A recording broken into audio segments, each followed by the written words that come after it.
I really want to kiss someone. On the rooftop of the central tower in Wuyue Plaza, the city lay shrouded in pitch black night. A cold wind swept across the terrace, carrying with it the lingering chill of late autumn. It was a forgotten height where no one ever looked up, the air damp and thin. Its only advantage was the perfect angle it offered to overlook the river of cars and people, the dazzling colorful city spread out below. Two men in black coats stood at the edge of the rooftop, binoculars in hand, intently monitoring a distant residential building.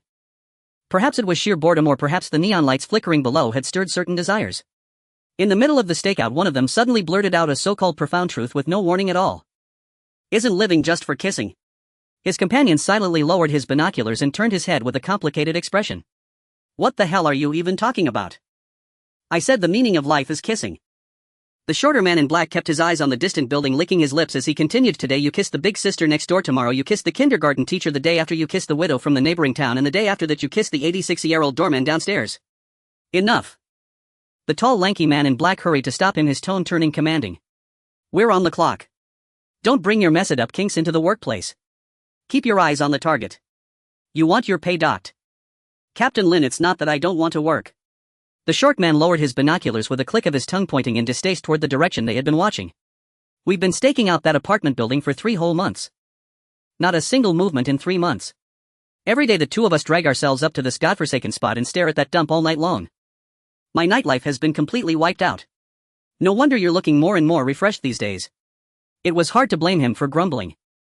Anyone who climbed up here in wind and rain without fail for 3 months straight just to stare at a single shabby building would probably end up with at least a mild or even severe psychological disorder. Yet that very residential block had been classified by the administration as a level 4 anomalous phenomenon with containment difficulty still marked as unknown. To determine its concrete manifestations and patterns as far as possible, their superiors had assigned them to keep it under constant watch. 3 months had passed and there had not been the slightest abnormal activity inside that building. All residents had tested as perfectly normal. No anomalous objects had been found within the structure. The readings on the anomaly index device remained steadily below 10. It was clearly just an utterly ordinary apartment building. How could it possibly be linked to anything anomalous? I know you're impatient. Captain Lin remained unmoved, his gaze and expression calm. If you truly don't want to be here, I can request for you to be transferred off this post. The short man in black froze, frowning despite himself. If I get transferred, where would I go? Captain Lin looked up at the sky, thinking for a few seconds. Experimental zone, no. 7 is short-staffed. They'd be more than happy to have you as test personnel over there. I'll pass. At the mere mention of the experimental zone, the short man felt a chill, his neck shrinking instinctively. He hurriedly picked his binoculars back up. I'd rather stand here staring at that building. At least I won't end up dead. Harmony Homeland Building 7 Unit 502. Outside the window the sky was dim. Dark clouds rolled in from the horizon toward the city center. It had yet to rain, but the air was already saturated with dampness. A heavy downpour was gathering above the city, ready to break at any moment. Fang Jiu carried a bucket of Hao instant noodles bought from the supermarket downstairs. He twisted the knob of his front door and stepped back into his cheap yet comfortable little home. The living room was a hazy gray, the television and lights all turned off. Fang Jiu felt along the wall with practiced ease until he found the switch. With a soft click, the ceiling light flickered twice before settling into normal operation, driving the gloom from every corner of the room. He exhaled slowly. Who? Gazing at the empty living room, Fang Jiu let out a long breath. He liked to think he had already grown used to it, yet every time he came home to this cold, deserted scene, a faint loneliness still stirred at the bottom of his heart. There was an old saying, lonely women wear stockings, lonely men play Dota. Unfortunately, in this world there was not only no Dota, there wasn't even a halfway decent 5 versus 5 competitive game to be found. Fewer entertainment options would have been fine. If he could simply muddle through his days in an ordinary steady way, Fang Jiu would have accepted that. But he kept seeing filthy things. He clearly remembered that the last bizarre sight he had witnessed was a human face skin floating above the wash basin, smiling endlessly. Before that, as he was running water for a shower, a 2-meter-tall flesh puppet clutching a blood-stained battle axe had suddenly appeared in the bathroom doorway. Before that again, it had been a whole row of hanging ostriches outside his window, white coats draped over them like Teru Bozu dolls, ropes snug around their necks as they dangled neatly in a line. Everything Fang Jiu had seen so far lacked physical substance. Whenever he mustered his courage to reach out and touch them, his hand would either pass straight through, or at the instant of contact his fingertips would be seized by a piercing chill, and then the vision before him would crumble to ash and vanish without a trace. The doctor claimed it was hallucinations brought on by a severe psychological disorder and prescribed several bottles of medication, telling Fang Jiu to rotate through them. With a mindset of giving it a try, he had obediently taken the pills for a while. It turned out the pills were completely useless. Because the very next morning he had woken to find a strange creature with a goose's head and a snake's body sleeping beside his pillow, and he had almost ended up kissing it on the mouth. Helpless Fang Jiu had no choice but to accept reality and try to ignore this crowd of bizarre entities that had no actual effect on his daily life. By now he felt his mental fortitude had become remarkably strong.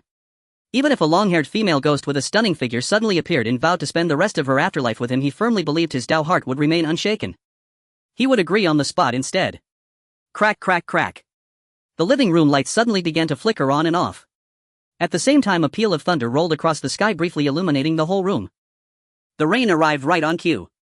At the very instant the first droplet struck the window pane, the living room light sputtered like a short circuit and went out completely. The darkness that had just been driven away returned in deeper form, pouring back into the room and seeping into every corner, blurring Fang Jiu's vision. He flipped the switch repeatedly, but nothing changed. Guess I'll have to get someone in to fix it again. Clicking his tongue, Fang Jiu cast a quick glance around the room. Darkness surged in like a tide, filling the empty living room. From outside the window, the chill wind seemed to carry something in with it. A faint fishy stench slowly permeated the air. For some reason the darkness tonight felt especially wrong. He couldn't say exactly what was off. The best way he could describe it was that it felt as uncomfortable as putting on a brand new pair of underwear on the first morning of the new year and then realizing they were inside out. More than ever before, Fang Jiu felt an urgent need for light. He immediately turned on his phone's flashlight, then, not even bothering to take off his shoes, strode straight into the living room, grabbed the TV remote and tried to turn on the television to create some illumination and calm himself down. Yet no matter how he fiddled with the remote, the television remained unresponsive. Frozen. Fang Jiu frowned and strode forward, giving the TV 2 solid whacks in an attempt to use that ancient yet often effective method to rouse its sleeping soul. The thumping of his blows echoed through the living room. Outside the rain grew fiercer and the damp, shadowy air grew denser and heavier. That abnormal fishy smell had unknowingly spread like ink, slowly diffusing through the entire room. Power outage. Fang Jiu thought to himself that his utility bills were always paid on time. There was no reason for the power to be cut. Using the beam from his phone, his first step was to check the breaker box. Everything looked normal.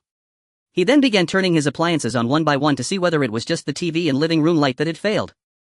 If the other appliances refused to start as well, he would have to consider the possibility of a brief outage caused by maintenance work in the complex. The air conditioner did not respond. The refrigerator was not cooling. The lights in the bathroom and kitchen would not turn on. His bedroom computer. When he pressed the power button, lights flickered on inside the tower and the whir of fans sounded in his ears. It actually turned on. To Fang Jiu's surprise, with every other appliance down for the count, his battle-worn old computer alone remained steadfast. He raised his brows, unable to make sense of what was happening. Something was off. Very, very off. If it wasn't a power outage, why were all the other appliances dead? And if it really was an outage, why was this computer the only thing running? As Fang Jiu pondered the reason behind it all, the dim screen snapped on with a pop. Instead of a black or blue interface, it displayed a field of blood red. Pure lurid crimson smeared across the screen as though it were splattered with viscous blood. What the? Fang Jiu spat a curse under his breath as he shot to his feet. At the same time. Thud. A dull, heavy impact sounded from inside the computer and the entire screen began to shudder violently. Thud. Thud. Thud. Thud. Brutal impacts followed one after another. The blood-soaked screen trembled more and more violently, as if some ominous entity inside were about to break free. This was different. This was not like the strange phenomena Fang Jiu had encountered before. Previously, the things he ran into merely looked terrifying. In truth, they were unable to affect the real world. This time, though, the shaking screen and the power failure in his home were bona fide interference with reality. It was obvious. This time, whatever had come was the real thing. Fang Jiu felt the blood in his veins surge like mad. The raw force of his survival instinct flooded his body, filling him with a near unnatural strength. He had no idea where this abnormal strength came from, but his sharpening rational mind told him that if he ran now, there might still be time. Smack. At that moment, a handprint slammed against the inside of the screen. It was a blood-red woman's hand, stamped dead center on the monitor. Then, a startled female voice rang out. I thought it was some filthy thing. No wonder I couldn't scrub it off no matter how hard I knocked. Turned out the ketchup was stuck on the top layer. Hey, you outside, are you back? Wait, sissy, let me adjust the layers and wipe the screen clean first. Legs poised to run, Fang Jiu heard the fluent Mandarin and froze mid-stride. Wait. What? The voice coming from the computer was so utterly absurd that it smashed apart the carefully built-up atmosphere of horror like a hammer, shattering it completely. Fang Jiu stayed dazed for quite a while before coming back to his senses. He stiffly turned his head and with extreme caution sneaked a glance at the computer screen. In the center of the blood-smeared crimson screen, a slender, delicate hand had roughly wiped away a portion of the scarlet, revealing a patch of pale blue default system desktop beneath. And upon that exposed desktop, a human figure was suddenly standing. It was a young girl with skin as white as snow dressed in robes reminiscent of a mage from a fantasy tale, a comically oversized wizard hat perched upon her head. Her bright radiant twin golden ponytail swayed lightly with each tilt of her head, and her emerald gem-like eyes brimmed with curiosity and anticipation. Perhaps because she lived inside the computer, her overall appearance was not that of a real human but rather that of a two-dimensional anime character. If someone were to take a screenshot, it would look exactly like an original character designed by a highly skilled illustrator, and judging purely from her looks, if such a character really existed, her popularity and the number of fan-made works she inspired would definitely not be low. Fang Jiu stared blankly at the girl inside the computer, unable for the moment to figure out what emotion he should use to face her. He had thought more than once that he could handle the appearance of a female ghost, and if she were pretty enough he might even be able to make a move on her. Yet now that this bizarre business was truly happening to him, Fang Jiu honestly had no idea how he ought to react. "Hello, hey, can you hear me?" The blonde twin-tailed girl on the screen waved her hand. Seeing that Fang Jiu remained motionless, she squatted down on the spot and stared toward the lower right corner of the screen, a faint ripple of confusion arising in her clear eyes. "How strange. I clearly already turned on the microphone. Could it be that the volume still isn't loud enough? Let me try maxing out the microphone boost." The girl stretched out a finger and began poking around in the air before her. At last she seemed to find some sort of progress bar, pressed her right index finger to the screen and dragged it from left to right. "Hey!" Buzz! A nearly violent roar of noise wrapped in waves of sound blasted out from within the screen. The immense electronic din shocked Fang Jiu so much that he trembled 3 times, goosebumps erupting all over his body. Fang Jiu finally snapped back to himself and hurriedly stopped the girl in the computer from speaking further. The mix blown. I can hear you, just turn off that microphone boost already." Startled by his loud shout, the computer girl jolted twice, then muttered in a small aggrieved voice, "If you could hear me, you should have said so earlier. I've been calling you for so long and you never reacted at all." Fang Jiu thought, even if I could hear you with you doing creepy stuff like descending on my house in the dead of night, would I really have the guts to answer you directly? The girl in the computer fiddled with the invisible progress bar a while longer, and when she seemed to feel it was about right, she cautiously spoke up. "How about now? Still very loud, make it a bit softer. The sound system in your house is really something. How about now? Lower again, set the volume to 28. That's about what I usually use when I watch movies." Oh. Alright, how does it feel now? More or less? We can finally talk normally now." Fang Jiu let out a comfortable breath of relief, only to realize something was off. He had actually relaxed because the suspected cyber female ghost in his computer had managed to adjust her microphone properly, and he was even planning to hold a normal conversation with her. Had all these years of pent-up pressure finally driven him insane? Fang Jiu scratched his head, then took 2 steps back for the time being, leaving himself enough space to run if needed. Granted, if she really was a cyber female ghost, he might already have no way to escape, but it was never wrong to make a few extra backup plans. Once he had steadied his emotions, Fang Jiu moved his lips a few times, spent a moment organizing his words, then finally asked a question that struck at the heart of it all. "So, who are you exactly?" "A hacker.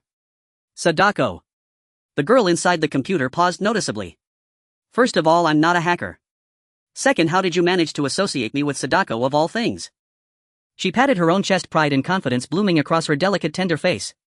"My image would be a perfectly upright protagonist in any setting. Don't lump me together with something as creepy as Sadako, all right?" The corner of Fang Jiu's mouth twitched twice. "And you still have the nerve to call other people creepy? A woman who suddenly appears in a computer, smears the whole screen with blood, and looks like an anime-style mage girl. Pile those elements together and she was way more unsettling than a traditional female ghost like Sadako.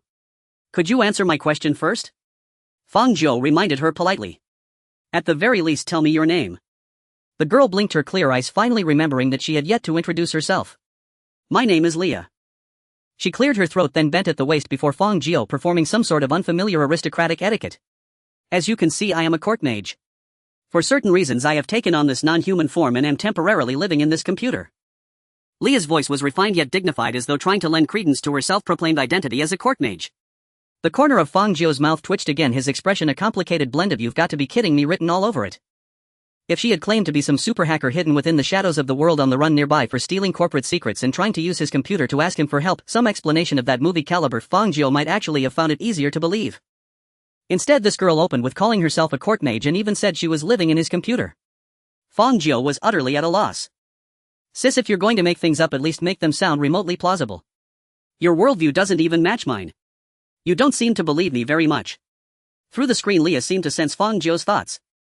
Fang Jiu replied in a low, mellow tone, "Isn't it normal not to believe you?" As the words left his mouth, he paused and fell silent. From a normal person's perspective, Leah's story was clearly a lie. But was Fang Jiu a normal person? Once a staunch materialist warrior, he had always denied the existence of the supernatural. Until he came to this world and gained a pair of eyes that could see all manner of bizarre things. He had been forced to admit that at least in this world there were indeed some inexplicable uncanny phenomena. For this reason he had gone to see doctors more than once. Yet in the eyes of those supposedly normal doctors, Fang Jiu himself was the one who was abnormal. Fang Jiu rubbed his chin, pondered for a moment, then lifted his head and met Leah's bright green eyes heating. Since he so often saw those unreasonable things, did that not suggest that this blonde twin-tailed girl who claimed to be a mage might be one of them as well? Leah was simply more unusual than most, to the point that she could even affect reality. In that case, for such an uncanny existence to possess a few bizarre identity traits was only natural. The less eerie part was that this uncanny being had to fuss with her microphone volume for half the night. "Why are you staring at me?" Startled by Fang Jiu's look, Leah shivered 3 times, clearly afraid he might do something to her. Fang Jiu waved his hand. "It's nothing. I just feel I should change my attitude a little." Leah's eyes lit up. "You're willing to believe me now?" "At most only halfway," Fang Jiu replied honestly.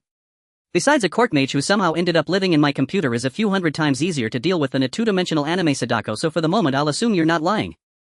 Leah pursed her lips, shooting Fang Jiu a dissatisfied, aggrieved glance. "I wasn't lying in the first place. Let's put that aside for now." Fang Jiu waved a hand and moved on to another question. "That certain reason you mentioned just now, the reason you became like this, what exactly is it?" Depending on Leah's answer, Fang Jiu might increase the degree to which he trusted her. After all, lies only grew more ludicrous the more they were spun and the more flaws they revealed. If Leah's answer could hold together logically, her claimed identity would become far more credible. However, when faced with his question, Leah let out a long sigh. "I don't know either. Fang Jiu. I really don't know." Leah spread her hands and shrugged, her whole face filled with helplessness. "I have no memory of what exactly happened.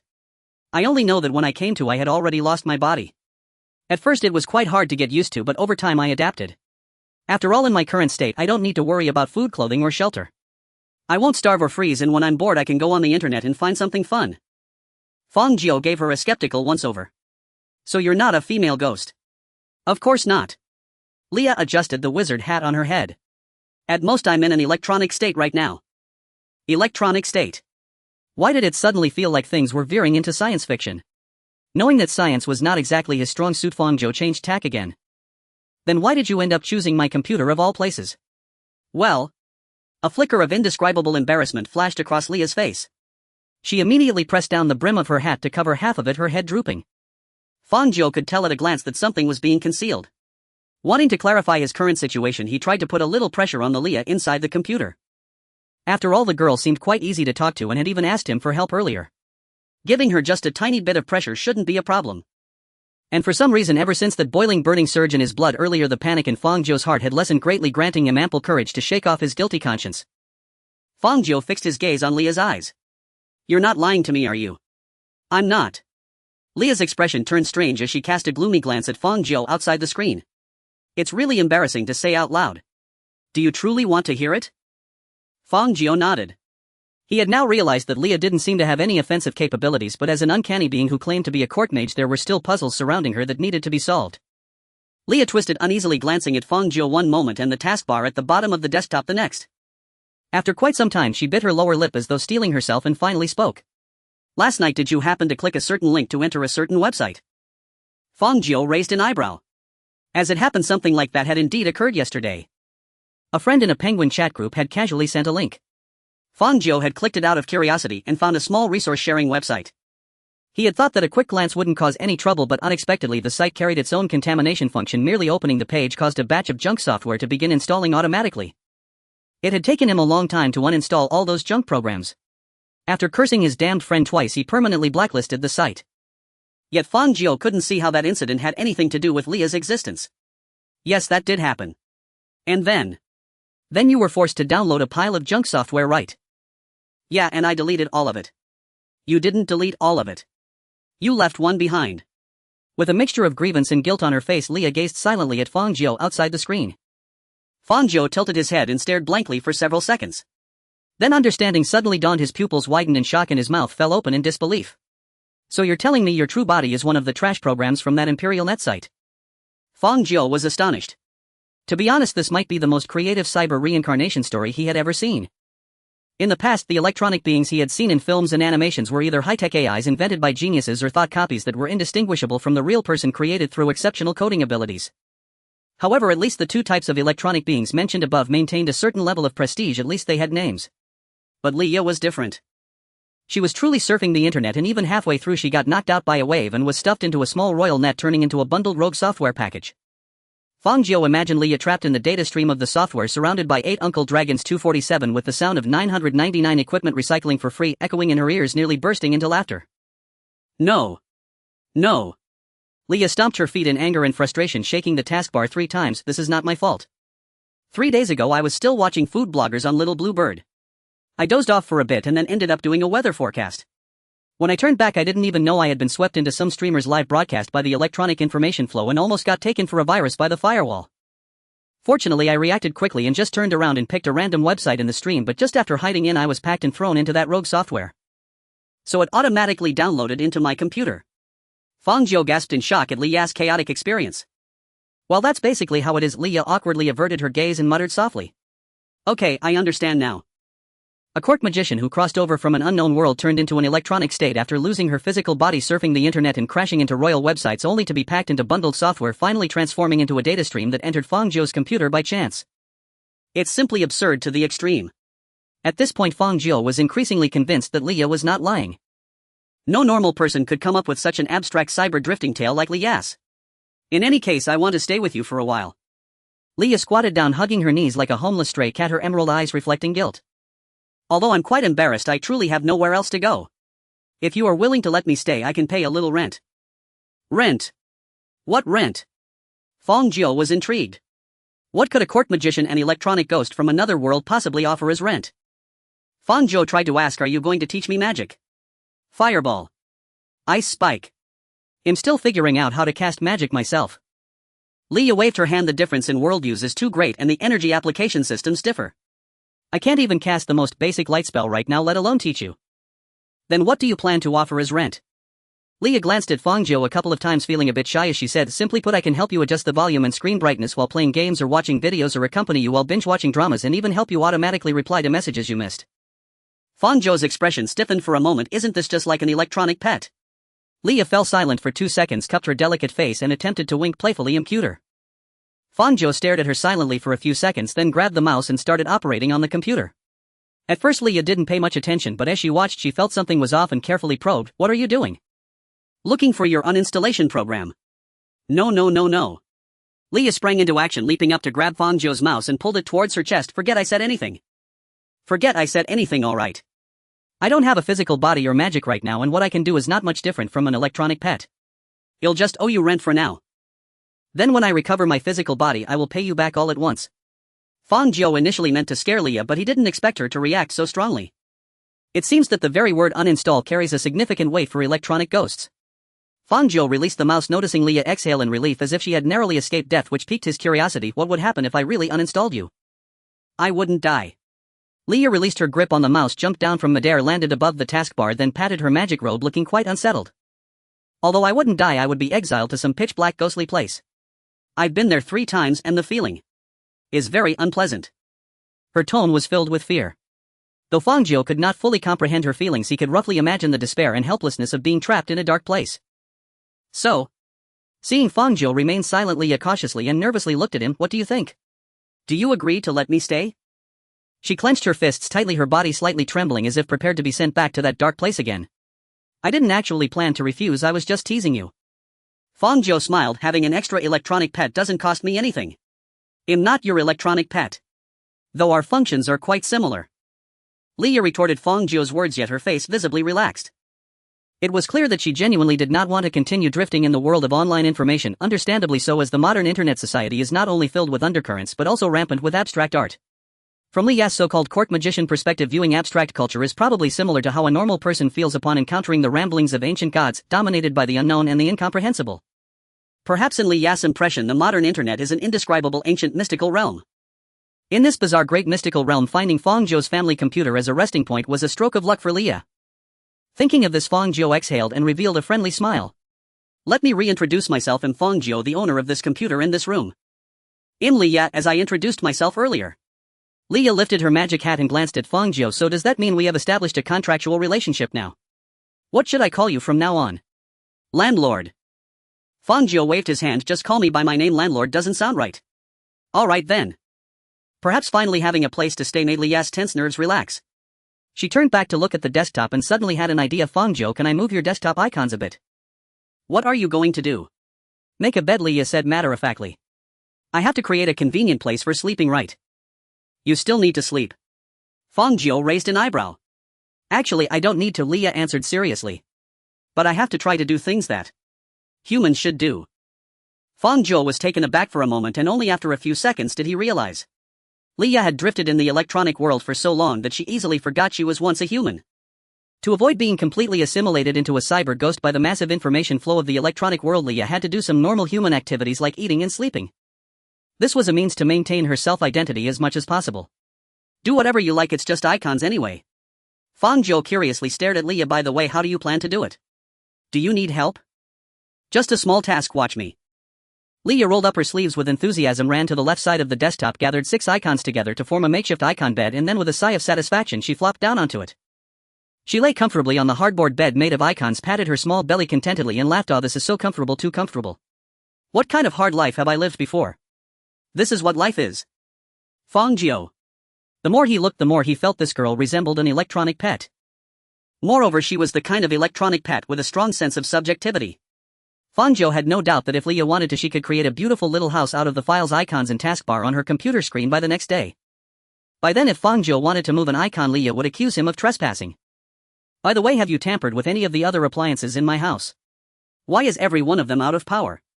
Leah hesitated a bit in response to Fang Jiu's question. I haven't touched other appliances. Leah rolled over on the bed, winking innocently. My current state has just stabilized and my range of activity is limited to this computer only. What?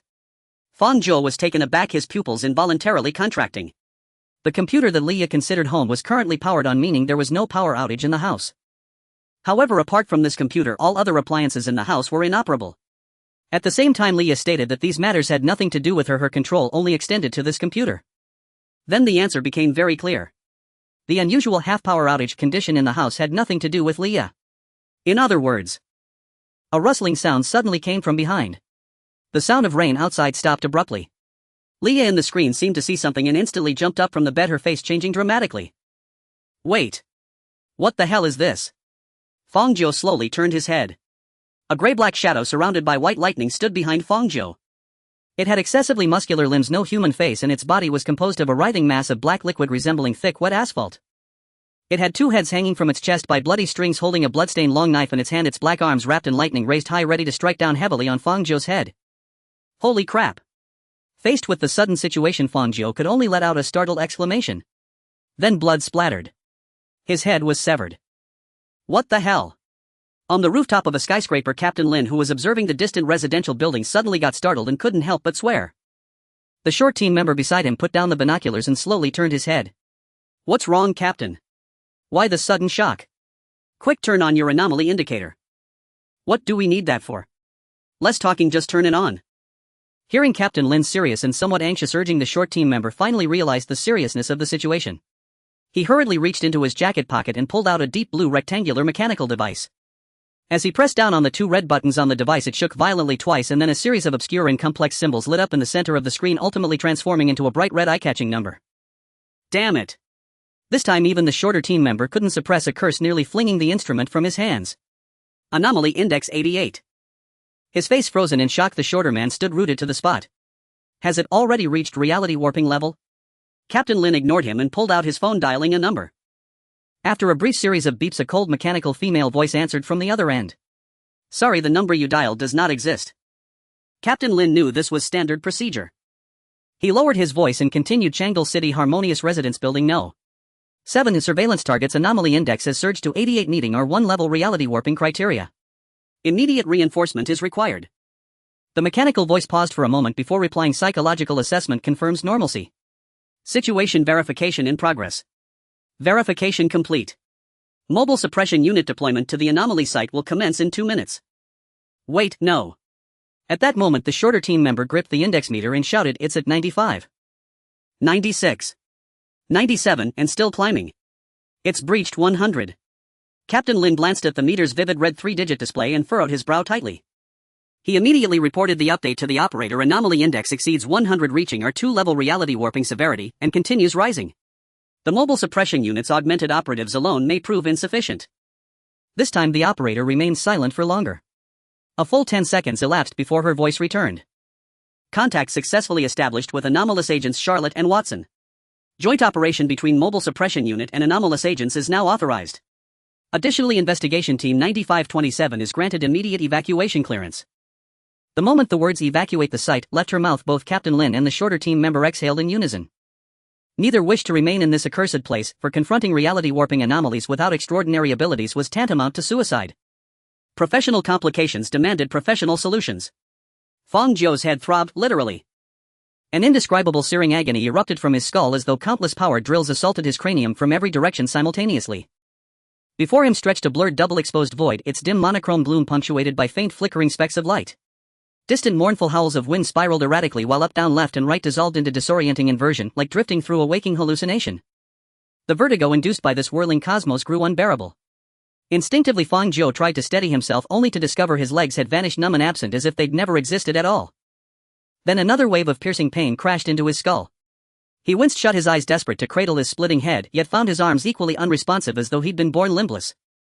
Gradually even his torso dissolved from sensation. His consciousness severed its tether to the body entirely, floating untethered adrift. Yet amid such surreal disintegration Fang Jiu harbored no curiosity about cause or origin. His entire awareness was consumed by that excruciating drilling torment. Why did his head hurt so terribly? Why? Why? Bewilderment and anguish converged like a tsunami, then in the next instant an unprecedented tearing sensation flared at his neck as though it were the very wellspring of all suffering. His neck. His neck. Suddenly a vivid image flashed across Fang Jiu's mind, a pitch-black claustrophobic room, a dimly lit computer screen, himself turning his head upon sensing something profoundly wrong. Behind him loomed a towering obsidian-black specter gripping a blood-slicked long sword. In the split second Fang Jiu turned, the blade descended, slicing through flesh and bone. Crimson spray. Then pain. Ah. Now he understood why his head throbbed so fiercely. Because it had been severed clean from his body, how could it not ache? Yet having grasped this grim truth, he sensed deep within his being an enigmatic organ, unnameable, anomalous, stirring to life, giving rise to a wholly distinct perception independent of sight, sound, touch, taste, or smell. This uncanny sense cast profound doubt upon the very fact of his decapitation. Was he truly beheaded? Something felt deeply amiss. Something was fundamentally wrong. No, it wasn't mere feeling. Doubt intensified, crystallizing into an absolute negation. I have not been beheaded. In the next instant weightlessness engulfed him without warning. His consciousness plunged downward, precise, calibrated like a masterfully engineered mechanism, locking seamlessly into a body perfectly attuned to his self-awareness. All haze and chaos shattered. Fang Jiu opened his eyes, and clarity flooded in light color sharp definition. In the dimly lit room, the sole source of illumination was the computer screen before him, where a cybernetic wizard, an anime-styled digital ghost, lay lazily on her icon bed, radiating serene nonchalance. Fang Jiu had returned, from that nameless void, back to his familiar room. He touched his neck, blinking in stunned silence. The sudden inexplicable phenomenon left his mind reeling, dazed and disoriented. He felt as though he'd just awakened from an impossibly vivid dream, one so real he could no longer distinguish whether he still slumbered or had truly re-entered reality. After a pause, Fang Jiu softly called out to the cyber wizard on screen, Leah. Leah, lounging contentedly on her tiny bed, sprang upright, at once her tone tentative. You're not reconsidering, are you? No. Fang Jiu studied her with a complex expression, then asked, did I die just now? Was my head actually cut off? Leah's face twisted into utter bewilderment, three enormous question marks seemingly materializing above her head. Have you been gaming non-stop? Why on earth would you ask something so bizarre? Fang Jiu's facial muscles twitched. Leah appeared utterly unaware of what had transpired. In truth, even Fang Jiu himself found the whole affair absurd. He sat here intact and unharmed, yet his memory overflowed with vivid hyperreal scenes that had never occurred, too lucid and coherent to be delusions born of paranoia. Fang Jiu frowned deeply, pondering for several seconds, just as he prepared to ask Leah whether she sensed anything unusual, when the rain outside abruptly ceased. A rustling sound stirred behind him. Leah's confusion vanished instantly, replaced by raw terror. Wait, what is that? Familiar expression. Familiar line. Deja vu surged like a tidal wave, though subjectively Fang Jiu knew he had never lived this moment before. Yet somewhere beyond logic, beyond conscious thought, beyond the five senses, an anomalous organ, untethered and inscrutable, bestowed upon him an uncanny familiarity, like watching a half-forgotten classic film resurrected on-screen after decades. Driven solely by that inexplicable certainty, Fang Jiu jerked his head downward, just as whoosh, a gale of wind screamed past his crown. The blade sheared off several strands of hair before embedding itself deep into the wall with a thunderous crash, ripping open a fissure nearly half a meter long. Over half the sword vanished into the concrete, shards of stone rained down like hail. Holy! Fang Jiu whipped his head around, staring at the longsword grazing his scalp by millimeters, his heart hammering wildly. His instinct had been right. Had he hesitated, he'd have been forced into yet another grotesque parting of head and body. And whether illusion or not, in the face of imminent peril, Fang Jiu felt little fear, only the coppery stench of coagulated blood wafting from the blade, nauseating yet strangely invigorating. Instead, he felt a surge of exhilaration. Leah's reaction, by contrast, was far more conventional. Seeing Fang Jiu dodge death by sheer reflex, she cried out in alarm, "You scared me half to death. What in the world is happening right now? Wait, what are you doing?" Leah hadn't finished speaking. Fang Jiu seized the computer monitor, purchased only during the Double 11 sale at rock-bottom prices, and hoisted it high, then swung it like a sledgehammer, slamming it without hesitation into the hulking specter behind him. Thud. Ow, my goodness. Leah's shriek echoed through the room. She still resided inside the computer. Fang Jiu paid her no mind. The solid impact jolted his arm numb, but it confirmed the specter possessed tangible physical substance. The specter seemed unprepared for Fang Jiu's evasion, or even more so for his lightning-quick counterattack. Struck full force by the monitor, its viscous writing form visibly shuddered twice. Fang Jiu's eyes lit up. It worked. Seeing physical force inflict genuine harm, he surged with adrenaline, every fiber electrified, strength surging as he raised the monitor again and smashed it down. He had no idea what this entity was, or its purpose. But since brute force harmed it, Fang Jiu would strike, pound, and bludgeon until it lay inert. Thud. Hey Fang Jiu, you. Thud. Slow down, I'm getting dizzy. Thud. Thud. Thud. Oh damn. Oh damn. Oh damn. Each swing sent fresh vibrations rippling through Leah's digital domain. Then Fang Jiu recalled Leah's self-proclaimed title, Court Wizard, and bellowed, "Stop providing sound effects. Help me cast a fireball, anything." Leah panicked in turn. "I have no physical form right now, how can I possibly help?" It wasn't reluctance, it was impossibility. Her current state barred her from interacting with the world beyond virtual networks. She could hurl verbal barbs if Fang Jiu were insulted, perhaps even curse his ancestors to the 7th generation. What now? What could she do? Leah refused to let her newly acquired landlord perish on her watch. She had to act. And if pressed, there was precisely one thing she could do. Seconds later, a rousing heroic melody burst forth. The great river flows eastward.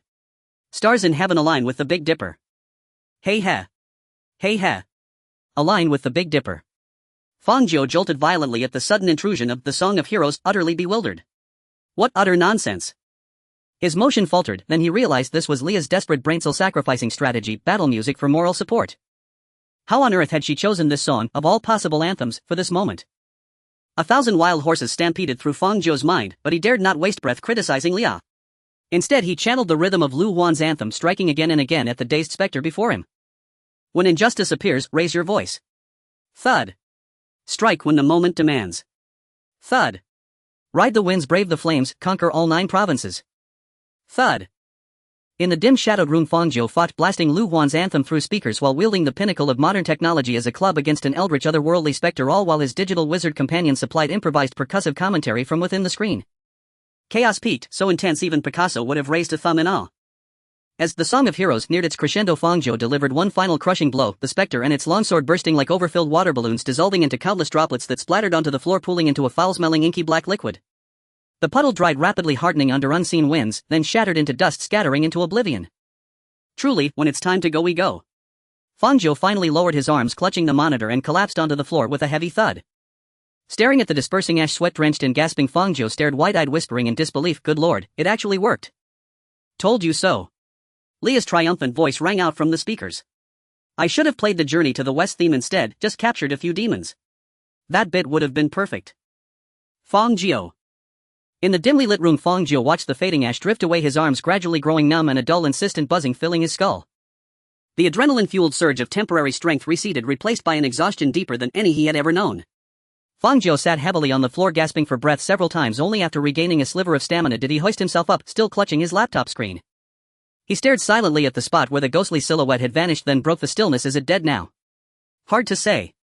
Leah quietly muted the rousing background anthem Song of the Heroes, then hesitated before suggesting, "How about the boundless celestial road instead, to shake things up? Have you grown addicted to playing music now?" "Well, I figured I ought to lend a hand somehow." Leah grinned sheepishly. "But don't worry, it's effectively neutralized for now." "Well, probably." Fang Jiu's eyelid twitched twice. "Why does your tone sound so utterly untrustworthy?" "I've only just arrived in this world," Leah replied with palpable helplessness. I have no idea what local specialties behave like, whether it's truly dead or not I simply can't tell. Fang Jiu inwardly scoffed, the decapitating specter hardly qualified as a local specialty, then eyed the laptop screen in his arms with mounting suspicion. So how exactly did you conclude it was temporarily incapacitated? Because it didn't instantly resurrect and slash your head off. There was unsettlingly a grain of logic in that. Lia's words reignited Fang Jiu's tension. He fixed his gaze on the place where the phantom had dissolved, holding his breath for half a minute, still gripping his budget 2K monitor tightly, ready at any moment to swing its 8th ready and weight toward an unseen foe's skull. Only when rain began falling outside once more and the specter failed to reappear did Fang Jiu finally exhale, his shoulders easing. Reality, it seemed, bore out Lia's assessment. Even if the monitor hadn't outright killed it, the entity was likely nursing a throbbing headache and had withdrawn, at least for now. His body and mind liberated, Fang Jiu felt his frantic heartbeat slow. He turned, gently placing the screen back onto the desk. ZZZZT, the screen flickered back to life. Instantly, chaotic bursts of colored, jagged static lines and fractured pixels erupted across its surface. The once neat desktop was now marred by erratic patterns. A jagged hole gaped in one corner, revealing the delicate circuitry and microcomponents within. A pang of anguish struck Fang Jiu. He recalled the warranty had long expired. Replacing it would mean another costly purchase, a painful dent in his already strained finances. Yet soon a new concern eclipsed his grief. Lia had vanished.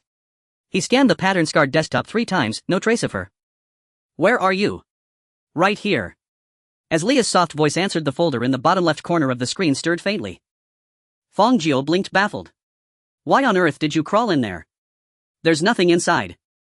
Lia offered no reply, only poked her head out from the folder before reluctantly wriggling forth. Her form gradually regained its proper scale as she emerged. Her feet rested atop the taskbar, yet everything above her knees dissolved into a shimmering, undulating mosaic, a swirling blend of gold, russet and black, warped by the screen's shattered distortion. Fang Jiu recoiled in shock at the writhing, glitching mass on his desktop. Whoa! What in the world is that look? Did someone shake your brain? This isn't me, it's the screen that's broken. I'm perfectly fine. Having clarified her appearance, Lia darted back into the folder in a flash, leaving only her tiny head peeking out, resembling a startled hamster. I ducked in here to make conversation easier. Would you prefer I appear as a yellow and black mosaic? No, this is fine for now. Fang Jiu slowly exhaled, settling back before the computer. His body relaxed as he tilted his head upward, gazing blankly at the ceiling, while memories of the past moments surged through his mind, flooding him with profound relief at having survived. He was alive, unbeheaded. And with sheer brute force physics, swinging a monitor like a blunt instrument, he had at least provisionally driven off that spectral apparition. Moreover, mere minutes before the haunting, he'd encountered Lia, a cybernetic golden-haired sorceress who'd downloaded herself from the Imperial Web's bundled software, and astonishingly he'd even died once during the ordeal. Fang Jiu knew his vocabulary was limited, but for the surreal 10 minutes he'd just endured, only one raw visceral exclamation could possibly suffice: holy. Strangely, beyond the jumble of awe and disbelief, the strongest sensation blooming within him now was an inexplicable, all-consuming curiosity, one even he couldn't rationalize.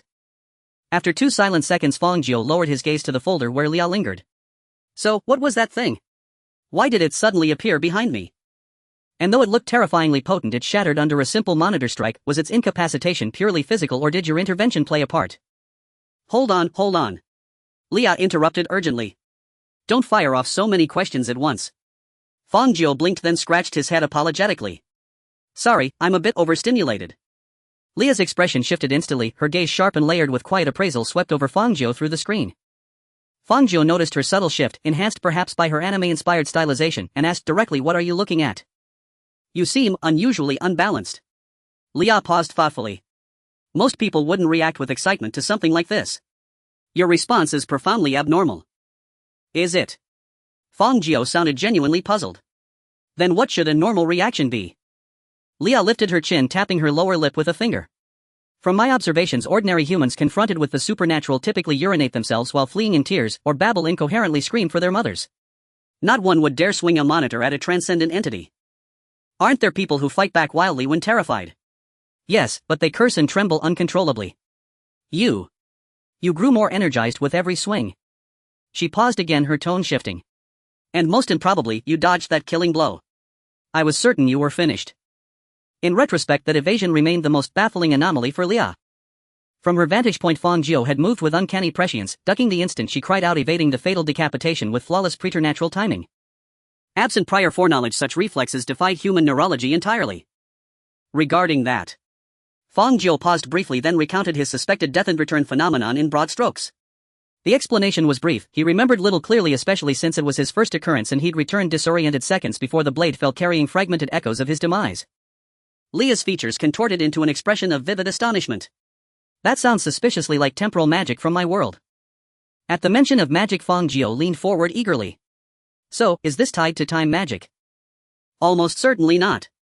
Leah adjusted her wizards, had her voice laced with hesitation.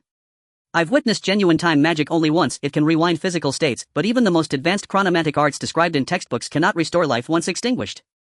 That left a glaring contradiction. Fang Jiu had died undeniably, irrevocably. If time magic couldn't resurrect the dead, what force had reversed his fate? Could it be some pact with a witch from another cosmology? He'd seen no peculiar white-furred, long-eared beings resembling plush toys lately. While Fang Jiu pondered the mystery, a familiar chime rang out. Ding-dong. The doorbell. Leah jolted violently, the entire folder quivered. Oh no, it's back. If it were returning to kill, it wouldn't politely ring the bell. Fang Jiu glanced at her trembling form, his expression wry. I'm not panicking. Why is an electronic ghost more terrified than I am? Leah shrank back, whispering frantically that was pure luck, the blade missed the mainframe. If the host had been damaged, I might have truly perished. Or worse, if data corruption occurred, even my best-case scenario would leave me paralyzed from the waist down. Fang Jiu stared wordlessly. As a mage, Leah's grasp of modern systems seemed alarmingly swift. Just, be careful. Leah offered 2 hasty words of concern. Take a weapon, grab a kitchen knife. I'd rather not lose my new landlord on day 1. Fang Jiu's lips twitched. Can't you lend me any support? You're a sorceress, surely you possess some special ability. Leah's eyes drifted innocently upward. Well, technically speaking, that is a special ability. Not entirely absent, you know. Fang Jiu's heart leapt, then he stiffened. Except for Song of the Heroes. Leah fell silent for 2 full seconds. Then from the speakers swelled the stirring heroic strains of loyalty to the nation. Fang Jiu's face twisted, a torrent of expletives welled up, but seeing this might be Leah's absolute limit, he swallowed them whole. Loyalty to the nation would have to suffice. At the very least it fortified his courage. Thus to the thunderous cry of smoke signals, rise, northern lands await. Fang Jiu strode swiftly into the kitchen, seized a cleaver, concealed it behind his back, and approached the front door with heightened vigilance, peering cautiously through the peephole. 2 figures stood outside, languid, dressed in crisp white shirts and black trousers, wearing ties and polished shoes crowned with distinctive symbolic hats. Fang Jiu recognized them instantly. Their uniforms belonged to the property management team of his residential complex. He scrutinized their faces. Beneath the brims, 2 men in their 20s, one tall and lanky with shoulder-length hair and glasses, the other shorter, dissimilar in every way yet united by identical expressions of weary disdain. Fang Jiu sighed inwardly in relief. A scowling workface meant ordinary humans, only the grotesquely disguised could grin so brightly, so obliviously at their desks. With that thought, he quietly returned the cleaver to its place, drew a deep breath, and opened the door.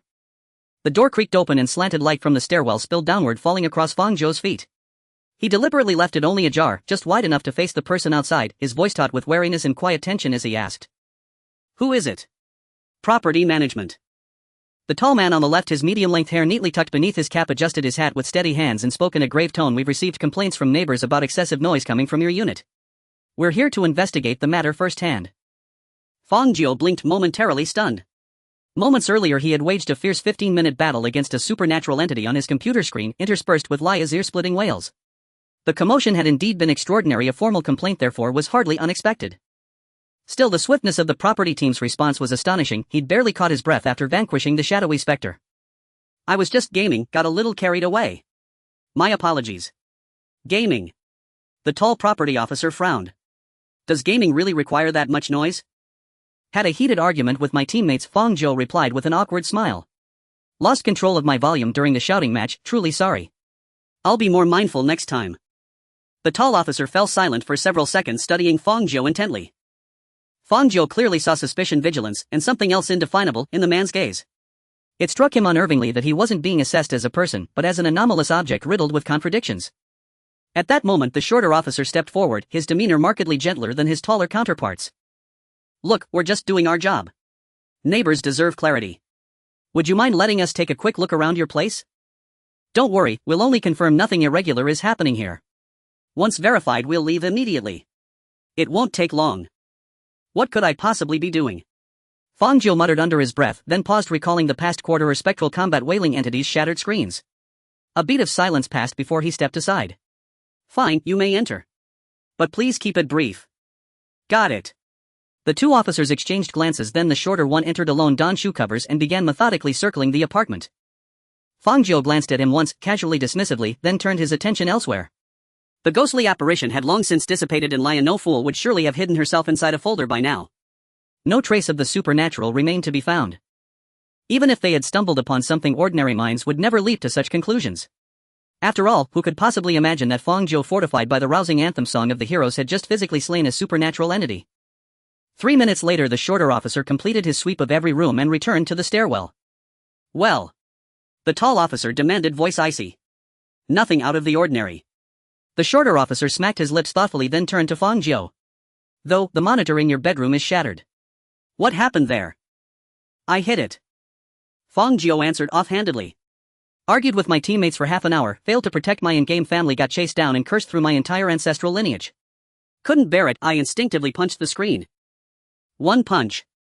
The shorter officer raised a skeptical eyebrow. Fang Jiu's mind raced. He realized instantly the damage pattern couldn't possibly stem from a single blow. He backpedaled swiftly. I was furious, can't recall how many times I struck it. Maybe 5 or 6, perhaps 7 or 8. Honestly, I've lost count. You were yelling insults while playing the loyalty and valor song. Fang Jiu straightened instantly. Just playing a battle anthem to boost morale. Isn't that perfectly normal? The shorter officer drew a sharp breath, turning the logic over in his head, finding no flaw. He voiced his final doubt. There's also a fresh half-meter lungfisher beside your desk. How did that happen? Fang Jiu paused, then unleashed another improvised fabrication. Oh, that's just a bad habit of mine. Whenever I lose an argument, I take a few swings at the wall with a knife. Years of accumulated slashes, what can I say? Better to strike plaster than people right. The two officers stared, silent, speechless. Is this man harboring that much resentment? The tall officer's expression grew complex. After a long pause, he offered what he hoped was comforting counsel. Try to regulate your emotions. Less resentment, please. Fang Jiu gave a wry, perfunctory chuckle. Absolutely, I will. Definitely. Both officers lapsed into silence, saying nothing more. Sensing the encounter had run its course, Fang Jiu placed a hand on the doorknob, preparing to close the conversation. Anything else? No. Rest well, and please keep the noise down. Understood, I'll be careful going forward. Relief washed over him inwardly as he slowly shut the door. Thud. The heavy muffled sound sealed the entrance to room 502. Stairwell light bathed their heads. 2 moths fluttered erratically around the bulb, wings beating in restless circles. Without a word, the officers exchanged a glance, then turned in unison toward room 501 directly across the hall. Room 501's door stood slightly ajar, a narrow slit of darkness between frame and panel. They slipped inside and closed it carefully behind them. Bright interior lighting revealed 2 weary faces. Around them, hurried footsteps echoed incessantly. Figures clad in heavy black armor and featureless helmets strode briskly across the room, sidearms holstered at their hips. Ignoring the armed personnel entirely, the two turned their focus to room 502. Lao Fu. Watson, the tall officer, spoke first. Did you spot anything unusual inside? First of all, I'm not Lao Fu. My surname is Xia. Secondly, truthfully, nothing out of the ordinary. Xia Luote tossed his cap aside and strode to the fridge, pulling out an iced hibiscus tea. He gulped 2 large swallows. But the tenant of room 502, Fang Jiu, correct. His explanation was utterly incoherent, clearly fabricated on the spot. Watson adjusted his glasses. I suspect he's lying too. Exactly. Xia Luote spread his hands wide, utterly unapologetic. How could anyone blast the loyalty and valor song during a shouting match? Everyone knows it's Invasion, the real battle anthem. Watson. You spent all that time fixating on the damn BGM. Xia Luote tilted his head upward at a 45-degree angle, nostalgic. Back then that song was the anthem for cybercafe arguments. Let me tell you, I was legendary at my elementary school. Went to internet cafes with a dozen junior brothers. The owner never charged me and personally brewed whatever flavor of instant noodles I craved. Alas, my reign as king lasted barely half a year. Watson glanced at him. Because your mother showed up? No. Xia Luote replied. My father's illegal internet cafe got busted for serving minors. So he ran the place. That explains everything, Watson murmured. You led a dozen elementary schoolers straight to your father's doorstep, of course he got caught. It wasn't all my fault, I brought him traffic. He should have thanked me. Having finished reminiscing, Xia Luote cleared his throat. Back to business. Room 502 shows no anomalies, at least on the surface. Watson caught his meaning, raising his left wrist to check the digital readout on his watch. The extra-dimensional index has normalized. Whatever occurred in this building was a brief or two-class reality distortion. The real question is, what precisely did it distort?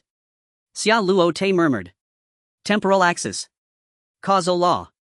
Spatial vectors. Watson drawled slowly. Perhaps it simply warped Invasion into the loyalty and valor song. Xia Luote's lips twitched. He recognized Watson's irreverence mirroring his own. Just as he opened his mouth, a member of the mobile suppression unit approached, boots thudding heavily. He delivered a crisp textbook-perfect salute, cutting short the duo's banter with military precision. Reporting preliminary search of room 501 is complete. One anomalous individual confirmed. No further anomalies detected. Anomalous individual. Watson and Xiao Luote reacted simultaneously, Xiao Luote's expression shifting instantly to solemn gravity as he fell into step behind the suppression officer. They navigated past tables and chairs rotting with age and stench, treading across dust-thickened floor tiles, passing beneath cobwebs clinging stubbornly to the corners, until they reached the bedroom of room 501. There they found a large bureau-issued containment bag. Inside lay a headless corpse, 70% skeletalized. Even without the skull's horror, the sight of flesh still clinging to bone, crawling with maggots, was enough to unsettle or nauseate most people. Add to that the room's oppressive, biologically revolting stench, the unmistakable odor of human decomposition, and merely enduring 10 seconds within would mark someone as exceptionally resilient. Fortunately, neither Watson nor Xiao Luote qualified as ordinary. To an exo-entity agent, such a scene was child's play. Watson scanned the headless skeleton briefly, thoughts already churning. But he needed validation. He turned naturally to his longtime partner. Your analysis. Xiao Luote stared silently at the skeletal remains for a long while, stroking his chin, pacing back and forth, stepping closer, stepping away, brow deeply furrowed. The suppression officers watched his every move closely. Though their faces remained concealed behind impenetrable black helmets, their collective anticipation was palpable, eager, almost reverent, awaiting his deduction. After all, this was Sherlock Holmes reimagined across dimensional boundaries, an agent whose very presence promised a masterclass in razor-sharp reasoning. Finally, Xiao Luote stopped walking. Every suppression officer locked eyes on him, breaths held in unison. In the hush of the room, he delivered his conclusion. The deceased was profoundly introverted. Watson arched a brow. How so? Xiao Luote spoke with utter gravity, because he literally couldn't face people anymore. Watson. The suppression team. Silence. Several seconds passed. Then Watson kicked Xiao Luote out of the bedroom. Having vented his frustration, Watson composed himself, cold, authoritative, and clapped sharply, snapping the dazed suppression officers back to attention. Let's set aside that lunatic for now. He inhaled deeply, gaze fixed on the skeletal remains. This body itself isn't significant, the identity is. You're certain this is Zhou Xiong, the resident of room 501? One officer replied, confirmed. DNA analysis matches Zhou Xiong unequivocally. How long has he been dead? Based on skeletal degradation, minimum 2 months. Precisely. That's the problem. Watson studied the highly desiccated remains, his expression darkening. According to the field investigator's report, Zhou Xiong visited the wet market this morning at 8 o'clock. And at that time, he was unquestionably alive. A man who had roamed the market in the morning has now transformed into a headless skeleton. Investigations reveal that Zhou Xiong has been dead for at least 2 months. If that's the case, then who was the Zhou Xiong they encountered in the morning? The contradictory state of life and death, the aberrant indicators that swiftly returned to normal, and the residential building classified as level 4 by the Management Bureau, all of these phenomena indicate that the area where Huasheng stands is anything but safe. Things are becoming increasingly bizarre. Huasheng furrowed his brow for a moment, then displayed a relaxed expression. Strange is exactly right. Ever since he stepped into this residential building, Huasheng had not seen any demons or monsters. Before seeing Zhou Xiong's skeleton, he thought the situation inside the building was rather normal, but this very normalcy made him feel uneasy. Now finally, the strange things have surfaced. It feels like when you're playing a game and walking down a dark path, suddenly sharp eerie music plays and footsteps draw closer, yet no matter how you look around you can't see any ghosts, leaving you to await a sudden jump scare from an unknown environment. But if halfway through you directly encounter a female ghost with blood bars glowing above her head, that would be an entirely different matter. Though the blood bars in this residential building have yet to be illuminated, at least Huasheng has already touched the edge of the anomaly. The rest is much simpler. Take the body back. Huasheng commanded, leave a few people to continue sampling in the room while the others go to different floors to check if the other residents are in the same condition as Zhou Xiong. Several members of the mobile suppression team nodded in agreement and began preparing to package the body. One of them quickly stepped forward, standing before Huasheng and saluting. Do we need to breach room 502? Upon hearing this, Huasheng's mind conjured the face of Fang Jiu, the resident of room 502. After a moment of silence and consideration, Huasheng shook his head. First, check on the other residents. If they are all alive, then Zhou Xiong from room 501 is the only anomalous individual, and this surge in aberrant indicators is definitely related to him. At this point, Huasheng paused.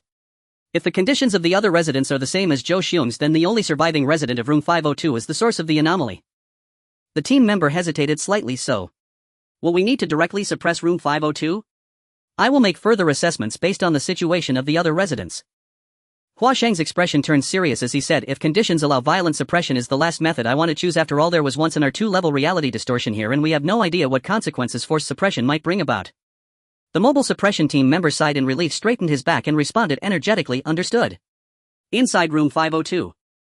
Back in the room, Fang Jiu sat back down at his computer and called out for Leah. A head popped up quickly from the folder in the bottom left corner. A blonde girl wearing a wizard's hat stared curiously with her emerald eyes at the world outside the screen. Have they left? Yes, they have. Fang Jiu let out a long breath.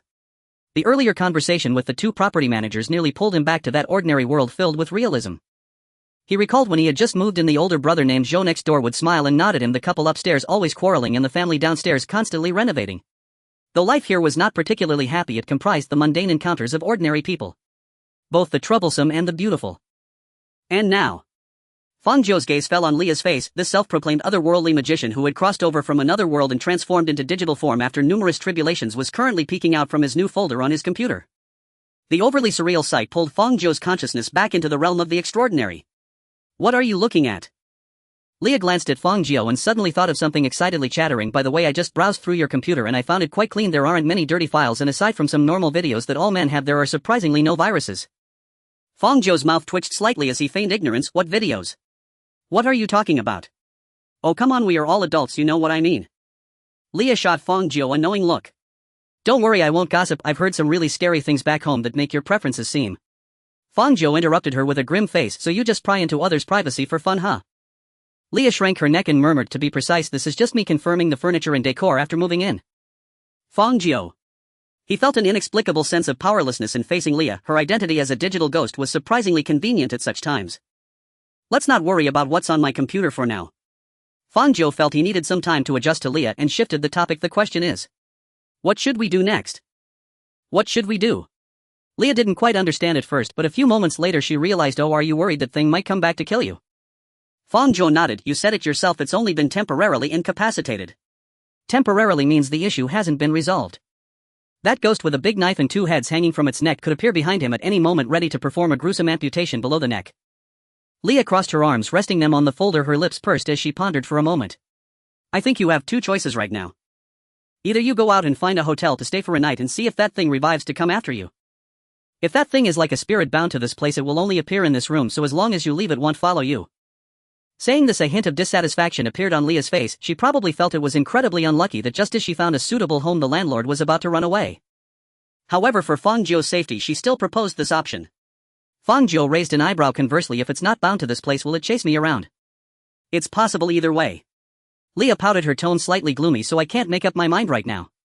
If I had a physical body, things would be much simpler. Fang Jiu thought he wasn't a celestial being and truly couldn't create a physical form for Leah. He lowered his head, rubbed his chin, and after a period of contemplation he had roughly generated a plan in his mind. He stood up from the computer chair, glanced back at the place where the ghostly figure had vanished, then pushed the chair aside and silently slipped on his slippers. Seeing the scene, Leah was taken aback. Are you leaving? I'll go sit in the living room. I want sleep tonight. Fang Jiu walked into the kitchen, picked up a kitchen knife and explained to Leah as he stood at the door, keep an eye on the computer. If you see any sign of it reviving, call me immediately. What if it doesn't revive here? Leah asked curiously. That means it's come after me. Fang Jiu raised the kitchen knife in his hand, a look of determination in his eyes. Then he'll find a way to kill it again. Leah's eyes widened in surprise. She had not expected Fang Jiu to be so fierce. Actually, I still think it's safer for you to go stay outside for a night. It's all the same. Fang Jiu casually replied. Even if it really is a spirit bound to this place, I must find a way to come back and resolve this trouble. Leah asked in confusion. Why? Because this house is mortgaged to me. Fang Jiu silently tightened his grip on the kitchen knife, his gaze resolute. I took out a loan of 800,000. How could I let it easily drive me out? Compared to the evil spirits that can be driven away with physical attacks, the loan information on a bank card is far more frightening. Fang Jiu's reasoning left Leah speechless. Of course, Fang Jiu had the courage to confront the entity, mainly due to the extraordinary experience of returning from death. He now clearly felt that the special organ deep within his body was still pulsating. It felt like Fang Jiu's second heart constantly delivering power to him, assuring him that even if he divided his actions again, he could still return to the moments just before decapitation and erase the fact of death. When a person is killed, they die. This conclusion seemed not to apply to him. Fang Jiu returned to the living room, and with the power restored, he skillfully turned on the television, searching for a program to pass the night. Finally, he chose to watch an episode of Tom and Jerry. As the classic symphony played, the duo of Tom and Jerry gradually appeared on the screen, and after just a few seconds, Fang Jiu relaxed, calming his thoughts and slowly waiting for dawn. A night had passed. On the television, the classic animated series Tom and Jerry continued to play automatically. The episode currently airing was the iconic The Cat Concerto. Daylight pierced through the clouds, carrying a faint chill as it slipped into the room. Fang Jiu, curled up on the sofa, shivered abruptly as the cold breeze brushed over him. His hazy consciousness gradually stirred. For a fleeting moment his body stiffened, then he jolted upright, eyes snapping wide open as if about to spring from the sofa. He had actually fallen asleep. On the very night he needed to remain hyper-vigilant, he'd grown so relaxed watching Tom and Jerry that he'd drifted off right there on the sofa. Even Fang Jiu found himself marveling at his own audacity. How vast must his inner calm be to sleep so soundly on the sofa mere hours after having his head severed? Snapping back to awareness, he hastily touched his head, then his neck, confirming both were intact and seamlessly joined, and exhaled in quiet relief. "Looks like that head-chopping specter didn't return last night," he murmured softly, turning his gaze toward the television set. On screen, Tom the pianist battled Jerry amid cascading keys. Outside, dawn light filtered through the forest of high-rises, spilling into the room. In the distance, traffic surged and hummed, a vivid, unmistakable pulse of modern life, while Fang Jiu's stomach growled sharply, obeying its circadian rhythm. Fang Jiu glanced upward at the wall clock. By habit, he should already be fully dressed and preparing to step out to buy a scallion pancake and a cup of soy milk from the small street across from his office, then dash to clock in at the very last second. Gazing around his familiar living space, fragments of last night's events flickered through his mind, evoking an overwhelming sense of unreality. Yet that dissonance lasted less than a second. Before Fang Jiu could even question whether last night's horrors had truly occurred, a vibrant, energetic female voice rang out beside him. "Oh ho! You're finally awake." Fang Jiu blinked. 2 seconds passed before recognition dawned. That voice, it belonged to Laya. Ha! Why did her voice sound so close? As if reading his thoughts, Laya shouted louder, more deliberately, "What are you spacing out about?" "I'm right here, look in your pants pocket." "Pocket?" Fang Jiu frowned, reached into his trouser pocket, and his expression shifted instantly. With complex hesitation, he withdrew his smartphone. When he lit up the screen, a golden-haired, anime-styled sorceress filled the entire display. Laya, arms crossed, chin lifted with triumphant pride. "Well, impressive, isn't it, your big sister Laya?" Startled by her sudden appearance, Fang Jiu instinctively tapped the power button to dim the screen, only for it to reignite moments later, autonomously brightening again. "Hey! What's that supposed to mean?" Hands on hips, Laya glared outward from the screen at Fang Jiu. "I spent the entire night experimenting, countless attempts, just to transfer myself into your phone. Aren't you going to praise me?" "So, you spent all night scheming how to infiltrate my phone." Was she genuinely bored? "I call it expanding my capabilities." With a crisp snap of her fingers, Laya effortlessly unlocked his screen, swiped swiftly to the home interface, opened the photo gallery, selected an image of a finely crafted leather sofa, and under Fang Jiu's stunned, speechless gaze, settled herself comfortably upon it. This was absolutely insane. Perhaps detecting his dumbfounded expression via the front-facing camera, Laya's grin widened uncontrollably, her entire demeanor swelling with giddy elation. "Back at Zidal National Academy, I was renowned far and wide as the top student, 3 consecutive years ranked first in the entire school. Even the venerable principal bowed with deference upon seeing me. Mastering a new skill set within the digital realm. Child's play. Then, aside from rummaging through my photo library inside my phone, have you developed any other abilities?" Laya elegantly crossed one leg over the other, swept a golden strand behind her ear, and let out a cool, haughty little hum. "None." "Then why bother boasting?" "Let me make this crystal clear." Laya nearly leapt from the sofa in indignation. "I am not a digital pet, I'm a digital tenant at most. A 20-centimeter tenant." Fang Jiu studied her closely. "That's only because I'm confined to your phone." Laya retorted, her cheeks flushing with frustration. "Back on my computer I'm at least 40 centimeters tall." "Oh." Fang Jiu replied flatly. "Still shorter than my charging cable." Fang Jiu you. After a few rounds of banter with Laya, Fang Jiu felt more alert and crucially accepted that last night's events were undeniably real, not some feverish illusion. Calmly soothing Laya's temper, he slipped his phone into his pocket and stepped cautiously toward the bedroom, pausing at the doorway to peer inside. There stood a simple, spacious bed, beside it a computer tower humming softly after an entire night's operation, and a shattered monitor. A jagged, alarming fissure marred the wall. Thankfully, no trace of the head-chopping specter remained. Fang Jiu muttered, quietly optimistic as ever. Could it truly have been destroyed by the monitor? "I believe it still lives." Laya reappeared, her tone unusually grave. "When it vanished I observed no elemental dispersion, though I've yet to grasp its fundamental nature. The fact that its elemental composition remains intact confirms it persists. Yet it made no move against me all night. I even slept soundly on the sofa." Laya tilted her head thoughtfully. Perhaps it sought another victim, or perhaps it manifests only once per night, or for some other unknown reason. Fang Jiu sighed deeply. Insufficient clues, right? After all, this was his first encounter with a corporeal spirit. Though Laya herself existed beyond natural law, her unfamiliarity with this world rendered her unable to offer much meaningful insight.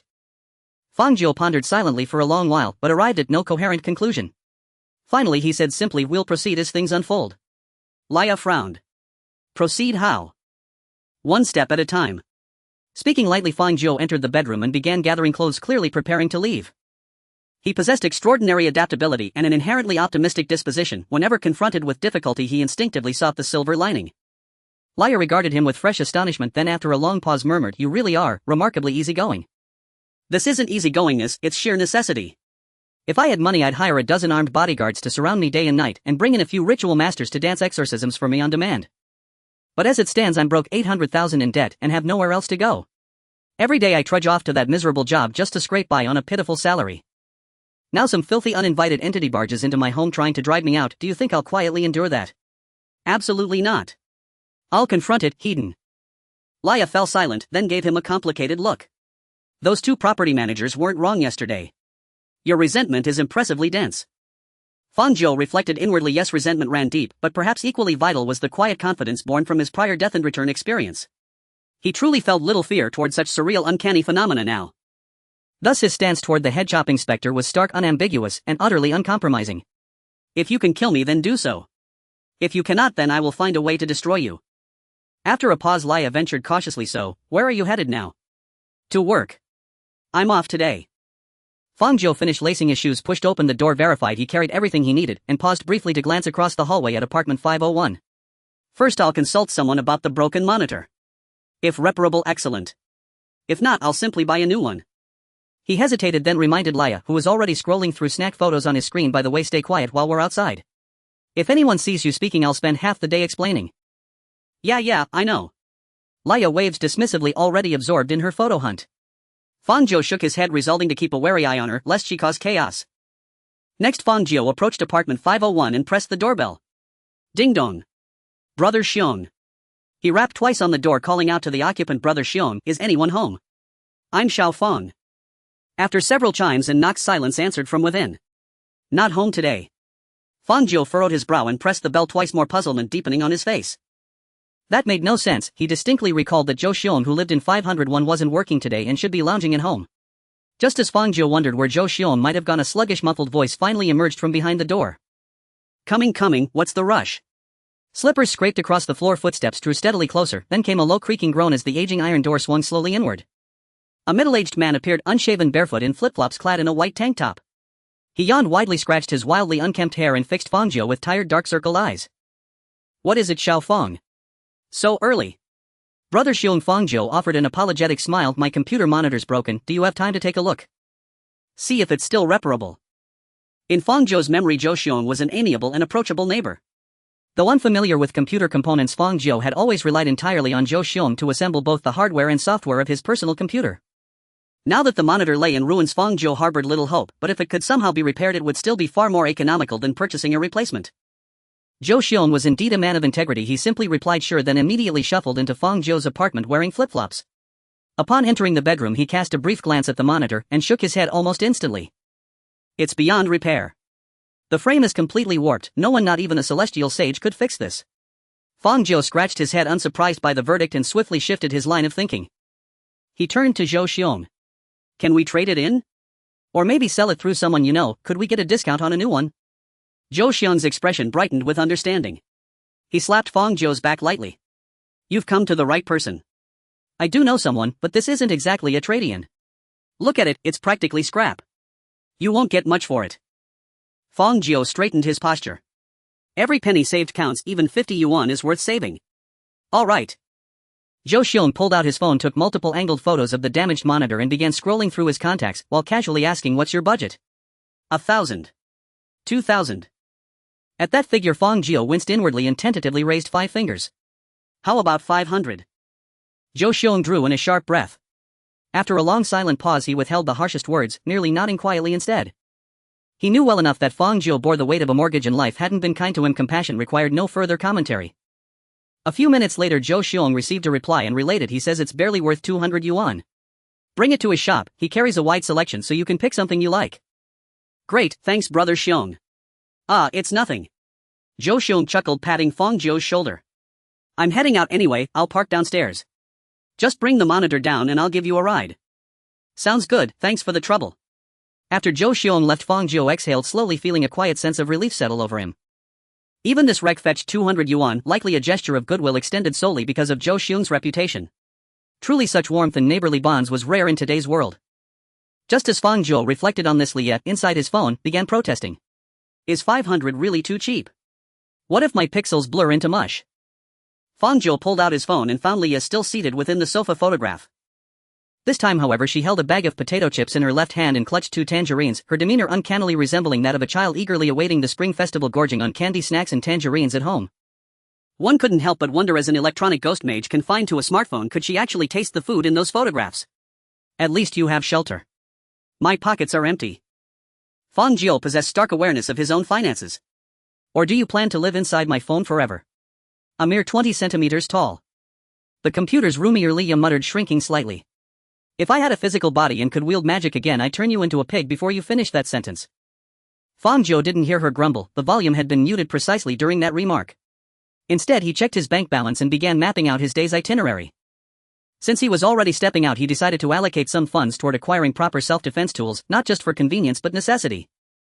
Should the headless specter reappear tonight, he refused to confront it armed only with an unwieldy kitchen knife. I need something far more reliable. Murmuring softly, Fang Jiu lifted the ruined monitor and stepped outside. He climbed into Zhou Xiong's car and together they departed the residential complex. Along the way, the scenery unfolded unremarkably: mundane buildings, ordinary pedestrians, skies serene and unchanged, nothing deviated from the norm, nothing hinted at anomaly. Zhou Xiong too appeared perfectly ordinary, his disheveled appearance and easygoing tone matched Fang Jiu's long-standing impression of him to the letter. From this dependable elder neighbor, Fang Jiu sensed no inconsistency whatsoever, confirming that Zhou Xiong belonged fully to the natural order of this world. Seated in the front passenger seat, secured by his seatbelt, watching clouds drift backward and distant mountains recede beyond the window, Fang Jiu grew increasingly certain of one undeniable truth. He alone was abnormal. Everyone else and everything else in this world remained utterly unchanged. Recognizing this brought him an unexpected profound calm. At least this world hasn't yet descended into full-blown surreal horror. The sole anomaly he'd encountered remained that single headless specter. Strictly speaking, Leah was also anomalous, but compared to a malevolent spirit that materialized without warning in the dead of night to decapitate its victims, an innocent, harmless electronic ghost mage, confined to computers and capable only of playing background music, was remarkably benign. Lost in these meandering thoughts, the car gradually slowed beside a secluded roadside.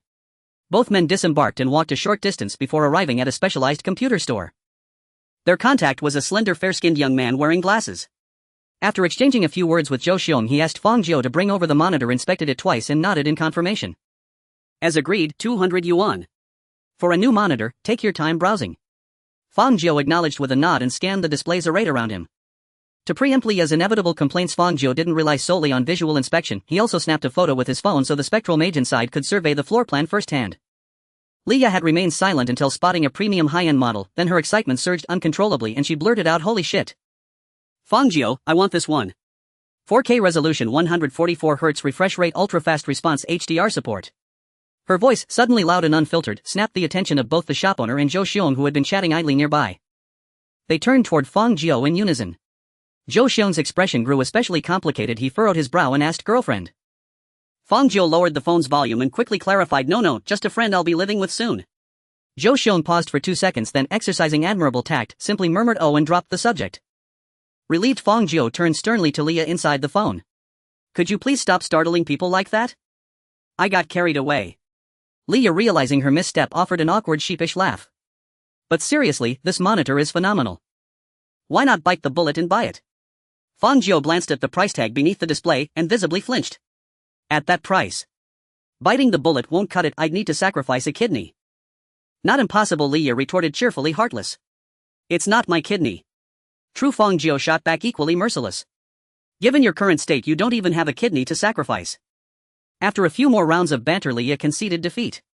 Fine, you're the boss. I'll stay quiet while you choose." "That's what I've been saying." Fang Jiu smiled faintly, then, mindful of his tight finances, selected a modest yet functional second-hand monitor. It wasn't that brand new units were unattainable, it was simply that pre-owned models offered superior value. Leah voiced no objection. To her, the monitor was merely a conduit, an interface for displaying her image, facilitating conversation with Fang Jiu and expressing her needs. Of course, a higher quality unit would enhance her video watching and photo editing experience, but it remained fundamentally a tool. Yet just as Fang Jiu completed payment and prepared to leave with his new purchase, something white caught his eye in a corner of the shop.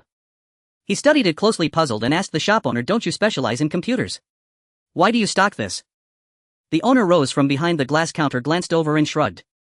"Oh, that's not for sale. Someone dropped it off. We thought it might still work, but after testing it repeatedly nothing happened. It's clearly broken." I was about to toss it. Fang Jiu stared at the white object for a long moment, then realization struck and his eyes lit up. He turned to the owner, hopeful. "Since it's irreparable, may I take it with me?" The owner eyed him curiously. "Well, sure, but why on earth would you want it?" "I'll tinker with it." A faint enigmatic smile played across Fang Jiu's lips. "I have a friend who might find use for it." Half an hour later. Room 502, Building 7, Harmonious Home Residential Complex. A pristine white robotic vacuum glided silently out of the kitchen and halted before Fang Jiu. Its crimson indicator light flashed sharply, and from its speaker erupted a piercing metallic female voice. "Fang Jiu, I fucking hate you." Fang Jiu had not anticipated matters would progress so smoothly. He reflected that Leah muttered about the physical form every few days rather than endure her complaints day after day. He might as well devise a way to fulfill this wish of hers. Crafting a living human being by hand was beyond his capability. Nor did he possess knowledge of alchemy or the art of automata. By sheer coincidence he had spotted a robotic vacuum cleaner in a display store, and inspiration struck like lightning. Astonishingly, it had worked.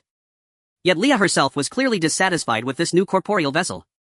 In the spacious living room, a white robotic vacuum surged wildly toward Fang Jiu's toes. "I'll obliterate you. I'll obliterate you, Fang Jiu." Fang Jiu gazed downward, expressionless at the vacuum cleaner at his feet, its feeble collisions eliciting not the slightest sensation. Instead, he felt an almost irrepressible urge to laugh. "I know you're anxious, but first calm yourself." Struggling to suppress his mirth, Fang Jiu feigned solemn composure as he spoke. "Look on the bright side, at least you can now move, run, and even turn corners. That's already a vast improvement over before. I'm declaring war on you right here, right now. I am a royal court mage, valedictorian of the Zydal National Academy. And yet you've stuffed me into a robotic vacuum cleaner, worse still, a second-hand unit with half its internal components already broken." Her voice, distorted and fractured by the decrepit machine, rang out with wounded dignity.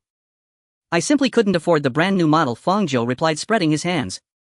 "I checked online just now, the original price is 4299 yuan. It's considered mid to high-end among robotic vacuums. Look on the bright side, at least its fundamental architecture is quite solid. Moreover, let's be realistic, this is a promising beginning. Think about it, in just a few days you've already gained mobility and steering capability. A fully functional physical body may not be far off." Hearing this, Leah found the logic compelling, and her repeated collisions against Fang Jiu's toes gradually ceased. "Is that truly what you believe?" "Absolutely." "Then lift me up, hold me high so my scanner aligns directly with your face." Though uncertain of her intent, Fang Jiu complied, lifting the robotic vacuum and raising it until it hovered level with his own face. A rectangular screen on the robot's front flickered once, and two flat crimson indicator lights ignited, resembling Leah's eyes. The thought that Leah now resided within this machine caused Fang Jiu's facial muscles to twitch twice before he asked, "What are you planning to do?" "I just downloaded an emotion recognition system and linked it to this machine's scanner," Leah declared, voice icy. "Now I'll ask again, truly are you not merely toying with me?" Fang Jiu marveled inwardly at her ingenuity, then adopted a grave expression and countered, "Can't you tell how utterly serious I am?" Deep happiness 99. A sudden silence fell upon the room. Seconds later, Leah shrieked, vibrating violently, "I'm done playing, I'm taking you down with me." Seeing Leah prepare to activate hidden backup energy for a spectacular self-destruct sequence, Fang Jiu reacted instantly, snatching her up and tossing her onto the sofa. As ill fortune would have it, the robotic vacuum landed squarely in the narrow crevice between the sofa cushions, wedged upright and immobile. Leah strained to twist her mechanical frame, but hardware limitations rendered all effort futile. No amount of force could dislodge her from the sofa's grip. After repeated fruitless attempts, her movements slowed inevitably and her hoarse, frigid cries dwindled into silence. Finally she lay motionless, resigned, trapped in the sofa's narrow fissure, utterly still. Watching this, Fang Jiu suddenly felt a pang of pity and quietly approached, "Are you alright?" "I might as well commit suicide." "That's hardly necessary," Fang Jiu consoled. "If you truly dislike this form, you're always welcome to return to my smartphone." "That's precisely the problem." Leah's voice trembled near tears. "I'm still unskilled in navigating electronic data streams. I've attempted reintegration several times, all failures." Fang Jiu paused, startled. "So you can't return?" "I can return," Leah murmured, small and defeated, "but it'll take 2 or 3 days, at least. If luck turns against me, 4 or 5. In other words, she would have to endure life inside a robotic vacuum for another 2 or 3 days. Fang Jiu opened his mouth, preparing comforting words. Yet he hesitated, recalling past attempts to comfort others with forced optimism, each ending with the recipient rolling their eyes and fleeing in tears. This time he chose silence, and turned instead to contemplating alternative ways to ease the tension. Before he could act, however, Leah herself underwent an unexpected shift in mindset. "Fine, this robotic vacuum will do. Her tone had shifted, accepting reality with newfound lightness and equanimity. Today I pilot a vacuum cleaner, tomorrow perhaps a skyship. Consider it a novel experience. Fang Jiu was taken aback by her swift adjustment. You call me easygoing, I'd say you're remarkably optimistic. Had I not been optimistic, I'd have wept myself to death the moment they sealed me inside that binding software back in that one-hit 999 game. Enough of such nonsense, help me flip over. Oh. Fang Jiu retrieved Leah from the sofa's crevice, rotated her to lie flat and placed her beside him. Leah pivoted, directing her scanner toward a particular corner. Set my predicament aside for now, let's discuss you. Did you really buy those items to confront that headless specter? Fang Jiu followed her gaze to the heap of ghost-repelling artifacts he'd painstakingly purchased and piled upon the floor. 2 peachwood swords, 14 yellow talismans, 2 blocks of frozen dog blood, a bronze bell resembling a wind chime, a ritual measuring rod, 3 enchanted ropes, and a host of other bizarre, esoterically ominous objects.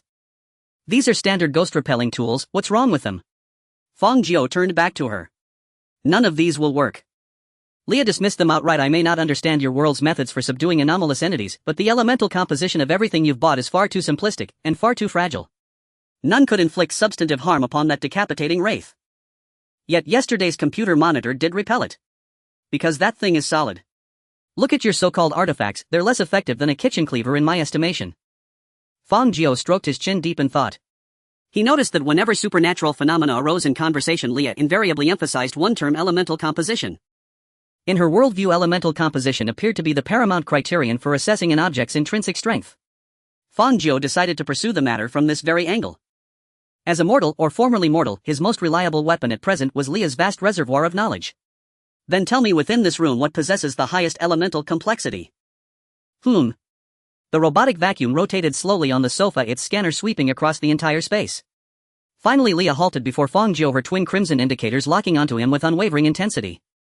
You. Leah affirmed decisively, you possess the most complex elemental composition in this entire room, and it has grown even more intricate, more singular since yesterday. Fang Jiu blinked. What does that mean? Leah paused, then asked after a beat, have you noticed feeling stronger than yesterday? Or experienced anything else unusual? It was an odd question, and one Fang Jiu had never considered. He suddenly recalled descending 5 flights carrying the monitor today without drawing even a single labored breath. And moments earlier, ascending those same 5 floors while clutching heavy bags and cradling the robotic vacuum, he'd felt no fatigue whatsoever. Now that you mention it, yes, something has changed.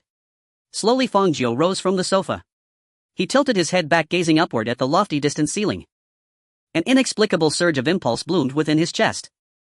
Like schoolboys walking home together, passing beneath a leaf suspended high above, they'd inevitably tease one another, touch it and you're a legend. At that instant Fang Jiu felt an irrational, unshakable confidence rise within him. His muscles instinctively coiled and tightened, his blood roared through his veins. Within that fleeting moment his lower body strength felt unprecedentedly formidable. He bent his knees, lowered his center of gravity, and then launched himself skyward. To Fang Jiu's utter disbelief, he soared higher than ever before. Air screamed past his ears, the impossibly distant ceiling rushed toward him, swelling infinitely in his vision. With effortless grace he extended his hand and brushed the ceiling of his own home. Gravity then gently reclaimed him, drawing him back to earth. Upon landing he merely bent his knees slightly, as if he'd executed nothing more than a gentle hop. He had touched it. He had truly touched his ceiling. The entire feat felt astonishingly effortless, even as though he'd exerted only 70% of his capacity. For Fang Jiu, who had never exercised regularly, such a feat was utterly impossible. Even stranger, this extraordinary power resided exclusively in his legs. His upper body remained entirely ordinary as before. It was as though only his thighs had received dual injections of enhancement serum. Was this the lingering effect of that death and return phenomenon? Fang Jiu instinctively recalled last night's surreal event. After all, extraordinary consequences often trace back to extraordinary causes. And the sole plausible explanation for his enhanced leg strength was precisely that nocturnal anomaly. But why his thighs? Last night he'd been beheaded, not disemboweled. If any part warranted reinforcement, it should have been his head, or at least his neck. His thighs made no logical sense. Strange. Fang Jiu scratched his head, baffled. His newfound ability seemed far more layered than he'd imagined. Leah, what do you think? But before Fang Jiu could finish, a wave of chilling dread washed over his entire body. Wind, black wind, whispered past his ears. He watched countless tendrils of darkness unfurl from a single ink-like speck on the ceiling, racing across walls, television screens and floorboards with terrifying speed. He heard the shrieking deluge of rain, a violent chaotic downpour hammering stone-paved streets. A stench of rot and decay flooded his nostrils. Outside, a mournful wailing gale howled like a tormented spirit. Fang Jiu felt himself violently yanked back into last night's suffocating darkness, yet he distinctly remembered it was daytime. Bright, radiant daylight. Fang Jiu. At that dazed, disoriented instant, Leah's voice detonated beside his ear, a sharp, distorted mechanical shriek that jolted him fully awake. Instinct whispered a grim truth into his soul. The specter had returned. It stood directly behind him. A long blade tore through the air, streaking sideways with a metallic shriek and the iron tang of blood. Yet before the grisly decapitation could replay, Fang Jiu dropped his head on pure reflex, barely evading the blade's lethal arc. Instantly he whirled around, casting a rapid glance at the headless wraith that had materialized behind him, and delivered a powerful left front kick. Fang Jiu trusted his leg strength implicitly. Even a 200-gen brute would fly half a meter from such a blow. Yet the bizarre occurred, his left foot passed cleanly through the wraith's abdomen, utterly without resistance, as though kicking empty air. The devastating kick failed entirely, not only missing its mark but leaving Fang Jiu off balance from the misfired momentum. As he teetered toward collapse, he saw the wraith raise its blade once more, slashing down with blinding speed. Done for. His face betrayed no terror, only astonishment and the weary resignation of acceptance. And faintly a complaint. Who claimed ghosts only strike at night? He cursed the horror film director for misleading audiences, then felt an icy chill graze his neck. His head was severed, for the second time. A misty and chaotic world unfolds before him. Countless shadows overlay his line of sight and a heavy darkness spreads around him. All he can see are murky and formless patches of color. Fang Jiu's physical body has perished, yet his consciousness has been cast into this place, thrown into a colossal vat filled with thousands of colors oozing with a thick viscous fluid. He feels a verdant green serpent coiling around his wrist, leaving behind a slick cool liquid, and he can feel the scorching red like a thin scarf wrapping around his neck, burning his skin. Meanwhile, the heavy and coarse yellow covers his knees, burying his legs, while the piercing blue rushes like a torrent, crashing against his chest and abdomen. As for his back, it is crawling with myriad other colors, some cold, some hot, some emitting a fragrant aroma, while others reek of foul stench. They swirl, twist and crush frantically, dragging Fang Jiu's consciousness deeper into the vat. It feels as though he is plummeting from an altitude of 10,000 meters, a sensation of weightlessness engulfing Fang Jiu. As his consciousness sinks rapidly, the surrounding colors gradually fade away, replaced by an ever-deepening and heavier black. Finally, Fang Jiu's back touches the bottom of the vat. In an instant, Fang Jiu's consciousness gains a moment of clarity. He feels himself propelled by a mysterious force, suddenly standing up. But soon Fang Jiu realizes that it is not he who has risen, but rather the gravity within this vat has rotated 90 degrees, changing direction. Upon realizing this fact, Fang Jiu attempts to discern the objects before him, only to find that his eyelids feel glued together, heavy enough to barely open a thin slit. Through this narrow glimpse, Fang Jiu finally sees the one thing he can somewhat comprehend in this bizarre space. A gigantic silver machine stands at the center of all the chaos. The machine's structure resembles an antiquated supercomputer with numerous dim screens on its front where complex texts and numbers continually flicker in the center. Hundreds of cables extend from the underground on either side of the machine, resembling the roots of a towering tree. Thousands of buttons, each with various functions and shapes, are quietly laid out in front of the machine, while the colors in the vat flow past the buttons without staining them, merely trickling through the gaps. Behind the machine, countless massive pipes extend outward, seemingly breathing, transporting some blue-glowing substances deep into the vat. Fang Jiu stands before this machine, astonished by its size and bewildered by its strangeness. However, before Fang Jiu can engage in rational thought and analysis, he sees all the screens suddenly extinguish. After a brief pause, a string of vibrant red numbers simultaneously appears on each screen. In the next moment, a cable suddenly surged towards Fang Jiu, piercing through his heart and shattering his consciousness.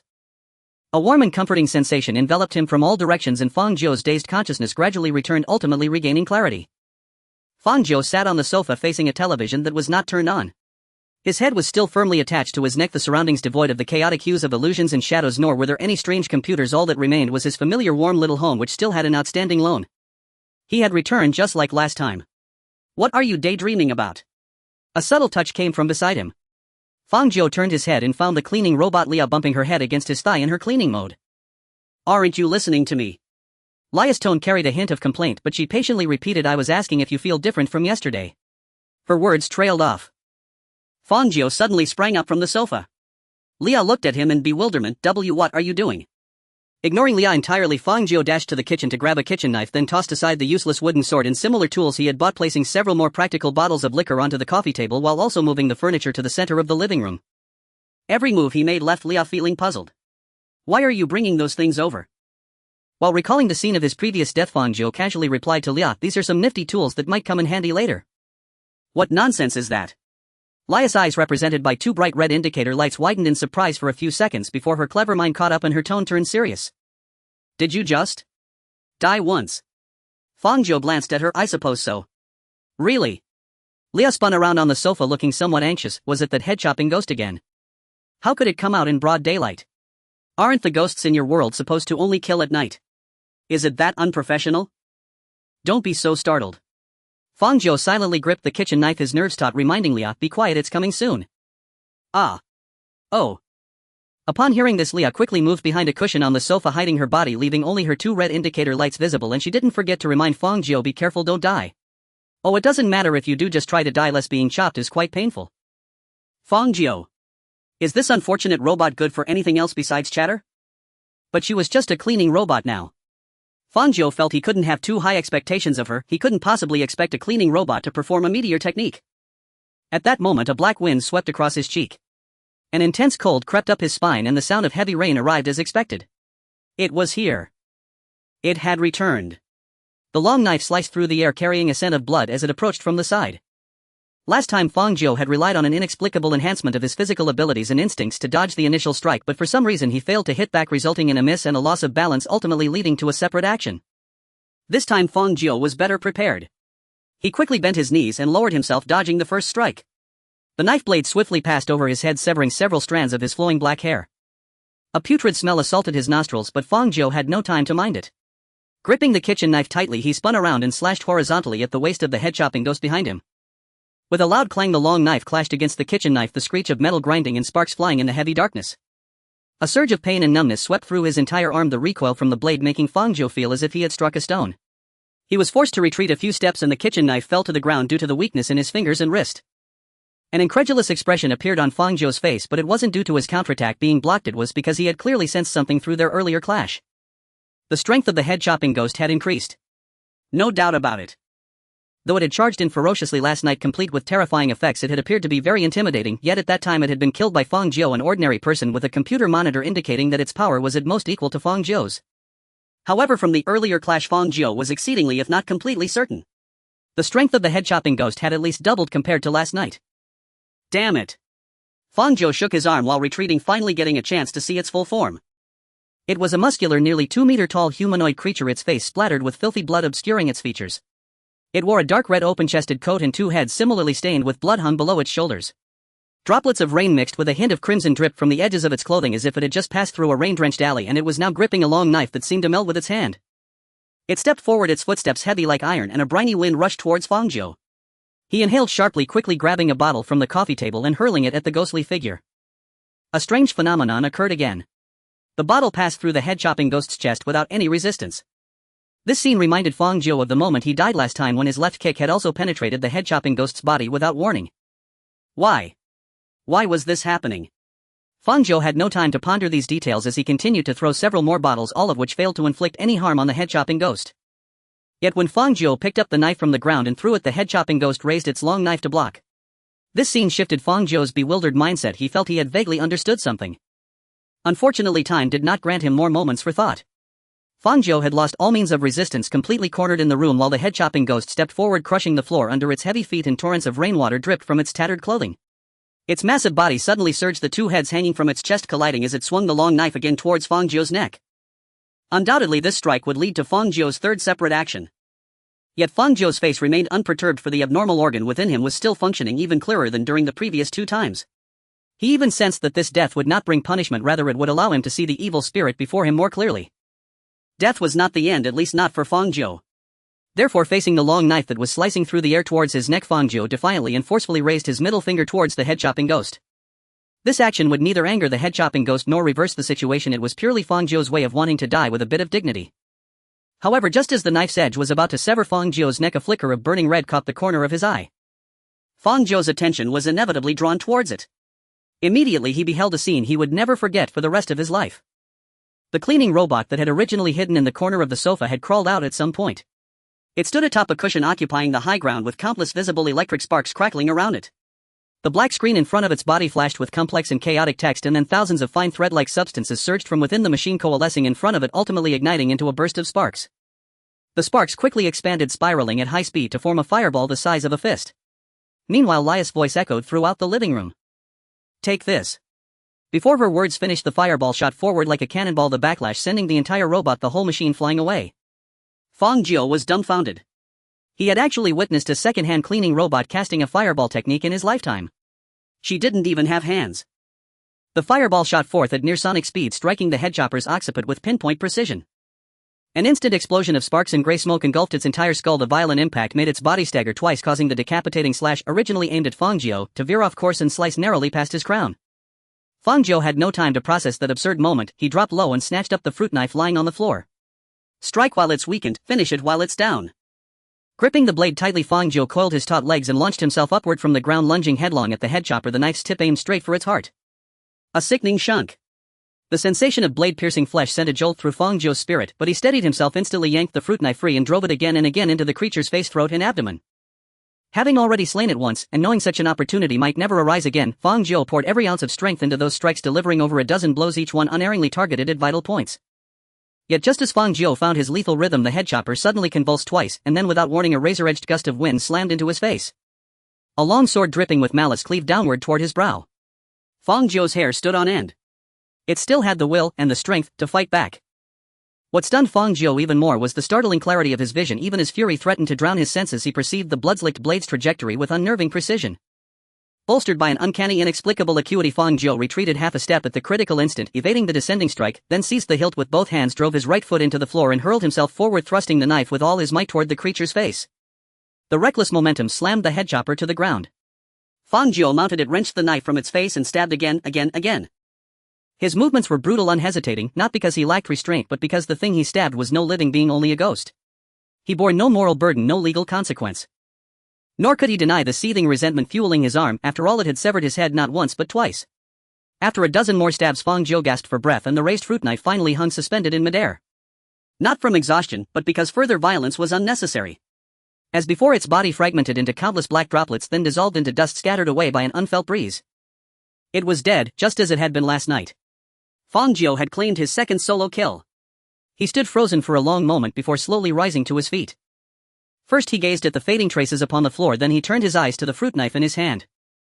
Grayish dust clung faintly to the blade, a strange phenomenon. Even untouched, the particles dissipated like bursting foam, vanishing with time. Within seconds the knife gleamed clean once more, save for its warped bent frame and shattered tip, mute testament to its violent use. Truly uncanny, Fang Jiu murmured, his eyelid twitching. Only then did his frayed nerves begin to loosen, fatigue and pain surged through his untrained body. He tossed the knife aside, grimaced and sank into the sofa, then began inspecting his injuries. His forearm bore a 5-centimeter gash, likely inflicted during that narrow evasion when he'd failed to fully dodge the head chopper's counterattack. Fortunately, it was only a superficial wound. His lower back ached more than expected, probably a strained muscle from twisting mid-stab. Elsewhere, only minor scrapes and bruises marred his skin, trivial enough to dismiss. Just then a shrill electronic screech erupted from the corner of the living room. Yikes! Fang Jiu jolted upright. What in the world was that? Before he could react, a robotic vacuum cleaner shot out from the shadows, hurtling wildly until it crashed squarely against his foot and halted. Seeing smoke curl from its rear, Fang Jiu's blood ran cold. You're not malfunctioning, are you? At his words, Lia's pristine white chassis trembled violently thrice and her voice emerged, crackling with static. Fang Jiu blinked. Why are you stuttering? TTT, it's not stuttering, it's glitching. SSS. Fang Jiu reacted instantly, recognizing Lia's mechanical stutter for what it was, a system failure. But he wasn't an engineer, had no idea how to repair it. So abandoning all pretense of expertise, he resorted to the oldest remedy known to mankind. He picked it up and rapped it twice against the edge of the table. Fang Jiu, Leia began, ready to unleash a tirade about irreversible mechanical damage, the very act of striking a machine being in her view tantamount to murder, when with two sharp clacks the smoke ceased and the indicator lights on its front scanner panel flickered back to life. Better now? Fang Jiu asked. Actually, it is. Her voice returned to normal, though laced with bewildered awe. Your brute force method somehow realigned my internal components. How did you do it? Ancestral wisdom, go ahead and learn it. You just got lucky. Leia muttered skeptically, then brightened, her optical sensors shimmering with newfound delight. By the way, you're alive. Did you win? Didn't you see? Fang Jiu asked, puzzled. Nope. Leia's repaired chassis emitted a louder than usual voice brimming with flustered energy. I got blasted across the room, I just flipped myself upright. No wonder you glitched. Fang Jiu recalled the fireball's immense recoil and nodded. I suppose I won, though I'm utterly spent. 2 days' worth of exertion crammed into minutes, then as if struck by sudden realization he turned urgently to Leia. Did it truly die this time? Ha! Oh, let me check. Leia circled the living room's perimeter, seemingly analyzing the creature's elemental composition to confirm its status. After roughly 10 seconds she returned before Fang Jiu paused and spoke with quiet complexity.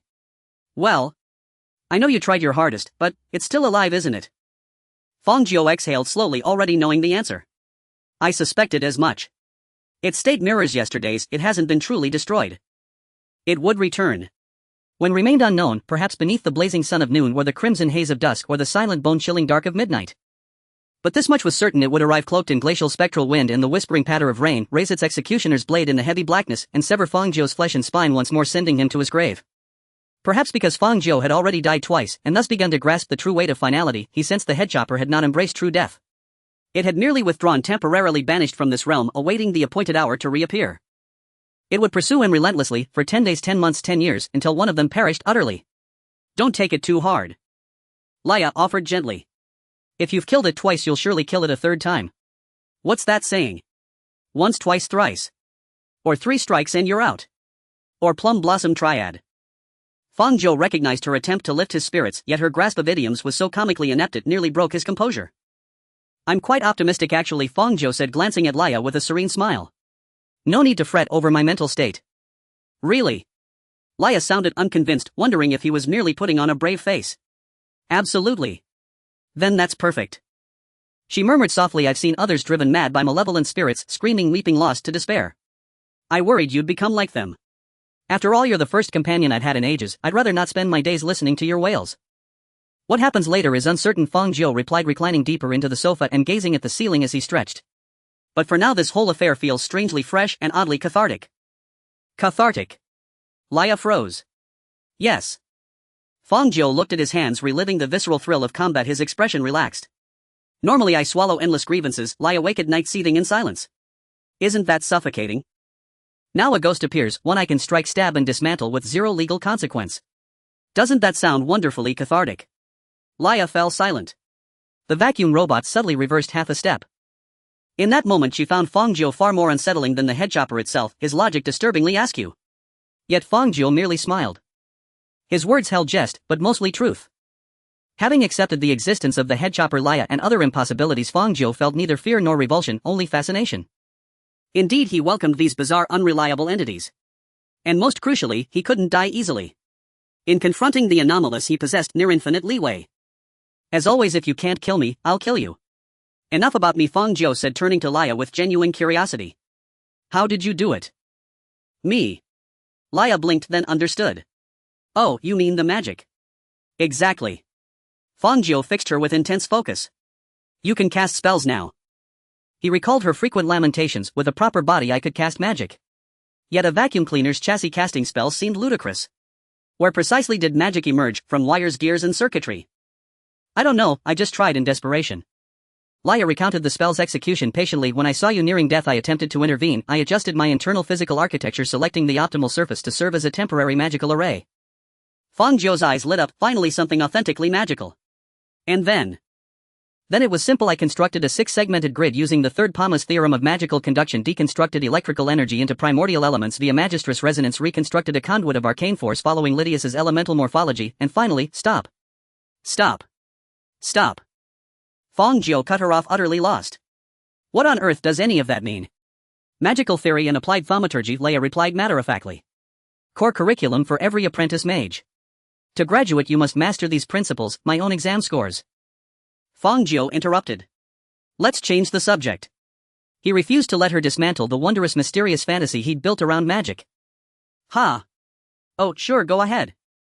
Back to the ghost. Fang Jiu lowered his gaze to his hands, the visceral memory of close-quarters combat still vivid. What troubled him most was the recurring phenomenon of penetration. Why did some of his strikes pass cleanly through the headchopper's form? Yet Laya's fireball and his final fruit knife had undeniably wounded it. Some underlying logic must govern this. During the life-or-death struggle he'd had no time for reflection. Now in safety those questions bloomed like spring bamboo, unstoppable, insistent. Fang Jiu turned to Laya, seeking the observer's insight. Do you think it might be? But before he could finish, something felt wrong. Laya's indicator lights dimmed and went dark. Her screen turned blank. Her chassis, which had been roaming freely moments before, froze motionless. Dim sunlight from the window spilled over her, yet she seemed to vanish, leaving behind only a cold, inert second-hand machine.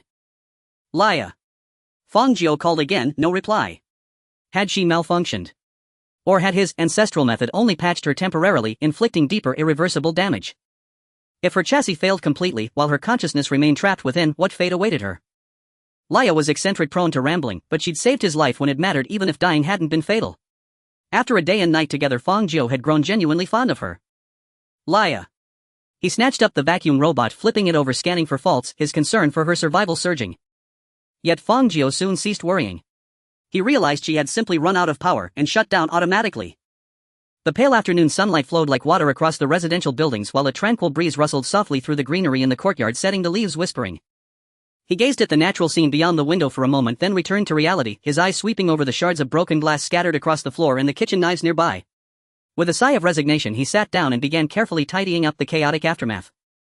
You see, this is the part superhero films never show you. After every cataclysmic battle, someone inevitably has to curse under their breath while cleaning up the wreckage. While waiting for Leia to recharge, Fang Jiu casually dragged the robotic vacuum cleaner into a corner and plugged it in. There was in fact something he had forgotten to tell Leia ever since his second death, and return he had sensed something subtly amiss. His body had changed. Just as Leia had earlier hinted, he discovered his leg strength had dramatically increased. During his struggle with the headless ghost, he also noticed his vision had grown astonishingly sharp. His previous myopia and astigmatism, caused by years of eye strain, had vanished entirely, replaced by native Ultra HD resolution clarity several times greater than what he'd ever experienced even with corrective lenses.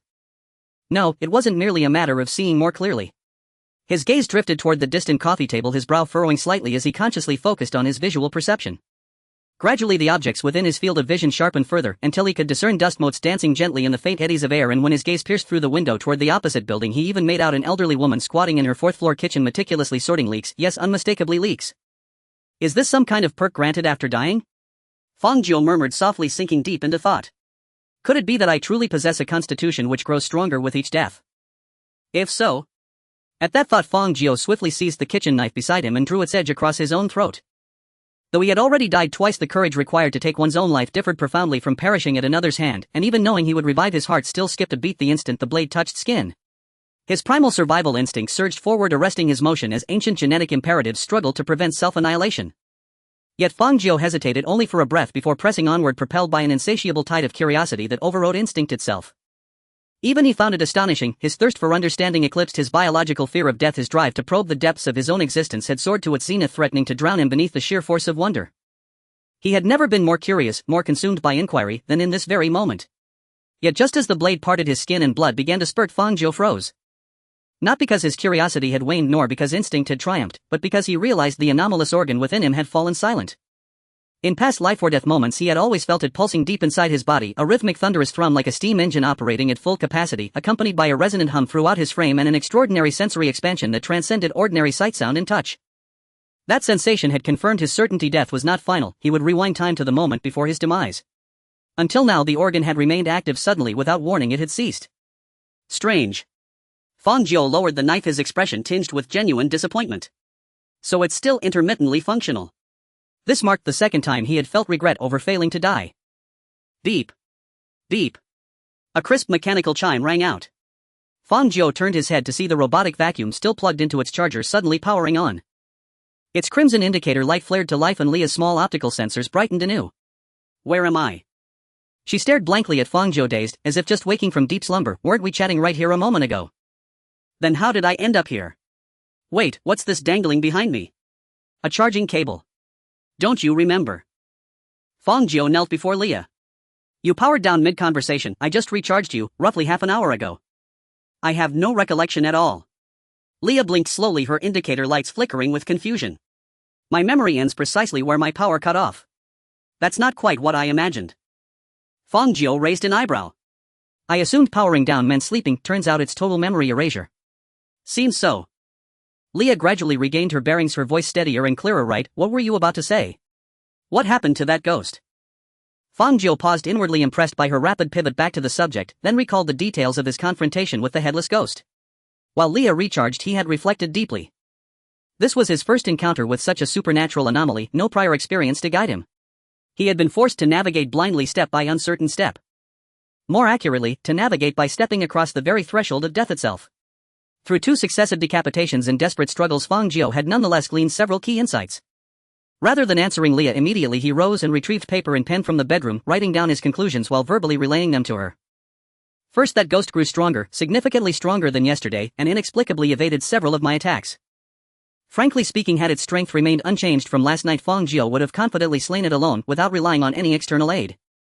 But reality proved far less accommodating. It had grown stronger still. And next time it returned it might be even stronger yet. On the paper Fang Jiu wrote his hypothesis, I believe each time I kill it emerges stronger than before. Leah gave a slight tremble atop her charging dock. If we barely manage this time then next, we'll deal with next time when it comes. Fang Jiu maintained his composure as he continued, in any case the pattern holds, it grows stronger upon death. That much seems certain. Any other traits? Leah asked after a pause. Yes. Fang Jiu wrote with deliberate clarity, I suspect it may develop immunity to the method by which it was previously killed. What does that mean? Leah froze instantly. It means the technique that killed it once will fail the next time.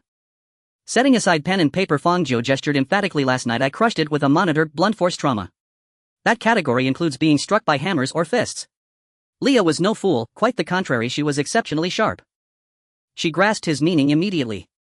So you think bottles, chairs and stools passed straight through its body because it had already been bludgeoned to death last night? Exactly. Fang Jiu spoke gravely. Kicking or slapping it is useless, but cutting or stabbing with edged weapons remains highly effective. A sound inference. Leah nodded in full agreement, even as tension tightened her voice. But doesn't that imply it'll become immune to blades next time? After all, you just stabbed it to death. Very likely. Fang Jiu's voice dropped low, heavy with mounting pressure. At the extreme, if it were killed 100 times consecutively, it might eventually grow immune to every conceivable method of death, becoming omnipotent, unbound by heaven or earth. At that point all would be lost. Even with his own death and return ability intact, the stalemate would devolve into an absurd standoff. You can't kill me, and neither can I kill you. His future would become utterly headless, literally and figuratively. To summarize. Having finished documenting the two core traits of the headless ghost, Fang Jiu tapped the paper firmly with his pen, then slowly rose from beside the coffee table. He fixed Leah with a solemn gaze. We must devise a way to destroy it permanently before it achieves invincibility. Leah intuited his unspoken intent. You mean, magic? Precisely. Fang Jiu recognized it as an excellent line of reasoning. As the saying goes, only magic can defeat magic. Only the anomalous can overcome the anomalous. Since blunt and edged weapons had both failed against the headless ghost, next time they would kill it with magic. Yet Leah fell silent. She rotated twice in place, seemingly aware of the limitations imposed by her current form. The fireball she'd improvised in desperation had only wounded the ghost, not destroyed it. To eradicate it completely they would need far more potent, far more refined magic. Fang Jiu glanced at Leah, then waved dismissively. Just a passing idea, for now. No need to rush into experimentation. Let's eat first, fill our stomachs. Outside dusk approached. The neighboring apartment blocks glowed warmly, silhouettes bustling in kitchens as stir-fries sizzled. Fang Jiu stepped into the kitchen, then paused to glance back at Leah on the floor. Oh, would you like something too? Me. Leah snapped, alert, then blinked again, baffled. Wait, what exactly am I supposed to eat in this state? Sunflower seed shells. Shredded tissue paper. Fang Jiu ventured playfully. Leah paused. Then, well, why not? Hand them over. Fang Jiu was stunned. This time it was him who froze. He'd only teased her, hoping to elicit that rare flustered blush, the kind no words could match. Instead she'd accepted instantly, leaving him momentarily speechless. Seriously? Fang Jiu quirked a corner of his mouth. You fully embraced reality. I'm not actually eating them, I'm repurposing them. Leah spun once more, urging him, hurry, give me some sunflower shells, scraps of paper, or any stylish little trash you've got lying around. Fang Jiu studied her intently. What are you planning? Didn't you just say we need a solution? Maybe I can try. Her voice rang with quiet conviction. I'm going to draw a magic circle.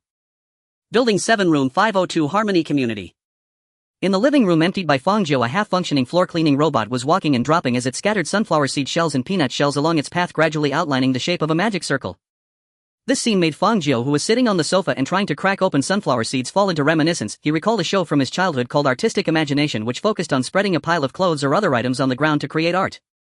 Now what Leah was doing seemed no different to Fang Jiu from that show. The only difference was that Leah was genuinely drawing a magic circle, intending to create a supernatural magical miracle from the litter on the ground. But speaking of which, why does your magic circle have sharp angles? Fang Jiu stared at the bizarre polygon that seemed to be composed of countless squares on the ground, feeling that it deviated from his understanding of a magic circle. Aren't magic circles usually round? That is your misunderstanding. Leah continued to spit out sunflower seed shells from the wind outlet while proudly responding, real magic circles have always been like mine, sharp and angular. How beautiful. It seems we have quite a difference in customs between our worlds. Fang Jiu thought that his view of the magical world had to be refreshed again, then he wrapped the finished sunflower seed shells in a tissue and placed them on the ground beside him. This bag is done. How much longer will it take you to finish drawing? That's already 6 bags. He had been cracking seeds for a long time, his cheeks aching, yet he hadn't seen Leah finish the magic circle. With this bag added, it should be enough. Leah drove the floor-cleaning robot forward, sucking up the sunflower seed shells with gusto while complaining, "Don't complain about being tired, I find it disgusting that it's covered in your saliva." Fang Jiu smiled, raising his head to gaze at the magic circle in the living room, curiosity lighting up his eyes. Originally he didn't have much hope for Leah. Since meeting Leah, the girl's greatest achievement had been playing a song called Hero Song when he was fighting the head chopper, and at other times she provided a little supernatural knowledge. Overall, aside from making Fang Jiu feel entertained, she was hardly of any practical use. However, just recently Leah proved with her actions that even a little robot could cast a fireball spell. Magic truly existed.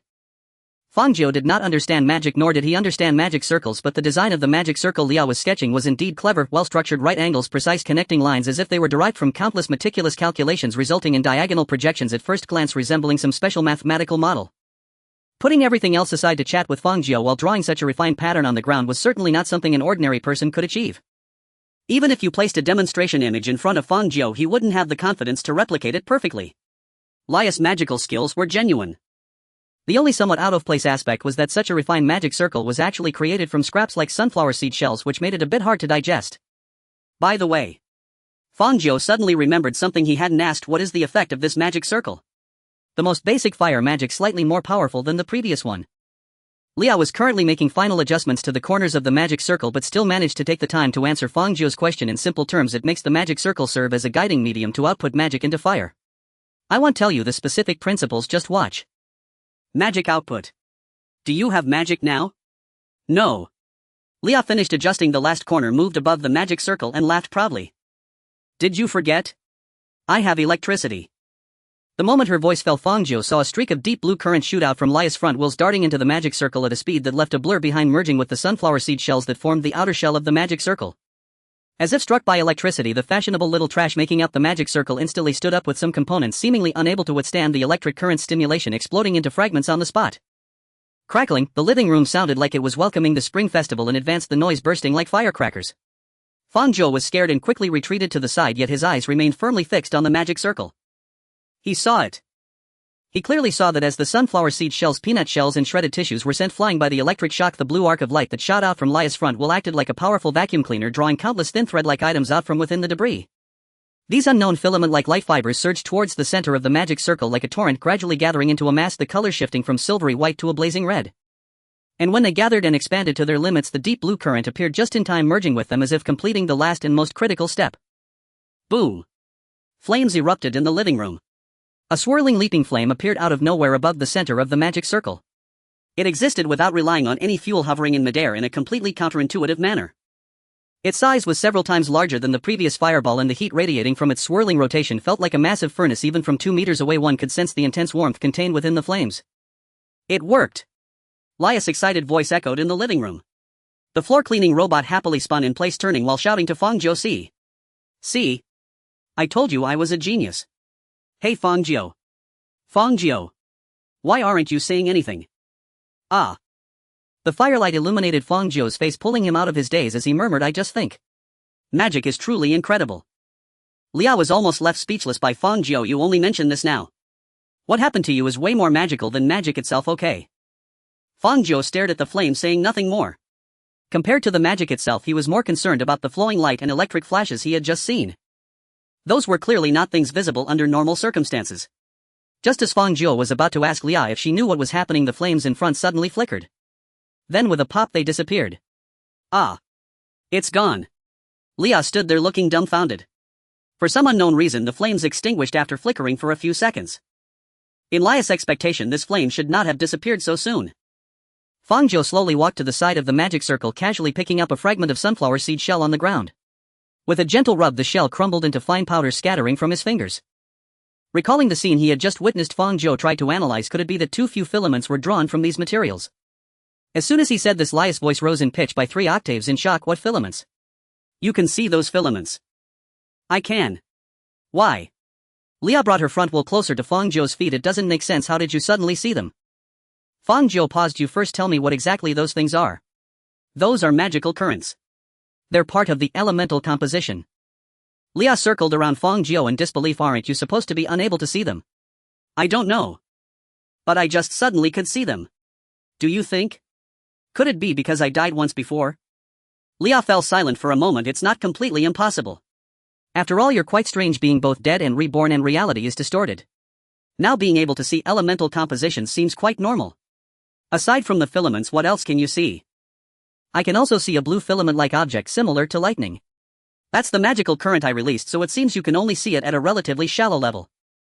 Lia's tone was quite peculiar. Then you are probably at the level of an average magical apprentice. Only by becoming a formal magician can one see the residual traces of elemental compositions, but this is already quite absurd. Even a talented child learning magic from a young age usually takes at least 10 years to become a magical apprentice. Looks like I skipped 10 years of detours. Fang Jiu's expression was complicated. The cost was getting my head chopped off once. Lia's thoughts quickly dispersed, turning to Fang Jiu. Hey. Doesn't that mean if you die a few more times you'll be invincible? It's not that simple. Fang Jiu rubbed his neck. My enhancement definitely has conditions, but I haven't figured it out yet. Then take your time to research it. Leah smacked her lips regretfully and turned back to focus on her magic circle, saying, I also need to study myself. Give me a little more time to understand the material elements of this world, and casually crafting a 4th or 5th tier magic will be within reach. As for the specific strength of 4th or 5th tier magic, Fang Jiu wasn't sure. However, hearing Lia's prideful tone that was almost about to lift her lips, the power was probably considerable. Then you keep at it. I need to catch up on some sleep. Fang Jiu exhaled, feeling fatigue and drowsiness washing over him. So much had happened today and yesterday that the little sleep he got on the sofa last night was nowhere near enough to replenish his spirit. Alright, you go ahead. While Leah sucked up the ashes on the ground, she replied, I'll recharge for a bit and then come back to experiment with the next magic circle. As Fang Jiu was about to step into the bedroom, he paused and glanced back at Leah. Didn't you just recharge? It all turned into magical power. Leah said matter-of-factly. Starting the magic circle just consumed a large portion of my electricity. I need to recharge it fully. Fang Jiu stood at the door for a few seconds, once again having his understanding of magic turned upside down by Lia's simple statement. Fortunately, his perception of magic had already been overturned once, so he quickly accepted the idea that electricity could also be used to create fireball spells. After thinking for a long time, he couldn't come up with a suitable retort, so he decided to act as if nothing had happened and silently walked into the room, falling onto the bed with a thud. The bed enveloped his body, the comfortable warmth gradually spreading over his skin, and the wave of fatigue swept over him, wrapping his consciousness in darkness and slowly sinking. In any case, the head chopper shouldn't appear again in the short term. Leah was also researching magic to deal with the head chopper. All he had to do was rest and gradually restore his spirit. Thinking of this, Fang Jiu's tense body slowly relaxed. He had a feeling that he would be able to sleep well tonight. Meanwhile, on Charlotte's side, things were looking grim. In a cold and somewhat empty coffee shop, Charlotte stared at the freshly baked report in front of her, her eyelids twitching uncontrollably. Are you saying that in just one afternoon there were 3 instances of reality distortion, with the most severe one directly reaching our 5 level? Yes, that's right. Watson, sitting opposite her, wore a similarly complex expression. Our 5-level reality distortion. Since the establishment of the Management Bureau, it had only occurred 5 times. Never did they expect the 6th time would emerge right under their noses. Charlotte felt no excitement at witnessing history, but was instead filled with confusion and panic. Specifically, what impact did this or 5-level reality distortion have? Landslides and tsunamis. Plate drifting. Planetary magnetic field reversal. None of those. Watson elegantly took a sip of coffee, then looked at Charlotte seriously. It made pi an integer. Charlotte nearly spat her ice-cold cola onto Watson's face. Pi rounded to the nearest integer. His grasp of mathematics and science extended only as far as compulsory education. Cutting-edge scientific theories were utterly foreign to him. So what cataclysmic shifts had transpired in the world after pi was brutally rounded? Watson had no idea. Yet he could vividly imagine it, the mathematicians and scientists shuffling lazily in lab coats toward their laboratories after a morning nap, glancing down to find pi 3 and erupting in ear-splitting shrill shrieks of disbelief. Charlotte wiped cola from the corner of his mouth. So, what now? It's over. Watson spread his hands. This or 5-tier reality distortion lasted precisely 13 seconds. At the 13th second, pi reverted to its true value and all consequences were retroactively erased, leaving virtually no trace beyond our own administration. So it wasn't a permanent alteration of reality. Charlotte exhaled in profound relief. That's good, that's very good. You nearly gave me a heart attack. Not good at all. Watson adopted a solemn expression, attempting to correct Charlotte's casual attitude. Old Holmes, you must remember that residential building now falls under our jurisdiction. Say that again, and I'll punch you. Charlotte snapped, his eye twitching violently. He'd always suspected his partner suffered from chronic cognitive dissonance. I've told you countless times, I'm not Holmes. What's the difference? The difference is my name is Charlotte, not Charlotte Holmes. After delivering this impassioned rebuttal, Charlotte lifted his gaze, only to find Watson staring blankly ahead, feigning deafness. His lips twitched twice, then with a defeated sigh he surrendered. Fine, let's get serious. Charlotte picked up the report from the table. You mentioned detecting 3 distortions this afternoon. 3 distortions, 1 or 2 tier, 1 or 5 tier, and 1 or 1 tier. 2 minor, 1 major. This situation is alarmingly complex. Charlotte arched a brow and began flipping through the report. December 27, 24733 p.m. Reality distortion fluctuation detected within Harmony Residence Building No. 7 hearing after Unit 490. The anomalous index surged from 13 to 417 within 7 seconds, reaching the threshold for our 5-tier reality distortion. At 24740 p.m. The R5-tier distortion manifested, materializing globally as the rounding of pi to the nearest integer, thereby triggering data redacted and data redacted. 13 seconds later, due to data redacted, all effects were retroactively nullified, the distortion ceased, and the anomalous index stabilized at 15. 2 minutes and 18 seconds later, another anomalous index surge was recorded within Unit 490, rising to 106 within 5 seconds, initiating an R2-tier reality distortion. This R2-tier phenomenon has thus far affected only Unit 490. Its origin, manifestation, and underlying entity remain undetermined. 45 seconds after the R2-tier event, an R1-tier anomaly occurred and vanished almost instantly, lasting mere. At 25156 p.m. The R2-tier phenomenon dissipated entirely. The anomalous index within Unit 490 returned to baseline. Charlotte finished reading the report. He sat in silence for a long moment, then raised his hand to summon the waiter for a sugar-free cola. Watson almost quipped about drinking cola in a cafe until he remembered who he was dealing with. And so he let it go. Anything noteworthy? Charlotte tapped the report with a fingertip. In short, 3 things. Distortion. Distortion. And oh bloody hell, more distortion. Clutching the document, Charlotte scrunched his features into a look of utter bewilderment, like an elderly commuter baffled by a smartphone screen. I've never seen a single location trigger distortions this relentlessly. Even those late-night live streamers on my phone don't twist half as much. Suddenly Charlotte's expression sharpened. He locked eyes with Watson, wide-eyed. Wait, were all 3 distortions triggered by the same entity? That's precisely the issue. Watson glanced at Charlotte, genuinely surprised his partner had struck the core so directly. After all, Charlotte usually behaved like he'd wandered out of a satire forum, his mind perpetually occupied by icy puns or infernal non sequiturs. Clearly the gravity of this incident had left Charlotte no room for banter. Analysis confirms the 3 distortions originated from 3 entirely distinct independent entities. Charlotte recoiled. 3 different entities. Are you absolutely certain? Watson added quietly, and all 3 epicenters are located in the same room on the same floor. Charlotte blinked, stunned. You mean 3 anomalous entities are cohabiting? Is that even possible? Watson nodded gravely. Yes. Something was deeply, profoundly wrong. In fact, it was the most inexplicable case they'd encountered since joining the administration. Impossible. Charlotte couldn't fathom it, 3 anomalies sharing space without tearing each other apart. Are they playing Dudizu in there? Watson fixed him with a long silent stare. Does playing Dudizu produce reality distortions? They're anomalies. Honestly, I wouldn't rule it out. Charlotte grinned. Remember Lab 17? The child who triggered it thought he was just gaming, blasting music, drifting charging speed, then rammed the lab's main gate into splinters. Fortunately, he wasn't playing the item-based mode. Watson shook his head. This case is different, Unit 490. He was cut off by the sharp vibration of his phone. Watson pulled out his phone, glanced at the number, and his brow furrowed instantly. He paused, then answered. It's me. Yes, I'm briefing Charlotte. What? His expression darkened, as if hearing something unthinkable. Charlotte sensed the shift immediately, his leg jiggling nervously as he stared, speechless. Understood. Minutes later, Watson ended the call and released a slow, heavy breath. Charlotte couldn't contain himself. Was that HQ? Deputy Director. What happened? Another distortion has been detected. Watson looked at Charlotte and sighed. Just now, anomalous index spiked to 47, barely qualifying as R1 tier. It lasted 16 seconds, then vanished. The epicenter matches the prior locations. Which entity triggered it? The same one responsible for the earlier R1 tier event. So, the weakest one is still alive. Charlotte's face twisted again into a mask of pure anguish.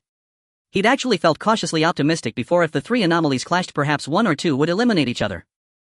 Then they'd only need to handle the survivor, an undoubtedly massive problem, yes, but infinitely preferable to confronting 3 entities governed by mutually incompatible rules.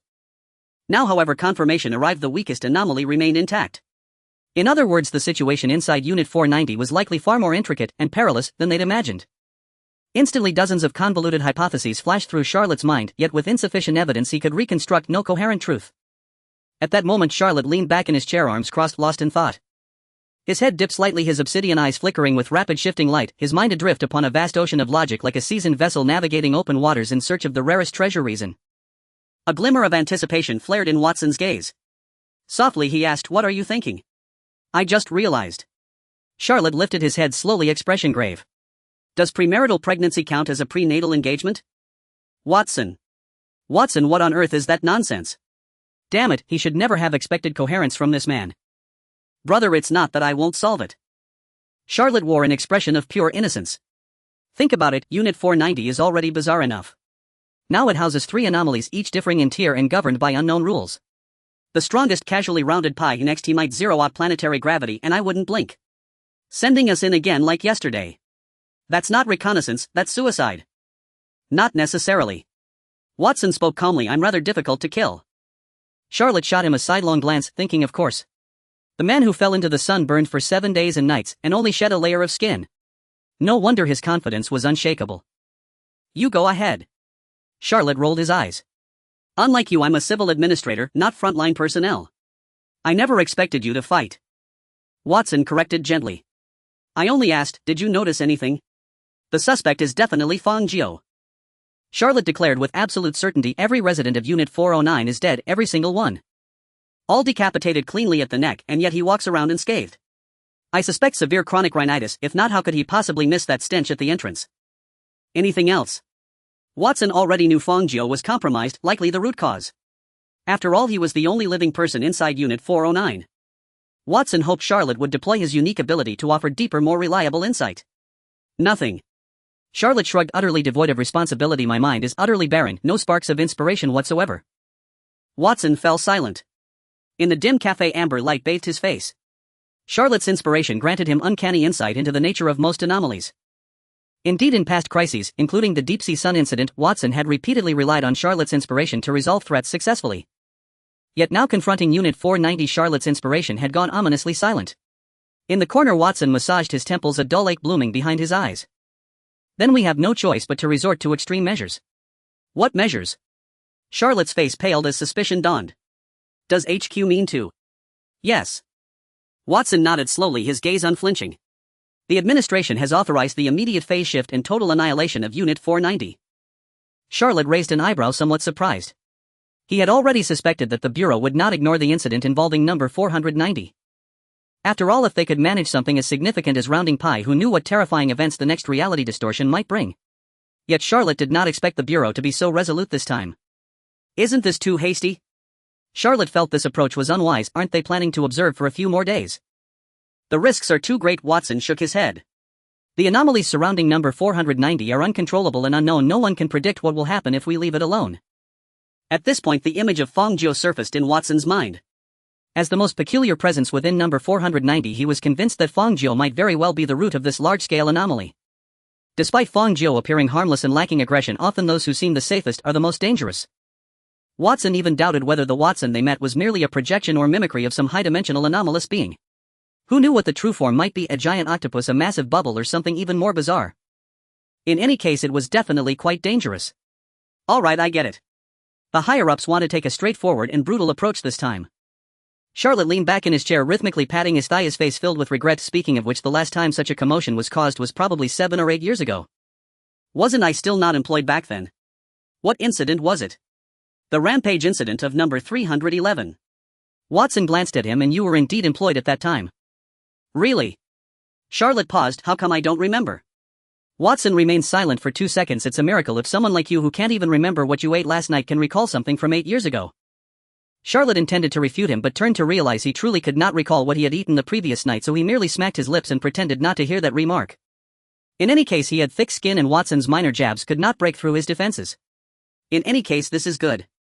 Charlotte awkwardly changed the subject. "At least we won't have to take action ourselves, and afterwards we can request a major leave of absence from leadership. I've already thought of a reason. Just say it's due to psychological instability caused by close contact with an anomalous entity. Following the usual procedure, I should be able to take a paid leave for at least 2 months. There are plenty of people with psychological instability in the Bureau." Watson scoffed twice. "If you used it as an excuse, the most likely outcome is being thrown into a neural synapse machine for consciousness correction." Charlotte instantly shivered 3 times. He had seen those investigators who were thrown into the synapse machine. Each one would scream and wail for half the night and then emerge with a dazed expression, needing about 7 days to remember they were human and not a jellyfish. However, you did say something right. Watson looked out the window with relief, taking a sip of coffee. His gaze pierced through the dim sky past the streetlights lining the nearby path toward a distant residential building enveloped in a deep night. At least this time we won't have to face those terrifying unknown and dangerous anomalies again. A night passed. Morning light seeped through the window cracks, landing on the bed in room 502.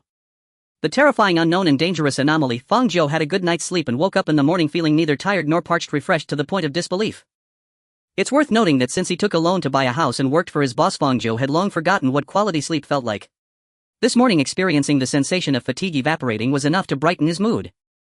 However, soon his mood darkened due to a message. Fang Jiu, why didn't you come to work yesterday?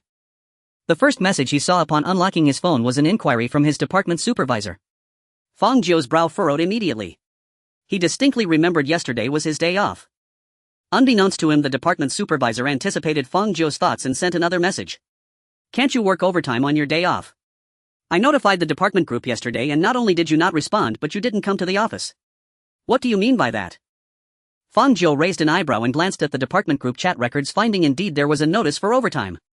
But he had been busy all day and hadn't noticed that message at all.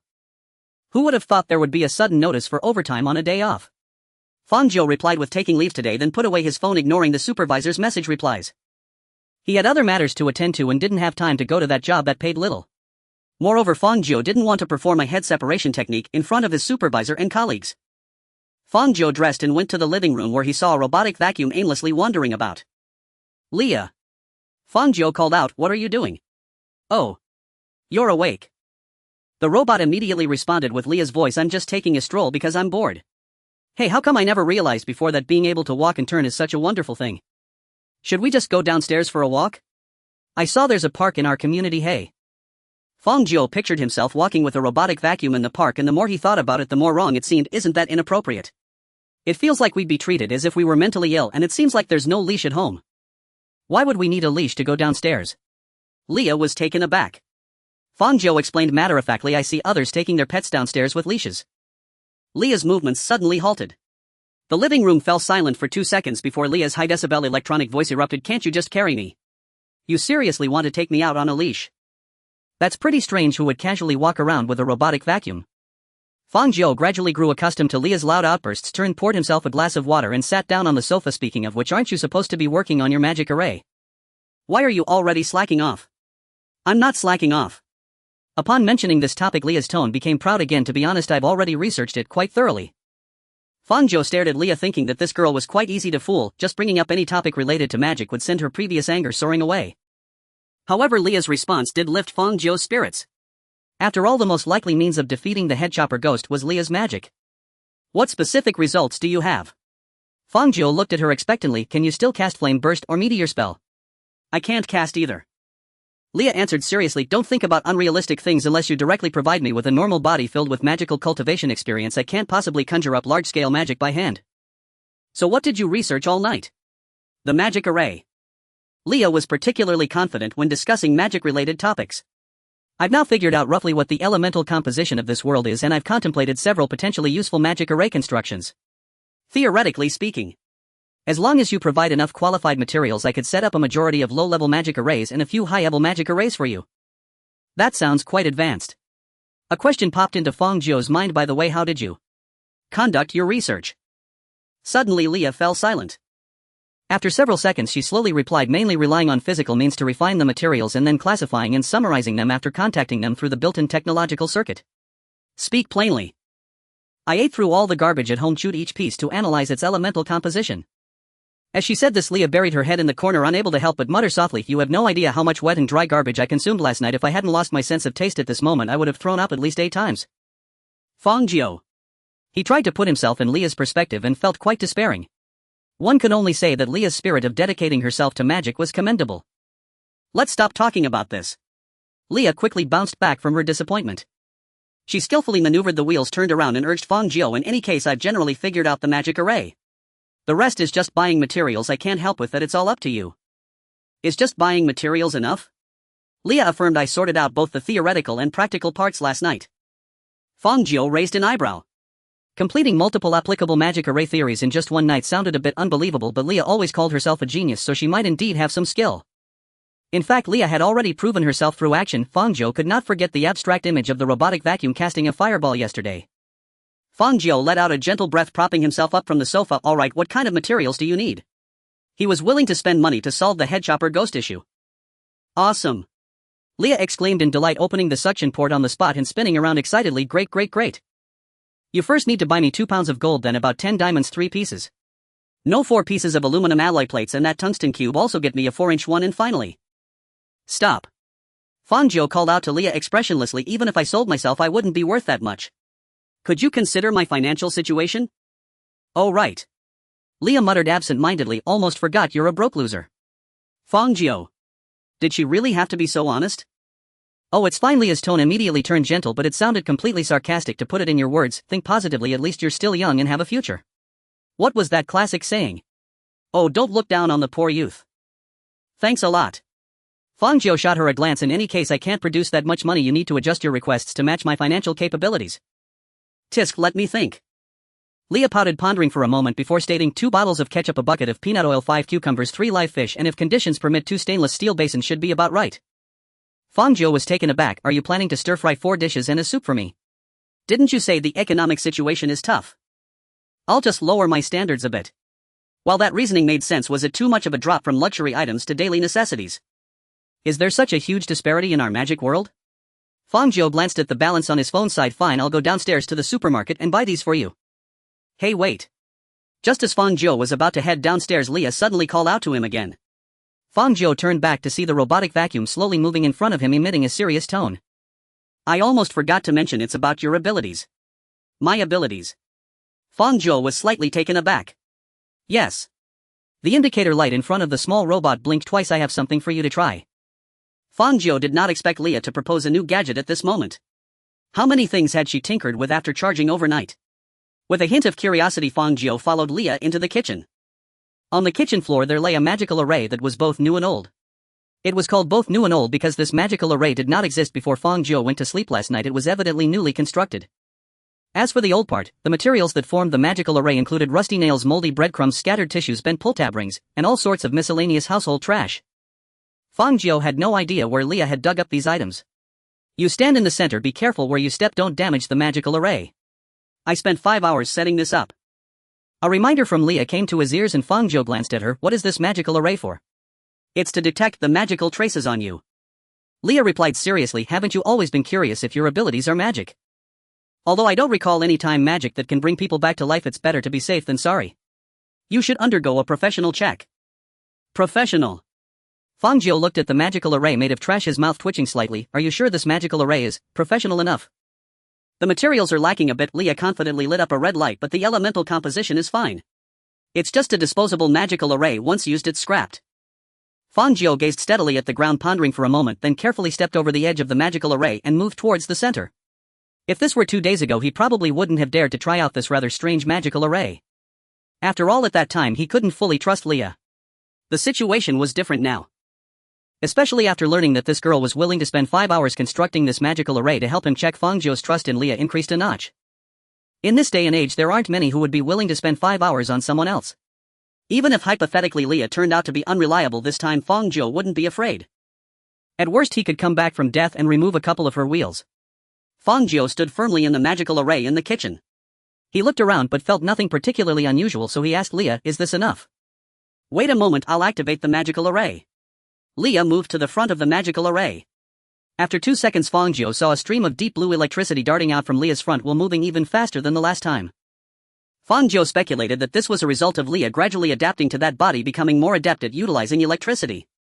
The electric light quickly swept over the external patterns of the magical array, extracting numerous fine white threads from the materials that formed the magical array, and these marvelous threads, imbued with some immense power, surged madly toward the center of the magical array. Almost in the next instant, Fang Jiu saw thousands of tiny threads guided by the electric light coming down to his feet. They clung to him like tentacles with a sticky grip, swiftly climbing up the side of his shoes, crawling up his pant legs, and rapidly spreading upward, almost covering his entire calves in just a few breaths. Fang Jiu was startled, but out of trust in Leah he tried his best to endure the unease rising from the depths of his heart and silently closed his eyes. His calves gradually felt a peculiar and somewhat heavy sensation, making him feel as if he was wearing a pair of high boots. It wasn't uncomfortable, but there was indeed a strange feeling of being wrapped up, and as time passed this peculiar feeling of wrapping gradually moved upward, slowly covering his legs, waist, chest, and finally enveloping his entire body. Fang Jiu felt like a caterpillar waiting in a cocoon, clearly sensing the thing that Leah referred to as magic flowing, wandering over his skin as if probing every detail of his body. Thus this indescribable wonderful experience continued for about 5 minutes. With a series of harsh crackling sounds, the magic flowing wrapped around Fang Jiu dissipated completely. When Fang Jiu opened his eyes again, he saw that the trash forming the magical array on the ground looked as if it had been struck by lightning, presenting a charred and twisted form with some even turning into black ash. As Leah said, the magical array was indeed disposable. After quickly confirming that he was uninjured, Fang Jiu looked at the sweeping robot that seemed to be lost in thought or frozen. What was the result? No magical traces. Leah's voice came after a few seconds, but her tone sounded quite strange. So your revival ability is probably unrelated to magic. Fang Jiu was not surprised by this result. I thought so too. Whether it's that enormous dye vat or the bizarre large machine inside it, or the bright red numbers that appeared in Fang Jiu's memory at the end, none of these complex and strange elements had anything to do with magic. In other words, the puzzle regarding Fang Jiu should have nothing to do with magic. But this is too strange. Leah's puzzled voice floated out. I originally thought it might be some kind of ancient forbidden spell, but there isn't a trace of magic on you at all. Hey, don't you have any thoughts about this ability of yours? What thoughts could I have? Aren't there any special extraordinary beings like you in your world? No. Fang Jiu shook his head. At least I haven't encountered any. This was the truth. Superpower organizations, Huaxia Dragon Group, National Extraordinary Armies, he had only seen these in novels and on television. In reality, the closest thing he had encountered to an extraordinary being was Aunt Lu from apartment 402 downstairs. She seemed to possess a bargaining system, managing to force prices down to half every time she went to the market. Did you feel anything special just now? Leah suddenly thought of something like a stinging pain or dizziness. No. Nausea. No either. No rejection reactions. Leah sighed. This indicates it's not some specific curse or blessing. At this point, a subtle silence spread in the kitchen. After a few seconds, Leah spoke again, her voice somewhat disheartened and awkward, murmuring softly, "Sorry, I couldn't help you." Fang Jiu was taken aback. He did not expect Leah to suddenly say such a thing. Fang Jiu stared at the sweeping robot for a few seconds, then waved his hand. "It's okay, I didn't really help you with anything either. I feel bad for you saying such things. At least you let me stay here." Leah turned around her back to Fang Jiu, slowly walking out of the kitchen. "I originally thought I would be wandering through electronic networks with bundled software and viruses for a lifetime. Since you didn't kick me out, I'm quite surprised." Fang Jiu followed behind Leah, glancing at her slightly off-kilter state. "Why are you suddenly so sentimental? That's not like you." "I just said it casually." Leah's voice was hesitant. "And besides, I was just thinking, if I can't be of any help, you might just throw me out one day for being useless." Fang Jiu was taken aback. "Do I look that heartless?" "No," Leah replied softly, "but over there useless wizards are supposed to be dealt with."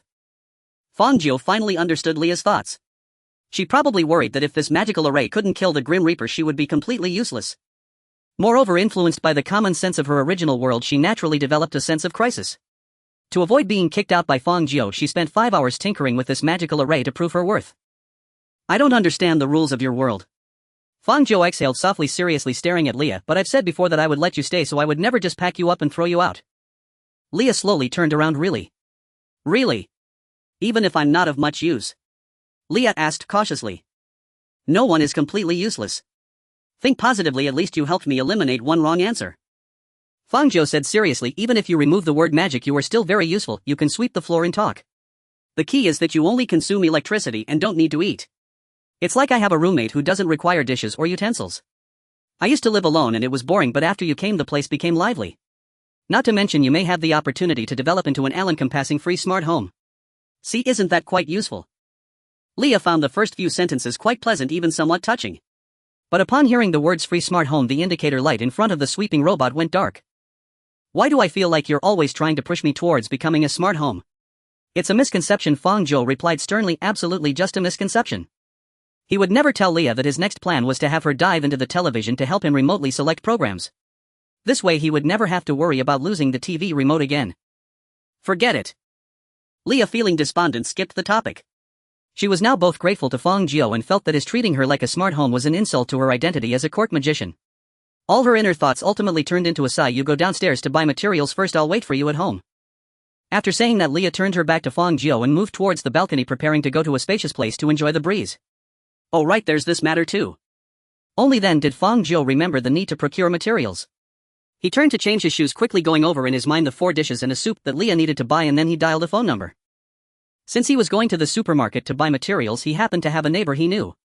Sister Wang from apartment 201 was an employee at the supermarket and had a good relationship with Fang Jiu, often helping him get employee discounts. Having just bought a new monitor yesterday, he was a bit tight on cash now, so any discount would be appreciated. Beep. Beep. About half a minute later, the call was finally connected. Hello, Sister Wang.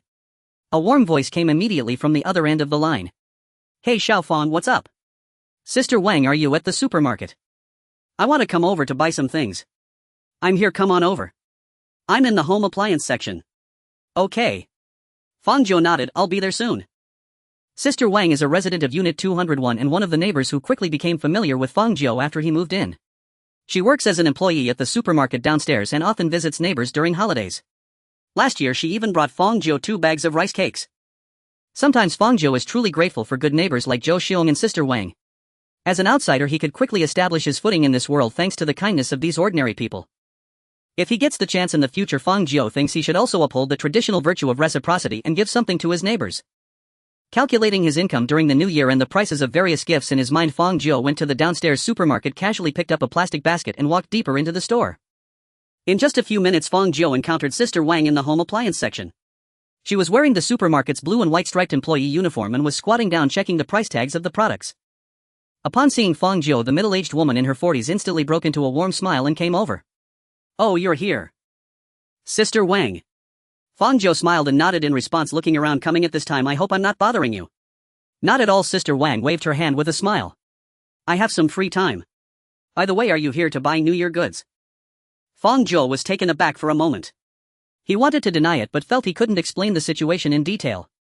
He couldn't exactly say he was buying things to set up a magic circle for his little robot.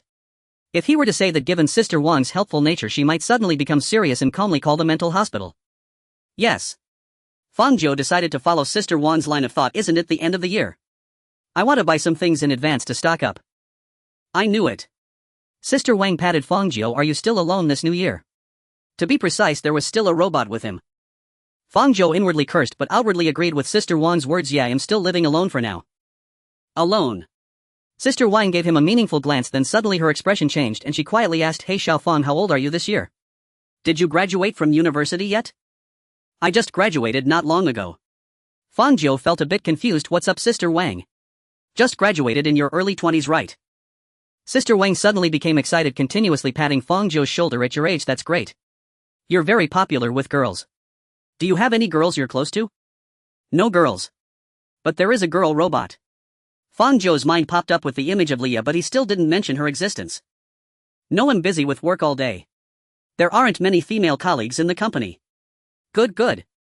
Sister Wang became excited, finally expressing her true thoughts. Perfect. Since you live alone, why not come to my house for the new year? It'll be lively with more people, and I also have a niece who's a bit younger than you. You two can get to know each other. Ha! Fang Jiu was startled. Why was she suddenly introducing him to someone? When did he trigger the middle-aged woman keyword?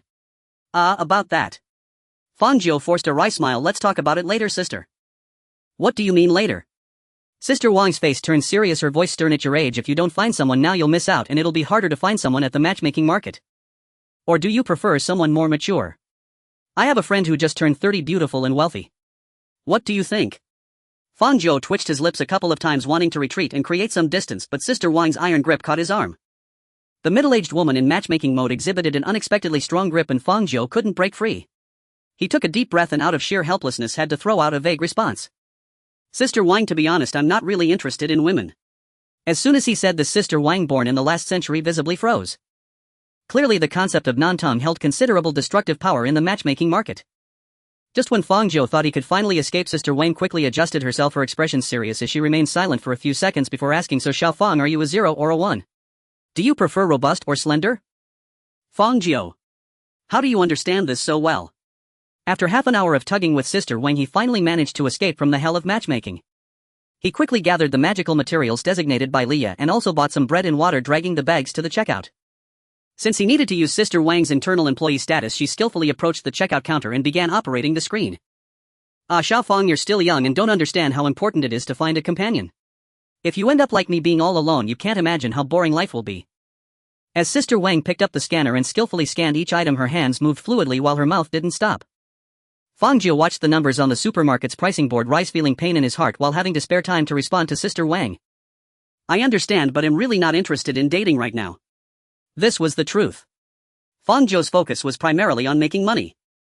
Sister Wang rolled her eyes at him. What you're saying shows that you haven't met the right person. Fang Jiu wiped the sweat from his forehead. Maybe I'll talk about it when I meet someone in the future. Sister Wang instantly perked up, her eyes sparkling. Hey, that's the right attitude.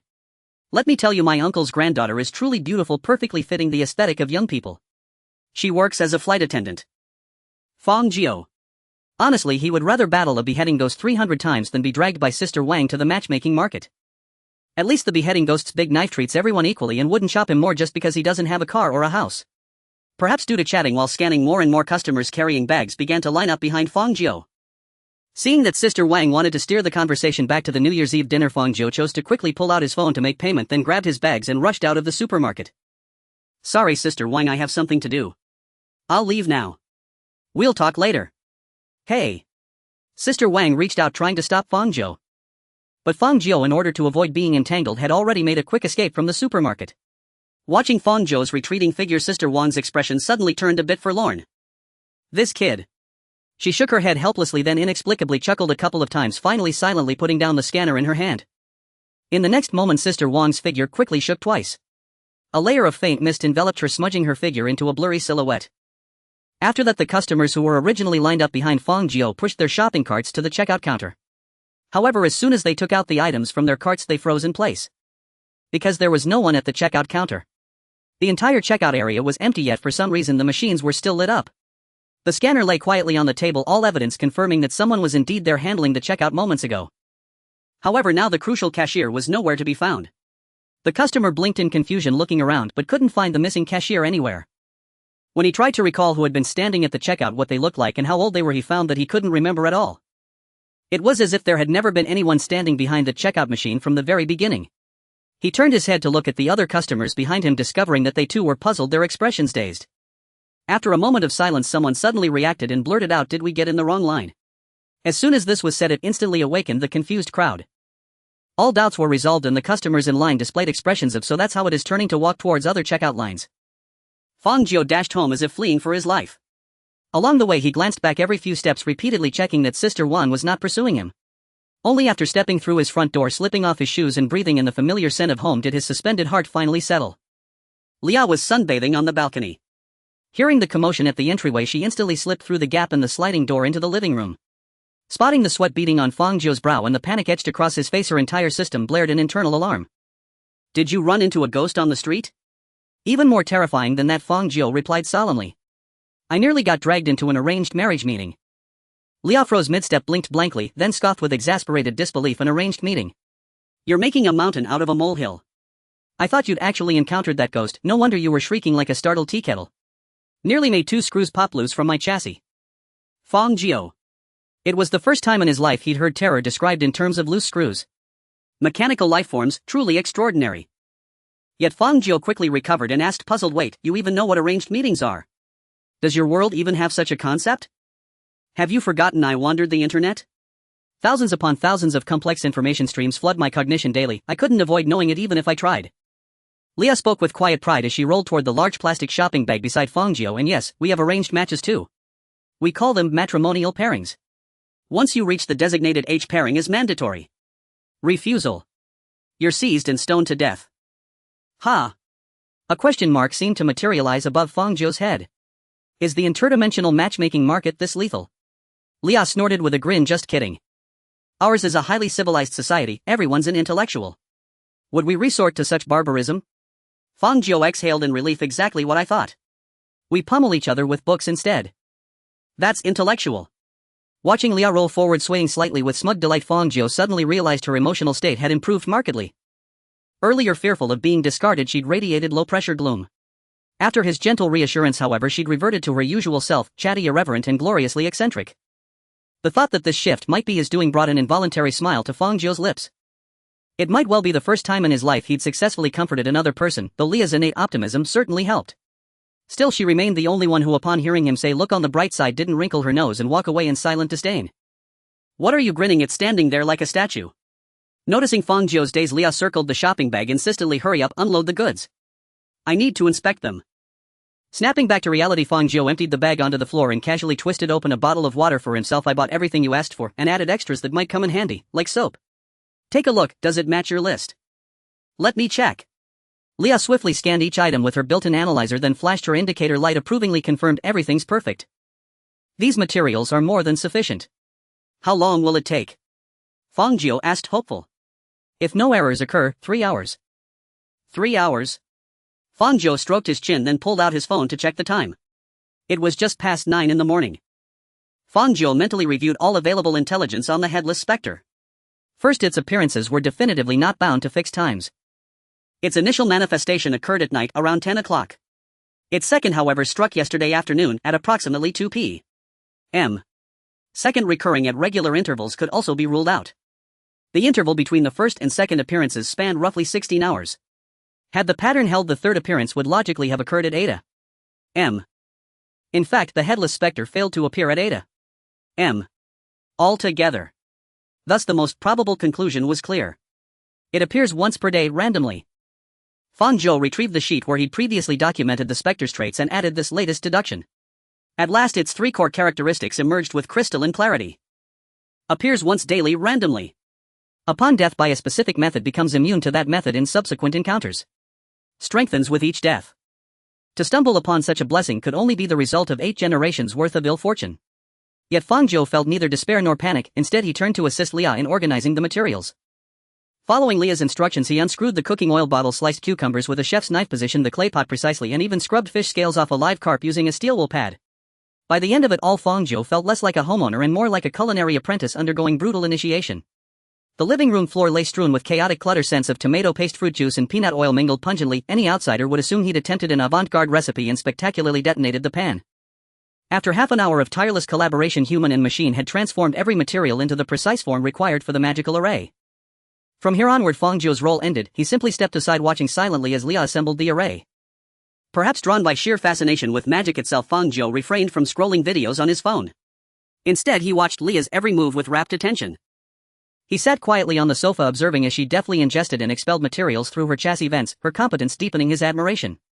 She had adapted to this new mechanical body with astonishing speed, and handled it with the precision of a master pilot, albeit one trained exclusively on robotic vacuum cleaners. Simultaneously, Fang Jiu found himself marveling at himself, for witnessing such surreal phenomena elicited not mockery but a profound, unshaken sense of rightness. Leah broke the silence. Fang Jiu, I have a question. What is it?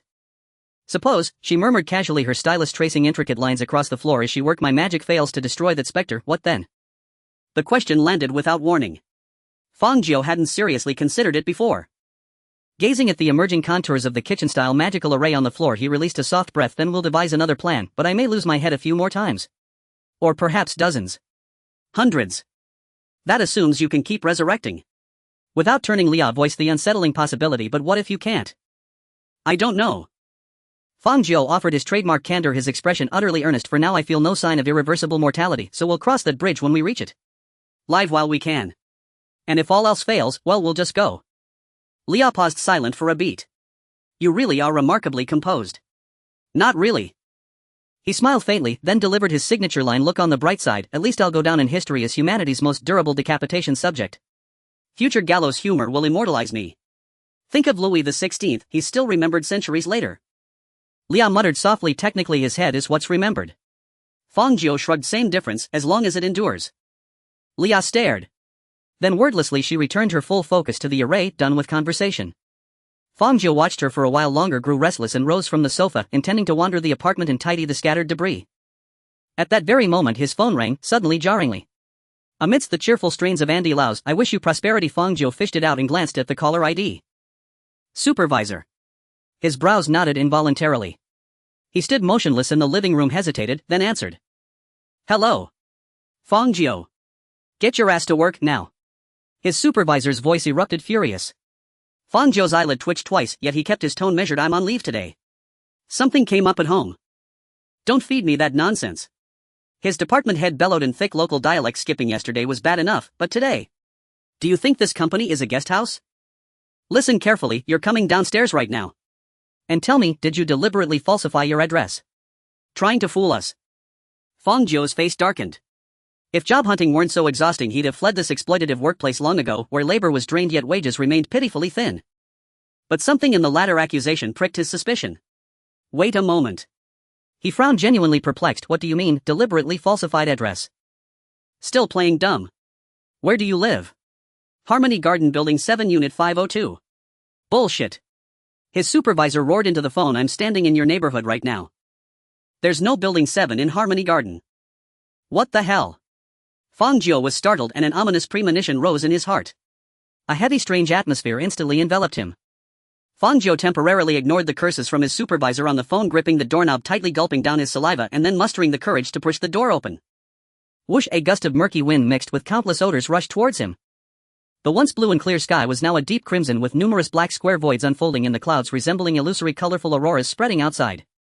Buildings of various styles and eras were twisted, broken, and crushed into ruins, chaotically floating in midair.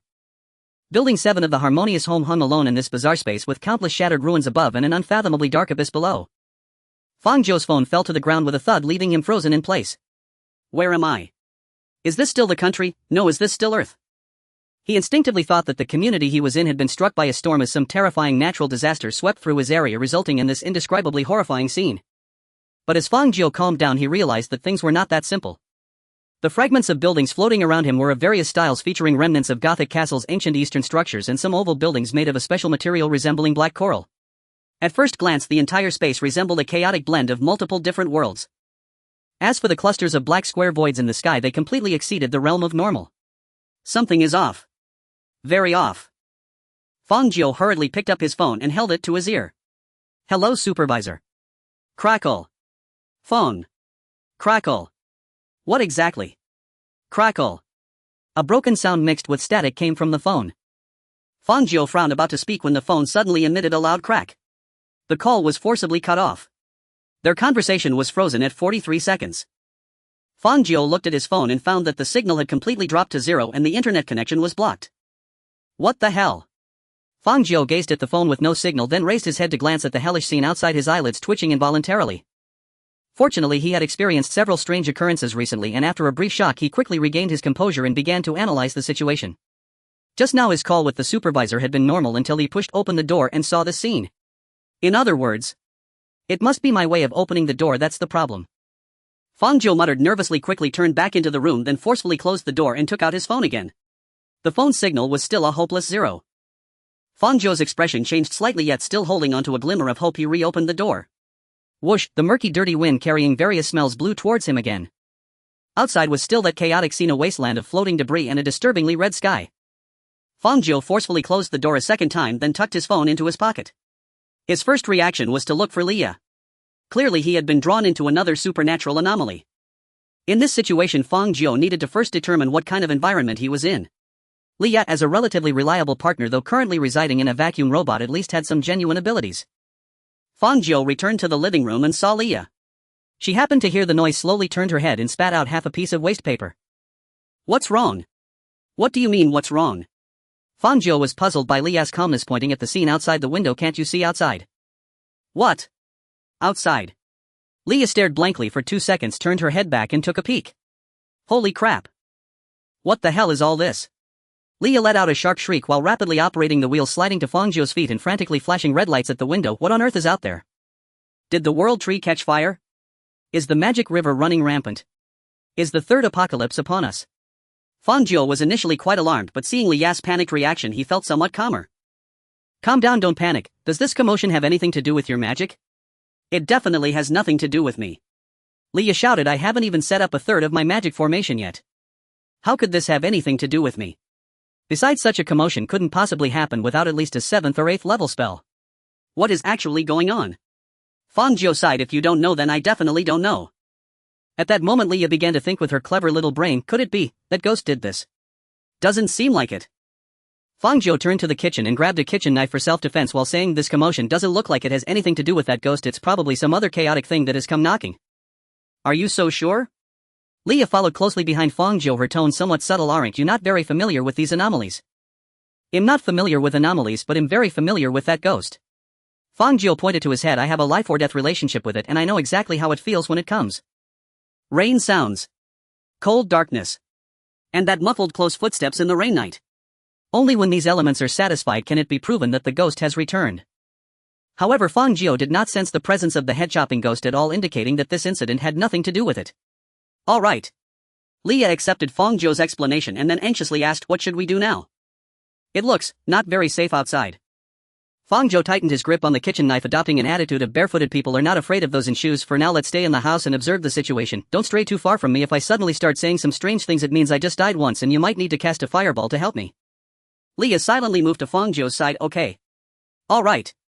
Fang Jiu felt no overwhelming fear, only a calm acceptance. After all, he had encountered this kind of supernatural encounter before. One more or one less didn't matter. Fang Jiu slowly exhaled, his gaze gradually becoming serious. Let me see what's going on this time. Meanwhile, in a certain part of the boundless ocean, on an island covered by a special veil, in a hall resembling a large ship command center, multiple screens floated against the wall at the end. A large number of obscure and incomprehensible strings were rolling rapidly on the screens, with 48 highly mechanized elliptical black capsules below each, connected by a dense network of pipes. Professionals in deep blue uniforms and metal helmets lay inside the capsules, their hands resting naturally in the grooves at the sides of their positions, connecting their skin with the lines in the grooves, while a thicker mechanical pipe connected to the back of their helmets, interfacing with their brain-machine connections for some extraordinary computations. Beside them stood a group of researchers in white lab coats, observing the data on the screens while exchanging reports, keeping a close eye on the life signs of these supercomputers inside the capsules. At the back of the hall, in a position that could overlook the entire situation, Hua Shang and Charlotte stood there in black attire. Is the scale of this phase space so large? Charlotte asked, hands in pockets, a lollipop in her mouth, her gaze sweeping over the 48 individuals lying in the capsules. Do we really need to deploy all 48 supercomputers at once? Is it really necessary to make such a big fuss? Just in case. Hua Sheng folded his arms, his expression solemn. The higher-ups considered that the number 490 might struggle within the phase space, and if the distortion tide it triggers spills out from the spatial rift, it could affect the real world, so we must enlarge the area and leave enough space. A bigger cage is less prone to accidents, right? Charlotte whistled, then turned to look at the largest screen in the center of the far wall. The screen displayed a somewhat blurry interior view of the phase space. Number 490, the harmonious home building 7, was fully presented on the central screen, quietly floating amidst the chaotic rubble and the eerie crimson space, and for now it showed no signs of struggling. It was very quiet. But precisely because it was too quiet, the atmosphere in the entire command hall felt tense and oppressive. After all, no one knew when number 490 would erupt. The phase space is about to take shape. A researcher in a white lab coat turned to Charlotte and Hua Shang, who were responsible for the operation. The edge fluctuation value has dropped to 35, reaching the estimated value, and we can begin to introduce substances into the phase space. Good. Hua Shang nodded, then took a deep breath and looked up at the floating residential building on the screen. Immediately deploy number 137 in the area where number 490 is located. Yes. The researcher turned and began sending messages to a laboratory located at the edge of some ocean.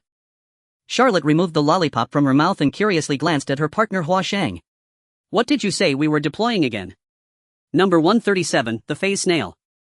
Hua Shang, not turning his head, kept his gaze on the screen, his voice deep. A phenomenon that only consumes phase space matter. The higher-ups want to use them to completely devour number 490 from the inside out. Using an anomaly to deal with another anomaly.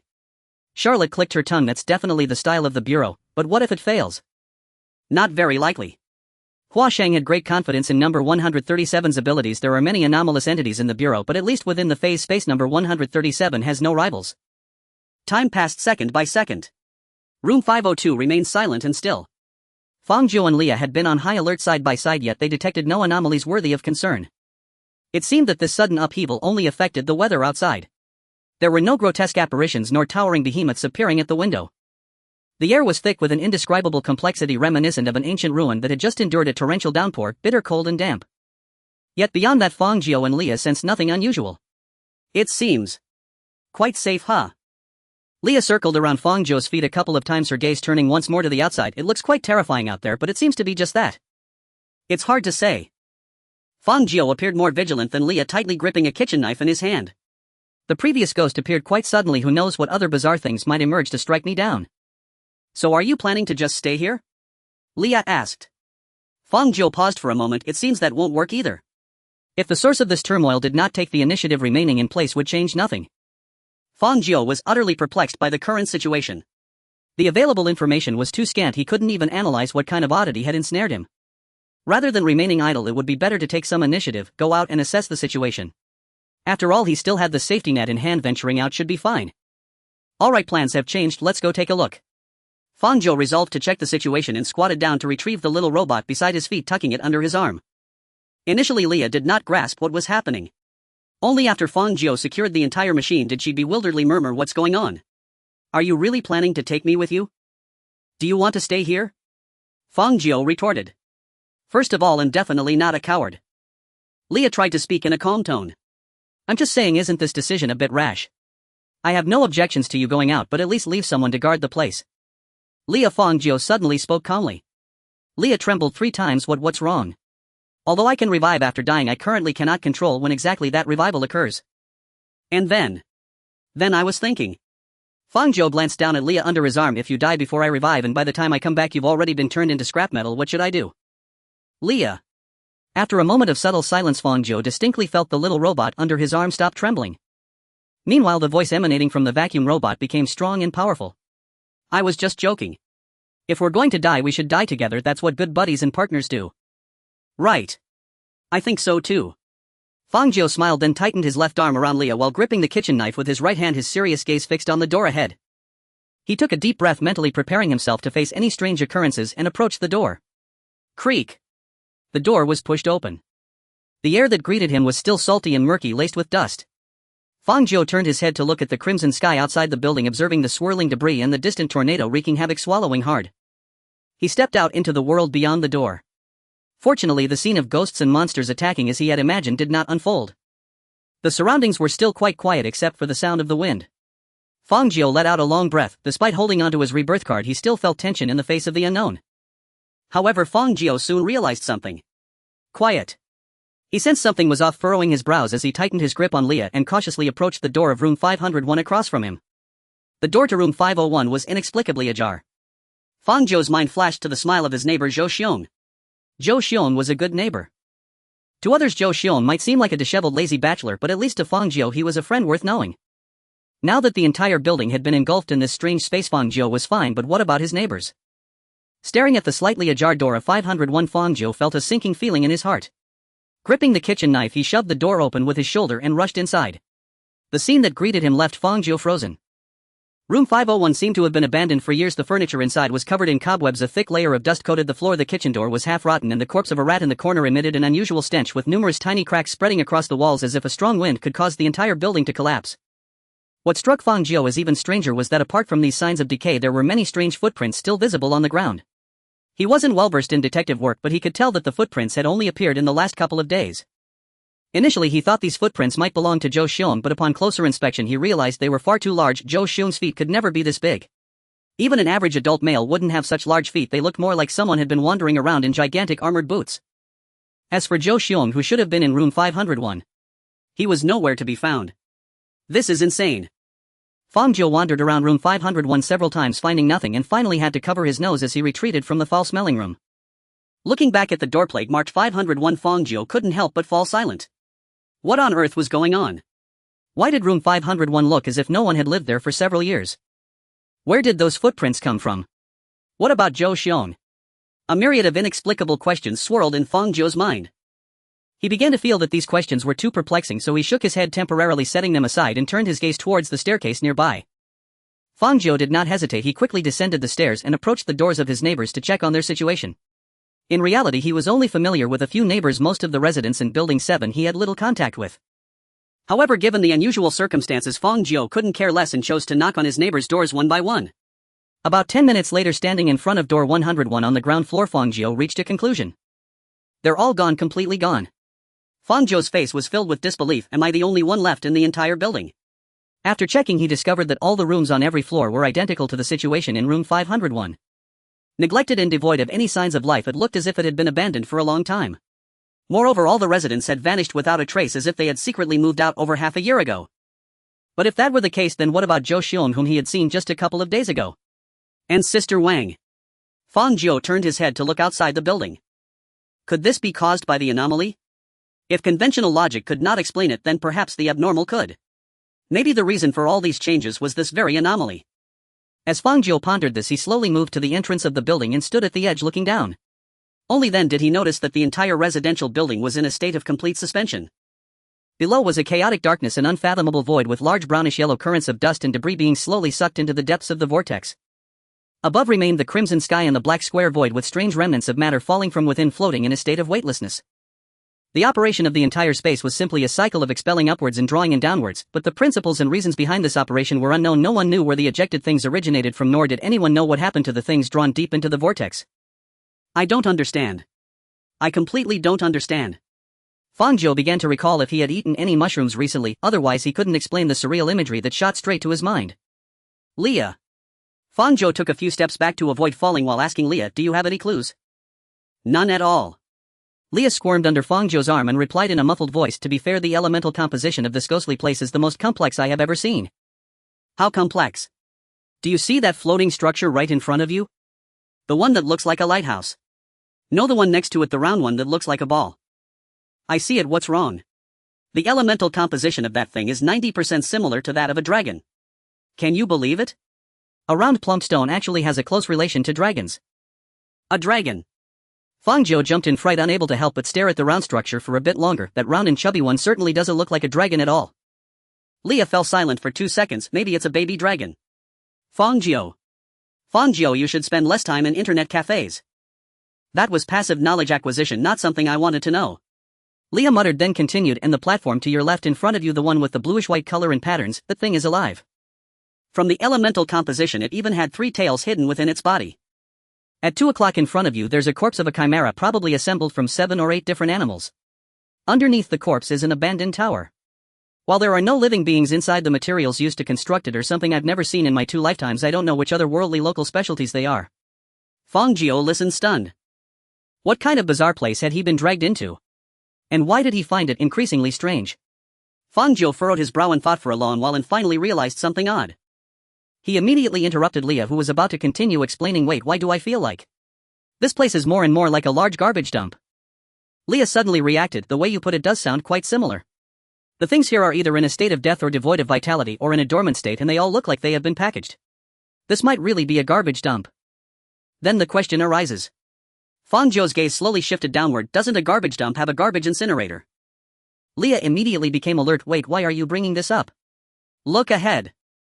Leah turned her body, pointing the scanner at the ground ahead.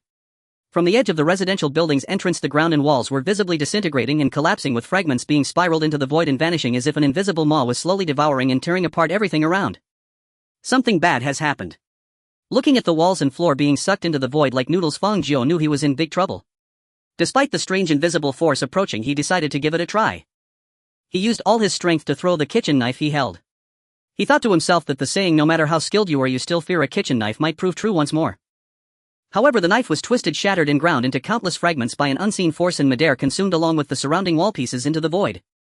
Fang Jiu gasped, holding Leah tightly as he quickly turned and ran up to the 2nd floor. When he reached the corridor on the 2nd floor and looked back, he found that rooms 101 and 102 had been completely devoured, while the strange insatiable force continued to advance up the stairs toward the 2nd floor. Fang Jiu stared in shock at this scene. He had to admit that this thing was far more frightening than the head-chopping ghost. Hiss. Fang Jiu hesitated for a moment, then quickly raised the sweeping robot he held and shouted, "Leah, try using magic." "Ha!" Leah, the entire machine, was taken aback.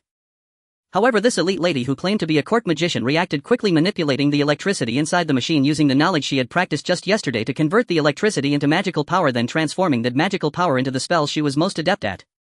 A raging flame coalesced in front of the sweeping robot.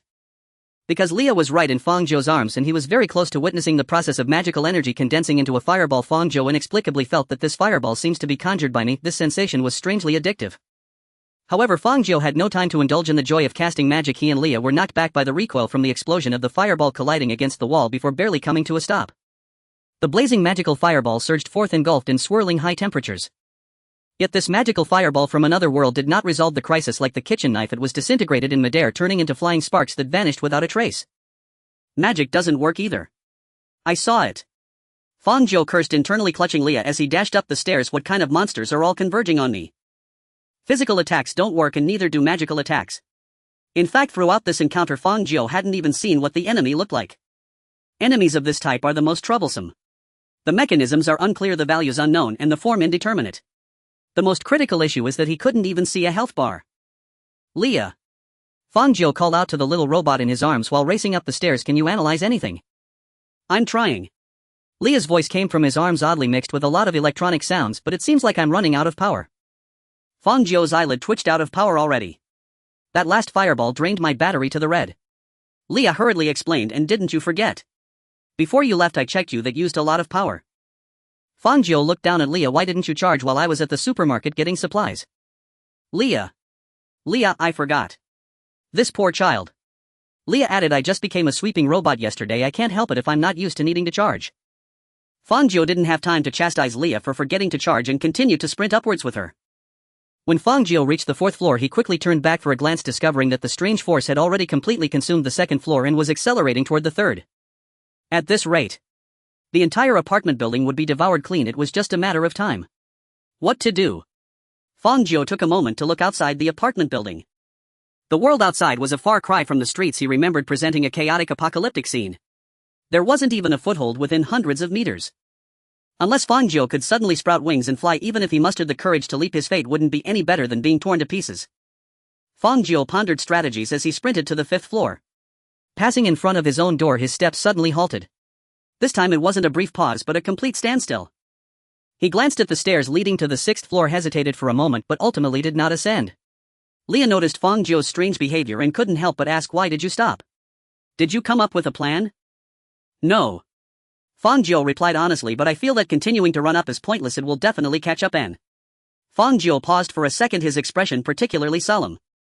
I don't want to see my house, for which I took out an 800,000 loan, torn to shreds. If this thing consumes it, I won't even have a place to claim compensation for the loss. Leah's indicator light turned off. Can you stop worrying about your 800,000 loan all the time?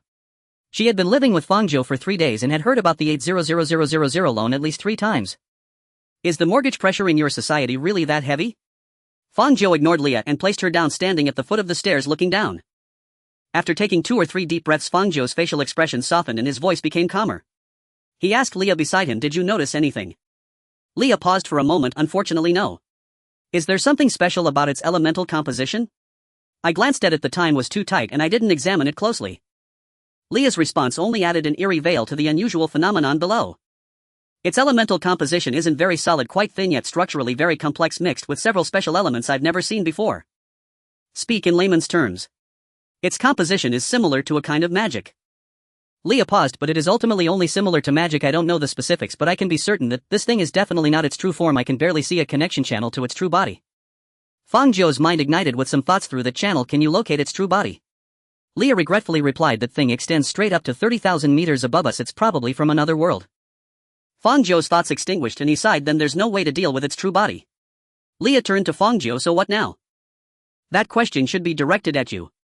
Fang Jiu frowned. Don't you have any ideas? Leah fell silent for a moment. I currently have 3 power left. At most I can support playing you a song. Men cry cry is not a crime. What do you think? Fang Jiu raised an eyebrow in astonishment. You're just a sweeping robot and can play music.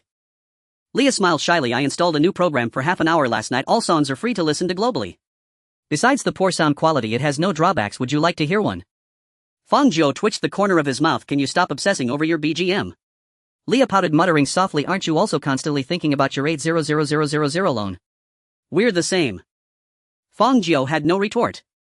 At this moment the 3rd floor had been devoured almost entirely.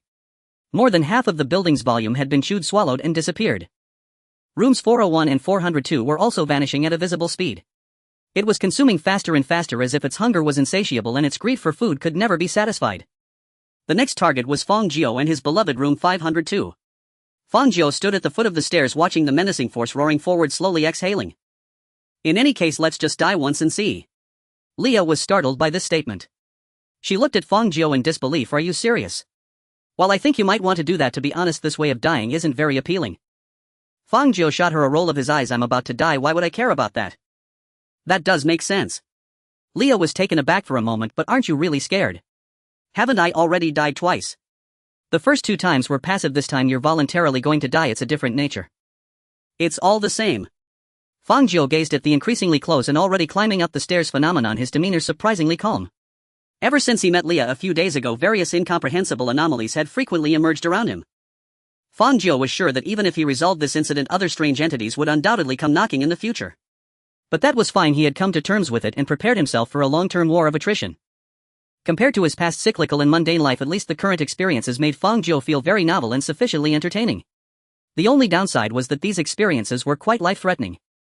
So if this time he returned from death and still couldn't find a solution, it wouldn't matter.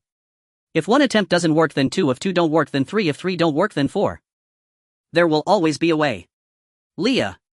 Fang Jiu looked deeply at the little robot beside him. I'm going to die first. Leah looked at Fang Jiu in confusion. Huh? Oh. Safe travels. See you later. Fang Jiu's movement visibly paused for a moment. Why did this scene feel so strange? The farewell didn't feel like a farewell, and the separation of life and death didn't feel like a separation. Fang Jiu shook his head, not wanting to think too much, and without hesitation jumped down.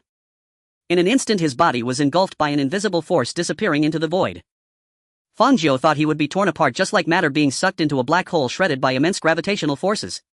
However, the reality far exceeded Fang Jiu's expectations. After plunging into the invisible void, Fang Jiu felt his body becoming light, as if he were floating on the surface of the sea, with a substance as cold as seawater flowing over his skin, bringing not pain or suffering but an extraordinarily soft and comfortable sensation. This feeling reminded him of a night he worked late, dragging his exhausted body home, taking a hot shower, drying his hair, and then collapsing onto his bed after drinking a bottle of cold milk. The current sensation was quite similar. The difference was that back then Fang Jiu, overwhelmed by fatigue from working overtime, fell asleep instantly, while now his consciousness was remarkably clear. He opened his eyes and looked around, discovering he was surrounded by darkness with twinkling stars dotting the space around him. It was as if he were enveloped by the starry sky, standing in a mysterious corner of the vast universe. There was neither gravity nor oxygen here, yet Fang Jiu could distinctly sense that he did not need these to maintain his existence. This was because his abnormal organ was pulsating much like a second heart within him. That hidden organ deep within was beating fiercely and unprecedentedly faster. With the rhythm of this abnormal organ, Fang Jiu felt his vision becoming clearer. Gradually he could see the splendor of the countless stars in the sky. He saw distant red giants burning fiercely, saw 3 stars orbiting irregularly around a certain sphere, and even witnessed a bright planet explosively shuddering before erupting, sending shockwaves that momentarily distorted his vision. Countless particles and thermal arcs ravaged through the vast universe, while new celestial bodies quietly sprouted in the even more distant reaches. Yet it was amidst this grand cosmic backdrop that Fang Jiu spotted something else. A snail. A brown snail about the size of a palm, carrying a creamy white shell, was resting in front of Fang Jiu. When Fang Jiu saw it, it seemed to notice him as well. The reason he said so was that its original antennae were directed towards some deep recess of the universe, but at the moment Fang Jiu's gaze met its own, its antennae slowly moved towards him as if responding. Fang Jiu felt his brain short-circuit for an instant. He had never before linked the words universe and snail together in his life. So when he found himself in a mysterious space that resembled the universe and confronted by a snail, Fang Jiu had no idea what he should do. What was even more astonishing was that when the snail's antennae brushed against his line of sight, coldness, heat, calmness, agitation, all kinds of emotions surged over him, and Fang Jiu's mental awareness momentarily became riddled with holes, as if all the emotional perceptions of every living being in the universe flooded into his mind at once. Fang Jiu briefly lost consciousness, and in the next moment he lost his sense of self. He began to feel that his body was the stem of a leaf, his limbs were wilted leaf blades, his head was a branch, and the blood flowing within him was the nutrients for cells. He felt that he was not a living person but merely a leaf in an insignificant corner of a planet on a grand cosmic scale. A leaf that would be slowly devoured by the snail. Thud.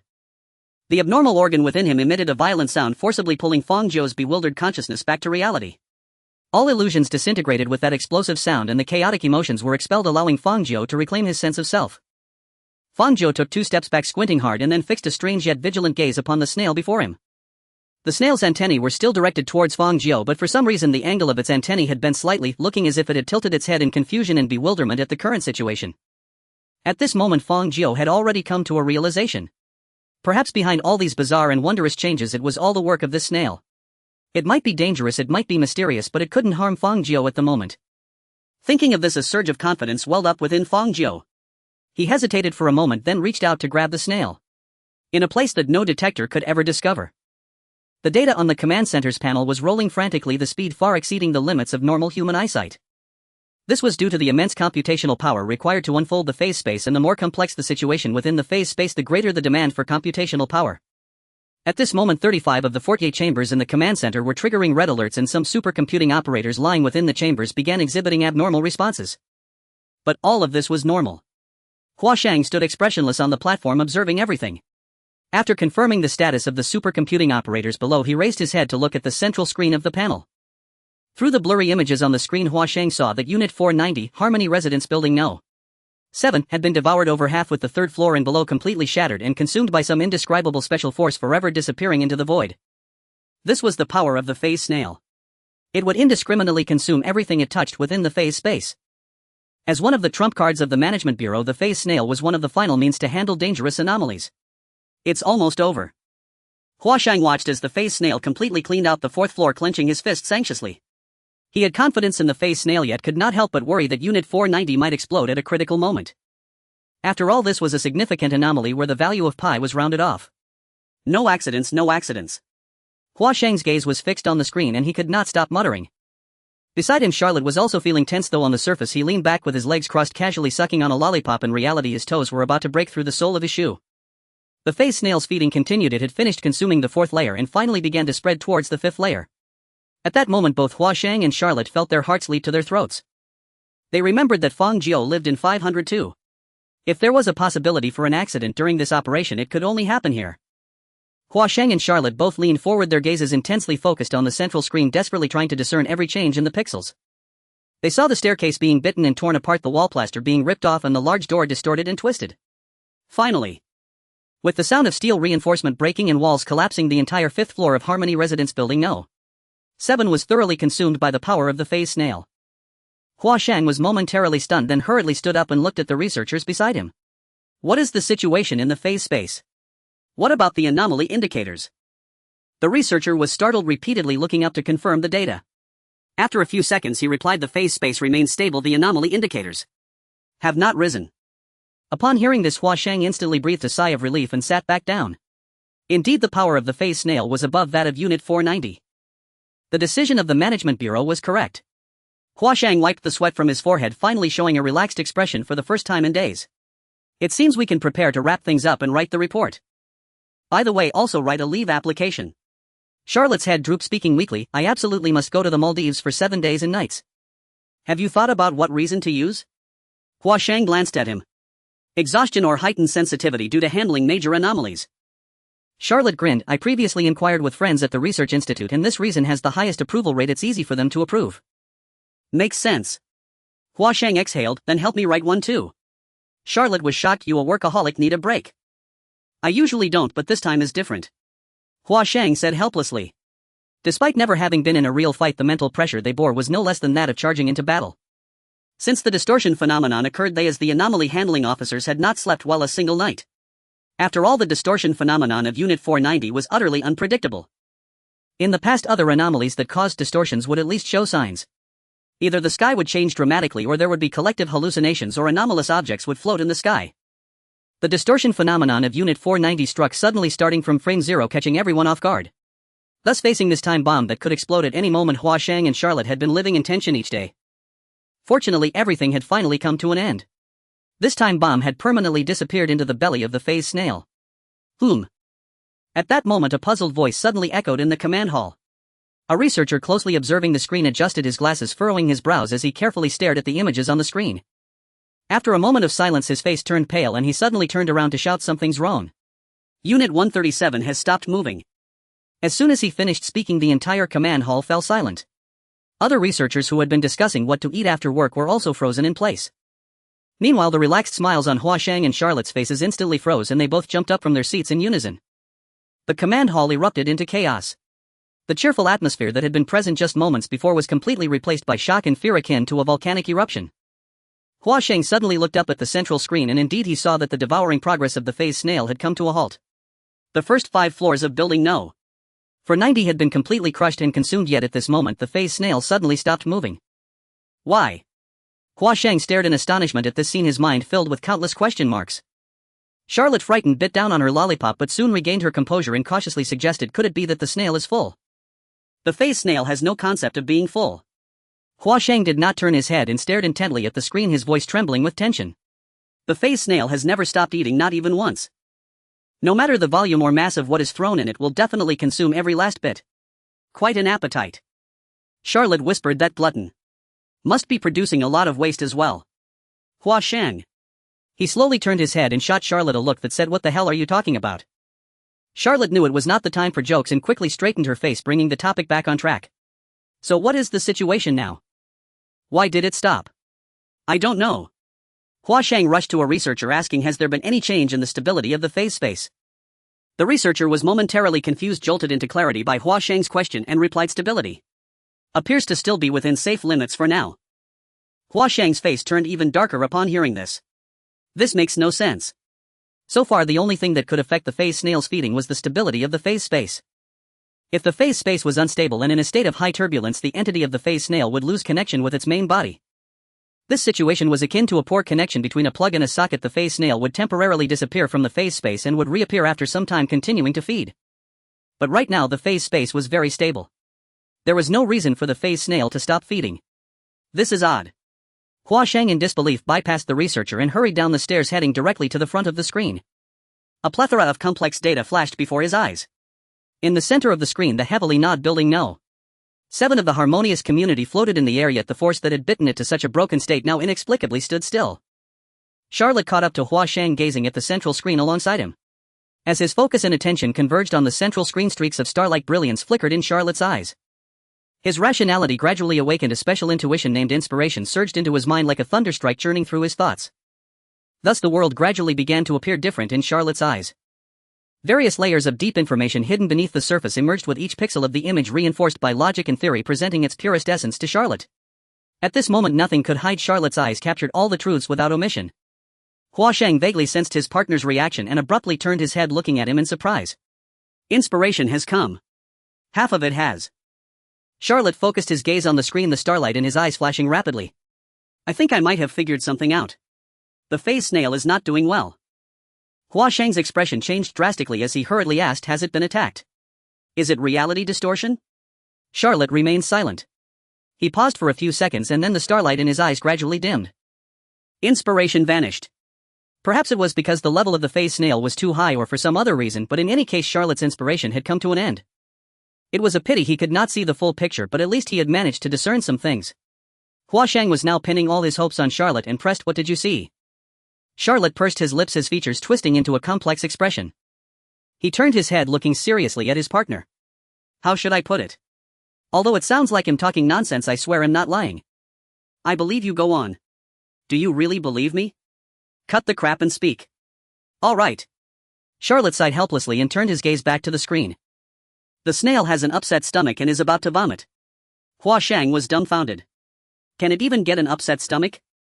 He remembered the last time the phase snail had eaten a meteorite at a scorching 7500 C and afterward it just burped. How could it not handle eating an entire building? Wait a moment. Hua Shang jolted, did you just say it's about to vomit? As soon as he finished speaking, countless bright red warning indicators appeared on the screen. Meanwhile, all 48 chambers in the command hall issued overheating warnings. The life signs of the supercomputers inside the chambers began to fluctuate abnormally. Their temperatures rapidly surged past 39 C. Their eyes rolled back, foam appeared at their mouths, and their bodies convulsed uncontrollably. In an instant, the entire secret base had its power drained. The lights went out, and 2 seconds later the backup power activated, casting a red glow to illuminate the hall once more. Abnormal stability detected in the phase space. Edge fluctuation values are rising rapidly. Chamber No. 37 has triggered a fuse. And then No. 38 No. 39. All chambers have activated the fuse mechanism. Quickly get the supercomputers out. Don't let them stay in the chambers, they'll die. Observing an increase in abnormal indicators in the phase space. It's No. 137 engaging in some intense activity. Don't just stand there. Hurry and contact headquarters. The alarms blared from the screen, the rumble of chambers overheating and fuses blowing, the sharp alert sounds in the hall, and the excited shouts of researchers all mixed together. Chaos instantly engulfed the command hall, the noisy and disorderly sounds colliding and roaring within the hall. Hua Shang initially wanted to calm everyone down, but as he turned around he caught sight of a scene he would never forget. A building was being vomited out. Yes. It looked as if the video was being played in reverse. The 5th floor, which had been devoured by the phase snail, was visibly returning to its original state, the walls and floors being expelled from the unseen void and returning to their original positions. In just a few seconds, rooms 501 and 502 of building No. 7 of the harmonious community had returned to normal. And this scene, akin to time flowing backward, continued. The phase snail gradually expelled what it had just consumed, leaving no trace behind. After about 2 minutes, building No. 7 of the harmonious community completely reappeared in the center of the screen. Its structure was intact, with no cracks in the walls, no damage to the floor, and no snail slime in the corridors. It was as if nothing had ever happened. As Charlotte had said, the phase snail vomited. Hua Shang and Charlotte stood frozen in place, staring at each other in a daze. This duo had witnessed countless bizarre anomalies. Logically, as one of the most experienced anomaly agents in the Bureau, they had already desensitized themselves to most bizarre events. But this was just too damn bizarre. Charlotte, having foreseen all this through inspiration, was the first to regain his composure, finally murmuring after a long silence, "I told you that gluttonous eating would be bad, but you didn't believe me." Hua Shang. What was he thinking at a time like this? However, thanks to Charlotte's random comment, Hua Shang also regained his clarity and quickly issued commands to the researchers behind him. Notify the laboratory where the main body of No. 137 is located and immediately instruct 137 to cease its activities. All supercomputers leave the chambers at once. Each of you should go to the medical room for 3 injections of the green ice serum, and after completing all treatments go through 2 rounds of psychological evaluations. Finally report the situation to headquarters, saying that the operation has failed and that No. 137 was unable to handle No. 490. After saying this last sentence, Hua Shang felt a headache coming on and rubbed his temples. Now that even No. 137 had failed, how would the Bureau handle No. 490 next? There were indeed more powerful coercive measures than the phase snail, but they all lacked stability. If not handled well, the Bureau itself would face a significant backlash. Is this thing really a level 4 anomaly? If the phase snail had been expelled, it should at least be a level 6 or higher. Was the rating agent's brain squeezed by Charlotte? Hua Shang was silently complaining about this task in his heart when he suddenly heard a sharp explosion from a researcher. What? What is going on here? Hua Shang's heart raced. He looked toward the researcher who was working on the phase space processing. Logically, now that the supercomputers were being gradually removed from the chambers, the phase space should have closed itself due to the loss of computational power. Hua Shang had not given any instructions related to the phase space earlier because he believed it would close on its own if left unattended. Charlotte arrived earlier than Hua Shang and asked what happened to the phase space. The phase space has stabilized again. The researcher looked up, his face full of disbelief. The edge fluctuation values have dropped to single digits, more stable than ever before. Charlotte was stunned, turning around to repeatedly confirm that the chambers were empty, incredulously saying, "Isn't there no supercomputers working right now?" That is indeed the case. The researcher gulped nervously, but the phase space suddenly stabilized and the abnormal indicators have also increased. Is it the abnormal indicators for No. 137? No, the researcher hesitantly pulled out a data pad. It's the abnormal indicators for No. 490. What? Charlotte felt like his head was about to explode. How could such absurd events keep cropping up? Charlotte took a deep breath. Can you clarify? Is there a simple and understandable conclusion? A group of researchers huddled together, discussing among themselves. After about half a minute, one of them stepped out, looking at Charlotte with a complex expression that was hard to decipher. To put it simply, the researcher said gravely, No. 490 learned the calculations of the phase space in an extremely short period and then seized control from us. Now, this space belongs to it. The instant Fang Jiu touched the snail, thousands upon thousands of images surged into his mind. He saw 9 blazing suns burning in a fathomless sea, cold mechanical city-states parasitizing the backs of primordial beasts, humanoid figures moving upon a pure white cube adrift in the cosmos. These visions were alternately bustling and desolate, grand and solemn, or utterly baffling. Without exception, they pierced Fang Jiu's consciousness and fused together within the same ocean of awareness. He then saw the white cube being gnawed by a primeval leviathan, humanoids pacing across the surfaces of 9 suns and mechanical city-states whirring deep beneath oceans. Those already perplexing scenes detonated and intermingled inside his head like pouring myriad pigments into a dye vat, his mind freely blending all manner of strange hues. Strangely, enduring such vast and chaotic information did not distress him. Instead, a marvelous sensation arose. He felt comfortable. It was as if he had always been meant to stand there watching these phantasmagoric tableaus. Yet as time advanced, the most bizarre images were gradually excised from his mind. Within that dye vat called consciousness, the entangled colors slowly resolved into meaning. Chaos abated and order returned. Under Fang Jiu's gaze, the world gradually assumed a more definite shape. Fang Jiu. Fang Jiu. Hey. A voice threaded with electronic mechanical tones pulled him back to reality. He felt his previously weightless feet touch the ground. The reminder of gravity snapped his awareness fully awake, and he finally came to himself. Fang Jiu was back. He stood before his own front door at the stairwell where he had been standing before he left. When he raised his head and peered beyond the apartment block, he did not see an eerie crimson sky but a clear blue. A shaft of pristine sunlight slanted across his face just so. Fang Jiu trembled 3 times and blinked in bewilderment. Had this returned him back to the country again? Or had this death return sent him even further into the past? And what on earth was that strange experience just now? Just as questions crowded his mind, he felt his ankle take a blow. Looking down, he realized Leah, the cleaning robot, was charging at him like a tiny battering ram. What's happening? Fang Jiu blurted. Leah halted at once. You've recovered. I called and you didn't respond. I thought you'd keeled over right there. I didn't die. Fang Jiu said offhand, then paused and scratched his head in confusion. No wait, maybe I did. Yes I should be, no I feel like oh right yes. Leah's tone was incredulous, you don't even know whether you're dead. Fang Jiu shrugged helplessly. Honestly, I don't know. His memories were blurry. After being swallowed by that invisible twisting force he remembered arriving in a span of cosmic space and encountering a snail at its center. After that came the strange uncanny chaotic experience he had just endured. He could not say for sure whether he had died. Leah fell silent for a moment. I think you probably didn't die.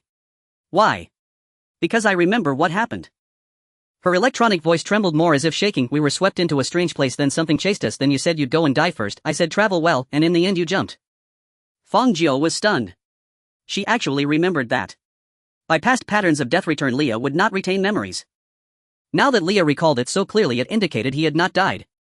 Realizing this Fang Jiu inspected his body quickly and hopped twice in the stairwell to confirm he was uninjured. Although he had plunged into that invisible maelstrom he had not been shredded as the building's facade might have been, he was entirely unscathed. And then? Fang Jiu asked curious. After I jumped did anything change? Nothing changed. Leah replied softly, after you leapt nothing altered. The 5th floor and I were swallowed. I thought I was going to die, but after a while that thing spat me back out. It spat you out? Fang Jiu cried. That thing can spit. How did it do that? Yes. Leah seemed reluctant to revisit the memory. It was like a tsunami, whoosh, it drowned me, then everything inside rattled and shook, then thumps and bangs, and finally a string of weird noises, and I was out. Fang Jiu regarded Leah for a few seconds. Is your descriptive vocabulary always this sparse? What can I do? Leah spun around plaintively. It scared me so badly that several bristles snapped off my brush. I didn't have the headspace to narrate it properly. Fang Jiu had planned to tease Leah for her cowardice, but he sympathized, asked to recount the experience. He himself could scarcely articulate a coherent account. Leah, curious about his condition, pressed, since you didn't die, what did you do in there? It's complicated, let's go inside and talk. Fang Jiu thought it unwise to converse with a cleaning robot in the stairwell. Passers-by might mistake him for someone unwell. Man and machine returned to the living room.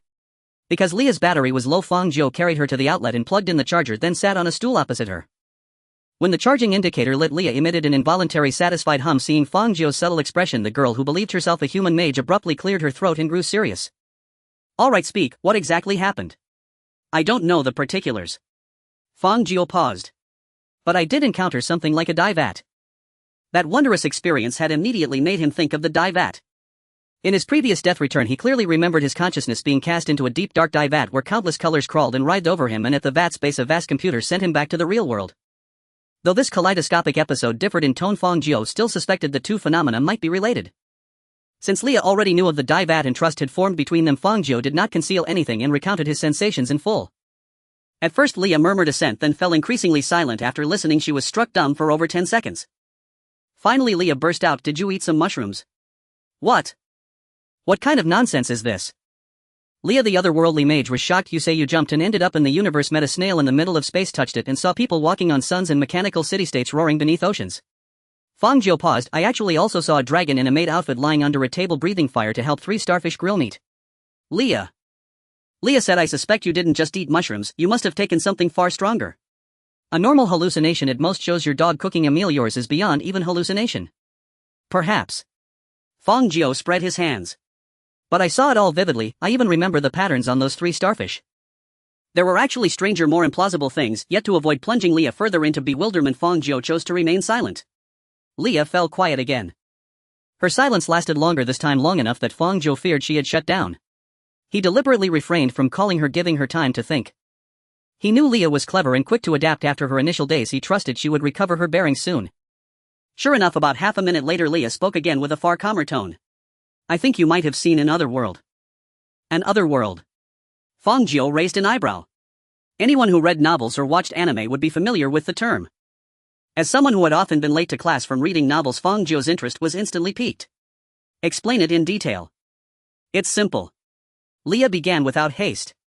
Remember the dump-like place full of strange buildings and carcasses? You could tell they didn't belong to the same aesthetic. Fang Jiu rubbed his chin. You think those things themselves came from other worlds? Perhaps it's an other-world junkyard. Leah hesitated. Suppose the thing we met was the incinerator of that junkyard, having consumed so much otherworld refuse it would have absorbed some of their properties. Then when you leapt in you weren't fully processed, because you made such intimate contact you briefly perceived a great many other worlds through it. We have a technical term for that: immersion. Fang Jiu listened stunned. So the images I saw actually exist. They probably do. At that moment Leah recollected something else. Her voice took on 3 degrees more gravity, the most earnest tone Fang Jiu had ever heard from her. Did you see a world that looked like the character Gong, a place of 2 layers, the lower layer inhabited by ordinary planetary denizens and the upper layer an upside-down mirrored city that cloaks the planet's surface, the 2 tiers linked by 16 ochre towers so that the whole looks like several Gong characters joined together. She described that world in detail, 2 tiers mirror cities above and below bound by marvelous towers.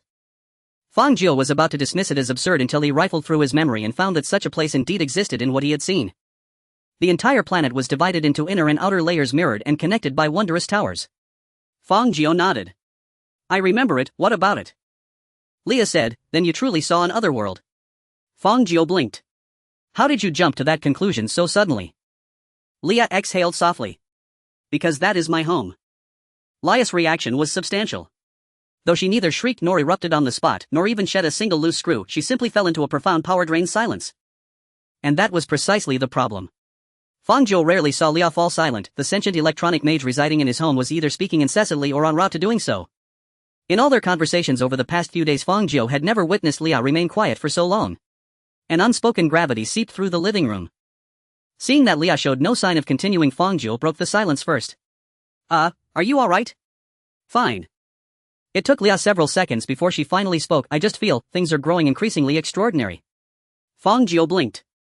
I thought mentioning your homeland might have stirred homesickness. More or less. Leah seemed to have gathered her thoughts. Her composure had settled considerably. But ultimately it's because of you. According to your account, you witnessed those fragmented images swirling chaotically inside your mind, yet you could still discern each world distinctly, even glimpsed my homeland. Fang Jiu nodded. He too found it utterly absurd. The mental imagery was wildly disordered, as though every bizarre element had been hurled into a 5-speed washing machine and set to spin violently, yet he retained vivid, unmistakable impressions of each world's essential form. These visions were seared deep into Fang Jiu's memory, evoking no sense of dissonance whatsoever, almost as if such kaleidoscopic strangeness were their natural rightful state. Leah lapsed into deep contemplation. After a long while she sighed, abandoning the endeavor. Every theory remained speculative, unsupported by evidence. Enough, let's drop this line of talk. At least we're safe now, right? So far, yes. Fang Jiu's gaze drifted toward the window. We've returned, and nothing monstrous has emerged from the shadows.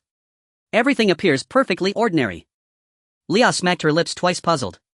How strange, it yanked us in without warning, then vanished just as abruptly after you somehow leapt your way out of it. What then did that transcendent entity truly want? Fang Jiu suspected that transcendent force hadn't anticipated this outcome. He vividly recalled the snail's reaction, though expressionless. Its antennae had drooped in bewildered confusion, its head tilted askance, a clear sign of profound disorientation upon seeing him. By the way, would you like to check on the others? Leah suggested. Weren't all your neighbors swallowed up just now? Where are they now? Snapping back to reality, Fang Jiu immediately pulled out his phone and messaged Zhou Xiong, his neighbor across the hall, asking where he was. 3 minutes later, Zhou Xiong replied. Out drinking, what's up? Fang Jiu exhaled, slightly relieved. His neighbor was alive. Still, for reassurance, Fang Jiu opened the neighborhood chat group and scrolled through the WeChat Moments feed. He spotted a recent post from the couple upstairs, a photo of their baby eating from a stroller. Judging by the background, the pair remained at home. It appeared the incident had involved only Fang Jiu and Leah. The rest of the world carried on untouched. They should be fine. Fang Jiu pocketed his phone and turned to Leah. Let's continue with my story, the earlier topic wasn't finished. Ha! Leah looked utterly baffled. There's more to that topic. Yes. What else? Her voice tightened. We're safe. The neighbors are fine. What else could possibly follow? Fang Jiu's expression grew solemn. Do you recall me telling you earlier about an anomalous organ I've always sensed inside my body? Of course I remember, you said it lets you resurrect when it activates. It's still pulsing. Fang Jiu placed his hand over his chest. He knew his heart wasn't the source, and that the anomalous organ likely resided nowhere within his physical anatomy. Yet instinctively he positioned his hand there as if it were a second heart beating beneath his ribs. Leah recoiled again. This was already the umpteenth time Fang Jiu had stunned her. Does that mean danger is still nearby? Is it the decapitating specter? A falling meteor. A hijacked plane barreling toward our building. We live on the 5th floor, not the Pentagon. Fang Jiu gently corrected Leah's overactive crisis instincts. This sensation differs from before. It isn't triggered by imminent peril, the kind that splits us apart, but by something else entirely. Fang Jiu himself struggled to articulate the feeling. Since returning from that surreal scrapyard realm, the anomalous organ had remained persistently active. The eerie part lay in its rhythm and intensity, both markedly fainter than during previous dead-hand resurrection cycles. If its operation had previously surged to full capacity 100 at the moment of his demise, then now it functioned at barely 30%, still pulsing yet languidly, almost lazily, like an employee half-heartedly clocking in. And precisely this perfunctory thrumming delivered to Fang Jiu a novel, uncanny sensation. Yes, tactility. His gaze swept the room, gliding over furniture one by one. That mysterious, originless touch flowed along his consciousness, brushing across the sofa, the television, then feeding precise sensory echoes back to his brain. Though standing meters away from the sofa, his fingertips registered its slightly coarse, velvety texture. Though his skin never contacted the TV's liquid crystal screen, he felt its chill and weight with startling immediacy. When Fang Jiu directed that touch toward a soda bottle resting on the floor, he suddenly caught its sweet, effervescent aroma and simultaneously experienced the fizz bursting across his tongue and throat, tasting the lemon cola fully without ever lifting the bottle to his lips.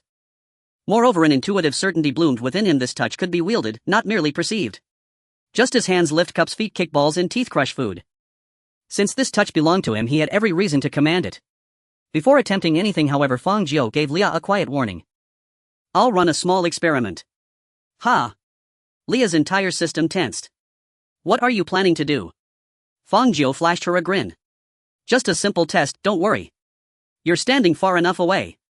He deliberately stepped several paces farther back, maximizing distance from Leah. This was his first attempt, better safe than sorry lest he accidentally affect her. Leah seemed poised to protest, but catching the blazing curiosity in Fang Jiu's eyes, she relented, quietly detaching from her charging port and retreating to a safer corner near the wall. Fang Jiu noticed her subtle retreat, smiled faintly, and turned his focus inward, to summoning and guiding that touch. This was the first time in Fang Jiu's life he'd attempted to master a limb beyond his arms and legs, one invisible, intangible, known only by its undeniable presence, yet whose location and form remained utterly unknown. Yet if it was truly part of him, it must be controllable. Like infants who know they possess legs, and know those legs enable upright walking, yet require years to learn balance, coordination, and grace. Fang Jiu didn't expect to stand on his first try. He only hoped to kick, just once. Then, in a single decisive instant, he amplified his awareness of that touch to its absolute limit. Suddenly an overwhelming tide of tactile sensation flooded Fang Jiu's mind, sense flavors, weights, temperatures, countless sensory fragments detonating deep within his consciousness. His skin seemed to unfurl, stretching outward until it enveloped every inch of the room, floorboards, dust motes, every object. Nothing escaped his perception. Yet this deluge of raw sensation briefly shattered his mental clarity, causing him to lose control over the touch entirely. Immediately he sensed it spiraling wildly out of control. A force emanating from himself surged outward, whipping, twisting, and spinning like a rogue limb unleashed within the confined space. The entire room convulsed violently. A cacophony of crashes and clangs erupted, chairs slamming, glass shattering, metal groaning. Fang Jiu felt his strength drain away, his mind reeling, then lost his footing and collapsed onto the floor. Fortunately, the fall disrupted the unstable energy, its chaotic momentum dissipated, and the chaos subsided at last. Yet as Fang Jiu pushed himself up, rubbing his sore rear, he froze. His apartment had been utterly transformed. I swear. The sofa lay overturned on the balcony, the television had smashed onto the dining table, 4 stools were embedded sideways into the walls, his bed had split cleanly in two, one half propped vertically against the bedroom door, the other lying horizontally beside him, topped with 2 cans of peanut oil and a cast iron wok. Every object had shifted randomly, some warped, twisted, bent unnaturally, as though gripped and contorted by some alien elastic force. Fang Jiu stared, mouth agape, face locked in disbelief. Did he do this? Was his renovation budget now completely wasted? Fang Jiu snapped, alert, scanning the room frantically. Something was missing. He dashed to the balcony, then the bedroom, whose interior resembled a child's chaotic abstract scribble, but found no trace of the robotic vacuum cleaner. Oh ah! He called out, no reply. His heart hammered. Had he accidentally erased her? Then faint but unmistakable came a soft, rhythmic gurgling from the bathroom. Unlikely, but his body moved before his mind caught up. Bursting into the bathroom, he found the toilet miraculously intact in its place. The gurgling rose steadily from within. Fang Jiu's expression stiffened. He approached, slowly lifted the toilet tank lid. There, submerged halfway in water, floated the white robotic vacuum, bubbling furiously, uttering muffled curses. Fang Jiu, glug glug glug, damn it, glug glug, you bastard. Glug glug glug glug glug glug. Fang Jiu fished Leah out of the toilet water tank and shook her vigorously to get rid of as much water as possible. Finally he took out a hairdryer, turned it to maximum power and aimed it at the drenched Leah in front of him. However, Leah cursed throughout the process, completely drowning out the sound of the hairdryer with the air outlet sputtering water, acting like a real spray gun. Fang Jiu knew this was his fault and kept quiet until Leah finished cursing. Only then did he gently offer some words of comfort. Look on the bright side. You were in the water tank, not the toilet bowl, so at least the water is clean. Leah was taken aback for a moment. Then she erupted with a deafening roar. Well, I guess I should thank you then. Fang Jiu couldn't understand how this little robot could make such a loud noise. But he could understand Leah's near breakdown. After all, a normal person would never drink water from a toilet. Leah not only drank it but almost drowned in the toilet water tank. If she really had perished like that, Fang Jiu believed Leah would haunt him even in death. At that time she might even switch to the executioner side, giving him a mixed martial arts beating. With those random thoughts in his head, Fang Jiu dried off the surface water on Leah and after some contemplation tentatively asked, "By the way, can I open your lid?" "Open it." Leah replied as if it were obvious, "If you don't open it the submerged parts won't dry and air drying would take ages. Don't you have any resistance to that?" Fang Jiu looked at Leah in amazement, the unique logic of her mind once again at work. "Opening your lid is like lifting your skull, right?" "Leah." The little robot fell silent for 2 seconds, then began to shout loudly, "I'm a human. I'm a human. I'm just temporarily residing here. I didn't grow like this naturally." Fang Jiu felt his headache from Leah's noise and could only perfunctorily end the topic. However, soon Fang Jiu's thought process shifted to some unknown corner again and he asked another question in a fit of confusion. "Do I look like I'm performing surgery on you right now?" "Fang Jiu, you son of a..." Leah seized the opportunity to bombard him with dozens of curse words, making sure none were repeated.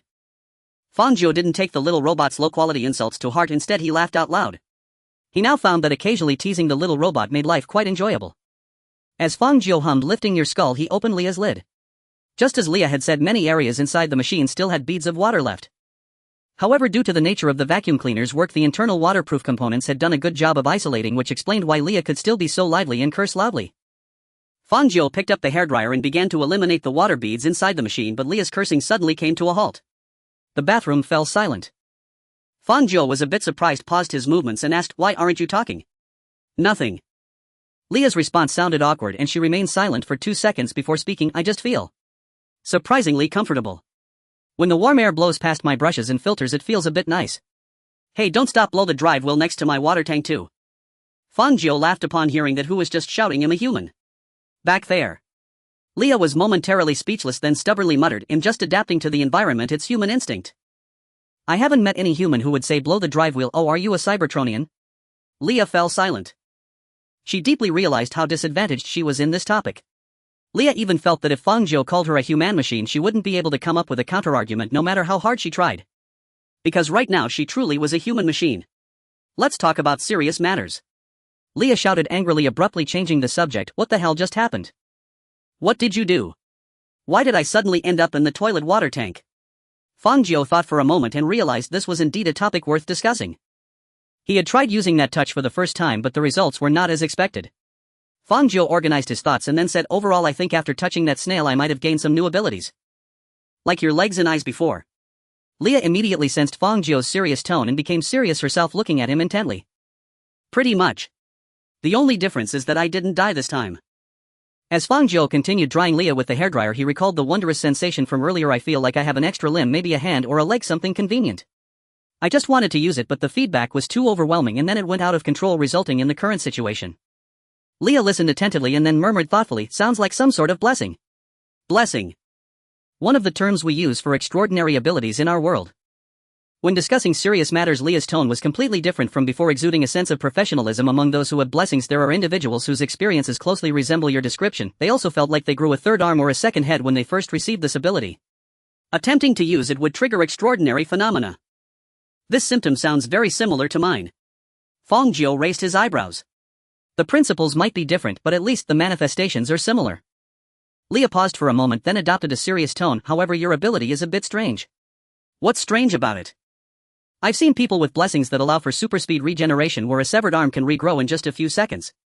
And others who are naturally immune to burning flames and can even control themselves to ignite. By observing the elemental compositions I can usually discern the essence of their abilities, but yours is too bizarre." Fang Jiu frowned again. "I thought it was telekinesis or something. Is that really strange?"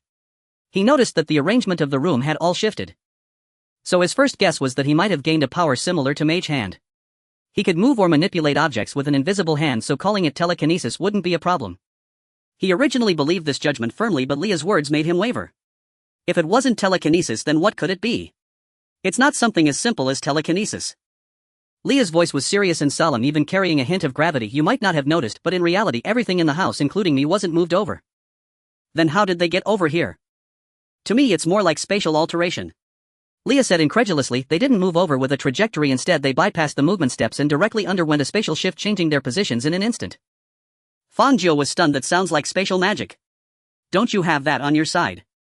We do, but nothing as outrageous as yours. Even the most advanced spatial magic requires time to perform spatial alterations, with the shortest record being 0.2 seconds. But you disrupted the entire room without even taking 0.0000001 seconds. It was a true instantaneous change. Leah slowly exhaled. To be honest, even back home this would be considered a major bizarre event. If it got out, it would make an entire academic tower of mages cry that magic no longer exists. Spatial alteration. And it was instantaneous spatial alteration. Fang Jiu lowered his head, staring at his hands, unable to fathom that he possessed such a bizarre ability. But then he thought about it. He had already experienced death and returned, fought for his life against an executioner, seen die bats and large computers, and even locked eyes with a snail in space. Having an additional spatial ability didn't seem so unacceptable. More than that, Fang Jiu wanted to understand the essence of this ability and how to use it appropriately. You just mentioned that there are people with blessings on your side who are very similar to my condition. Yes, about 70 to 80% similar. Then you must have interacted with them, right? I've interacted with quite a few. Leah said, suddenly alert, and the two drive wheels spun vigorously in the air. What do you want to do? Fang Jiu looked at her intently and stated his plan. I want you to help me with some training. Inside the living room of apartment 502. Fang Jiu cleared away the scattered furniture, creating a small, relatively clean space. He had originally intended to restore the furniture to its original positions, but given that he was about to begin training his tactile sense, even perfect order would likely be undone by a single misstep. At this moment, Fang Jiu stood in one corner of the living room. Before him loomed an old second-hand refrigerator, on top of which perched a compact robotic vacuum cleaner surveying him from above. According to Leia, she needed multiple observations of Fang Jiu's elemental composition while activating his tactile sense to analyze and formulate an appropriate training regimen. Standing atop the refrigerator gave her a far clearer vantage point. After all, her usual height barely exceeded a dozen centimeters. To observe Fang Jiu's full figure, she'd have to roll backward nearly half a meter on her wheels. I'm ready. The tiny robot stood silently atop the refrigerator and spoke with sullen gravity. Try activating your tactile sense once more, but this time hold back as much as you can. Focus your attention on the bottles and cans before you. Fang Jiu gazed at the empty cans scattered on the floor directly ahead and felt this was hardly something he could control. His understanding of the tactile sense remained profoundly shallow. So shallow, in fact, that he couldn't guarantee any measure of control over it. Yet Fang Jiu felt indifferent. His apartment was already a chaotic wasteland. It could scarcely deteriorate further. Even if disaster struck, if his ability spiraled out of control again, dragging him into its vortex and tearing his body apart into 80 scattered fragments labeled Hero Fang Jiu fragments randomly strewn across the room, it wouldn't matter. Death regression would intervene and all would resume as though nothing had occurred. The sole imperative was to ensure Leia remained untouched. With that thought in mind, Fang Jiu lifted his gaze and fixed his eyes on the small robot atop the refrigerator for several long moments. Leia squirmed under his stare, her bristles scraping sharply against the refrigerator's surface. Why are you staring at me like that? Leia. Fang Jiu's tone turned abruptly grave. What is it? How much power do you have left? Enough for a fireball spell. Approximately 30%, barely sufficient, Leia replied, eyeing him curiously. Why do you ask? If, just hypothetically. Fang Jiu's expression hardened with resolve. If my ability begins to run amok uncontrollably and threatens to engulf you, then launch a fireball straight into my face. Kill me instantly. Leia. The little robot stared, utterly bewildered. She had never heard such a request in her entire existence. Yet almost immediately she recalled Fang Jiu's death regression trait and her mood shifted, subtly complex. You are certain. Absolutely certain. I've already tested this once. Suicide likely prevents regression. So if you perish, I cannot save you, but conversely, if you incinerate me with a fireball, I'll revert to the past and forcibly halt the ability's rampage. That logic holds true. After a pause, Leia's voice turned oddly wry. But you're astonishingly bold, walking straight across a river while clutching a corpse. Isn't it convenient? Fang Jiu smiled, utterly unruffled. I've already died twice, I won't mind doing it a few more times. Leia paused, momentarily stunned, then muttered softly, your optimism is excessive, before spinning slowly in place as if weighing the plan's feasibility. After completing 7 full rotations, she halted, faced Fang Jiu squarely, and spoke with newfound seriousness. Very well, I agree. But I'll only unleash the fireball upon your face as a last resort. If the situation remains within manageable bounds, even if minor chaos ensues, I will refrain from acting. Why? Because I believe you should die as seldom as possible.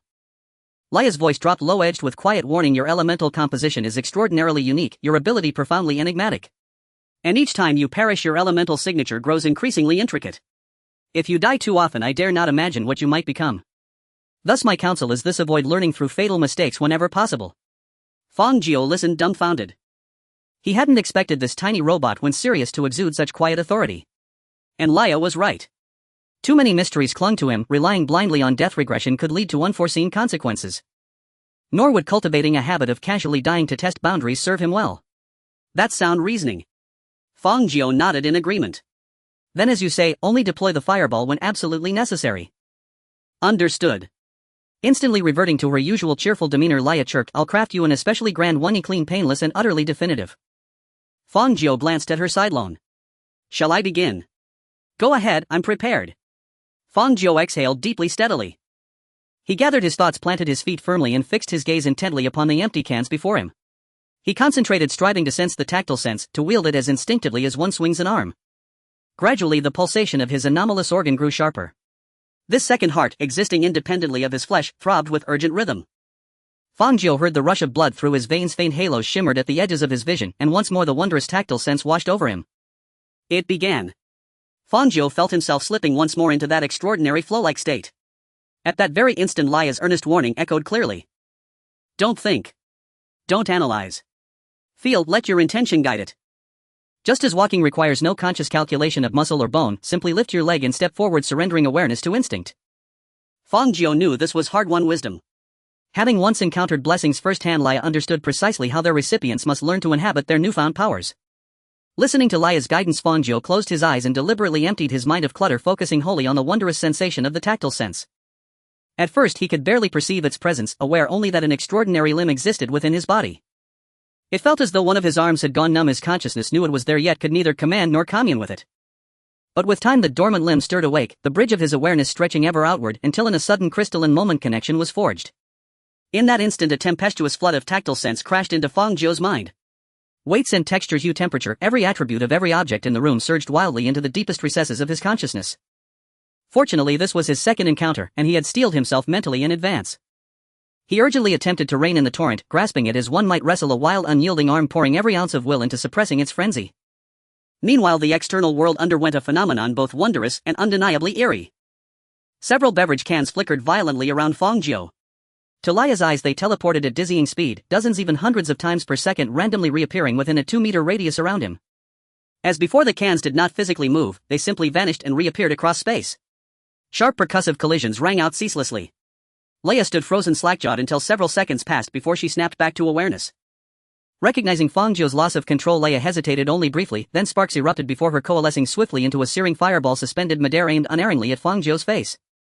Yet she withheld release, instead observing intently. When she confirmed that although his ability raged out of control, the flickering effect remained strictly confined within the 2-meter radius around Fang Jiu, Laya seemed to grasp something vital. She instantly extinguished the fireball and urgently called out to him. Ease up, Fang Jiu, don't let your spirit grow so tense. Relax first, then attempt to direct it. Once again Laya's guidance proved decisive.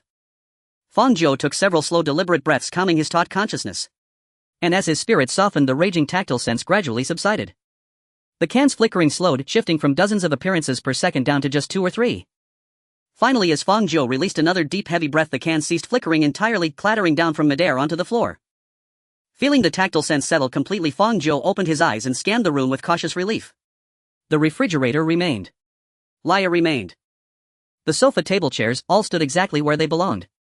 The sole change lay within the 2-meter circle surrounding him. The bottles and cans were now scattered anew. Fang Jiu, surprised, asked, did it work? It's no different than failure.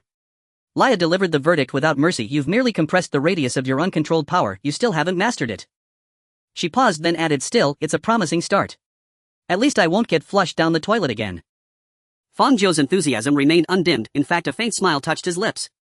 A good beginning is half the battle. We'll get there. By the way, did you notice anything? Yes. Laya declared with unwavering certainty. While you were manipulating your ability, I detected something familiar interwoven within your elemental composition. What is it? The same substance as that vortex.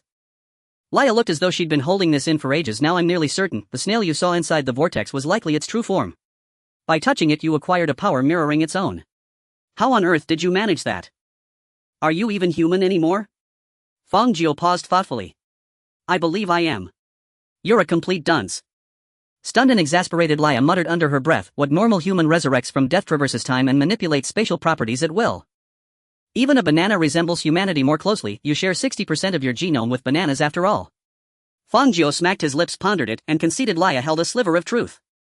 Beyond self-identification and superficial anatomy, little else about him aligned with the concept of humanity. Merely possessing the capacity to die in return would suffice to expel him from the realm of ordinary biology. His taxonomic classification might not even exist in any known system. Yet if not human, what then was he? Fang Jiu shook his head, dismissing the question. He chose to remain grounded in the present. In any case, let's continue practicing. Philosophizing serves no purpose now. True. Leia studied Fang Jiu a moment longer, then sighed deeply, resignedly. Let's proceed, I'll monitor you closely. Let's aim to achieve stable activation today. Precision control can wait, we'll refine it gradually. Fang Jiu smiled, increasingly convinced he and Leia shared an uncommon rapport. Both possessed exceptional adaptability and easygoing temperaments, never needlessly entangled in dogmatic rigidity. By the way, Fang Jiu suddenly remembered something. What is it? Didn't the headless specter appear today? He distinctly recalled charting its pattern. The specter manifested randomly each day. Today's head-chopping segment remained conspicuously absent. Oh, that. It appeared. Ha! Fang Jiu recoiled in shock. When? The moment you leapt. Leia's tone grew layered with complexity. You likely didn't notice, it materialized directly behind you just as you jumped. Its blade hadn't even swung before it vanished into the vortex alongside you. Fang Jiu gaped, speechless. So you're saying, it got eaten? Leia emitted a cheerful ding-dong. Chime and played a snippet of music, sounding suspiciously lifted from a variety show. Fang Jiu. Fang Jiu, so, is it truly dead? Probably not, it did regurgitate later, remember. Then what about today's head-chopping segment? Leia considered it. Likely skipped, since it was swallowed. So it grants abilities and devours specters. Next time we meet we ought to thank it. I think so too. An empty coffee shop. The door is pushed open and a crisp bell rings as the cool evening breeze flows inside. Hua Shang walks in holding a sealed folder and gives a knowing glance to the owner behind the counter. The owner is a middle-aged man in his 40s with stubble. As an external liaison for the management bureau, he immediately shows a knowing expression and discreetly leaves the counter to enter the kitchen, avoiding hearing anything he shouldn't. After the owner leaves, Hua Shang walks to the far corner of the coffee shop with a serious expression. Charlotte is sitting there, legs crossed, with a cup of cola and 2 unfinished pieces of fried chicken beside her. She is completely focused on the screen of her laptop, utterly unaware of her old partner approaching. Hua Shang slightly bends down and taps the table twice. Tap tap. Charlotte, immersed in her own world, suddenly jolts awake, startled, and looks up with a ghostly expression. Hua Shang. When did you arrive? Just now, Hua Shang replies, somewhat surprised as he looks at Charlotte. Are you still watching the footage of the phase space? I finished that. Charlotte points at the screen. Now I'm watching something else. Something else. Hua Shang finds it strange and leans in to take a peek. The Temptation of Returning to the Village, episode 38. The content is currently playing the scene where Zhang Tiniu brings Lu Guafo home only to be accidentally overheard by Su Dabazui. Hua Shang's mouth twitches and after a few seconds he manages to say, I thought you were working and here you are watching this. It's after work, so I watch something relaxing. Charlotte dismissively continues, hitting the spacebar to pause the video, then keenly glances at the folder in Hua Shang's hand. Did the management bureau issue a new document? Seeing the topic return to the main point, Hua Shang decisively abandons the subject of the temptation of returning to the village and says, regarding the urgent document about this morning's incident, it concerns numbered 490 and numbered 137. They issued the documents so quickly. Charlotte quickly glances at the time in the lower right corner of her computer. And it's only been a few hours. The person writing the report must have worn out their keyboard. Supercomputing personnel use thought input so they don't need to type. Writing tens of thousands of words in an hour is easy for them. That's great. Charlotte pouts. I should find an excuse to get the author of that novel I'm following to become a supercomputing personnel, and even if their head smokes they must fill those plot holes. Hua Shang, used to his partner's casual banter, chooses not to respond and sits across from Charlotte, beginning to open the folder. He took out all the documents but did not hand them all to Charlotte. Hua Shang knows Charlotte well and understands that he won't comprehend the complicated regulations and explanations from the management bureau, so he only selected the most critical reports to hand over. Charlotte furrows her brows as she takes the documents and quickly flips through them. First is the report for numbered 137. Number 137, Phase Snail. Project Level 4, formerly Level 7, Danger Level 1, formerly Danger Level 4, is one of the emergency countermeasures for anomalies by the Management Bureau. Numbered 137 was brought into use in the eradication plan for numbered 490. However, the Bureau misjudged the strength of numbered 490, leading to the failure of numbered 137 in the eradication plan and resulting in severe damage. Currently, numbered 137 is in a dormant state. The main body of numbered 137 is placed in a visual cubic container made of special material measuring 60 by 60 by 60, monitored alternately by Dr. Data deleted and Dr. Data deleted. To prevent the influence of numbered 490 from leaking out of the phase space, all personnel in lab know. Data deleted have undergone 1 memory wipe, 1 mental reset, and 1 data deleted. Whether numbered 137 can awaken and whether it possesses the same power as before remains unknown at this time. However, it is certain that even if numbered 137, the situation with numbered 137 is worse than expected. No one anticipated that as one of the Bureau's trump cards, numbered 137 would be completely defeated in the confrontation with numbered 490. Charlotte takes a deep breath and begins to flip through the other documents, finding directives from the Management Bureau either ordering everyone to stay away from numbered 490 or arranging for the supercomputing personnel involved in the phase space to undergo treatment, along with some treatment plans proposed for numbered 137. Is there no evaluation report for numbered 490? The higher-ups are still discussing this matter. Hua Sheng shakes his head, looking complicated. The Bureau is in complete disarray right now, with some busy with evaluations, some with mental resets, and some shaking people off. There's all sorts of things going on. When I came back, I even saw the local bureau chief filling out a loss report that was longer than his life. This is quite the mess. It was originally almost handled. Hua Sheng sighs as he speaks. But then some unexpected incidents occurred midway, increasing the workload. What happened again? Charlotte asks curiously. Numbered 490 has been continuously opening small phase spaces with short durations but extremely high frequencies, occasionally accompanied by R1 level reality distortions. Hua Sheng pulls out his phone to check, looking helpless. Just 10 seconds ago another one occurred, lasting 4 seconds before disappearing, but this time it didn't come with a reality distortion. Charlotte. This is getting more and more unsettling. Numbered 490 didn't have this trick before. Charlotte swallows, grabs her cola and gulps down a couple of swigs, calming herself with the bubbles and sweetness. So numbered 490 really learned to open phase spaces. Charlotte stares wide-eyed in disbelief. Just because he had contact with numbered 137, even if it was only once. Hua Sheng nods. Though I don't want to admit it, that is indeed the case. Charlotte falls silent. This is simply too bizarre. Although the Bureau was aware of the existence of phase spaces in the past, they did not understand how to utilize or control them. It wasn't until the Bureau accidentally contained the phase snail and designated it as numbered 137 that they began experimental research on it. After years of arduous exploration, the Bureau finally developed a mass-producible phase supercomputing pod and trained a large number of supercomputing personnel to perform calculations in open phase spaces within the pod, disposing of anomalies that were difficult to resolve using conventional methods into the phase space for annihilation. Now the Bureau's technology for opening phase spaces can be considered mature, but this is the result of countless technical iterations.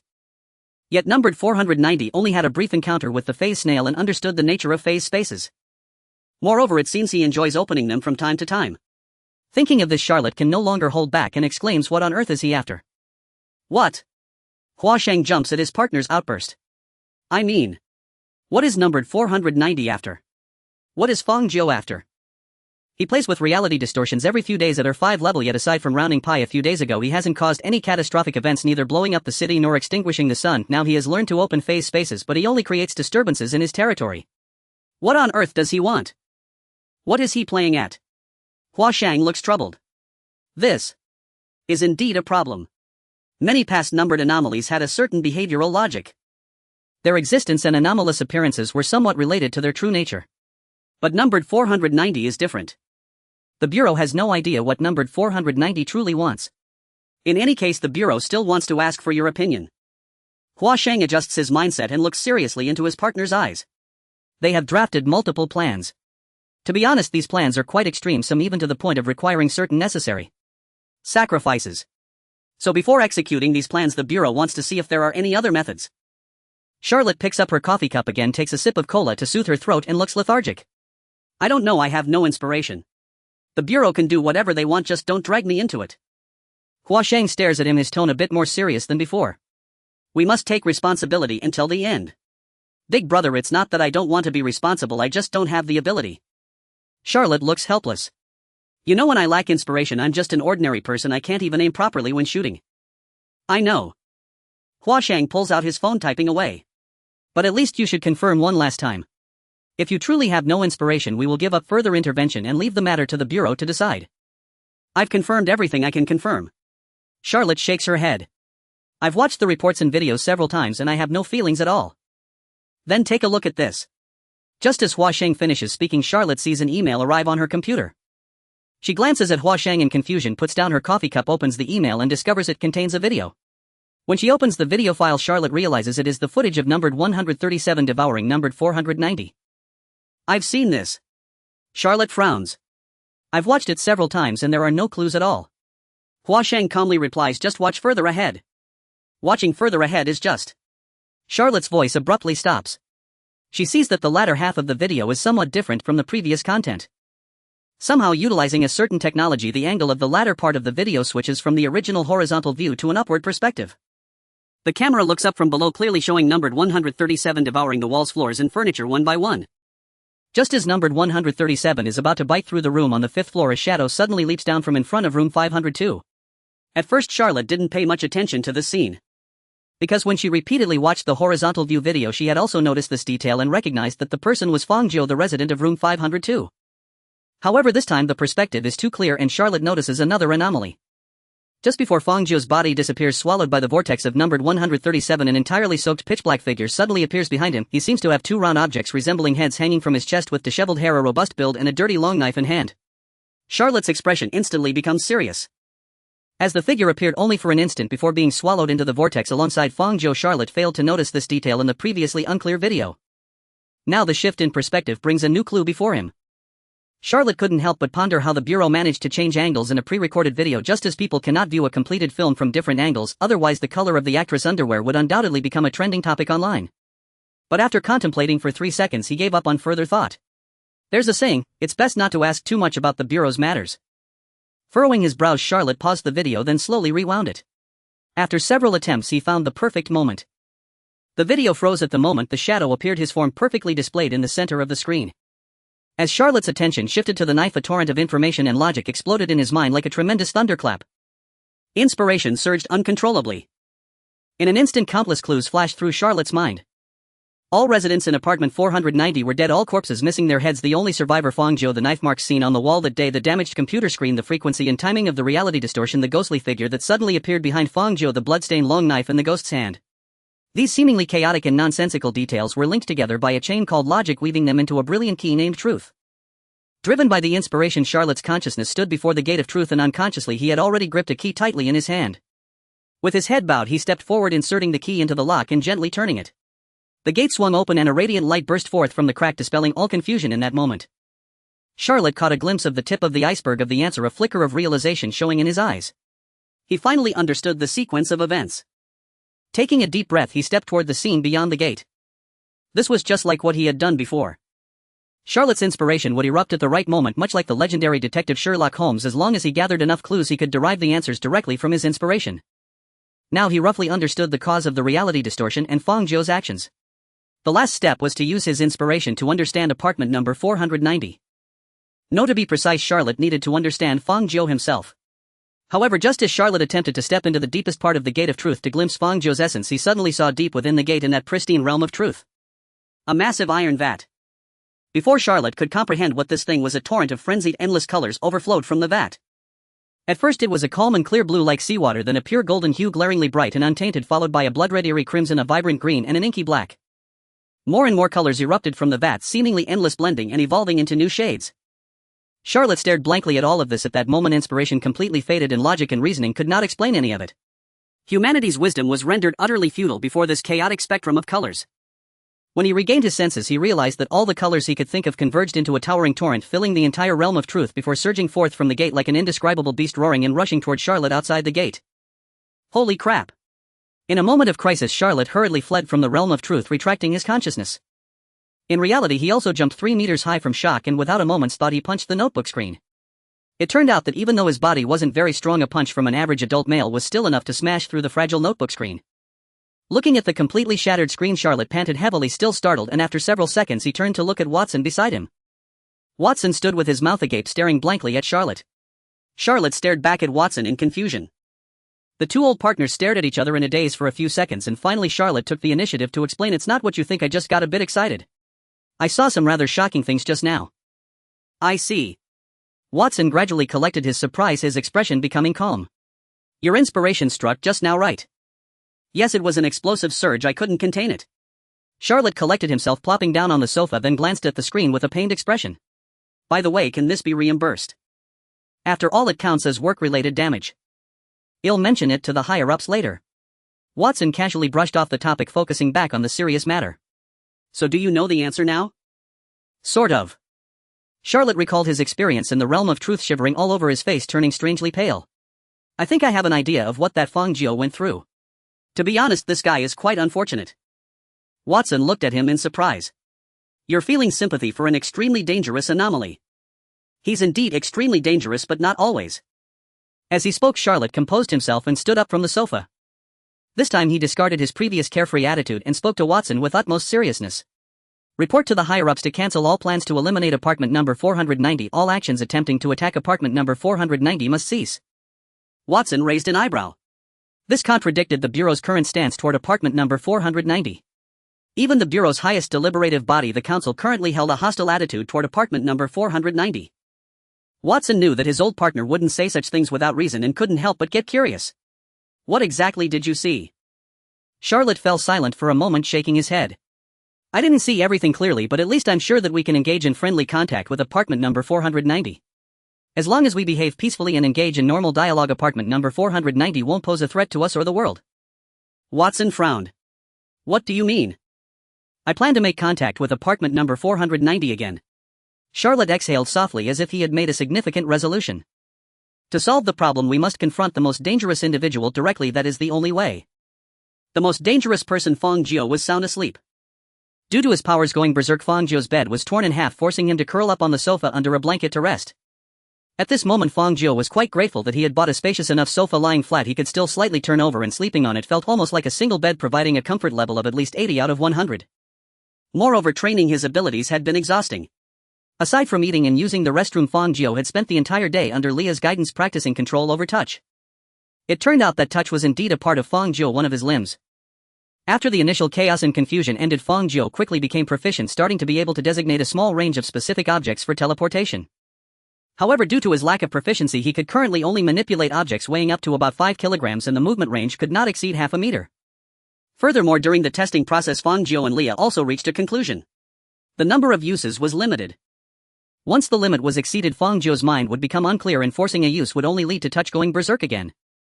As for why they reached this conclusion, it was because Fang Jiu really went berserk once, and fortunately Leah reacted quickly, firing a fireball at Fang Jiu's face. Thus Fang Jiu's death record had now become 3 times. Fang Jiu noticed that Leah became unusually talkative whenever she was especially elated. Though she habitually bantered with him, her chatter surged into an unstoppable torrent whenever her mood soared. How incredibly capable am I? I deciphered the entire electronic information stream in a single night. I've nearly completed the localization of arcane stress theory and elemental morphology. Back home, those centuries-old scholars at the academic spire would kneel before me, begging to have their names appended, even just once, to my papers. Given time, I won't just manipulate your household, I'll transmute every electrical device across the entire city with a mere thought. Then I'll casually black out the whole city, project my radiant visage onto Times Square's colossal screen, and deploy 20,000 drones to soar into the heavens and assemble my name in the sky. Whoa. I'm absolutely phenomenal. Hey Fang Jiu, why aren't you saying anything? Stunned into silence. Fang Jiu stood silently in the kitchen, sipping water with an expression utterly devoid of reaction as Leia raved on. Ah yes, truly impressive. Absolutely phenomenal. Hey, that tone. Leia stomped her foot indignantly on the television screen. I knew it, you lack all reverence for magic. Anyone with even basic knowledge would recognize the magnitude of my breakthrough. My achievement is precisely the caliber of the final question on the Magic University's annual exam. Fail it and you're doomed to academic probation. What on earth is that? Fang Jiu nearly spat out his water. Magic University's annual exam. How had those 4 words and those 4 others ever coexisted in one coherent phrase? It's perfectly normal, Leia replied, utterly matter-of-fact. You don't seriously believe waving a wand and muttering incantations qualifies someone as a mage, do you? Our certification process is no less rigorous than yours, and to secure employment in an official institution we must undergo mandatory professional training. Aside from differing workplace routines, the structure is remarkably similar. Fang Jiu stared awestruck. What kind of bewildering cosmology do you people inhabit? It's not so strange, Leia shrugged, settling back onto the sofa with open palms. After all, mages wield extraordinary power. Structured training and screening are essential to prevent its misuse. Even court-appointed mages undergo political vetting. My case was exceptional. Though I failed the vetting, I was granted special dispensation to enter the royal court. But truly absurd were the pirates. Imagine my shock upon learning that advanced mechanical engineering and comparative criminal law constitute mandatory coursework for aspiring pirates in our world. Hold on, stop right there. Spare my medieval fantasy some breathing room. Leia tilted her head, puzzled. Ha. Oh. Sweat beaded on Fang Jiu's forehead. He increasingly felt Leia's very existence was dismantling his cherished vision of a wondrous otherworld. Had his imagined realm of swords and sorcery truly diverged so radically from reality? Then what exactly were all those iSky animations and novels he loved? Wait, did you just say political vetting? Fang Jiu turned to her astonished. So, you have family? Laya shot him a complex, incredulous look. Do you imagine I sprang forth from a crack in the stone? Fang Jiu chuckled, deflecting lightly. You've maintained your machine state for so long, I'd nearly forgotten you were human to begin with. Laya puffed her cheeks and gazed upward, lost in memory. My family background is rather tragic, actually. Tragic. A stray thought flickered across Fang Jiu's mind: an alcoholic father, a gambling-addicted mother, a chronically ill sister, and a shattered self. No, Laya shook her head. Ours is a household where father gambles, mother gambles, sister gambles, and everyone without exception gambles. Fang Jiu blinked, speechless. Laya grinned broadly. My family runs a casino. Fang Jiu snatched the remote and slammed it, click, shutting off the television. Yet against Laya, an ascended digital specter, this gesture proved utterly futile. The screen flared back to life with a sharp pop. Her face materialized at the center of the screen, deliberately rendered against a sullen black suspense interface, her expression stern as she snapped, I'm being serious, I'm not joking. My family genuinely operates a casino. Does casino equate to tragic? It absolutely does.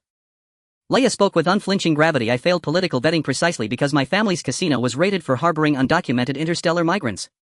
Were it not for my exceptional aptitude and extraordinary contributions, my magical career would have ended before it began. That isn't tragic. Fang Jiu's composure was fraying. And what exactly are undocumented interstellar migrants? 2 cybernetic octopuses smuggled in from a neighboring planet. At arrest, they were carrying 2 regulated particle beam weapons. Fang Jiu fell silent. He resolved never to attempt comprehending Leia's cosmology, not because it defied logic but because it exceeded even the most feverish hallucination, far surpassing the wildest capriciousness of psychedelic fungi. Was this truly a magical world? Or was magic merely one eccentric facet among countless surreal phenomena in her reality? Still groggy from sleep, Fang Jiu sank deeper into exhaustion, collapsing onto the sofa to close his eyes and rest, yet couldn't resist murmuring to you, then doesn't our world seem unbearably dull? After all, Leia's world boasted both arcane arts and cybernetic octopuses, and possessed the very concept of planets. Clearly it was a hyper-advanced, formidable civilization. By comparison, Earth's native inhabitants seemed astonishingly insignificant. Not at all. Leia shook her head. I find it utterly novel, so many things I've never encountered. Fang Jiu sat upright. Such as legendary browser games, 1/999. Her voice trembled with grim intensity as her expression darkened. Nothing remotely like that exists in our world. It's uniquely sinister and insidiously addictive. Indeed, it was a local specialty.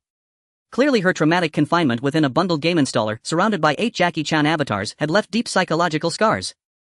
Fang Jiu exhaled slowly. Yet our world lacks your abundance of extraordinary forces. It does exist. Leia fixed her gaze on him. You are it. Fang Jiu paused, startled, realizing with quiet certainty that she was right. The phenomena unfolding within him remained inexplicable even to Leia, whose experience spanned countless wonders. Enough daydreaming.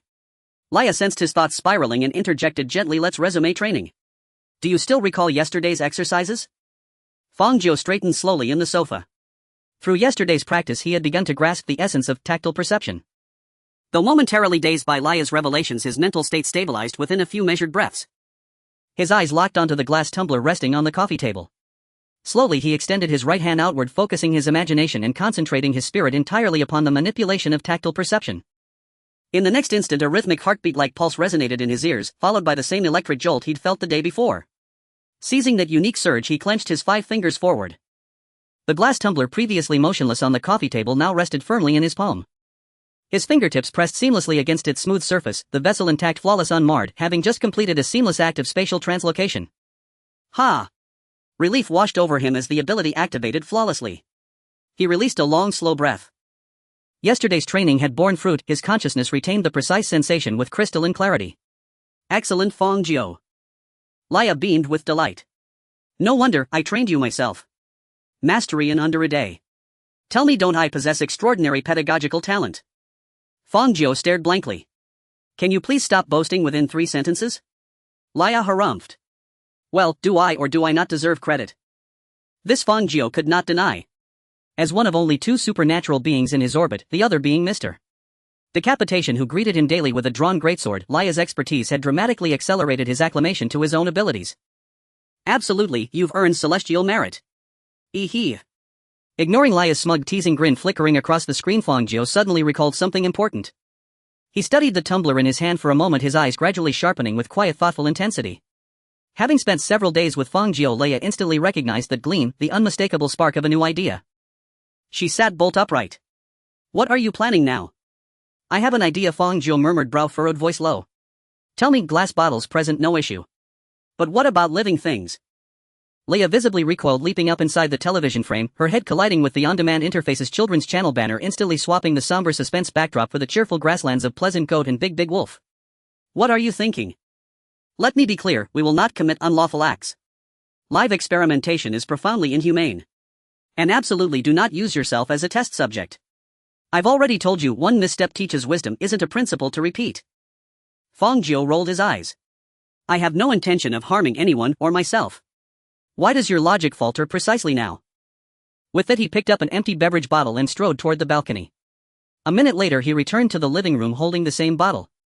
He peeled away the outer paper label. Through the transparent plastic shell, Leia glimpsed a small unidentified flying insect trapped inside. Oh. Leia's expression softened into sudden understanding. You mean this kind of living thing? What else did you imagine? I assumed you'd grown cavalier with life, treating mortality as trivial. Leia settled back down, a faint flush of embarrassment coloring her cheeks. Some misguided mages do precisely that. I've witnessed 4 or 5 such cases firsthand. One even sacrificed himself entirely to magic. I'm not that extreme. I know. Leia shifted uneasily in her cyber sofa. But isn't your progress dangerously rapid? You've barely grasped your power's fundamentals, and already you leap from inert objects to living ones. There's an old saying, stride too boldly and you'll strain something vital. Just a trial, I don't expect success. Fang Jiu said simply, then dismissed Leia entirely, turning his full attention inward. His ability reliably affected inanimate objects, that much was certain. Though not yet instantaneous, its operation was steady and dependable. Thus he wished to take a bold step forward to test whether this tactile perception could extend its influence to living beings, a question of profound importance to him. Success would grant him a new means of defense against Mr. Decapitation, and a crucial safeguard should further uncanny events unfold. Failure held no consequence, only the need to revisit the challenge once his mastery deepened. With that resolve, Fang Jiu once again seized the distinctive organ-like throb that heralded his power's activation. Familiar warmth flooded his senses. He fixed his focus on the beverage bottle containing the insect and summoned tactile perception once more. Fang Jiu skillfully grasped the sensation, trying to experience the pulsation of the anomalous organ, and timed his movements accordingly. The tactile sense once again obeyed Fang Jiu's command. In an instant, or even a moment too fleeting to grasp, a beverage bottle suddenly appeared in Fang Jiu's hand from half a meter away. His 5 fingers firmly gripped the bottle while he felt a portion of his strength being siphoned away. His previously clear consciousness wavered briefly and his vision became momentarily blurred before returning to clarity after about 2 seconds. It was evident that Fang Jiu had not yet fully adapted to the taste of invoking tactile sense. Frequent use of tactile sense would drain his mental energy as a cost for its release. He began to ponder what would happen if he were to go mad one day, continuously manipulating tactile sense to the brink of exhausting his mental power. What would occur at that point? A surge of indescribable curiosity stirred deep within his soul, yet this time Fang Jiu refrained from recklessly attempting such self-destructive behavior, instead focusing intently on the plastic bottle. The flying insect inside the bottle had vanished, or rather it was no longer whole. During its spatial displacement, the insect's body had evidently undergone something. Its shell had exploded, scattering everywhere. Viscous, oddly colored bodily fluid splattered across the inner walls of the bottle, and its transparent wings had been shredded into thin strips by an unimaginable force lying scattered at the bottom. Hiss! Fang Jiu gasped as he gazed at the scattered fragments of the insect.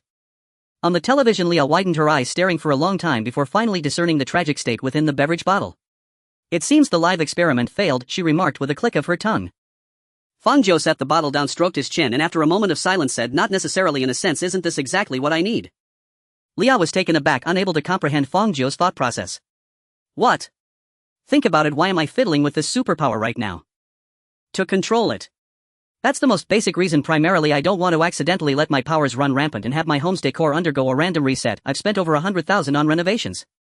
Fang Jiu sighed at this point, then redirected the conversation. Another reason is that I intend to use this to confront that headchopper ghost. They had previously discussed a question: what if Lias magic couldn't kill the headchopper ghost? At the time, Fang Jiu had replied with, take it one step at a time, and at worst life would just be a bit more chaotic. Now he had an extra card to play, and there was no reason not to test its power. Leah finally understood what Fang Jiu was saying. She crouched down deep in thought, staring intently at the bottle outside the screen. Are you saying? Precisely because you can't control the transfer of living beings right now, you can instead use it as a weapon. Exactly. After Fang Jiu finished speaking, he looked at Leah expectantly. Do you think it's feasible? Leah fell silent for 2 seconds, her face flashing through various complex expressions. Moments later, the blonde sorceress on the television slowly stood up, pacing back and forth between the children's channel and the horror mystery channel. She pondered for 2 to 3 minutes before finally reaching a conclusion. Your idea is quite unique, to be honest. I think it's feasible. Fang Jiu did not respond immediately. Over the past few days together, he had come to understand Lia's character. He could tell from her tone that she had not finished speaking. But Leah indeed stopped and looked seriously at Fang Jiu outside the screen. I suggest you only try once. If it succeeds, that's great. If it doesn't, don't think about using this wrong method to wield your power anymore. Fang Jiu raised an eyebrow and sat down on the sofa. Why? This could easily develop into a bad habit. Leah casually gestured, conjuring a pair of black-framed glasses out of thin air. Once she put them on, a professional aura radiated from her. Based on my past experience, those who develop wrong habits in their extraordinary abilities rarely end up well. Will they explode? Even more terrifying than that. After Leah said this, she adjusted her glasses and smiled mysteriously. Besides, I still have to rely on you in the future. If you can't transfer living beings through space, I'll be the one with a headache then. Fang Jiu was taken aback for a second, realizing Leah seemed to have some need. What do you mean? What do you want to do? Leah on the screen suppressed her smile and exchanged glances with Fang Jiu for a few seconds. Fang Jiu noticed her gaze dim, slightly sadness and regret flowed through her eyes like water, yet in the next moment a stronger light covered it. Leah lifted her head, hesitated for 2 seconds and then revealed a serious expression that Fang Jiu had never seen before. She felt it was finally time to say this. I want you to help me. Take me home. Home. Hearing Lia's request, Fang Jiu was somewhat taken aback. He had never expected her to bring up this topic now. All along, Leah had insisted she was a court sorceress from another world. Her family and past were all left in that bizarre and magical realm. Even though that world, which resembled I-beam, seemed utterly nonsensical to Fang Jiu, it was still Lia's hometown. Her family casino was even located there. But until now, Leah had never mentioned wanting to go home. Upon reflection, it seemed that just as Fang Jiu could not fully trust Leah at first, she likely could not completely trust him, a being from a mysterious and strange otherworld. It wasn't until the two of them had clanged and clattered through various commotions over the past few days, establishing a relationship of trust, that Leah finally found the opportunity to ask Fang Jiu for help. Fang Jiu scratched his head. How did you come to think I could help you get home? You saw my home. That shouldn't have been possible, yet you did it. Leah stared at Fang Jiu, her hands clasped in front of her, her thumbs rubbing together, her tone both serious and anxious. I originally thought I would never return, but since you can see my home and obtain some extraordinary power from that snail that even I can't comprehend, if you continue to develop this ability, perhaps in the future you could help me find a way back home. Maybe. Yes, maybe. Leah sighed helplessly. If your ability can transfer living beings through space and you've seen my old home, then perhaps once you've fully mastered this ability, you could transfer me back to where I originally came from, just like you did with the bottle earlier. But all of this is just speculation. Frankly, I only see a glimmer of hope in you. I don't know if it will succeed, but frankly, besides you, there really isn't anyone else who can help me. Fang Jiu remained silent, lowering his head in thought. He had to admit that Leah had a point. He also felt that if this tactile sense was developed further, its effects would certainly surpass his imagination. In the future, sending Leah back to her joyful hometown might indeed not be a problem. All right. Fang Jiu lifted his head, his gaze fixed on Leah on the screen. This time he inexplicably fell silent for a long time, then leaned back against the sofa. I promise you, if I can do it, I will send you back home at the first opportunity. Really? Lia's eyes lit up with surprise and she excitedly ran toward the screen. As she saw Lia's face magnifying wildly in front of the television, Fang Jiu was startled. What are you doing? Are you trying to jump out? I'm just excited. Leah realized, awkwardly smiling as she took a few steps back, but still couldn't help bouncing in place. You really agreed. You really want to help me. You can't go back on your word. Is it such a big deal that I would have to go back on my word? Fang Jiu shot her a look, then suddenly froze, his tone becoming exceptionally serious. Wait, I just thought of something. Leah, who was caught up in excitement, paused, feeling a bit nervous. What is it? You said. Do you consider yourself a living being or a dead object right now? Leah was stunned for 2 or 3 seconds. The belief of the electronic ghost sorceress was undergoing a significant test. She blinked blankly, then seemingly betting her character, she firmly spoke. I must be alive. How could I possibly be dead? Fang Jiu's expression grew increasingly nuanced. But think carefully, you didn't explode yesterday. Ha!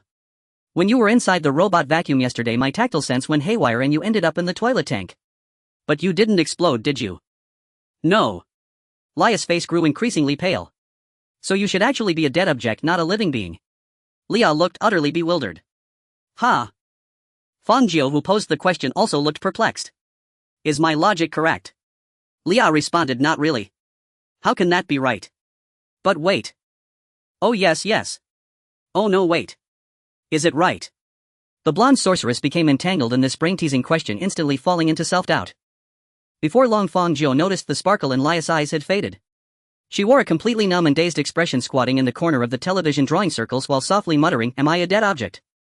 Did I die? I must still be alive, but that's not right. Am I alive? Am I even human?" This wasn't good. Fang Jiu's one question had made Lia doubt her very existence. She even had to carefully ponder whether she should doubt her life or her machine existence. Fang Jiu felt somewhat guilty for her, so he prepared to change the topic temporarily, putting this troublesome question aside. Just then. Knock knock knock. Suddenly a heavy knocking sound echoed. The self-doubting Lia immediately stopped, turned her head and exchanged the same puzzled expression with Fang Jiu. The two looked toward the door, a shared thought arising in their minds. Who could it be? Before building No. 7 of Harmonious Home Residential Complex. Bathed in bright sunlight, Watson and Charlotte, longtime partners, stood at the entrance to the stairwell, their expressions grave and resolute, exchanging a silent, steady glance that spoke of unwavering determination. Let's go. And Charlotte turned his gaze toward the entrance of building No. 7. The entrance appeared ordinary, a drab gray and black facade, narrow and shadowed with two rusted bicycles leaning beneath the staircase, yet to Watson and Charlotte every detail shimmered with latent peril. Charlotte fell silent for a long moment, then exhaled slowly, his voice heavy with resignation. Someone has to face it, and indeed they do. And Watson spoke calmly, lowered his head, lit a cigarette, took 2 measured puffs, then crushed the butt underfoot. And when he raised his eyes again, all hesitation had vanished. Let's go. And Charlotte nodded. Agreed, and having steeled themselves one final time, they stepped across the threshold into Anomaly Designation 490. Though they often grumbled about workload and overtime when confronted with matters of profound consequence, they never faltered in choosing rightly. As special agents of the administration tasked with handling anomalous entities, they carried 8 words etched deep within their hearts: and when crisis looms, only duty remains. Yet barely 2 steps inside, Watson sensed something was wrong. He halted abruptly on the stair landing, twisted around, and found no one behind him. A quick scan revealed Charlotte sprinting full tilt toward the residential complex's gate. And even as he ran, Charlotte shouted back, "And you've got this, Watson. I'll wait for your report at headquarters." And Watson. And that incorrigible kid. Watson's face darkened. Without hesitation, he bounded up the stairs 3 at a time, vaulted through a window at the landing, dropped down and gave chase, his speed shattering any human 100-meter sprint record. Charlotte, no athlete but rather a bona fide civilian analyst, was apprehended just 50 meters from the gate. For this craven partner who'd fled mid-mission, Watson showed no mercy, seizing Charlotte by the collar and dragging him bodily back toward building No. 7. Realizing escape was futile, Charlotte slumped into a sullen grimace. "But I mean, does this job absolutely require me? I'm a civilian analyst, I have 0 combat capability. Can't you handle it instead? I'll provide tactical intelligence and moral support from behind. Wouldn't that be more efficient?" And No. And Watson's expression hardened. "Your intuition is vital. It is indispensable during direct contact with Anomaly 490. And Watson paused, cleared his throat, and then mimicked Charlotte's own solemn, reverent tone. "To resolve the anomaly, we must confront its most dangerous aspect, face-to-face. That is the only path forward. Didn't you say that yourself? And well, I take it back now, okay?" And Charlotte jabbed frantically at the digital readout on his wristwatch. "Look at this anomalous dimension index, it's spiking like an elevator gone berserk. In mere moments it's already triggered 2 phase space expansions. What chaos lies within right now, I dare not imagine." And that at least was true. Charlotte had in fact spent weeks fortifying his psyche, preparing tens of thousands of words worth of mental scaffolding, before finally summoning the courage to confront Fang Jiu, the anomaly bearing full responsibility. Yet the moment they arrived at the building's base, their portable anomalous dimension indexers blared alarms. And within seconds 2 microscale phase space expansions occurred inside building No. 7. Brief in duration, rapid in onset and collapse, their watches registered violent erratic surges and crashes in the anomalous dimension index. And Charlotte froze, and instantly lost his nerve. "What on earth are you afraid of?" Watson seized Charlotte's wrist and yanked him forward. "How many layers of protection do you think you're wearing? You know better than anyone. This thing is far scarier than any meteor, and enough talk in. Hey wait, don't. I'm gonna fall." And 5 minutes later. And 5th floor building No. 7 Harmonious Home. Before apartment 502. And powerless against Watson's grip, Charlotte stood before the door, glanced at the unit number, then stared, bewildered, at the red character "Fu Fortune" pasted on the doorframe, flanked by festive couplets wishing prosperity. His lips twitched twice. It wasn't here last time, and he must have come home and put it up himself, Watson reasoned. After all, it's almost Lunar New Year, isn't it? And Charlotte sucked in a sharp breath and spun on his heel to flee.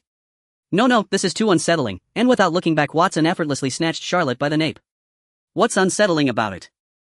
and an entity capable of triggering in our 5-level reality distortion cascade, rewriting global physical laws, obliterating Anomaly 137 and mastering phase space expansion, and yet decorates its front door with wishing you prosperity.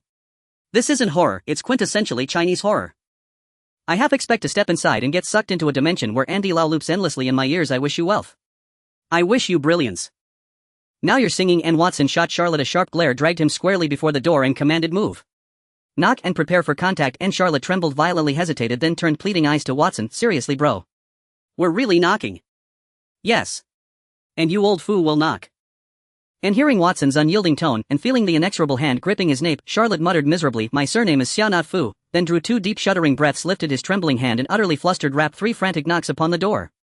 Fang Jiu too was thoroughly unnerved, mainly because nothing that had happened to him over the past 2 days had been remotely normal. And first came the headless specter, then the enigmatic junkyard, and finally, an inexplicable cosmic snail. He felt he could pitch a film titled Fang Jiu's Morning every day he woke to fresh surprises, or fresh terrors. What awaited him now? And was it a neighbor? And faces flashed through Fang Jiu's mind, then vanished as quickly as they'd appeared. He dismissed the thought.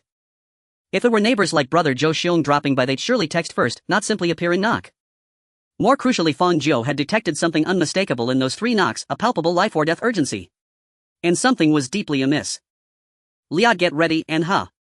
The golden-haired sorceress on the television blinked, bewildered. And combat readiness. Oh, and Lia finally snapped to attention, then froze again, uncertain what to do. After several seconds of silent contemplation, she quietly switched the TV to a music channel and added Huang Feihong's anthem, A Man Must Strengthen Himself, to the playlist. Fang Jiu, and that incorrigible kid.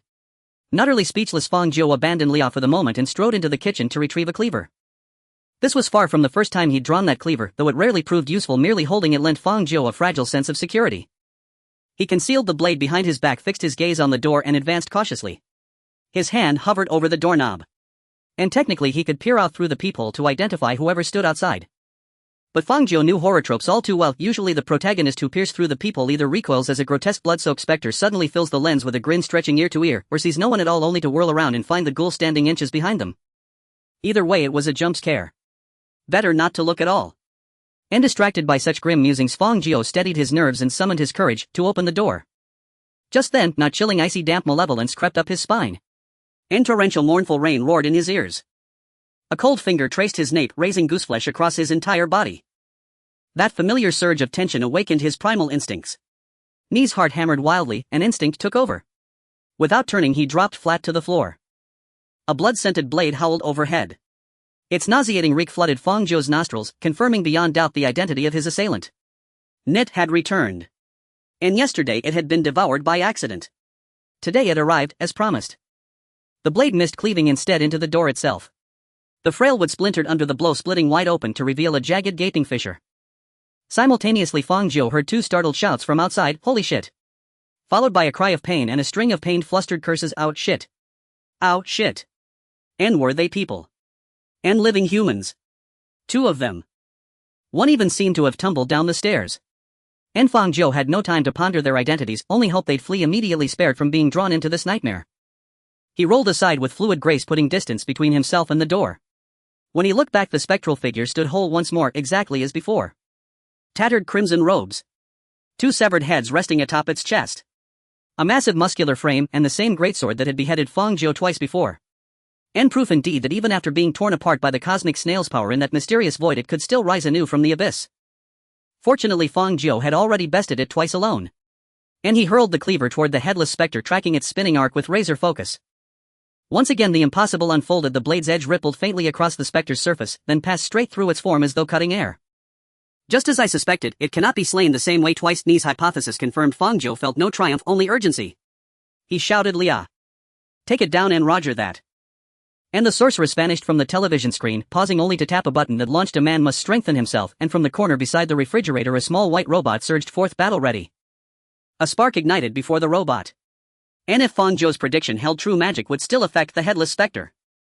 After all, the weapon that truly ended it last time had been Fang Jiu's fruit knife. The magic had only inflicted damage, not delivered the killing blow. Moreover, the specter's sole fixation had always been Fang Jiu. It should ignore Lia entirely, whether alive or not remained debatable. Yet nearly all of Fang Jiu's deductions proved accurate, except one. Not a split second before the flame coalesced the specter's gaze, those deep crimson orbs lifted from Fang Jiu and locked onto Lia. Its legs coiled then exploded upward. Its feet punched twin craters into the floor as it leapt 5 meters in an instant, swinging its greatsword down with lethal force upon the vacuum cleaner robot cowering in the corner. Yikes! Leah shrieked, utterly flustered. How does it hold a grudge? The head chopper suddenly turned its spearhead, charging towards the corner where Leah was ready to strike. The little robot was startled and immediately fired the completed fireball into the sky without a second thought. With a loud bang, the blazing flames brushed past the shoulder of the head chopper. The fireball, lacking precision, missed its target and instead left a charred explosion mark on the ceiling of Fang Jiu's house. Seeing the little robot about to fall victim to the impending danger, Leah had a sudden inspiration and connected her consciousness to another nearby appliance. In the next moment, the refrigerator next to the sweeping robot suddenly opened its door on its own, perfectly blocking the path between Leah and the head chopper. The blade fell mercilessly. Accompanied by a sharp piercing sound of metal tearing, the refrigerator door was slashed diagonally into 2 pieces, completely failing to withstand the attack of the head chopper. However, the obstruction of the refrigerator door ultimately proved useful, causing the trajectory of the head chopper's strike to shift slightly. As a result, the blade merely chopped into the ground beside Leah, missing the little robot's pristine body by less than 4 centimeters. Leah was terrified, her wheels spinning wildly as she dashed towards Fang Jiu. Fang Jiu seriously suspected that Leah had modified this machine while he was sleeping, because he saw the little robot fleeing at an astonishing speed, its wheels almost smoking and weaving in a large shape, clearly surpassing the sensitivity of an ordinary sweeping robot. Moreover, the little robot emitted a sharp alarm as it escaped. Fang Jiu. It remembers me. It remembers me. I can see that. Fang Jiu replied, looking at the head chopper, who was slowly rising with its knife as he began to contemplate the current situation. The characteristics exhibited by the head chopper matched his previous speculations perfectly. Aside from the unexpected aspect of retaining memories, Fang Jiu had already analyzed many of its other properties. The problem was that the timing of this head chopper's appearance was simply too unfortunate. According to Fang Jiu and Leah's plan, magic was supposed to be the key factor in countering the head chopper's resurrection. However, their magical research plan was completely thrown off course when a snail unexpectedly appeared midway. Afterwards, Fang Jiu began to ponder the tactile sense he had unexpectedly acquired. Just as he was trying to make sense of it, the head chopper emerged at this critical moment. It really knows how to pick its timing. Did it come right on cue? This is bad. Leah hurriedly hid by Fang Jiu's feet, activating her alert mode. It seems to have its eyes on me. I can't ambush it. Last night I was too busy scurrying through your house's circuits to have time to fiddle with the magic array. By the way, you. Quickly send your regards to the ancestors and draw its attention away. Fang Jiu quickly glanced at Leah. You can already scuttle through my house's circuits and you're still afraid of being chopped. This is the only body I have that can run and turn right now. Leah shouted loudly, and do you know how much time I spent modifying this machine? Just upgrading the global karaoke system to version 3.0 with ultra-clear sound quality took me 6 hours. Fang Jiu was stunned. No wonder the little robot didn't have any electronic voice today. Speaking of which, he had only slept for less than 10 hours in total yesterday, which meant that Leah had spent most of the night upgrading this thing. Fang Jiu forcibly suppressed the urge to kick Leah. Actually, he couldn't hold back. Normally he would definitely teach this electronic ghost filled with BGM a lesson, but before he could act, the head chopper had already adjusted its stance, gripping the knife again and turning to face Fang Jiu. In its crimson dark eyes there were no emotions, not even a focus. When Fang Jiu met its gaze, he felt as if he was staring at a lifeless mass of flesh, as if its eye sockets were merely filled with 2 murky blood globules devoid of any vitality. The chilling sound of rain echoed once more in his ears. A bone-chilling chill crawled up his spine like an invisible cold hand brushing against his vertebrae. For the first time in his life, Fang Jiu clearly experienced the intent to kill. He felt himself locked in by an overwhelming killing intent. The entire room seemed to shrink and suffocate, and an overwhelming sense of helplessness surged in his heart, the biological instinct of fear of death ringing alarm bells in his mind. However, a different kind of abnormal instinct, entirely distinct from biological instinct, began to excite Fang Jiu. Excitement and fear mixed in Fang Jiu's gaze like 2 different colors stirred together in a dye vat, ultimately transforming into a bizarre and ominous radiance. Leah, try again. Ha! The little robot paused for half a second before reacting, her consciousness immediately shifting back to the television. Fang Jiu couldn't understand the principles behind Leah's magic, but he could confirm that Leah needed electricity to convert her magic. The sweeping robot had a fixed power supply which couldn't support large amounts of magical consumption. The television was different. As a household appliance that was regularly connected to electricity as long as Leah wanted to, she could summon something big. Bang! A dazzling blazing cluster of sparks ignited in front of the television.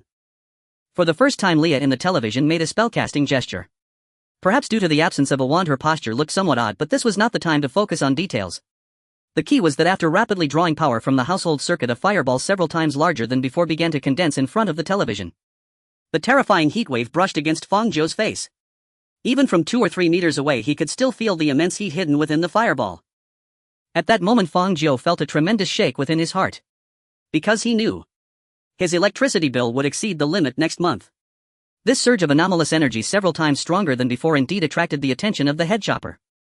Its gaze shifted again, and then it lowered its body, bent its knees, and with a sudden burst of strength transformed into a shadow, rushing towards the television at a speed beyond Fang Jiu's ability to capture. Throughout this process it didn't even glance at Fang Jiu. It seemed that it was not just a dullard fixated on chopping heads, but rather one that instinctively dealt with higher threats. Fang Jiu silently praised Leah for her good work, then focused his mind, concentrating all his attention on invoking the tactile sense. In fact, he still couldn't fully master this ability, and so far the largest object he could move with his tactile sense was just a soda can. He didn't know how to control a larger entity, but given the situation Fang Jiu could only rely on his instincts.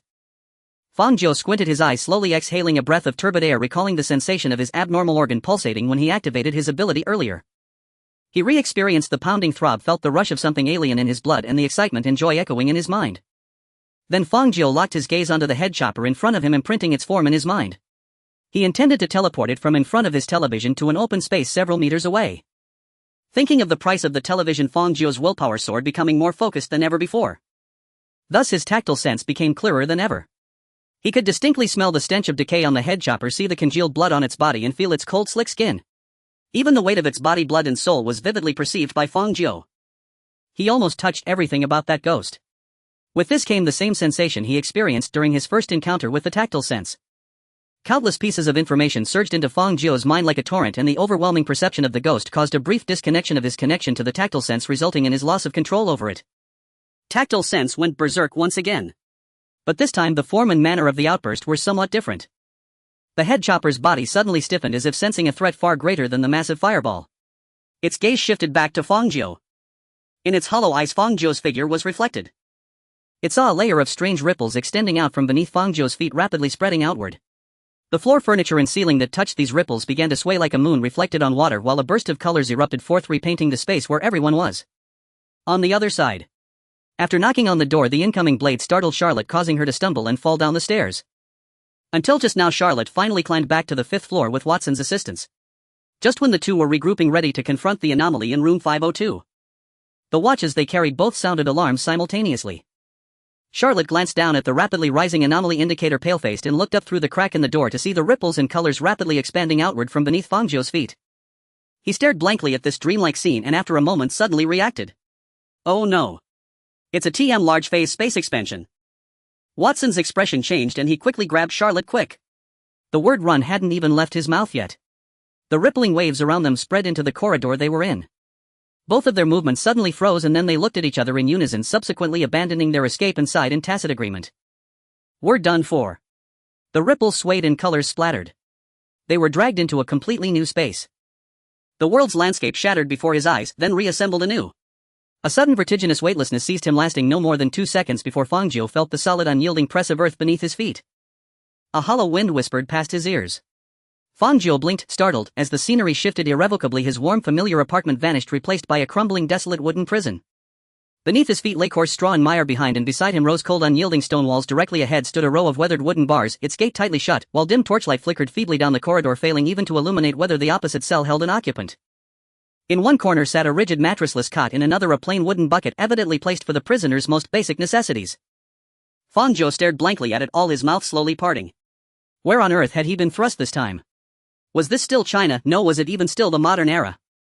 Every detail, the stonework, the straw underfoot, the guttering torches suspended along the corridor, exuded an unmistakable aura of antiquity steeped deep in the quiet gravity of history. The sole vestige of modernity was Fang Jiu's own attire, and the robotic vacuum cleaner resting quietly beside his foot. A robotic vacuum cleaner. Eyes widening, Fang Jiu gazed down at the sleek anachronistic machine, a jarring speck of advanced technology amid this archaic tableau, and tentatively called out, Leah. Whoa beans. Where the hell is this? The little robot jolted upright, its voice erupting in boisterous alarm. Yep, that's definitely Leah. I have no idea either, Fang Jiu replied, equally bewildered. Looks like we've tumbled into yet another bizarre realm, but at least this one feels relatively coherent. For now. Why? Leah sputtered, utterly baffled. Weren't we just trading blows with that headless specter? I swear I didn't even blink. How did we end up here with all that clattering, rumbling chaos? Fang Jiu had no answer. To him it all felt astonishingly abrupt. One moment they'd been locked in tense high-stakes maneuvering inside an 80,000 yuan mortgaged apartment. The next, just like that, the headless specter dissolved into nothingness and he and Leah found themselves stranded in this spectral prison. The sheer jarring disjunction between those two moments left Fang Jiu wondering if he'd somehow skipped a chapter in some cosmic novel. What had truly transpired? Fang Jiu rubbed his temples and began retracing the final sequence of events. He distinctly recalled preparing to activate his ability, Tactile Sense, to execute spatial displacement upon the headless specter. Yet his control over the power remained incomplete and the situation had been dire. His newly purchased exorbitantly expensive television was mere seconds from being cleaved in two. So Fang Jiu pushed the ability to its absolute limit, gambling on one decisive overwhelming surge. But the excessive contact flooded his mind with an incomprehensible torrent of raw information. Unprepared for such psychic inundation, he suffered a brief but severe mental shock, momentarily losing all command over his tactile sense. And then, he awoke here. That was where his memory ended. A faint awkward flush crept across his face and a single bead of sweat traced a slow path down his temple. The conclusion drawn from recollection alone seemed painfully obvious. I think it was me. I was about to unleash something massive on the headless specter, but overshot spectacularly, and this is what happened. Fang Jiu ventured hesitantly toward Leah. Leah fell silent. Then flatly, if I blast you with a fireball right now, would that still count as timely homicide? Fang Jiu nodded solemnly, worth testing. 2 seconds later, a searing fireball slammed squarely into Fang Jiu's face, scorching his skin to dust, vaporizing his flesh, shattering his skull with concussive force and consuming his brain entirely in roaring flame. Leah struck without mercy or hesitation, swift, ruthless, and possibly laced with private grievance. Time itself recalibrated. Reality reverted back to a moment several seconds prior. Fang Jiu opened his eyes once more, still gazing upon the same ancient moss-eaten prison walls, still hearing the soft steady patter of rain striking stone tiles beyond the corridor. He sighed deeply, resigned. All right, so that didn't work. I swear I didn't blink. How did we wait? What? What didn't work? Leah froze midline, her optical sensors blinking in genuine confusion as she turned toward him. Fang Jiu studied her for 2 quiet seconds, then recounted everything, every word spoken, every action taken, even his own fiery demise and the subsequent temporal rewind. Before Leah could fully process it, Fang Jiu fixed her with earnest eyes and declared, "Let's try again." Ha! Leah blinked, stunned. "If we repeat it now, perhaps we'll rewind further back, do it enough times and we'll return home." "Are you serious? You're not learning from your mistakes, you're treating death like a video playback button." "Enough chatter, try it now." "Ugh, brace yourself." Another fireball erupted, blasting Fang Jiu's face anew. At this point, Leah had officially surpassed the headless specter, not once but twice, setting a new record in the Fang Jiu elimination tournament. A new champion had risen.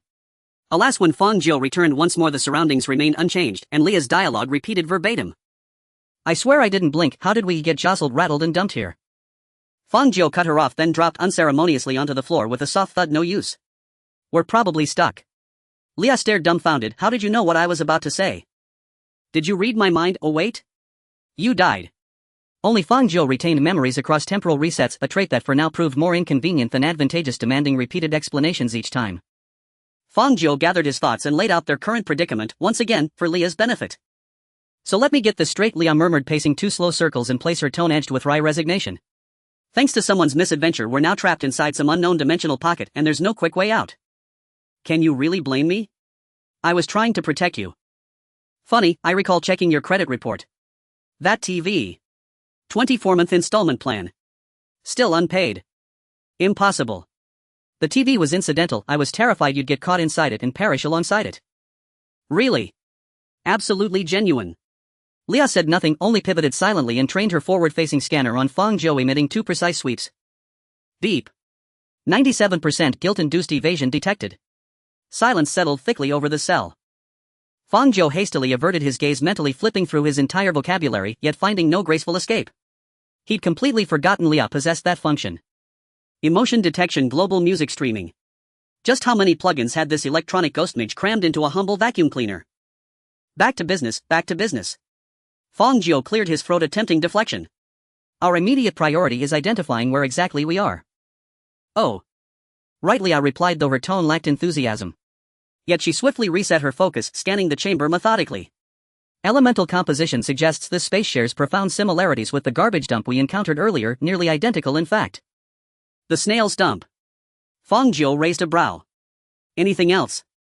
"Yes," Leah replied gravely. "This place is saturated with his traces." Fang Jiu shot upright, suddenly alert. Leah, however, remained unruffled, elaborating calmly, "Don't panic, it's only traces.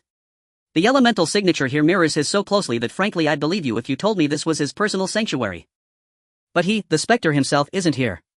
Which is precisely the problem. Leah's processor's word as she rolled in slow contemplative circles, muttering aloud, "He's absent, but his imprint saturates every inch. And you previously interacted with the snail, acquired its ability, then just now you admitted you overextended." Even Fang Jiu began to grasp the pattern. He ventured carefully, "Did I accidentally generate a space intrinsically linked to him?" "Less generate, more contact," Leah corrected her mage's insight, cutting deeper. "Do you recall telling me you'd glimpsed strange worlds at places where you touched the snail?" "I do." Fang Jiu nodded, vividly remembering. "That dragon wearing a maid's uniform." Hold on. I refuse to hear that story a second time." Leah interrupted sharply, then continued, "The point is that experience proved you can perceive other realms. So, if that perception deepens." Fang Jiu finished her thought, "Then contacting them becomes plausible too." Exactly. Their reasoning coalesced. The sequence clarified to shield Leah and his television. Fang Jiu had in extremis unleashed his tactile sense at full capacity. That act forged direct contact with the Headless Spectre's domain and hurled them both here. In essence, it was no different from stepping into a game's instance dungeon. Fang Jiu glanced at Leah, puzzled. "Then why did you come alone?" Leah ejected 2 stray strands of straw from her intake vent and shrugged. "Your control is shaky, you dragged nearby entities in with you." "Are you even human?" Fang Jiu frowned. Leah paused, then deadpanned. "I just emerged from that philosophical rabbit hole. Must you shove me right back in?" Fang Jiu recalled Leah's earlier existential crisis, whether she was human machine or something hybrid, and wisely steered clear.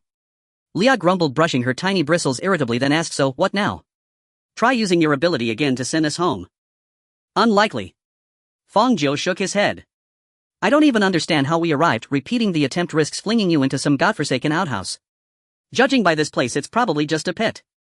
"No. Absolutely not." Leah shuddered violently. "Yeah, I think we'll just take it one step at a time." Fang Jiu exhaled, shoulders relaxing. "Honestly, absurdity has become routine lately. Why resist one more? There's an old saying, well, we're already here." "You really are unfazed," Leah remarked, half impressed. "This is the Headless Spectre's domain. Don't you fear dozens of them bursting in to chase you down?" "Strangely, I don't." Fang Jiu stroked his chin thoughtfully. "I only have one head. They'd have to fight tooth and nail just to claim it." Leah stared, then realized with dawning astonishment she hadn't considered that angle. Fang Jiu, catching her speechless expression, smiled warmly. His greatest strength was his irrepressible levity. He could always find humor no matter the circumstance. His greatest flaw? Exactly the same, he always found humor even in moments demanding solemnity. That's why Fang Jiu made a terrible comforter when grief overwhelmed someone. He'd inevitably deliver a perfectly timed, utterly inappropriate yet weirdly resonant dark joke. Just then, a faint irregular tread echoed down the corridor outside the cell. Fang Jiu and Leah snapped alert in unison, turning toward the source of sound beneath the frail flickering torchlight. 2 broad-shouldered figures approached. As they drew nearer, the wavering light finally revealed their forms. Fang Jiu saw they carried blazing torches and wore redan black constabulary uniforms, swords hanging at their waists, but none of that mattered. What mattered was this: both figures were headless, their necks ending in smooth empty voids. 2 headless constables marched down the dim ash-gray corridor, torches flickering in their hands, and halted before Fang Jiu's cell. The torchlight revealed smooth polished cross-sections where their necks should have been empty, silent, neither trailing black smoke nor hovering fragments of flesh. Their headless bodies moved with uncanny fluidity as though a head were no prerequisite for life or motion. At first Fang Jiu recoiled at the eerie, chilling sight, but soon an inexplicable sense of kinship welled up within him. After all, he too had been beheaded. Twice. Leah's reaction, by contrast, was far more ordinary. "What is this thing?" she cried, ducking behind Fang Jiu's ankles and peering cautiously out of the cell, half her frame exposed. Kindred spirits of the headless ghost. But why do they look so underweight? Fang Jiu blinked, momentarily baffled. How Leah had conjured such an oddly apt metaphor remained a mystery, though it fit perfectly. "They're not kin," Fang Jiu countered, dismissing the notion. "The headless ghost has a head, these two don't. I'd sooner believe they're victims." "But isn't this the headless ghost's domain?" Leah shot him a skeptical glance. "And their elemental composition, it's strikingly similar if not identical. Perhaps 40 or 50% overlap." Just then a sharp click echoed, the cell doors locked, disengaged. The 2 headless constables stood motionless outside for 2 seconds as if scanning the cell's occupants, then without warning a muffled, gravelly voice issued forth. "Step out. The execution hour has come." At those words both Leah and Fang Jiu shuddered violently. With what organ did they speak? Fang Jiu scrutinized them intently, searching in vain, until Leah murmured, "Could it be ventriloquism?" "Who holds conversations using ventriloquism?" Fang Jiu retorted. "Well, if they've got no heads, ventriloquism is the only option left." The logic on its face held water. Yet Fang Jiu's mind leapt ahead, or perhaps sign language. "Oh. Right," Leah replied, her indicator lights blinking blankly. Actually, sign language would be more practical. They chatted idly, utterly ignoring the constable's command, prompting the pair outside to lose patience. One constable wedged his torch into the wall, then stepped into the cell toward Fang Jiu. Sensing danger, Leah instantly activated her magical circuitry, drawing power from the residual electricity stored within her mechanical frame, preparing to conjure a fireball aimed squarely at his face. But there was no face to strike this time. At most she could aim for his chest. Fang Jiu, however, refused to let battle erupt here. The instant sparks flared, he stamped hard on the floor-sweeping robot beneath him, forcibly disrupting Leah's incantation. "What are you doing?" Leah gasped. "Let's assess the situation first," Fang Jiu whispered, his gaze locked on the wooden cane and iron shackles in the constable's hands. Though the constable wore a sword at his waist, he made no move to draw it. Instead, he approached Fang Jiu directly, first producing two halves of a wooden cane which he clapped shut around Fang Jiu's neck, then binding his wrists tightly with heavy shackles, ensuring escape was impossible. Fang Jiu offered no resistance, cooperating fully. Not only that, he attempted to engage the headless constable in conversation. "Am I to be executed?" "What else? Did you think we'd treat you to a feast?" The constable let out a dry, derisive chuckle. Fang Jiu arched a brow, remarkably human that reply. He paused, then asked quietly, "What crime have I committed?" "You don't know what crime you've committed." "I truly don't." "Then I certainly don't know either." The constable deflected the question entirely, rapping once on the secured cane to test its sturdiness, then shrugged with casual ease. "All right. Save your questions for your next life. Let's go, the execution ground awaits. Everyone's already gathered."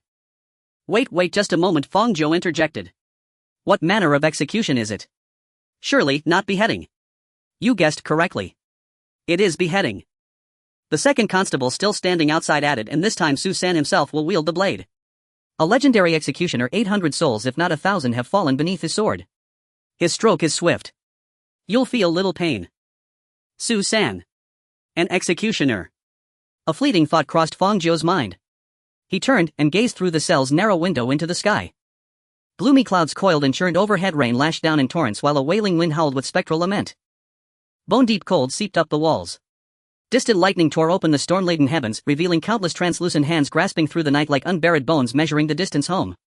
His primal instincts screamed a warning, and the deep visceral fear summoned memories of his first beheading. He felt as though he'd grasped something vital. "Finished questioning? Then let's go." The constable circled behind Fang Jiu and shoved him firmly forward. Fang Jiu staggered 2 steps, then steadied himself, walking toward the cell door while rapidly organizing the intelligence flooding his thoughts. If Leah's hypothesis held true, he had arrived in this world, intimately tied to the headless ghost, after overextending his own tactile perception. Yet this place need not be the ghost's homeland. If these constables shared its nature, then the theory of a nest would hold weight. But their complete cephalic amputation suggested a fundamentally divergent path, utterly unlike the headless ghost's condition. It was implausible that every inhabitant of this world existed solely in one of two states, either as executioners or the executed, that each newborn executioner upon reaching adulthood at 18 ceremonially severed another's head amid applause and celebration, while that very decapitation also marked the victim's comingafage, followed by cake song and communal football with the severed cranium. Such a world would defy coherence itself. Discarding that absurdity, Fang Jiu wondered had he encountered not a place, but the entity's essence, its origin, or even its raw, unmediated existence. He resolved to verify this. Turning back, he prepared to consult Leah on their next course of action. But the moment he pivoted, he found the constable, who had produced the cane and shackles, frozen in place, utterly bewildered. Before him stood a sleek snow-white flat cylindrical floor-sweeping robot. The headless constable stared blankly at the impenetrable modern machine, lost in profound contemplation. Fang Jiu. He'd nearly forgotten that complication entirely.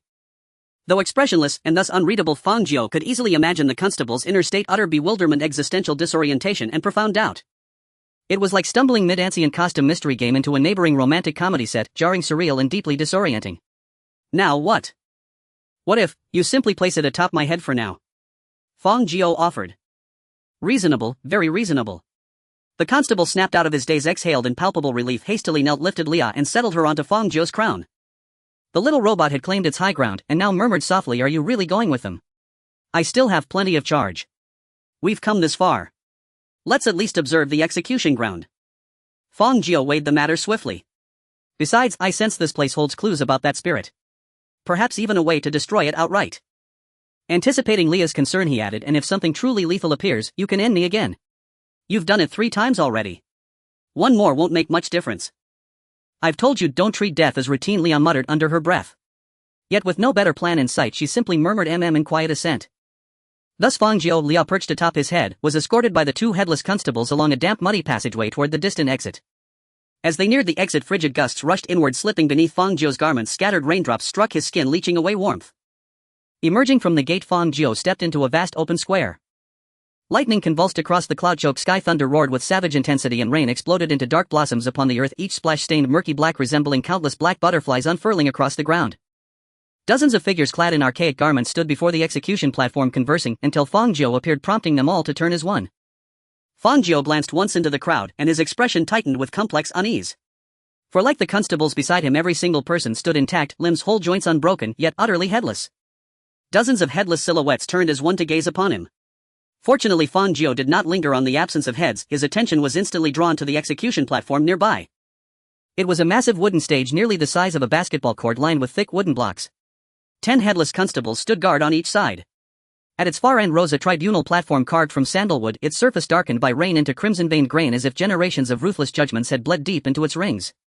Upon it sat a tribunal official in formal court robes, gripping a ceremonial gavel with a blackened bamboo tube labeled "Execute" resting diagonally before him, ready to receive another token, adding yet another measure of blood-soaked gravity to the scene.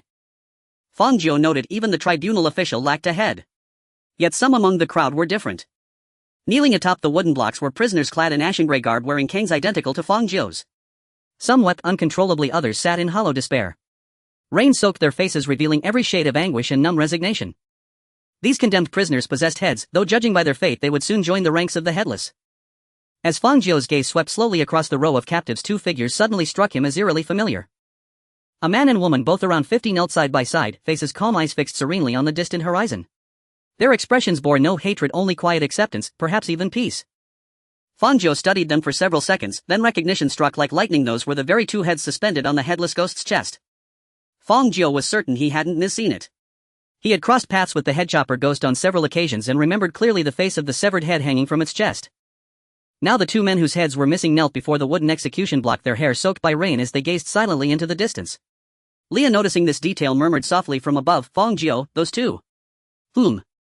Fang Jiu narrowed his eyes. "I think we're finally closing in on the crux." For as long as he'd fought the headchopper ghost, their confrontations had been marked by profound asymmetry of knowledge. The ghost did not know Fang Jiu could resurrect, so each time it struck, it did so with grim, unflinching resolve. Fang Jiu in turn had no idea how, or whether, the ghost could truly die, thus every strike he launched was equally desperate, equally blind. Now at last the balance had tilted. Fang Jiu appeared to have glimpsed the ghost's true nature first. Two headless constables escorted him onto the execution ground. Fang Jiu took his place toward the right side of the central platform, then turned left. A row of condemned prisoners sat or stood, their heads bowed, some chattering nervously, others mute, awaiting death with quiet dread. Fang Jiu was not the last to arrive. Moments after he stepped onto the platform, 3 more convicts were led forth in chains. One knelt directly beside him, a young man barely past 20, gaunt-faced and pale, shivering violently beneath the downpour. His lips trembled as he whispered over and over, "I'm going to die. I'm going to die. I'm going to die. Father, Mother, I don't want to die." Tears streamed uncontrollably down his cheeks, his body locked in wooden shackles convulsed. Terror had taken root within him, deep and ravenous. His sodden prison robe weighed upon his spine like lead, and his ragged sobs echoed raw and broken beside Fang Jiu's ear. Fang Jiu watched the wretched young man, uncertain what to say. This was simply the natural response of youth confronted with inevitable death. Though Fang Jiu still couldn't determine whether this world was real or merely a phantasm conjured by the headchopper ghost, he couldn't be sure whether the man beside him was flesh and blood or mere illusion. Yet since the scene had unfolded before him, he felt compelled to act, besides that sobbing was frankly unbearable. After a pause, Fang Jiu decided to try easing the suffocating dread with a single carefully chosen sentence, one meant to calm the man's spirit from within. Clearing his throat, he offered a wry-knowing smile and quipped, "First time." The sobbing ceased instantly. Even the headless spectators below the platform froze in unison. The young man turned dazed and disoriented, staring blankly at Fang Jiu, then burst into even more despairing wails. He assumed Fang Jiu was already lost to madness, far more broken than himself, incapable even of coherent speech. Seeing his attempted levity fall flat, Fang Jiu opened his mouth to backtrack when a sharp vibration surged from above. Lia interrupted his thoughts and issued a warning, "Just stop talking. Don't push him into biting his own tongue off." "I thought it went rather well," Fang Jiu replied earnestly. "Isn't it exactly the kind of thing that makes someone laugh through tears?" Lia lost her composure. "So you insist on making people chuckle moments before decapitation? Can a normal person even laugh under such circumstances?" "Well, if this is our final moment, better to laugh now, there'll be no second chance later." "That's logically sound, but you..." Lia instinctively began to object, yet paused mid-thought, searching fruitlessly for a rebuttal. As she probed deeper, however, she found herself reluctantly conceding Fang Jiu's words held an unsettling, undeniable truth. Alarmed, had she already begun to mirror Fang Jiu's warped logic? Leah braced herself to recalibrate her thinking when suddenly familiar visual elements flickered into view. The little robot immediately blared an alarm and warned Fang Jiu it's here. Fang Jiu snapped alert and turned his head. A familiar figure strode up the steps to the execution platform. He wore a long open-chested robe darkened to crimson by the torrential rain. In his right hand gleamed a silver blade, its polished surface reflecting a face cold and rigid as carved stone. Each heavy footfall resonated like a colossal hammer striking the heart of every condemned soul. It was him. Undeniably, the ghost itself.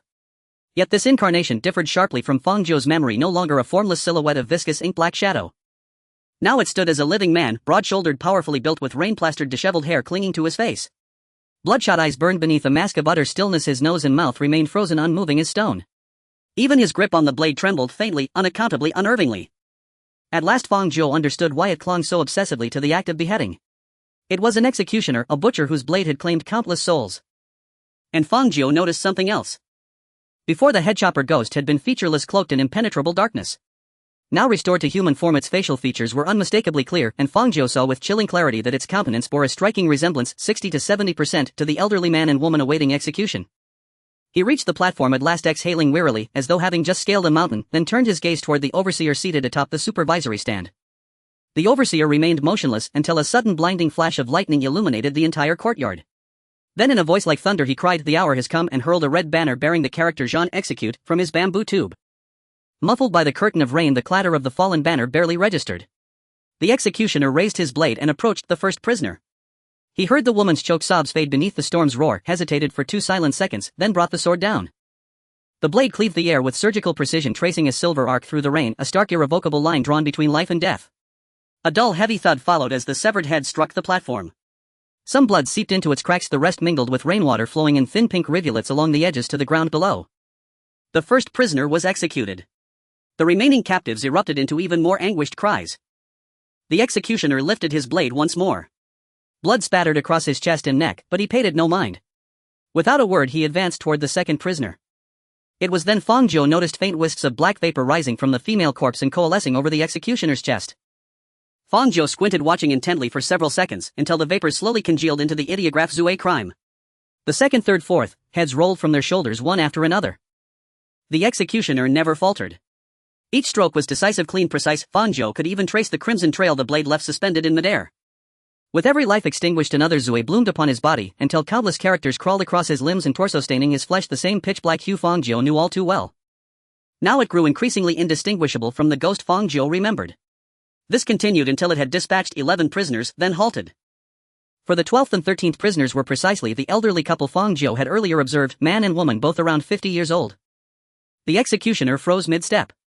His expressionless face twitched twice, his hand gripping the blade shook violently. The rain intensified, scouring the blood from his boots. After half a minute of suffocating silence, he finally raised his sword. There was no grating shriek of tearing flesh, only a soft, almost gentle severance as the edge glided across their necks. Their heads detached as if falling from ripe fruit. As the two skulls tumbled toward the ground, the executioner suddenly lowered his blade, stepped forward, caught them mid-fall, and bent to retrieve them. From his waist he drew a crimson cord, bound the heads together, and hung them around his own neck. At that moment a tsunami of black vapor surged forth from the two headless corpses. An endless suffocating darkness swallowed the entire execution ground. Countless Zue characters swarmed the executioner's face, obliterating the last vestiges of humanity, transforming his visage into something thick-fetid and utterly black. Now he was nearly it. The remaining darkness flooded outward, spreading relentlessly across the courtyard, etching black Zue characters onto walls, rooftops, the supervisory stand, the very earth, and even across the storm-racked sky. The headchopper ghost returned to the courtyard, gripped its blade anew, and marched toward the next prisoner. This time it acted without hesitation, faster than before, slashing with terrifying speed, one lift of the arm, one fall of the head, no pause, no breath, immediately onward to the next. Watching the ghost close in with accelerating speed, Fang Jiu's lips twitched. Is this some kind of cabbage harvesting operation? Seriously? Now. You're still making metaphors. Leah shouted from above, it's coming at you, stroke by stroke. Have you figured anything out after all this watching? Fang Jiu recalled the sequence honestly. I think I understand, but also somehow I don't. What do you mean? I get it, but I don't get it. I mean, I've grasped its origin. But how to destroy it? Still working on that. So what now? Let's follow procedure for now. We'll handle the rest later. Fang Jiu fixed his gaze on the ghost only meters away and tried again to activate his tactile sense. That was the advantage of transcendent power. Though his limbs remained sluggish, the tactile sense functioned as a fifth limb entirely independent of his physical body. Unless his consciousness itself were severed, nothing could prevent him from wielding it. In truth, Fang Jiu had already begun preparing to deploy it. While observing the ghost's transformation, he'd remained fully focused, gathering his will, readying the ability. This time he aimed his focus squarely at the ghost's blade. If he couldn't yet control living beings, perhaps he could seize control of that. Leah. Understood. The little robot instantly comprehended and immediately channeled mechanical energy, converting it into magic via its arcane circuitry. But then... ZZZZT. ZZZZT. A violent cascade of electrical crackling erupted above Fang Jiu. The flame Leah had just conjured flared and vanished. Fang Jiu's expression shifted to shock. What happened? Leah's voice, once crystal clear, distorted into static-laced stammering short-circuited, seems like water ingress. Fang Jiu. No, not casting magic is fine. Her voice fragmented further, but the moment I cast, it just, Fang Jiu's mouth parted slightly before a descending mournful whoa sounded overhead, followed by Leah's final perfectly lucid shutdown announcement. I'm taking a nap. The robot fell utterly silent. Fang Jiu reeled. Why at the most critical juncture had this mage suddenly pivoted to electrical engineering? While Fang Jiu stood stunned, the headchopper ghost closed the distance in an instant. Before he could even summon his tactile sense, the razor-edged blade sliced through the rain curtain and descended vertically. Fang Jiu's heart sank. So it was over, another death. But perhaps that was for the best. He could return and warn Leah about the short-circuit risk. Yet reality always defied expectation. A translucent cobalt blue hemispherical matrix, composed of interlocking pentagons, suddenly bloomed around Fang Jiu. At the moment the blade struck the shield, a tremendous force reverberated, but only rippled gently across the matrix's surface, leaving it unscathed. Two voices rang out across the courtyard. Lao Fu, go save him.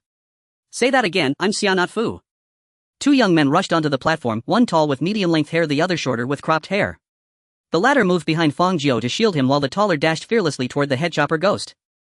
Fang Jiu stared and froze. Were those the two property management staff from his residential complex? Fang Jiu never expected to reunite with two property managers here in his lifetime. Moreover, upon seeing the two differently shaped guns at Charlotte's waist, he was convinced that the shield-like device surrounding him was indeed crafted by Charlotte. Is the equipment of the property management this luxurious now? As Fang Jiu was lost in thought, Charlotte quickly turned around to scrutinize him. He first locked eyes with Fang Jiu for half a second, then suddenly realized this was an extremely dangerous move, quickly shifting his gaze away to the rain-soaked cleaning robot perched atop Fang Jiu's head. His expression visibly stiffened, as if he couldn't comprehend why a cleaning robot was balanced on Fang Jiu's head. However, being a straightforward person, Charlotte decided not to dwell on it, promptly drawing out a high-tech gun from his waist and aiming it at Fang Jiu. In the instant he pulled the trigger, there was no explosive sound of gunpowder, only a low buzzing hum. Fang Jiu vaguely saw a bullet of near-transparent color shoot out from the gun's muzzle, striking the wooden yoke on his head.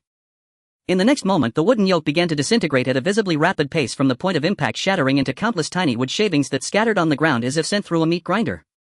This wave of disintegration then ignored Fang Jiu's physical body, crawling up the shackles binding his hands and breaking them down into hundreds of thin metal pieces. Fang Jiu regained his freedom, marveling at the remnants of the wooden yoke and shackles on the ground, unable to help but murmur, so. Technology has also emerged in this realm. All this time he had been dealing with bizarre magical phenomena, and the only thing that bore a hint of technology was the electronic ghost atop his head, whose technological aspects were limited to an emotional scanner and a high-definition global karaoke machine. Fang Jiu thought he would spend his life contending with bizarre entities like the executioner and snails. He never imagined he could witness cutting-edge technology in the two property managers. Charlotte heard Fang Jiu's murmur, silently turned around and said to him over his shoulder, "It's not a technological site, it's the management bureau." The mention of the management bureau instantly stirred Fang Jiu's emotions, making him feel that the name sounded like that of professionals.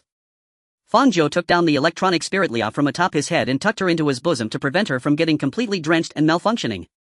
He then curiously looked at Charlotte and asked, "What exactly does it manage?" Charlotte still wouldn't turn around, replying softly, "Mainly responsible for." His words were cut short. A loud shout suddenly rang out, "Someone is robbing the execution ground." At this cry, headless bureaucrats from all directions sprang into action, charging toward Charlotte and Fang Jiu with unimaginable speed and ferocity.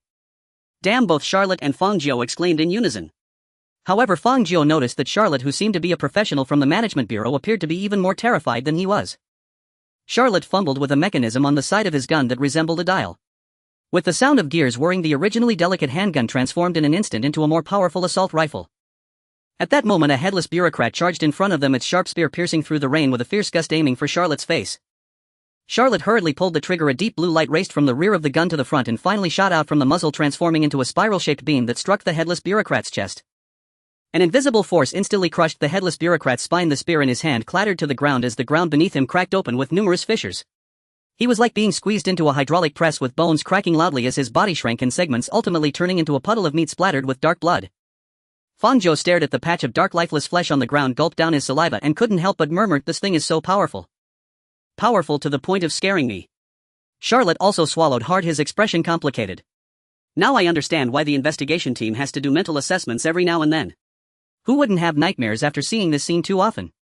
Fang Jiu looked at Charlotte in surprise. "Is this your first time firing a gun?" "Yeah," Charlotte nodded. "To be precise, this is my first time on the front lines. Before this I was just writing reports in the office." "Don't you have on-the-job training?" Fang Jiu blurted out instinctively. "We do, and there's an exam too," Charlotte replied. "I had someone take the exam for me, cost me 680, Charlotte grinned. Fang Jiu. Suddenly Fang Jiu felt that this professional might not be as professional as he seemed. Just then another headless bureaucrat charged at Charlotte from behind. Charlotte, growing increasingly familiar with the situation, turned around and shot at the headless bureaucrat. The sound of bones crushing and blood splattering echoed once more. Before Charlotte could relax, more and more headless bureaucrats surged in. Initially Charlotte could barely hold his ground, especially since the high-magnification gravity gun V3 in his hands was the latest weapon developed by the armament department, powerful enough for a rookie to enjoy the thrill of mowing down enemies. However, Charlotte soon realized that one pair of fists couldn't fend off 4 hands. Moreover, he noticed that the number of bureaucrats was not decreasing but increasing. They would regenerate into new headless bureaucrats after being killed by the gravity gun as the dark liquid splattered on the ground flowed back together. You can't kill them all, it's simply impossible. After a few encounters, Charlotte was surrounded by nearly 100 headless bureaucrats. Shooting could only eliminate those in front of him, while he had to helplessly give up on attacks from behind or the sides, opting instead to activate the matrix shield on his body. The azure shield spread around Charlotte and the spears struck its surface, only causing a faint ripple. However, the shield also had a maximum damage capacity. After being besieged by countless bureaucrats for over 10 seconds, Fang Jiu noticed a small crack appearing in the matrix shield behind Charlotte. Despite the crack being so minute, it was nearly negligible. It at least indicated that it was only a matter of time before the shield was completely breached. Charlotte also noticed this detail, continuing to shoot at the bureaucrats to slow the shield's deterioration while shouting, "Big brother, can you retract the phase space first? Let's leave this place before discussing anything." "What phase space?" Fang Jiu was puzzled by this new term. "This is the phase space." Charlotte looked at Fang Jiu in shock. "You initiated it, you don't know." Fang Jiu opened his mouth, just about to say he was also clueless about this matter, but then recalled their previous discussion and speculation in the prison with Leah. According to their judgment, he had inadvertently tapped into the essence of the executioner due to an excess of touch, which was why he ended up here. Now that Charlotte had mentioned a new term, phase space, it seemed to be a proprietary term used by the Management Bureau for this world. Fang Jiu organized his thoughts and informed Charlotte of the process. "I'm not clear on what you mean by phase space, but this place is indeed something I accidentally created. When that ghost attacked me at home, I lost control of my strength while resisting, and when I came to, I was already here." Charlotte paused in surprise. "So can you bring us back?" Fang Jiu felt helpless. "If I could, I would have done it long ago." Charlotte fell silent once more. As Fang Jiu saw Charlotte struggling to come up with a solution and the cracks in the shield multiplying, he quickly pondered and asked, "Is there a trick to operating this phase space you mentioned?" "Yes." Charlotte nodded affirmatively. "I know there's something written in the supercomputing manual." "Then you..." "I haven't read that book." Fang Jiu. Charlotte realized she had said something pointless, so she added, "But I know there are 2 ways to end a phase space. One is for the operator who opened the phase space to close it themselves. And the other is when the target subject of the phase space disappears, the phase space will self-annihilate." Target subject. Fang Jiu frowned, not entirely understanding. At this point Charlotte could no longer stand still to shoot, having to fight while retreating, calling out quickly, "The phase space represents a target subject's past, present, and future. A collection of countless possibilities. But if the target itself disappears, the phase space will naturally follow suit and vanish." To be honest, based solely on Charlotte's explanation, Fang Jiu still didn't grasp the specific logic of the phase space. However, he caught onto the keyword past. Fang Jiu recalled the entire process of the executioner transforming from human to ghost, remembered the 2 heads in front of him, and deduced a possibility. He had inadvertently opened the phase space in a moment of desperation, bringing himself and Liao back to the executioner's past and witnessing his fall from humanity. This entirely aligned with the nature of the phase space that Charlotte had described. So the target subject of the phase space was the executioner himself? As long as that ghost was eliminated, the phase space would self-annihilate. Fang Jiu exhaled, already having a conclusion. The remaining task was the process. The target subject is likely that executioner. Fang Jiu relayed his deduction to Charlotte. I initiated a phase space related to him. As long as he dies we can go back. That sounds doable. Charlotte kicked aside a headless bureaucrat blocking their view and shouted to his old partner in the distance, Huazi. That one in front of you is the target subject. Think of something, damn it. I am thinking. Not far away, Hua Shang was facing off against the executioner, his gaze serious yet somewhat confused. But the nature of this thing seems unusual. Since the beginning, Hua Shang had noticed that his punches and kicks passed straight through the executioner's body. The high-frequency vibrating short knife he carried with him was no different.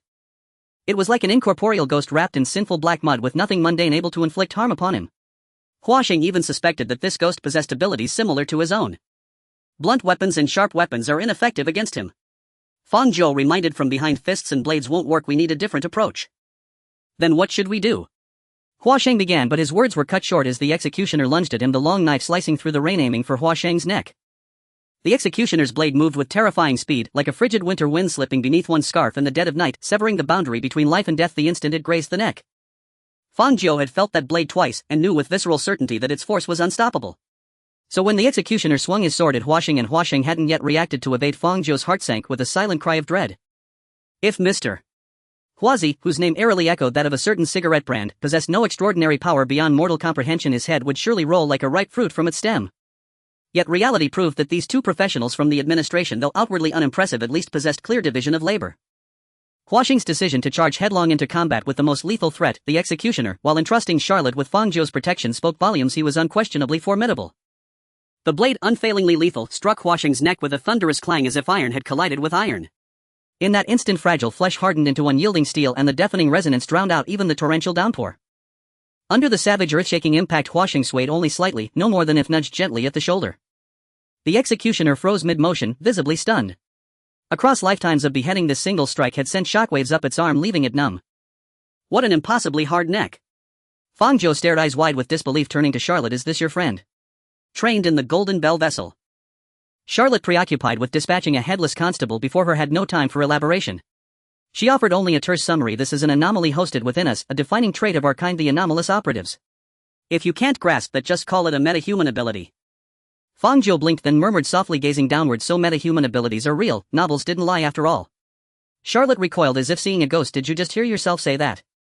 You just casually unfolded a phase space rift, yet you're marveling at this. Fang Jiu recalled his own anomaly and wisely chose not to dwell further. Then what's your friend's ability? Unyielding.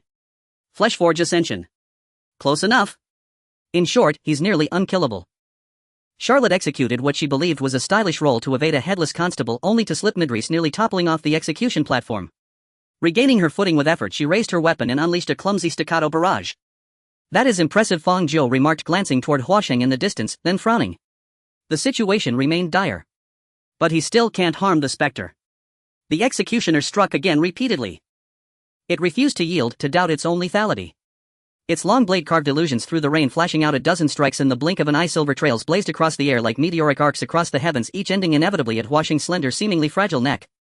After absorbing the first blow without injury, Hua Shang appeared to conclude the executioner posed no threat and ceased evading altogether, standing motionless as the blade descended. Clang. Clang. Clang. Relentless strikes hammered Hua Shang like a blacksmith's forge, metal shrieking against metal in rapid succession. Beyond minor imbalance from the concussive force, Hua Shang bore no wound, not a scratch, not a bruise, not even a trace of broken skin. For a moment Fang Jiu wondered which of them truly resembled a ghost. He'd never before witnessed sparks erupting where steel met neck. Had the executioner possessed rational thought or emotional response, any ordinary executioner witnessing this spectacle would have questioned both his vocation and his skill. Yet, as Fang Jiu had already observed, Hua Shang could not wound the executioner either. Blows and blades alike proved futile. Hua Shang had tested this himself, and Fang Jiu's intelligence confirmed it. Then let's try this. Hua Shang dropped low, drawing a sapphire-hued dagger from his tactical boot. A heartbeat before the executioner's next swing, he lunged forward, sliding low across the rain-slicked ground, slipping between the specter's legs, then surging upright to drive the blade deep into its back. The dagger's tip pierced the executioner as if slicing through holographic mist, effortlessly without resistance. Yet Hua Shang had achieved his aim. He pressed the activation button at the hilt's base. Beep. Beep. Beep. A shrill alert sounded. The dagger flared with blinding light, its edge melting into incandescent orange, radiating searing, intensifying heat. A violent energy detonation erupted within the executioner's form. Ethereal blue flames roared upward, engulfing both Spectre and Hua Shang in a churning inferno. Fang Jiu jolted, certain Hua Shang had chosen mutual annihilation over defeat. But soon a figure emerged from the warping smoke. Huasheng brushed rain-dampened hair from his forehead and gazed steadily into the heart of the smoke, unscathed, untouched, not even a speck of soot marring his immaculate attire, despite having endured the blast at point-blank range. Fang Jiu silently marveled at the administration's garment durability, then turned his gaze to the rain-lashed, undulating haze. Is it done? Charlotte, pinned beneath dozens of constables conserving energy behind a shimmering shield, jolted upright in exhilarated disbelief. Fang Jiu studied the smoke for a long moment. No, it's still alive. The chill remained. The drumming rain persisted. Of course it lived. The smoke thinned, and the executioner reappeared before them all. Its upper torso bore grotesque charred burns, its right shoulder was reduced to pulp ruin, dripping viscous black fluid in shredded flesh.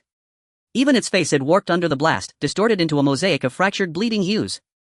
Torrential rain cascaded over its form, but failed to cleanse its darkness. Instead, the droplets darkened upon contact, transforming into thick sentient sludge that coalesced and flowed toward its wounds, knitting fresh flesh from shadow and storm.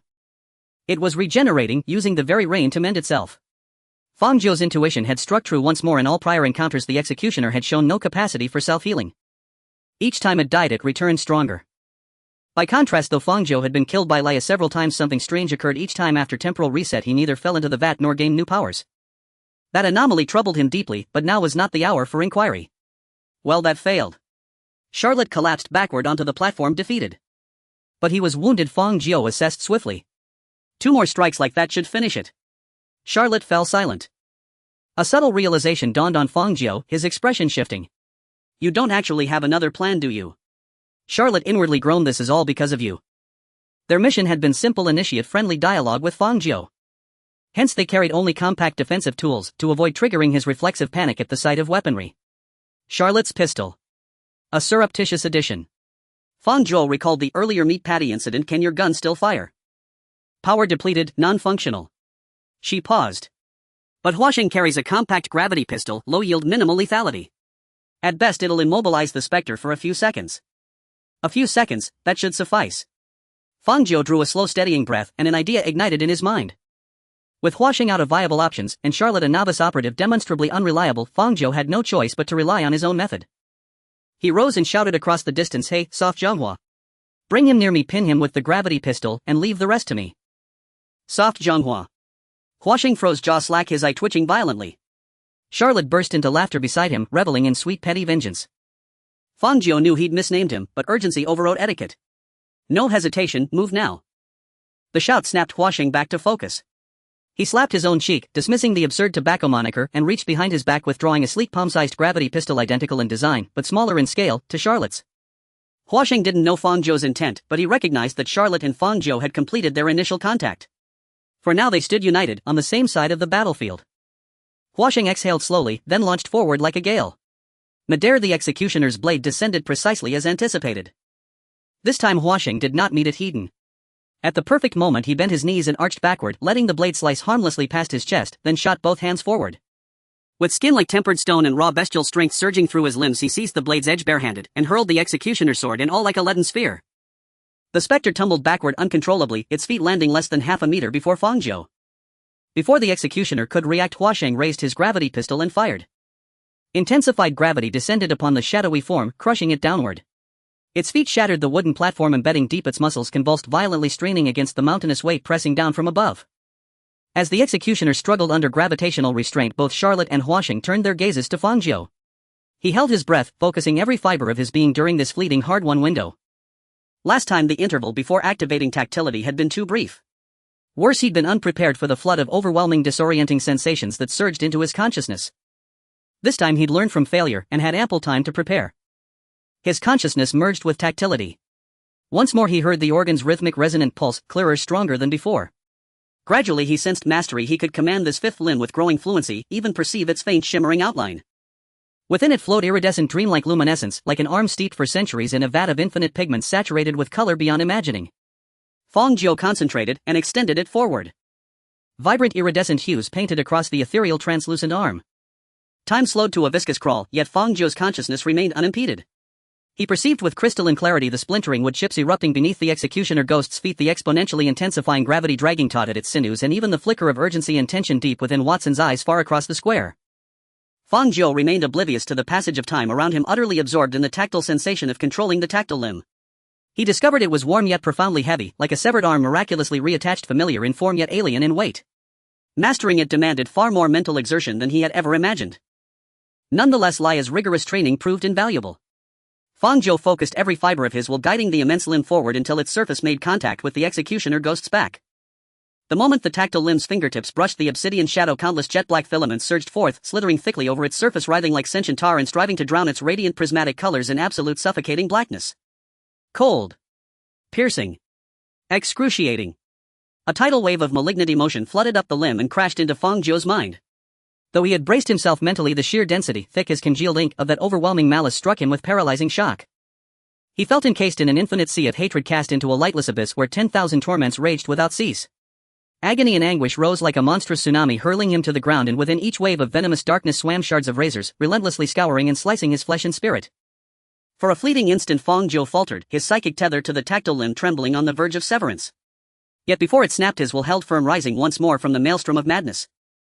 In the next breath, as Fang Jiu's awareness reasserted itself, the limb wrenched free from the clinging shadows and plunged unyielding into the executioner ghost's chest cavity. Charlotte observed Fang Jiu from point-blank range, intending to discern the origin of his anomalous power during this critical window. Yet despite exhausting every ounce of his inspiration ability, he detected nothing amiss.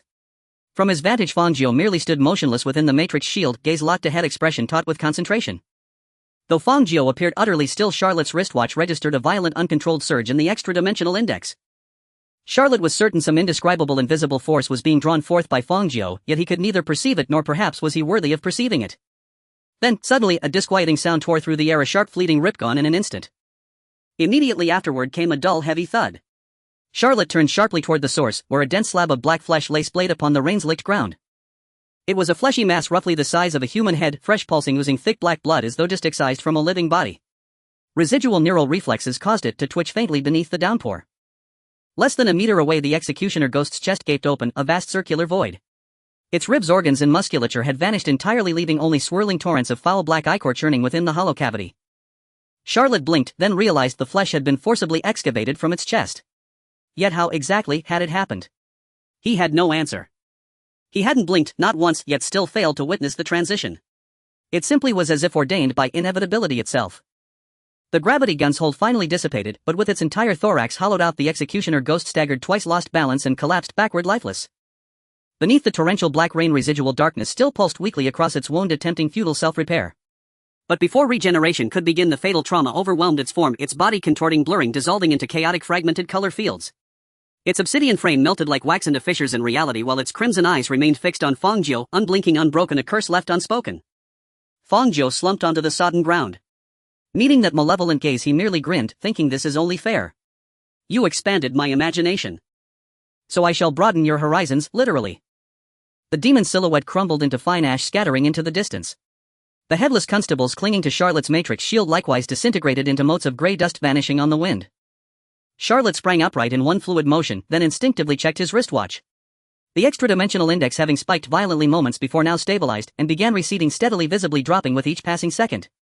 Watson approached, lowering the gravity gun, his face etched with stunned disbelief, as if still struggling to reconcile what had transpired in that single suspended heartbeat. Fang Jiu made no haste to greet them. Instead, he massaged his temples to ease the gnawing fatigue in his mind, all the while scanning the surroundings with quiet vigilance. He watched the ashen sky fracture into geometric tiles, shattering mid-fall into hundreds of translucent glass shards, then dissolving entirely into nothingness. A wind swept across the plaza, neither warm nor cold, lifting away buildings, the execution platform, and the spectral audience alike as though they had never existed. At last, the cacophonous storm ceased. Fang Jiu's suspended breath settled. Is it over? It is over. Watson's gaze swept the dissolving space. The phase space is collapsing, confirmation that the target entity has been neutralized. We'll return momentarily. Good. Reassured by an expert's verdict, Fang Jiu relaxed completely, offering a light-hearted smile. Sorry, I misnamed you earlier. Watson paused, surprised that of all things this was Fang Jiu's first concern post-battle. He waved it off lightly. No matter. Just get it right next time. So, what's your codename? Codename. Watson blinked. Isn't it? Fang Jiu gestured toward Charlotte. He called you Hua Zi, isn't that a codename? Don't secret organizations usually have codenames? Like gin or vodka? Before Watson could reply, Charlotte interjected, even if we did have codenames, how on earth did you land on soft Zhonghua? Fang Jiu pondered briefly. I figured your administration might want to differentiate itself. The neighboring franchise runs a distillery, yours must be a tobacco factory. Tobacco factory.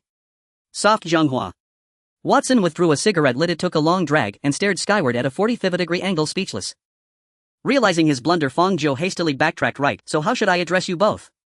As they opened their mouths to respond, a sudden violent sense of weightlessness seized their legs and hurled them downward in freefall.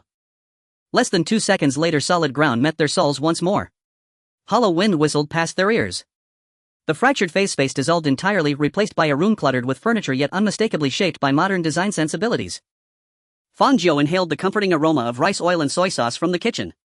The television still looped. A man must strengthen himself. He glanced down at the white ceramic tiles beneath his feet, then turned to look outside the window. Daylight poured in bright and clear. Cumulus clouds drifted high above, bisected by 2 crisp contrails. Sunbeams mingled with children's laughter drifting up from the park below. Faint strains of square dance music echoed from afar, so idyllic, so perfectly ordinary that Fang Jiu stood transfixed. But when he turned back inside, reality rushed in. Shattered floor tiles beneath the executioner, ghosts tread. The refrigerator door cleaved cleanly into the front door's massive gash, and the vacuum cleaner cradled in his arms. These details yanked him firmly back to earth. He had returned, but a mountain of complications awaited. Charlotte and Watson entered from the doorway, eyes wide with astonishment at the surreal chaos surrounding them. No ordinary residence looked like this. A split mattress beside the dining table, 4 stools embedded horizontally into the wall, 2 withered potted plants perched atop the bookshelf alongside a standing fan. This layout didn't just defy convention, it defied physics. They exchanged a glance, both recognizing the same tension and unease reflected in the other's eyes. Moments ago they'd stood united against a common foe, forging a brief pragmatic alliance. And Fang Jiu's decisive final strike had cemented a strong, favorable first impression in both Charlotte's and Watson's minds. Moreover, judging by his dialogue, Fang Jiu seemed not only unusually imaginative, but genuinely affable. Objectively speaking, their initial wariness had nearly dissolved after that seamless cooperation. Until they saw the impossible interior, then it struck them with chilling clarity. They were standing defenseless inside the lair of an immensely powerful, incomprehensible anomaly. At any moment such recklessness could prove fatal. Charlotte silently retreated half a step, half his body now sheltering behind Watson.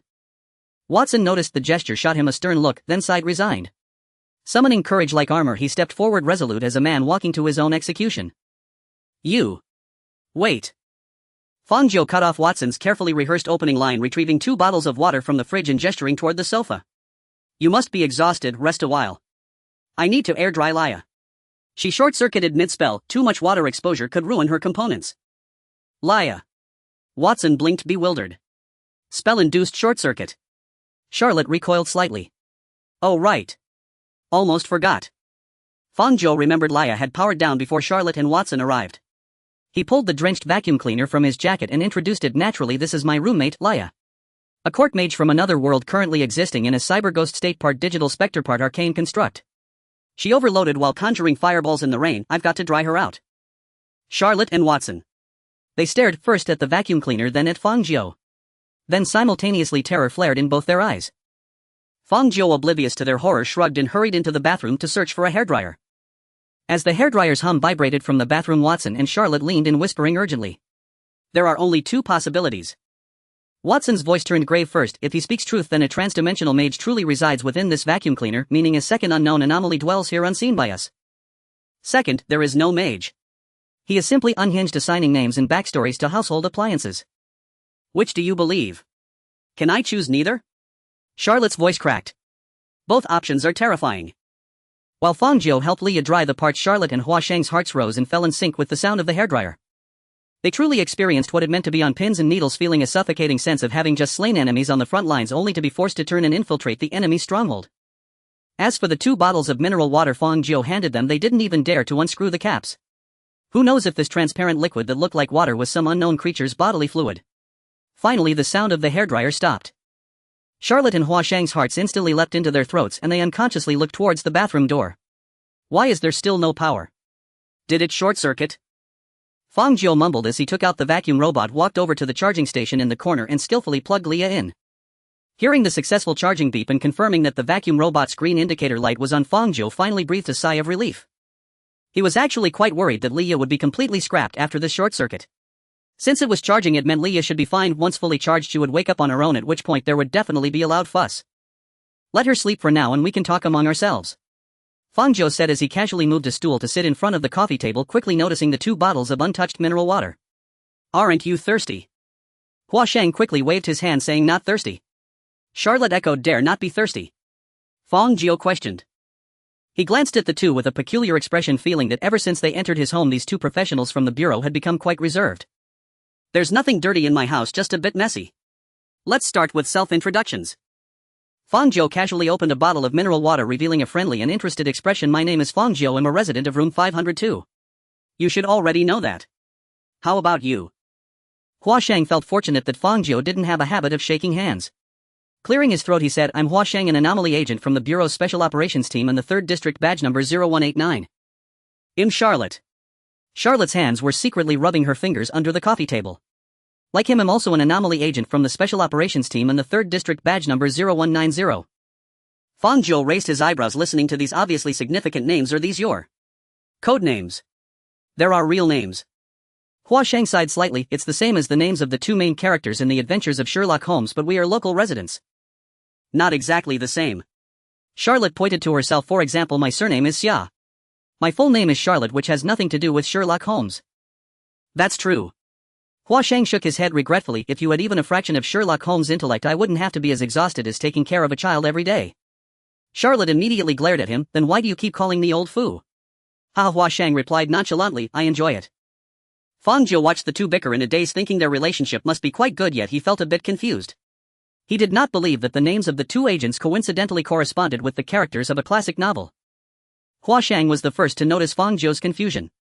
After pondering for a moment, he decided to address Fang Jiu's somewhat crossing the line question. It's better to satisfy the curiosity of high-risk anomaly individuals if possible. This is also related to phase space. Hua Shang took a deep breath and slowly said, we were extracted from phase space by the Bureau. We are the anomaly counterparts of those two characters from the novel. Explaining the specific process is quite complicated. Just consider us as Sherlock Holmes and Watson from a parallel world. So there really are parallel worlds? Fang Jiu asked, somewhat surprised. We can say so, but to be more precise, it should be possibility space. Fang Jiu felt as though he was touching the core of the issue. He quickly took a sip of water and looked at Hua Shang with great interest. Please elaborate. Hua Shang thought that since he had already opened his mouth, he might as well continue. Phase space is not a parallel world but an extension of possibilities, an expansion of the past, present, and future. For example, if a person buys a lottery ticket and randomly chooses 6 numbers, countless possibilities will emerge after that.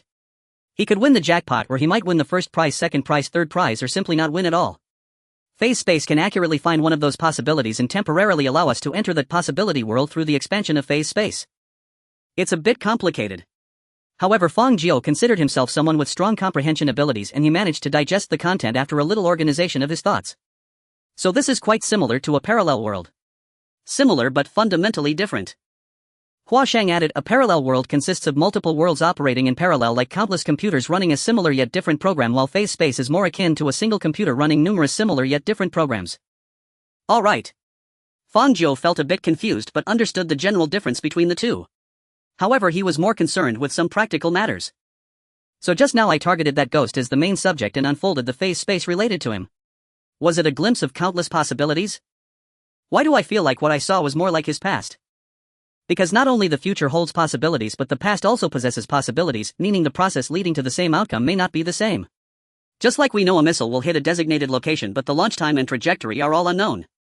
What you saw was merely a certain possibility of that ghost's anomaly. Fang Jiu looked bewildered. So what we saw is not necessarily the truth. It originally wasn't, but now it definitely is. Hua Shang said calmly, because you unfolded the phase space and fixed this possibility as his past, even if the reason for his original anomaly was not this, it will now become this way. Fang Jiu. It's mind-boggling. In any case, Fang Jiu felt like he was lost in a fog. Even while Hua Shang explained the whole process, he suddenly felt like he was back in high school math class. Any moment of distraction would turn the numbers on the board into maddening ancient scripts. After thinking it over, Fang Jiu could only note down this explanation and find a chance later to digest it properly. He paused briefly, then threw out a second question. Let's change the topic. Did you come here to find me this time? Dun dun dong. As soon as these words left his mouth, the expressions of Hua Shang and Charlotte instantly turned 2 degrees darker. Although Fang Jiu's tone sounded calm, at most carrying a hint of confusion to Charlotte and Hua Shang, it completely felt like a high-dimensional being coldly questioning an invader who had intruded into its home. Charlotte's hand quietly snaked around to Hua Shang's back, starting to pinch the flesh at his waist with all her might. Hua Shang, expressionless, ignored the attack that was nothing to him and turned to slap Charlotte's back. Charlotte yelped and then suddenly sprang up from the sofa, staring wide-eyed at Fang Jiu in disbelief. My legs are sore, I'll stand for a while. Charlotte pretended to pat her thighs twice, then secretly turned back to Huashang baring her teeth before finally looking back at Fang Jiu awkwardly saying, "The thing is, there have been many abnormal incidents in your building recently, and we as agents of the Bureau were sent to investigate the situation and see if there is any way we can help." Fang Jiu took another sip of water, pondering for a moment. "So your Bureau specifically handles these anomalies? Like that ghost? Actually, it was mainly aimed at you." Charlotte thought silently but didn't dare to voice it. Instead, she replied, "The Bureau is a special agency responsible for handling all abnormal phenomena. That ghost is clearly an anomaly existing outside the law, so it definitely falls under our jurisdiction." "That's great." Fang Jiu felt a significant weight lifted off his shoulders. "I was worried about not having anyone to help, as there have been too many strange things happening around me lately." Charlotte thought to herself, indeed the frequency of reality distortion was about to break the Bureau's record. He coughed twice and then tentatively looked at Fang Jiu. "So, do you have any clues regarding the recent abnormal phenomena?" "Let me think." Fang Jiu lowered his head, this time taking longer to think than ever before. To him, the appearance of the Bureau was very sudden. After all, he hadn't had any contact with any Bureau personnel before, yet now two anomaly agents suddenly appeared from some corner. Or rather two. However, Charlotte and Huashang did not seem too suspicious, and they did indeed possess some abnormal traits, such as Huashang's indestructible iron neck as well as the obviously outdated matrix shield technology and gravity gun. Anomalies do exist. The Bureau likely exists as well. This was definitely good news for Fang Jiu. If he could interact with professionals in the anomaly field, he could further enhance his control over his abilities and his self-awareness. Moreover, it would greatly reduce the number of times he had to cross the river by feeling for stones. One more thing. Although Charlotte did not directly state it, Fang Jiu believed these two must have come for him. The reason they had been acting so reserved was likely that in their eyes Fang Jiu was also part of the anomalies. Of course, objectively speaking, this was not wrong. But this meant Fang Jiu needed to be more cautious in handling interactions with the Bureau, not revealing everything he knew all at once. After all, Fang Jiu still didn't know how the Bureau would handle those anomalies. After thinking it through, Fang Jiu decided to extend a portion of trust to Huashang and Charlotte.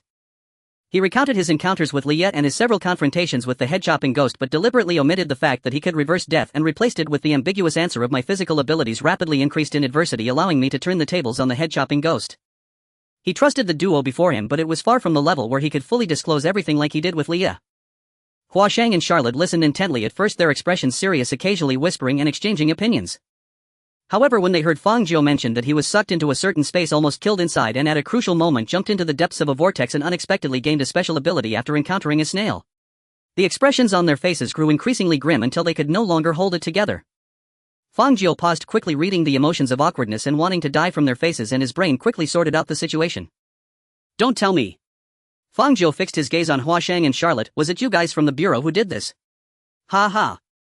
Charlotte laughed with an expression indistinguishable from crying, wiped the sweat from her forehead, and then sincerely asked, "Can we reconcile?" Charlotte spent a long time explaining the situation, at the time stating that they were completely forced into it. Fang Jiu listened in silence, not expressing any opinions, quietly storing keywords like phase space supercomputing personnel and phase snails in his mind. In fact, he could quite understand the Bureau's perspective. From the Bureau's viewpoint, the entire Harmony home building No. 7 was like a nuclear bomb that could detonate at any moment. Choosing the most prudent and extreme course of action in the face of uncertain detonation conditions is not hard to understand. If the roles were reversed, Fang Jiu would probably make the same decision. What truly rendered Fang Jiu speechless was not the Bureau's decision to throw the entire building into phase space and destroy it, but rather the numerous instances of reality distortion waves mentioned by Charlotte.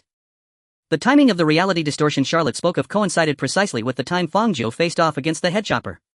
In other words, Fang Jiu's death return triggered a widespread reality distortion wave. This included an event referred to as rounding pie. Fang Jiu was genuinely taken aback when he heard about this. He could never have imagined that merely briefly reversing time would directly alter the physical constants of the world, creating quite a bit of chaos for scientists worldwide, though the students taking exams should be quite pleased, as with Pi 3 the problems would become significantly easier to solve. As for their reactions when they confidently filled in the answers only to find that Pi had changed back, they probably wouldn't fare any better than the previous scientists. "Alright, I think I understand now." Fang Jiu stood up slowly after listening to Charlotte's account. During this process, Charlotte, who had been standing, seemed to react by slowly sitting back down. He swallowed hard and cautiously asked, "So how do you think this should be handled?" Fang Jiu did not rush to respond, but quickly went through what he wanted to say in his mind before coming to a conclusion. "Let's just pretend it never happened." The expressions on both their faces visibly froze. They understood the principle that free things are often the most expensive. Rather than an unconditional forgiveness, they actually hoped that Fang Jiu could make a substantial request, causing the Bureau to pay some price to bridge the gap between them. Fang Jiu sensed their thoughts and continued, after all I can be considered to have gained from disaster, and I caused quite a bit of trouble for your bureau without being aware of it. From this perspective we should be even. However, it is an undeniable fact that I nearly died in there and my house was almost dragged into it. Which means I won't have a legitimate reason to file an insurance claim later.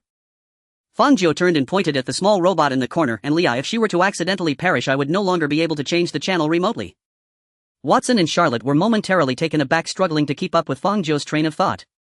If what Fang Jiu said was correct, then she was a cross-dimensional magician who retained memories from before her crossing. Her rarity could rank among the top 20 of the anomalous individuals contained by the Bureau. If she were to suddenly disappear, the researchers in the Bureau would surely mourn for Leah for half a month, while Fang Jiu's first concern was that he could no longer change channels. What does he take magicians, such extraordinary beings, for? In any case, Fang Jiu was unaware of the shock in their hearts and slowly articulated his thoughts. As I just mentioned, this matter can be treated as if it never happened, but I hope you can agree to a few small requests from me. Watson and Charlotte exchanged glances simultaneously, seeing the surprise in each other's eyes. This was precisely what they wanted. An advanced anomalous individual who could make requests, had ideas though somewhat strange, could communicate, and had a kind disposition. There couldn't be a more perfect communication partner. Watson took back the talking stick from Charlotte, took a deep breath, assumed a proper stance, and seriously stared at Fang Jiu. Please speak. After this, Fang Jiu made 4 requests. However, due to the involvement of the Bureau's functions, Watson and Charlotte could not agree unilaterally. However, they left Fang Jiu their contact information, 2 personal phone numbers with anomalous traits which would be permanently available 247, and regardless of signal availability, as long as these 2 numbers were dialed, the call would go through even from the depths of the ocean. They indicated that as long as the higher-ups of the Bureau agreed, they would immediately fulfill all of Fang Jiu's requests. Fang Jiu, thinking over these matters he had proposed, nodded in agreement. Subsequently, the 2 completed their communication task and prepared to leave. Fang Jiu stepped outside, standing at the hallway watching Watson help the weak-legged Charlotte down the stairs. To be honest, he quite liked this pair of agent partners. From a distance they had a wonderfully bizarre combination of headless and unhappy. What surprised Fang Jiu the most was that Watson was the unhappy one, while the legendary detective named Charlotte was the headless one. Fang Jiu watched as the 2 walked further away, and when they reached the corner he waved at them. Hey, you 2, stay in touch when you have time. Watson stumbled, nearly causing Charlotte to tumble down the stairs with him. Stay in touch, stay in touch. Watson awkwardly replied a couple of sentences before turning to flee. He didn't want to stay in this cursed place for another second. Although Fang Jiu appeared very much like a normal person and his attitude was quite friendly, just as Fang Jiu himself said, he was a riddle wrapped in an enigma. A person who could fight to the death with an anomaly like the head chopper multiple times without dying, who touched the phase snail's essence after falling into phase space and not only remained unharmed but unexpectedly understood the expansion equations of phase space. Could not be simply described as an anomaly. To be frank, the vast majority of anomalous individuals in the Bureau's containment facility would likely look at Fang Jiu with expressions of disbelief. Moreover, according to Fang Jiu, he could manipulate objects for spatial displacement in just 1 day. 1 day. Watson clearly remembered that when the Bureau first dealt with phase space, dozens of supercomputing personnel lay in the initial phase supercomputing pod, their heads nearly smoking, while they barely managed to shift a cube-sized piece of wood from the left side of the balance to the right. Fang Jiu in just 1 day's time could extract the meat from the head chopper's chest and toss it on the ground. Watson was utterly convinced that if Fang Jiu underwent a division assessment, the human part of him would be far less than the anomalous part. This is simply not human. While Watson was hastily making his escape, Charlotte suddenly remembered something and tugged at Watson, turning back slowly under her old partner's puzzled gaze. Oh right. Charlotte looked up at Fang Jiu, who was above on the stairs, her expression having unexpectedly become much more serious than before. Do you know about your neighbors? Neighbors? Fang Jiu was taken aback. What happened to them? They died. Charlotte fixed her gaze on Fang Jiu. Unfortunately, this building has been haunted by that ghost. They are different from you, so they could not escape their fate. Fang Jiu's expression changed and he turned to look at the door of room 501, recalling the scene from a few days ago when brother Zhou Xiong had put his arm around his shoulders, saying he would take him to buy a screen. They are dead. Fang Jiu wore a shocked expression, unable to believe it. I was still in contact with them yesterday, they even replied to me. Yesterday. Watson's brows furrowed. Immediately he remembered the time of death for all the residents and quickly denied that can't be. His words were cut short.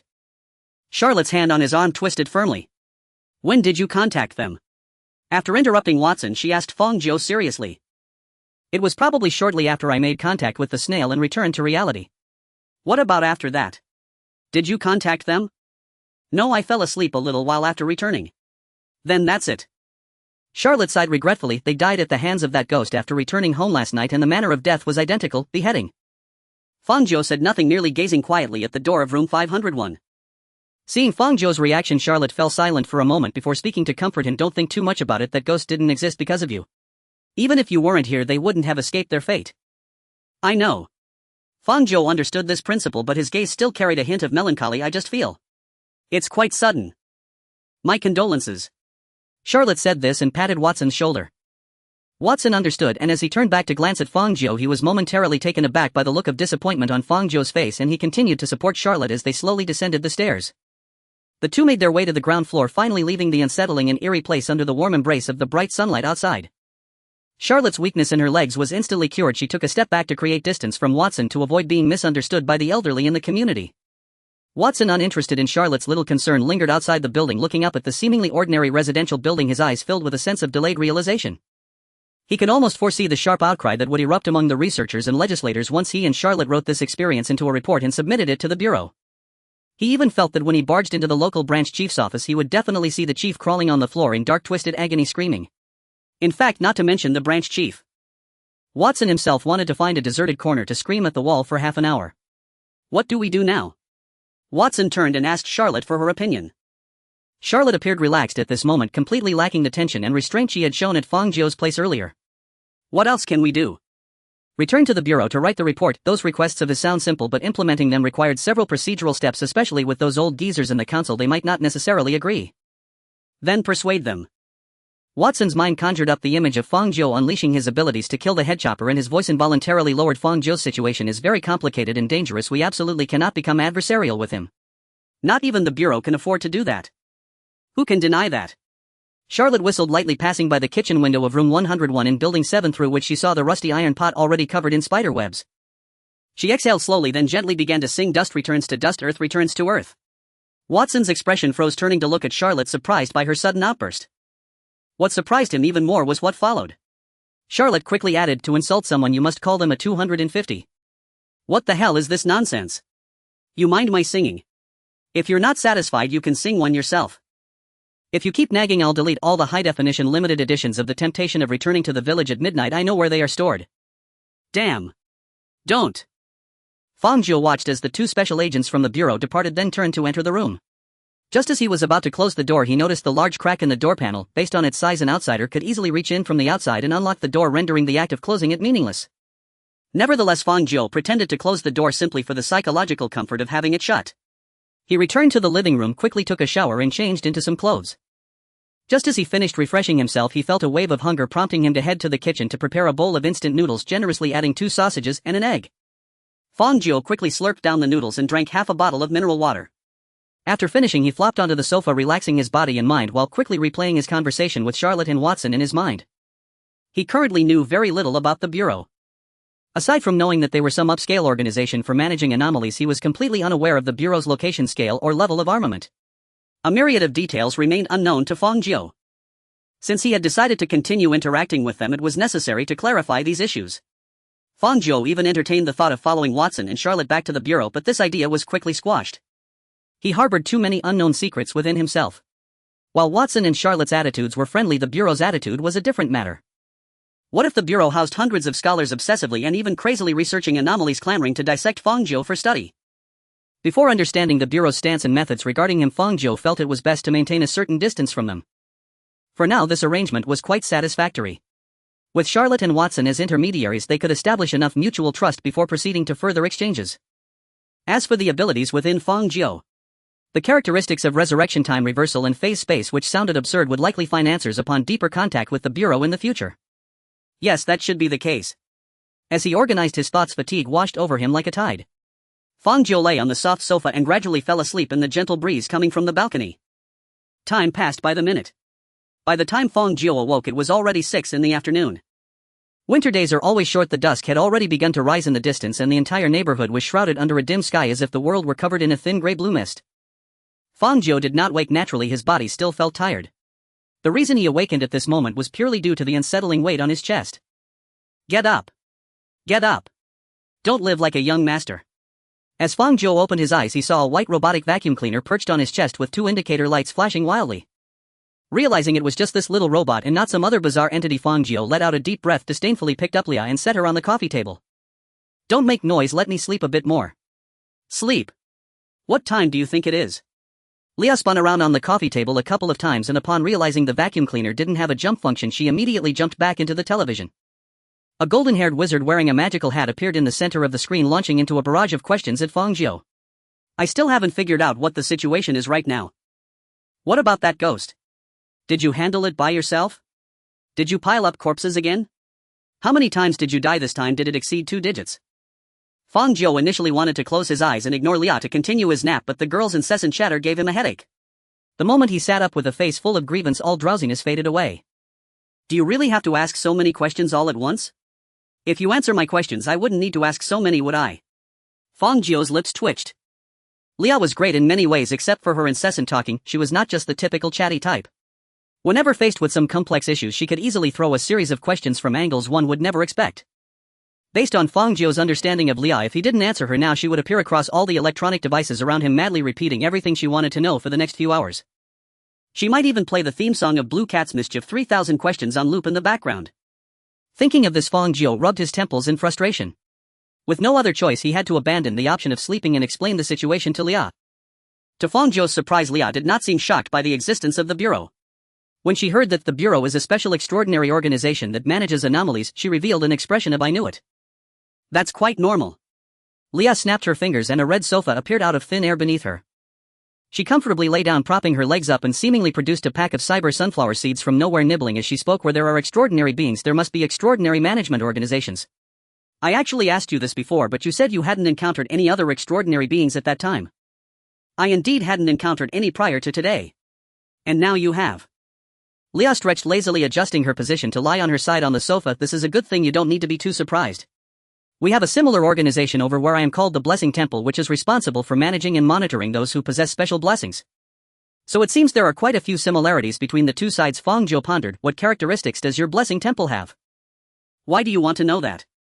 Leah blinked. Fang Jiu replied earnestly, since both are extraordinary management organizations, there might be some commonalities.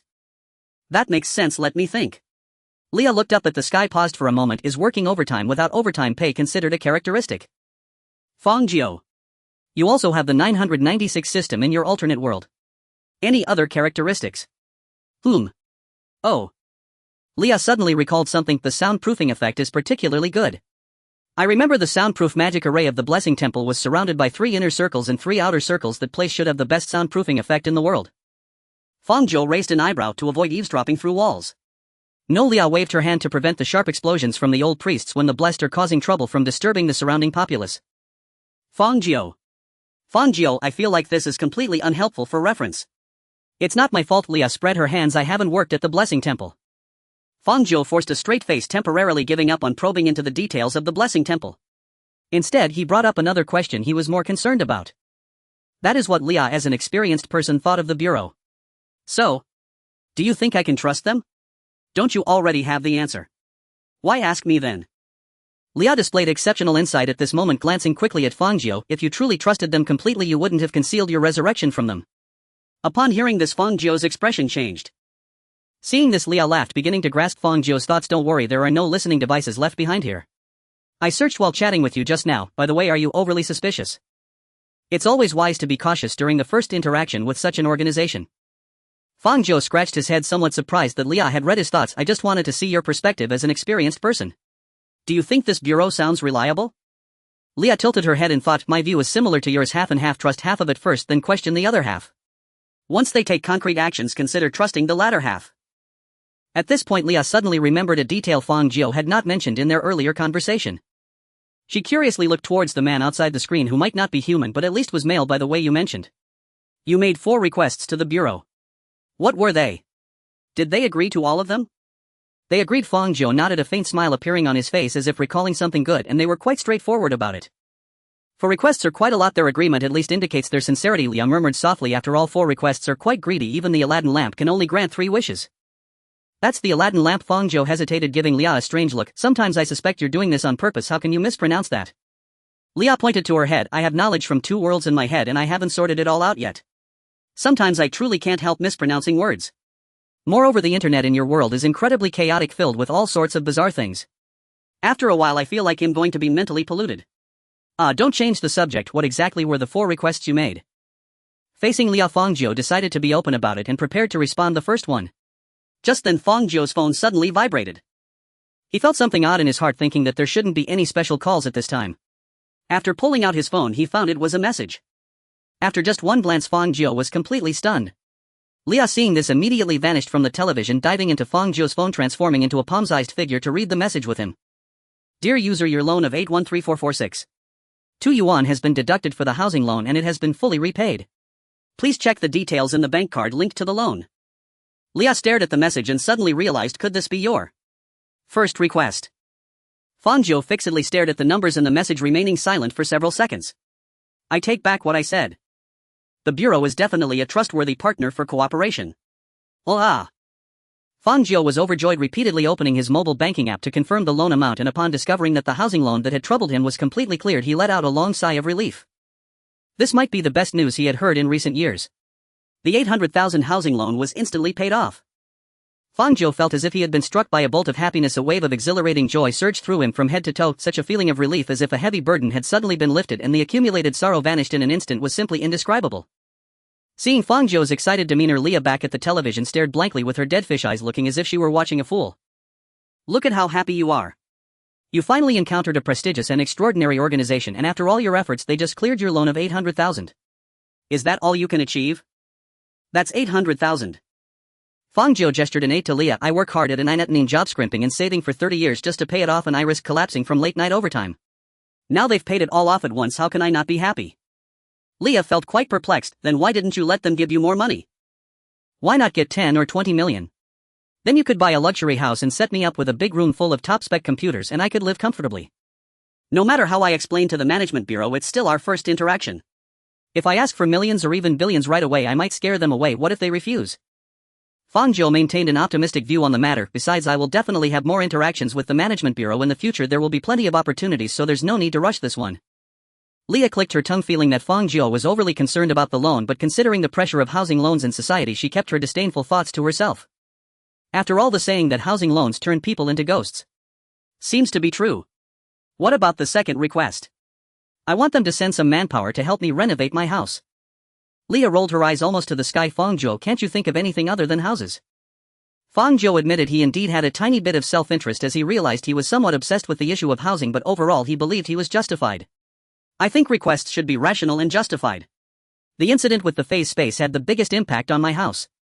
Although the direct cause was my sensation going out of control, the underlying reason was that they dragged me into the phase space to face that snail up close. So regarding the incident in the phase space, having them help me adjust my home's renovation would be a fair trade. Leah reacted quickly. Wait a minute. What does the 800,000 loan count as then? Consider it compensation for mental distress. Fang Jiu said seriously, I nearly got killed once, that's a fact. I believe they should compensate me for witnessing the dragon maid lying under a grill breathing fire to cook starfish. And the bizarre interactions with those strange races. Even I found it incredibly bizarre. Leah, I think you should also compensate me for listening to these stories. I'll buy you a fast charging plug with next month's salary. Fang Jiu grinned. Leah on the screen erupted, ready to retort, Fang Jiu, I swear. Before Fang Jiu's grandpa could suffer again, Fang Jiu preemptively interrupted Leah's spell, successfully protecting his repeatedly targeted family member. I want them to help me find a way to completely deal with that ghost. Leah interrupted while casting her spell, intended to continue until she heard Fang Jiu's third request, which slowly dissipated her anger. In such critical matters, Leah could still distinguish between the minor and major issues. She sat back down on the cyber sofa she had casually created, this time sitting up straight instead of lazily lounging, her expression gradually becoming serious. That ghost is still alive. Leah was somewhat surprised by this outcome. I thought this time you used your sensation to kill it. It should have been completely finished. Fang Jiu shook his head regretfully. I'm certain it's still alive. According to that detective duo, I only briefly entered its past and had another encounter with it inside. Besides, even if it were not that way, I still didn't kill it using the correct method. The correct method, huh? Leah pondered deeply, her expression focused. Only then did she barely exhibit a hint of the aura of a high-level professional. According to my previous speculations, it likely can only be killed by methods involving elemental compositions higher than itself, like my magic and your sensation. But since your sensation isn't working now, my magic probably won't suffice either. So it must be done using specific methods.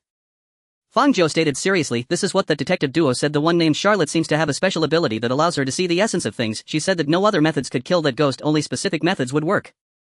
What specific methods? I don't know. Fang Jiu shook his phone. They said they need to go back to prepare an assessment report first, and then they'll come find me once it's done. Then let's wait for that assessment report to come out. Leah exhaled then looked at Fang Jiu. What about the last request? The final request is much simpler. Fang Jiu deliberately paused here. I want them to help arrange a body for you once this matter is settled. Leah was instantly stunned looking at Fang Jiu with an expression of disbelief. The originally loud Leah suddenly fell silent staring wide-eyed at Fang Jiu as if she couldn't believe what he had just said. Fang Jiu felt a bit flustered under the gaze of this cyber sorceress. Why are you looking at me like that? Leah blinked and after several seconds seemed to finally come back to her senses, but she still looked dazed. You want to help me get a body? A living one. With flesh and blood. Able to run and jump. Fang Jiu smiled and added, it can eat and drink, hide from the rain and even sleep when tired. Leah's face was filled with disbelief. Really? Really, if I'm lying I'll take on the 800,000 housing loan myself. Leah believed him. Fang Jiu could swear such a vicious oath, so it must be true. After confirming that Fang Jiu wasn't lying, Leah immediately jumped 20 centimeters high on the screen, her excitement matching that of Fang Jiu when he saw the loan cleared. Wow. That's great, Fang Jiu. That's great.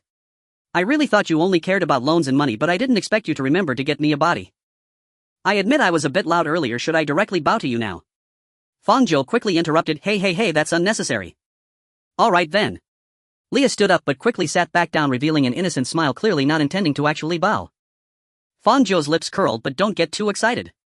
They said they can't create a flesh and blood body for you right away. After all, your experience of traversing different worlds as a cyber consciousness is unprecedented for their management bureau.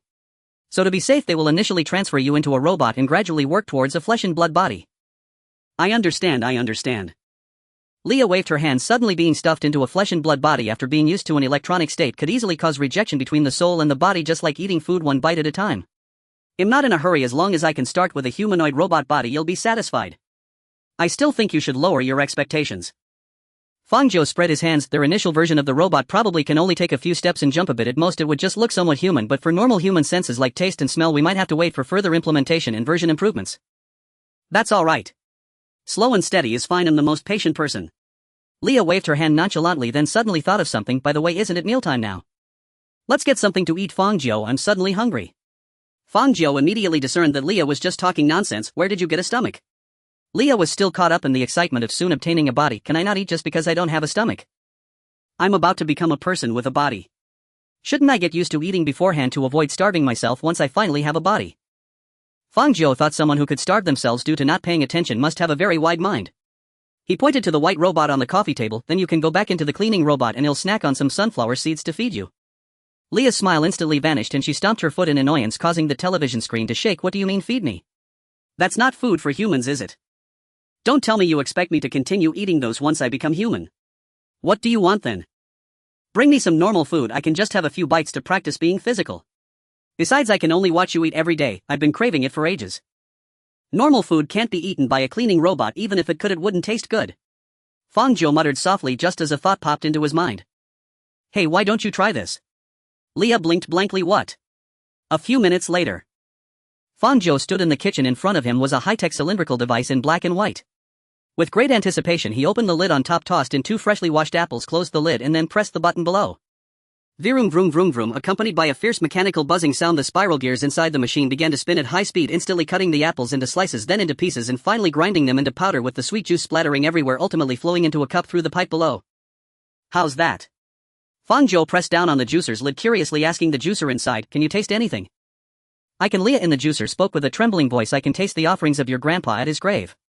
Fang Jiu ultimately couldn't save his grandpa, though he actually didn't have a grandpa. Alright. He took a sip of the apple juice personally squeezed by. Leah shook his head. It seems this method doesn't work. Let's try a different approach. You still have ideas? Yes, how about a mechanical dog? Fang Jiu, you mother. Fang Jiu was chased all the way by an overzealous robotic vacuum cleaner. Fortunately his household boasted few mobile appliances, otherwise the chilling specter of a mechanized uprising of rogue domestic servants swarming him en masse would have loomed large indeed. At present Leah possessed only one fully functional chassis, that very robotic vacuum. After Fang Jiu casually slotted it back into the narrow gap beneath the sofa, she instantly lost all capacity to pursue him. Just you wait. Leah's 2 exposed wheels whirred in furious idle, her indicator light blazing crimson. The moment I reclaim my true body you'll be the first target of my retaliatory strike. I'll toss out your instant noodle seasoning packets in the dead of night, swap your Sprite for plain boiled water and replace your toilet paper with diamond-encrusted rolls. Diamond-encrusted rolls aren't cheap, Fang Jiu remarked, seated on the adjacent sofa, lightly tapping the vacuum's casing with his knuckles. If you truly manage to procure a roll of those I'd owe you my gratitude. That's all the ambition you've got? Seeing escape from the sofa utterly futile, Laya instantly withdrew, reappearing inside the television screen. She puffed her cheeks indignantly and shot Fang Jiu a sharp, exasperated glare. Honestly, how is your brain wired? You don't strike me as money-obsessed. I'm not exactly obsessed with wealth, just a lifelong mortgage slave. A faint weary bitterness flickered in Fang Jiu's eyes as he spoke. You have no idea how it feels to open your banking app each day and stare at that staggering loan balance, then recall you must endure another grueling 996 shift tomorrow, bowing to your boss's every whim for such a pittance. For people like me, workhorse isn't metaphor, it's plain unvarnished fact. He trailed off abruptly, suddenly remembering something, and fumbled for his phone. Sure enough, hours after their communication had lapsed the previous day, his supervisor had sent a terse message. You're not required tomorrow. Fang Jiu froze, then recalling his loan had just been cleared, felt the weight of the news dissolve into irrelevance. Laya, sensing his subtle shift in expression, leaned forward curiously. What now? I've been fired. Fang Jiu shrugged, remarkably unruffled.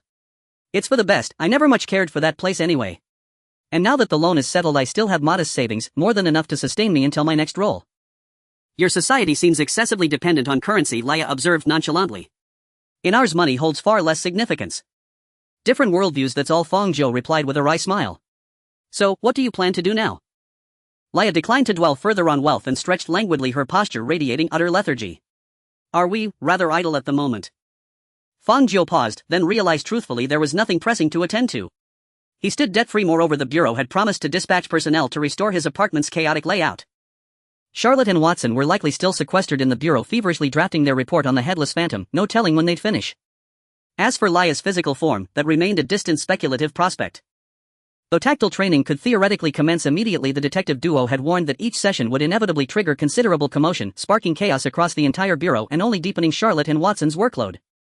After careful reflection, Fang Jiu concluded that aside from awaiting the bureau's summons, he genuinely had nothing to do, no early alarms to dread, no loan anxieties to bear, no irksome colleagues to tolerate, no deranged superiors to appease. So this serene, unburdened stillness is what unemployment feels like. Utterly sublime. Watching Fang Jiu's unrestrained smile bloom upon the sofa, Laya needed no more than the tip of her toe to deduce precisely what bliss he was savoring. I'm off, I'll entertain myself. Laya rubbed her small hands together, brimming with anticipation. I've spent these past days immersed in magical arrays and electronic state transfers, hardly any time left to savor the digital realm. Your laptop isn't in use right now, is it?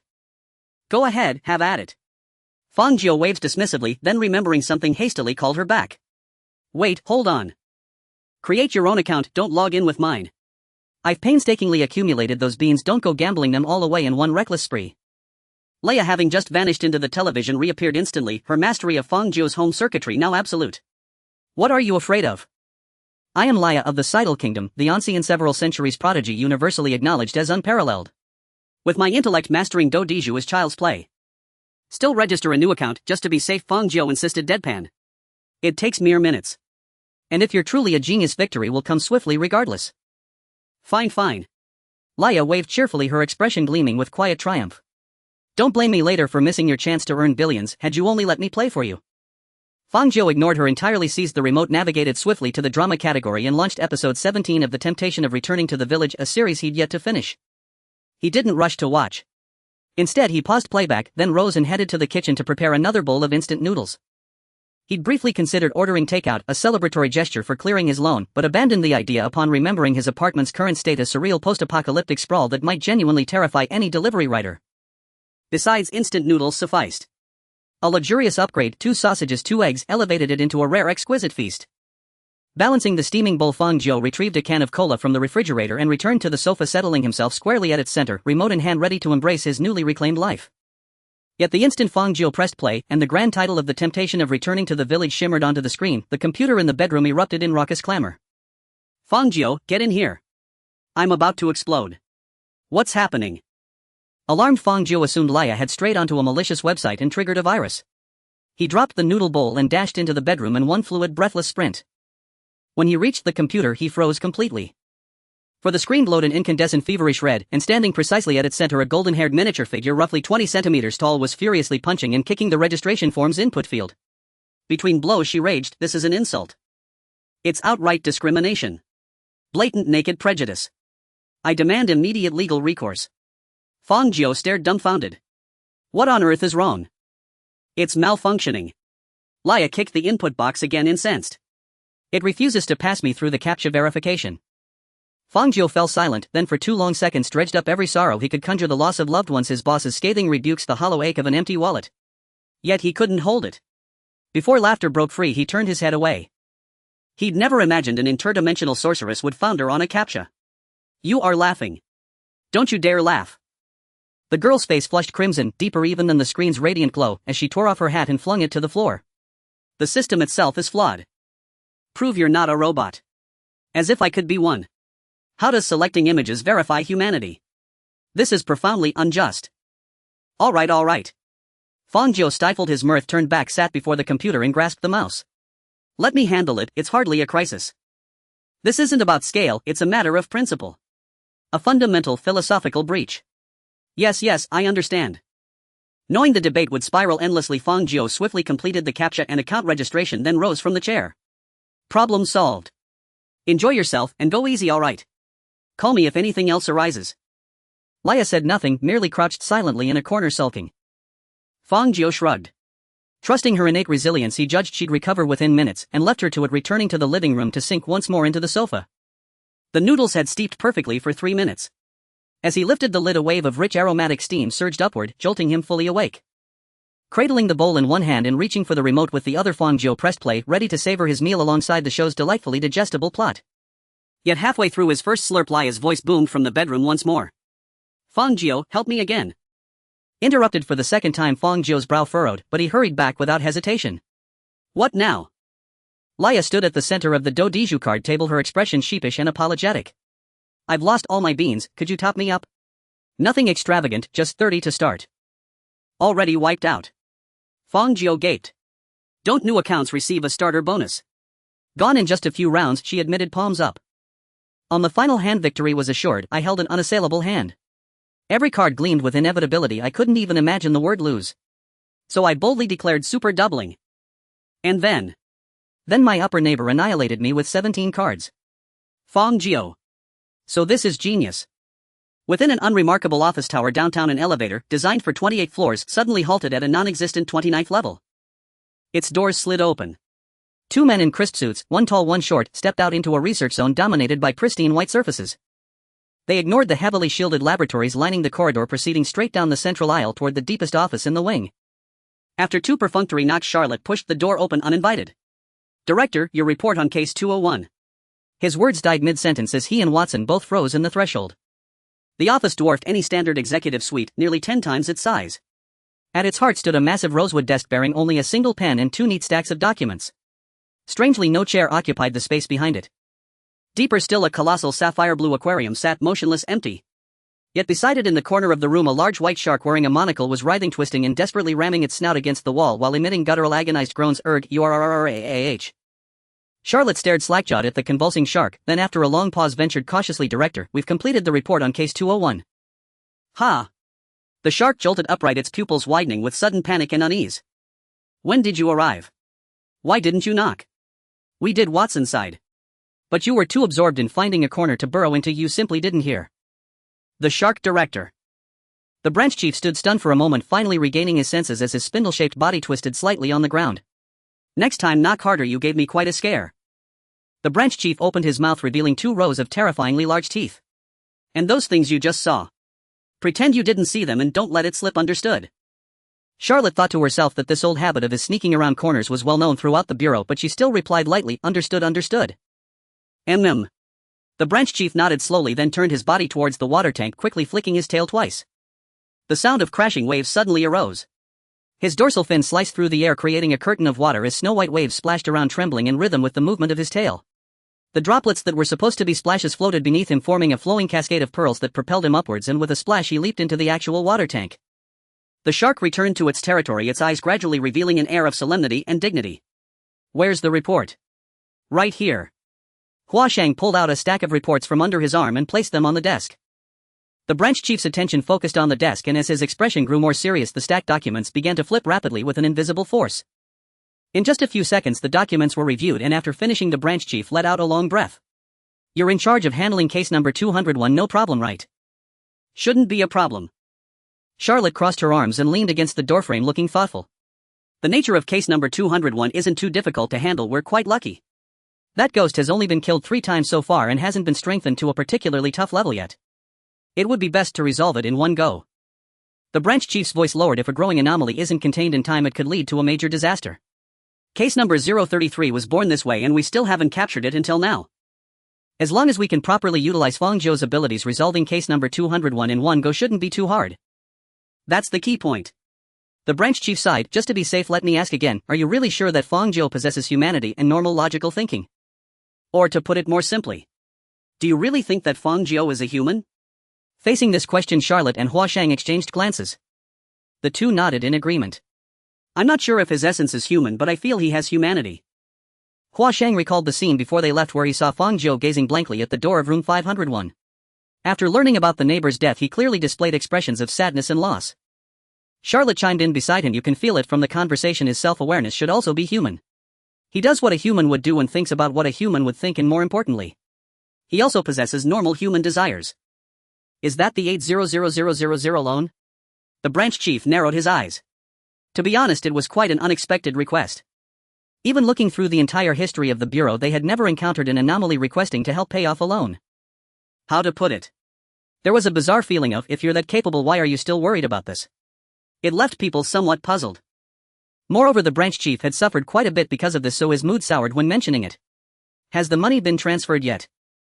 Yes, Charlotte nodded. It's been sent.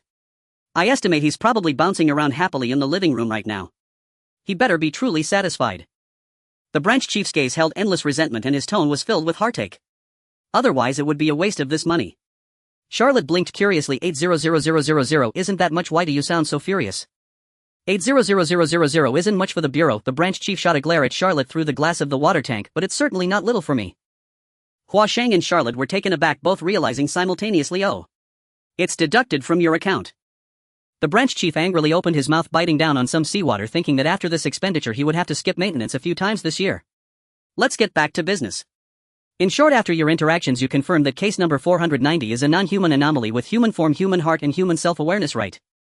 Hua Shang and Charlotte exchanged glances, both seeing a hint of certainty in each other's eyes. Aside from essentially being an anomaly, Fang Jiu was practically indistinguishable from an ordinary person. The two answered in unison yes. The branch chief fell silent. Its gaze pierced through the glass of the water tank, looking at a stack of documents on the left side of the desk. These were the mental assessment reports for Charlotte and Hua Shang, delivered by an assistant before they entered. According to the report, neither Charlotte nor Hua Shang had suffered any mental contamination. They also showed no signs of being parasitized by any anomaly that would lead to hallucinations. At the same time, their mental memory blocks were quite intact, with no signs of intrusion or modification. Their intelligence is trustworthy. Focus on this anomaly named Fang Jiu. The branch chief composed itself and spoke in a deep voice. A friendly attitude, self-identified as human and wishing to actively engage with our Bureau. This is an extremely rare, if not unprecedented, case of anomaly, and we must engage with caution and peace. Hearing the branch chief's stance, Hua Shang finally breathed a sigh of relief, then grew worried again. Branch chief, the headquarters and the council. I will explain it in detail. The branch chief replied calmly. There may be radicals in the council opposing this, but it's fine. The deputy chief at headquarters shares my views and he will help convince those old hardliners. That's good. Hua Shang showed a relieved expression and then asked, what about that electronic ghost named Leah next to Fang Jiu? Let's set that aside for now. The branch chief immediately felt a headache. Dealing with Fang Jiu is already enough trouble. We can hold off on the overly complex electronic ghost beside him. Once you resolve the issue with case number 201, we can discuss creating a flesh and blood body for her later. Now you can set off.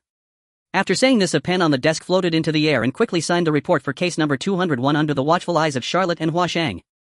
Hua Shang stepped forward, picked up the document, nodded towards the branch chief in the tank, and then turned to leave with Charlotte. After the office door closed, Charlotte took out her phone to contact Fang Jiu, casually complimenting the branch chief. It seems our shark chief can be quite reliable when it counts, even taking the initiative to persuade those old geezers in the council. That takes courage. I'm not so sure about that. Hua Shang's opinion was entirely different from Charlotte's. I feel like he's just putting on a brave face in front of the superiors while internally he's probably screaming in madness over 300 times. Charlotte paused her actions. Really? The two exchanged quick glances, then in perfect sync tiptoed back to the office door and pressed their ears against it. A few seconds later, accompanied by the sound of fish fins slapping, a series of painful screams faintly echoed from within the office, mixed with murmurs and low groans like, I don't want to go to headquarters, I want to change the fish tank, no overtime, and can this broken world get any better? Hua Shang see. Charlotte indeed. On the other side, in Building 7 of the Harmonious Community, Room 502. Fang Jiu sat before the computer with a dazed expression as if cast under a spell, his whole body stiff and frozen in place, his hand gripping the mouse like it was petrified. In contrast, Leah had completely relaxed, her mindset hanging like a pile of cotton on the top left corner of the Dodiju game window, mumbling, "I told you some things are truly predestined. People really shouldn't blindly believe in science." No, wait, no. Fang Jiu looked bewildered at his zeroed-out points, completely questioning his life. How could this be? How could he not win a single round? I wasn't like this before. This is unscientific. This was truly unscientific. Previously, Fang Jiu had just mocked Leah for her terrible Dodiju skills, and she immediately refused to accept it, insisting that Fang Jiu try a few rounds. Fang Jiu thought it was a good time to show off his true skills, so he charged 30 yuan for points, but in just a couple of rounds he lost everything.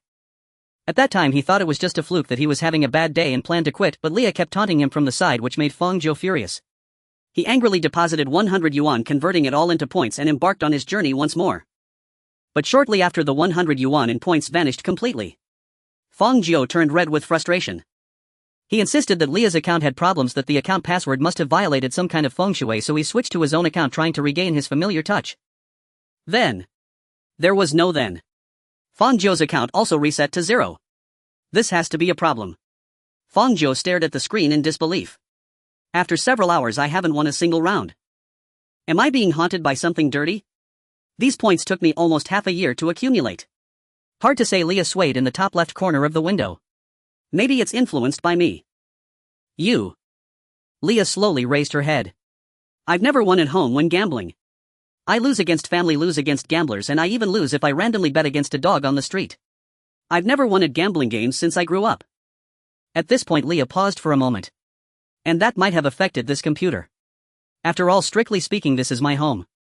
Fang Jiu gasped sharply, "Why didn't you say this earlier?" I didn't know. Leah smiled at Fang Jiu, trying to play innocent. I thought my bad luck would disappear when I crossed into this world. I didn't expect this gambling curse would still be on me. Fang Jiu's mouth twitched as he suddenly moved the mouse towards Leah. Leah had just been gloating, but when she saw the large white mouse charging towards her, she immediately froze in shock. What are you doing? Gonna throw you an antivirus software to get you scanned. Oh no. Leah cursed and swiftly dodged behind the desk, then executed a stylish jump to escape into my computer for refuge. As Fang Jiu was about to chase after her, he felt his pocket vibrate, which caught his attention. Since Leah could come and go in the house freely, Fang Jiu figured he wouldn't be able to catch her anyway, so he decided to let her go and turned to grab his phone. Upon seeing the number on his phone, Fang Jiu immediately stood up from the computer chair. He quickly answered the call. Hello. It's us. Hua Sheng's voice came from the other end, and faintly the sound of car horns could be heard in the background. The report is done, we're on our way soon. Several minutes later, Fang Jiu entered the kitchen and gazed through the glass window toward the outside. Night had fallen. The descending twilight gradually enveloped the silhouettes of the residential buildings. Streetlights flickered to life across the neighborhood, while neon signs shimmered distantly within a massive shopping mall. A conspicuous high-end black sedan halted at the roadside. Two adult men, one tall, one short, stepped out, turned back to wave briefly at the driver, signaling him to wait on site, then broke into a brisk jog toward building No. 7 of Haixie Jiayuan. Fang Jiu recognized them instantly as the famed detective duo and turned back toward the entryway, opening the door in advance. Within less than a minute, accompanied by hurried, scattered footsteps, Fang Jiu stood face-to-face once more with the two agency operatives, each possessing a sharply distinct personality. Charlotte remained just as before, draped in a long coat, her hair voluminous and slightly disheveled, lifting a cheerful, light-hearted hand in greeting, her irreverent charm forming a stark contrast to Watson's solemn expression and impeccably tailored black suit. Were Fang Jiu to encounter these two on the street, he would surely assume a police officer reprimanding a loiterer. Please come in. Fang Jiu stepped aside to clear the entrance, his gaze lingering on the thick stack of documents clutched in Watson's hands. He assumed this must be the report on the execution ghost, yet something felt odd judging by its thickness. This could not possibly be a report compiled in just a few hours. Were Fang Jiu himself tasked with writing it, he'd need at least 5 or 6 days, and even then it might be rejected and sent back for multiple revisions. How had they accomplished it? Watson and Charlotte entered the apartment, swiftly scanning the room before simultaneously fixing their attention on the robotic vacuum cleaner resting atop the coffee table. They remembered clearly Fang Jiu had claimed their electronic specter resided precisely within that very device. Mindful that this was their first encounter with Leah, Watson cleared his throat, approached the vacuum, knelt respectfully, and offered what he believed to be an amiable smile. Hello. Hey. Hey. Hey. Fang Jiu had barely shut the door when he witnessed the scene and hastily interjected, She's not in there, she's currently inside the computer in the bedroom. Watson blinked, bewildered. Huh? Didn't I mention earlier that she can freely migrate between any of my household appliances? Fang Jiu called out toward the bedroom. Leah. Stop obsessing over your idiotic Dodiju game, get out here now. Coming, what's the rush? People don't vanish into thin air. Hardly had the words left her lips. The television, previously airing The Temptation of Returning to the Village, flickered twice. Amidst the rapid pulses of light and dark, a golden-haired anime-styled sorceress wearing a wizard's hat materialized at the center of the screen. Perched upon a plush sofa beneath her, she sat upright with poised elegance, her lips curving into a serene, refined smile. Pleased to make your acquaintance. Leia inclined her head gracefully toward the two agents beyond the screen, delicately lifted the hem of her flowing robe with fingertips, rose slowly and shifted her right foot behind her left, rising onto her toes in perfect aristocratic reverence. My name is Leia. As you see, I am a court mage hailing from another spatio-temporal realm. Due to certain extraordinary circumstances, I am temporarily residing here. Watson and Charlotte were visibly awestruck by Leia's noble bearing, her demeanor strikingly incongruous with Fang Jiu's casual landlord persona. Moreover, having never before encountered an interdimensional mage, an anomaly of such rare classification, they stood momentarily frozen, then instinctively performed the most regal salutations they could muster. I am Watson, Special Task Force Agent, 3rd Regional Division, Agency Identification Number 0189. I am Charlotte, Special Task Force Agent, 3rd Regional Division, Agency Identification Number 0190. Observing their response, Leia's smile deepened. In a voice both gentle and measured, she continued, I have already heard much about you both from Fang Jiu. It is truly our honor to establish contact with the agency, and we sincerely hope this meeting may serve as the foundation for future cooperation. Her affected speech was abruptly cut short as the television emitted a sharp pop and switched off. Watson and Charlotte blinked in confusion, only to turn and find Fang Jiu holding the remote control, having just powered down the set. 2 seconds later, the screen reignited on its own. Leia shot Fang Jiu a sharp sideways glare. Fang Jiu, why did you interrupt me? Fang Jiu frowned sternly. Your affected, pinched voice makes me nauseous. Can't you speak normally? Well, I thought a dignified first impression mattered. Having been thoroughly deflated, Leia dropped all pretense, hands planted firmly on her hips, her tone instantly shifting to rapid-fire unfiltered candor. You talk like some old man gossiping on the street corner, 10 sentences, not one properly formed, and every other word is about real estate. Besides, the agency will be constructing my physical form soon. I must cultivate an appropriate inner image first. If the final product mismatches my true self, if it ends up contorted or malformed, I'll have to go back for reprocessing. That's absurdly inconvenient. And what do you mean, pinched voice? I am a court mage, trained rigorously in royal etiquette and refined in elite courts. Elegance and gravitas are etched into my very bones. Your accusation is nothing short of a personal affront, and once I return to my native realm, I shall file formal charges against both you and the AI verification apparatus before the Supreme Tribunal. There, that's her true self, Fang Jiu remarked to the detective duo, gesturing toward the screen where Leia now bounced impatiently. This non-stop chatter. When you build her body, please don't over-engineer the language module, just give her the capacity to say yes and no. That's more than enough. Fang Jiu, you asshole. Watson and Charlotte remained rooted in place, utterly speechless. So this was an anomalous entity. As veteran partners, they had personally confronted no fewer than 80, perhaps even 100, distinct anomalies, grotesque, convoluted, perverse, terrifying manifestations beyond ordinary comprehension. Yet never before had they witnessed two anomalies bickering animatedly across a television screen inside a living room. Well then, now that introductions are complete, let's proceed to business. Watson snapped out of his daze, first retrieving the dossier from his jacket and selecting several key pages to lay upon the coffee table. This is the Research and Investigation Report for Anomaly Designation 201. Most of its contents were transcribed directly from Old Ford's inspirational notes. Its accuracy is absolute. Please review it first. Anomaly Designation 201. Fang Jiu tilted his head in puzzlement and pulled up a stool beside the coffee table. That ghost's official designation. Watson explained patiently, the agency assigns unique designations to anomalies requiring heightened scrutiny, for instance the spirit currently haunting your residential building. Is there any significance to the number itself? Leia sprang eagerly from her cyber sofa, clasped her hands behind her back, leaned forward and poked her head around Fang Jiu's shoulder to peer curiously at the screen. Is it ranked by threat level or purely arbitrary? Watson glanced at her, mildly surprised by her perceptiveness, then nodded. It reflects severity, specifically danger level and containment difficulty. Lower numbers denote increasingly formidable and elusive anomalies. Designation 201, for example, falls squarely within the moderately difficult to contain tier. In fact, we also carry designations, our employee IDs.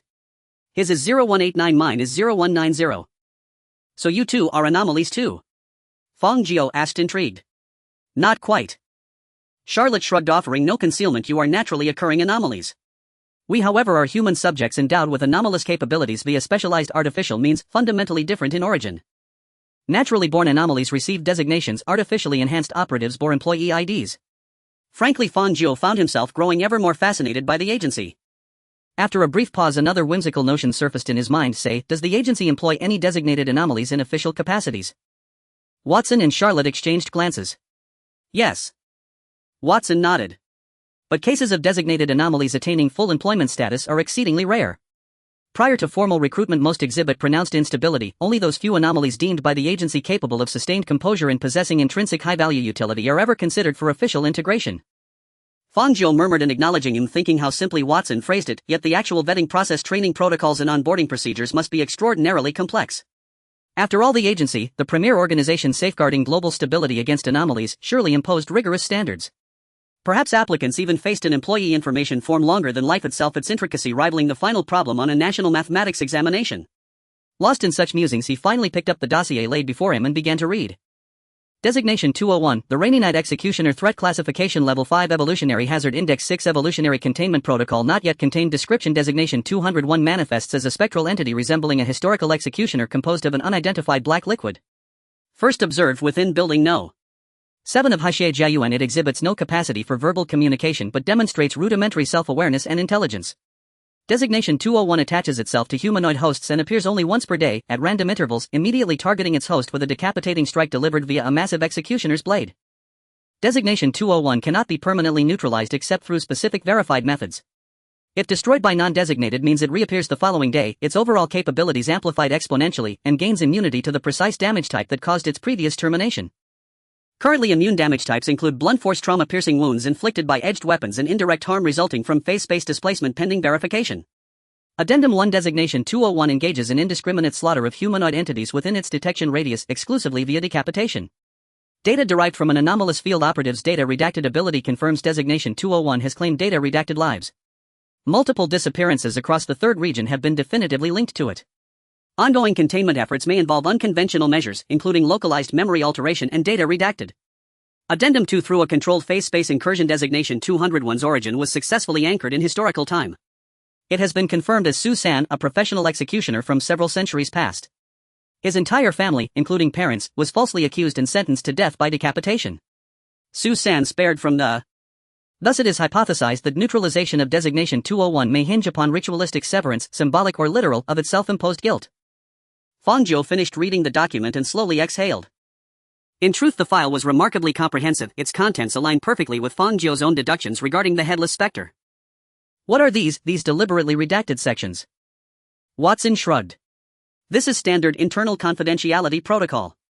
The file will eventually be distributed to the Administration Bureau and all its regional branches. It is classified as an intra-bureau public document, so certain sensitive procedures undergo specialized redaction.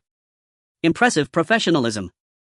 Fang Jiu stared at the document, musing aloud. Still, I can infer some details, like this operative's name and ability following anomalous entity. That's Charlotte's inspiration ability, correct? Charlotte nodded, tapping her temple with a finger. Most of this document was composed via inspiration. Honestly, if I had to rely solely on conventional deduction, I simply couldn't manage it. And what about this?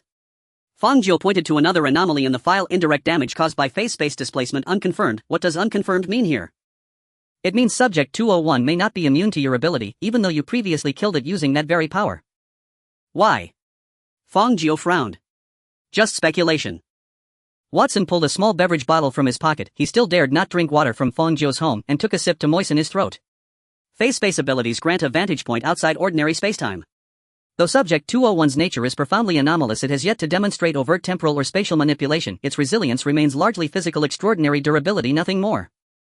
Fang Jiu thought wryly, no wonder the headless specter sought me out, like attracts like.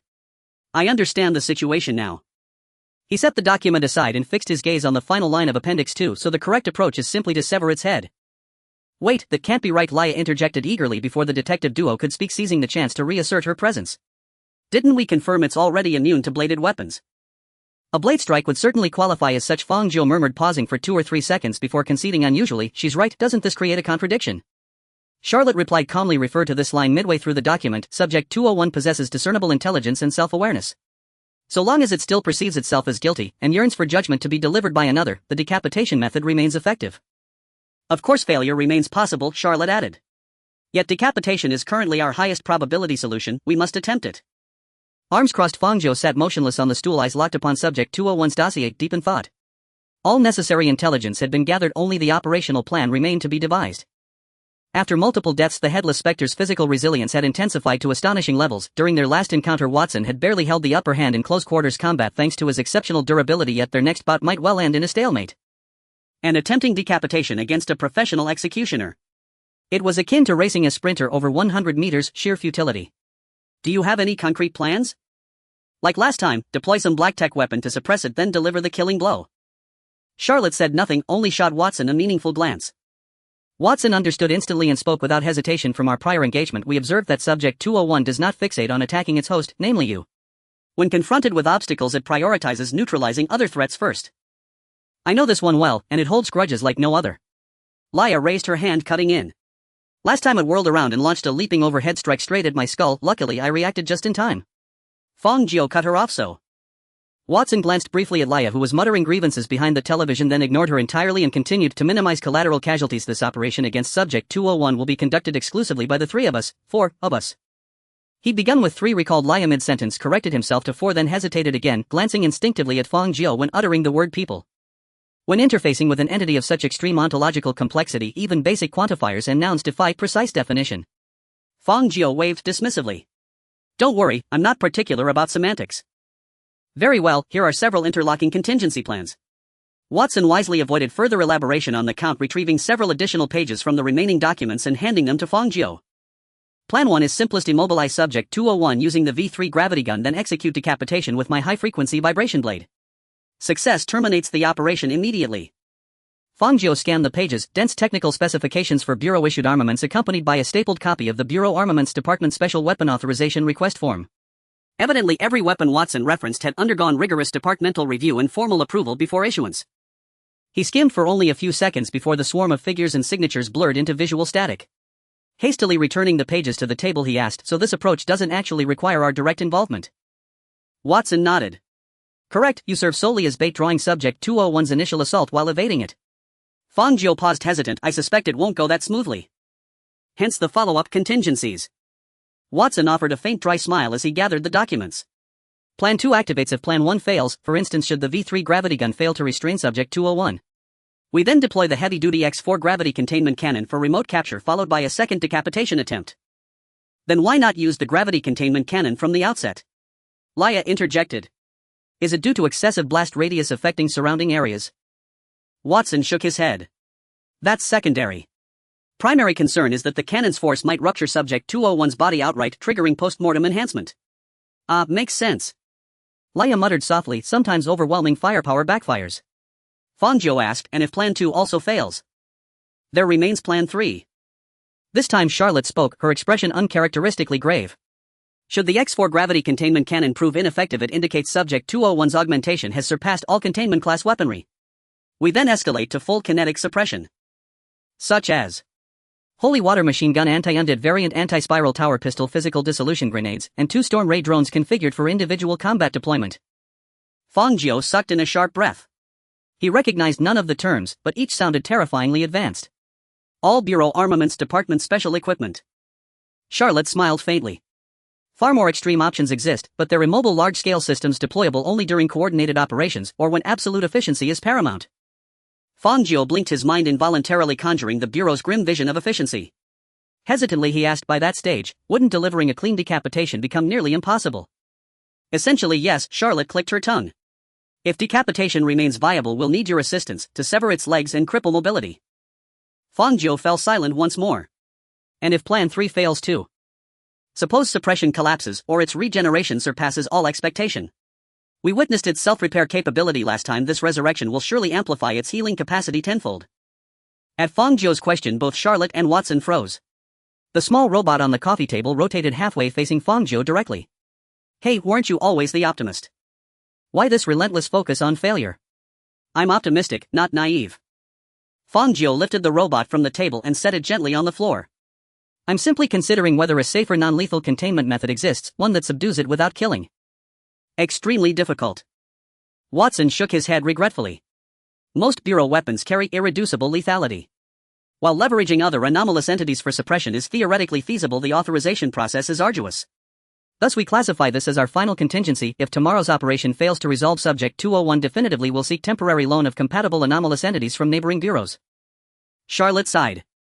If Robinson or Don Quixote were available, this would be far simpler, but both are currently on external assignments. Fang Jiu raised an eyebrow, so Charlotte and Watson weren't the Bureau's sole anomalous operatives. He'd have loved to learn more about Robinson and Don Quixote, but now was hardly the moment for casual digressions. Fang Jiu lowered his head, glancing at the scattered files across the table and at Leia idly spinning in circles beside his feet. Then, without warning, a sudden insight ignited deep within his mind. He bent down and scooped up the circling Leia. "Whoa, Fang Jiu, what the hell are you doing?"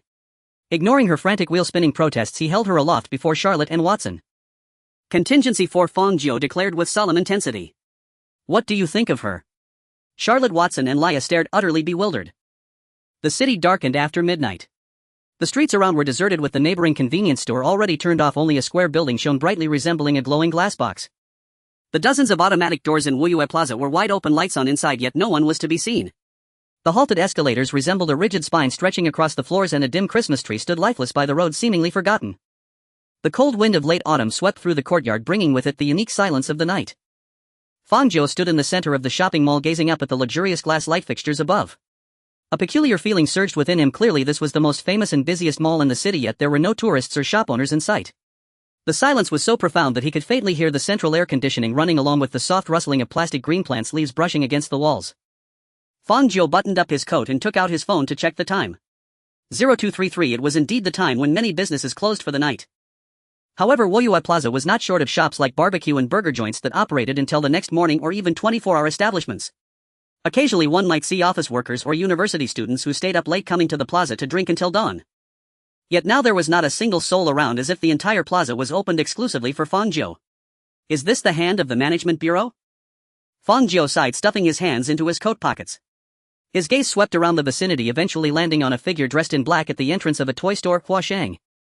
Hua Shang was crouched in front of the toy shelf, his expression serious as he scrutinized the cartoon plush toys. His outstretched hand repeatedly withdrew, and after several attempts his brows furrowed in frustration, looking utterly conflicted. Curious, Fang Jiu approached and tentatively asked, "Choosing a gift for your daughter?" "What?" Hua Shang jolted, turning to see it was Fang Jiu and not Charlotte, and he finally breathed a sigh of relief. "I don't have a daughter, I'm just browsing." "Oh, Fang Jiu, understood. You like this? Why does it sound like you think I have some peculiar hobby?" Hua Shang's brows knitted tighter, then he pulled out a shark plush toy he had been eyeing for a while, weighing it in his hands. "I just noticed this toy looks a lot like our division chief, so I kept looking at it." "Your division chief?" Fang Jiu thought he heard wrong and pointed at the shark plush toy in Hua Shang's hands. "Isn't your division chief not human?" "What do you mean by not human?"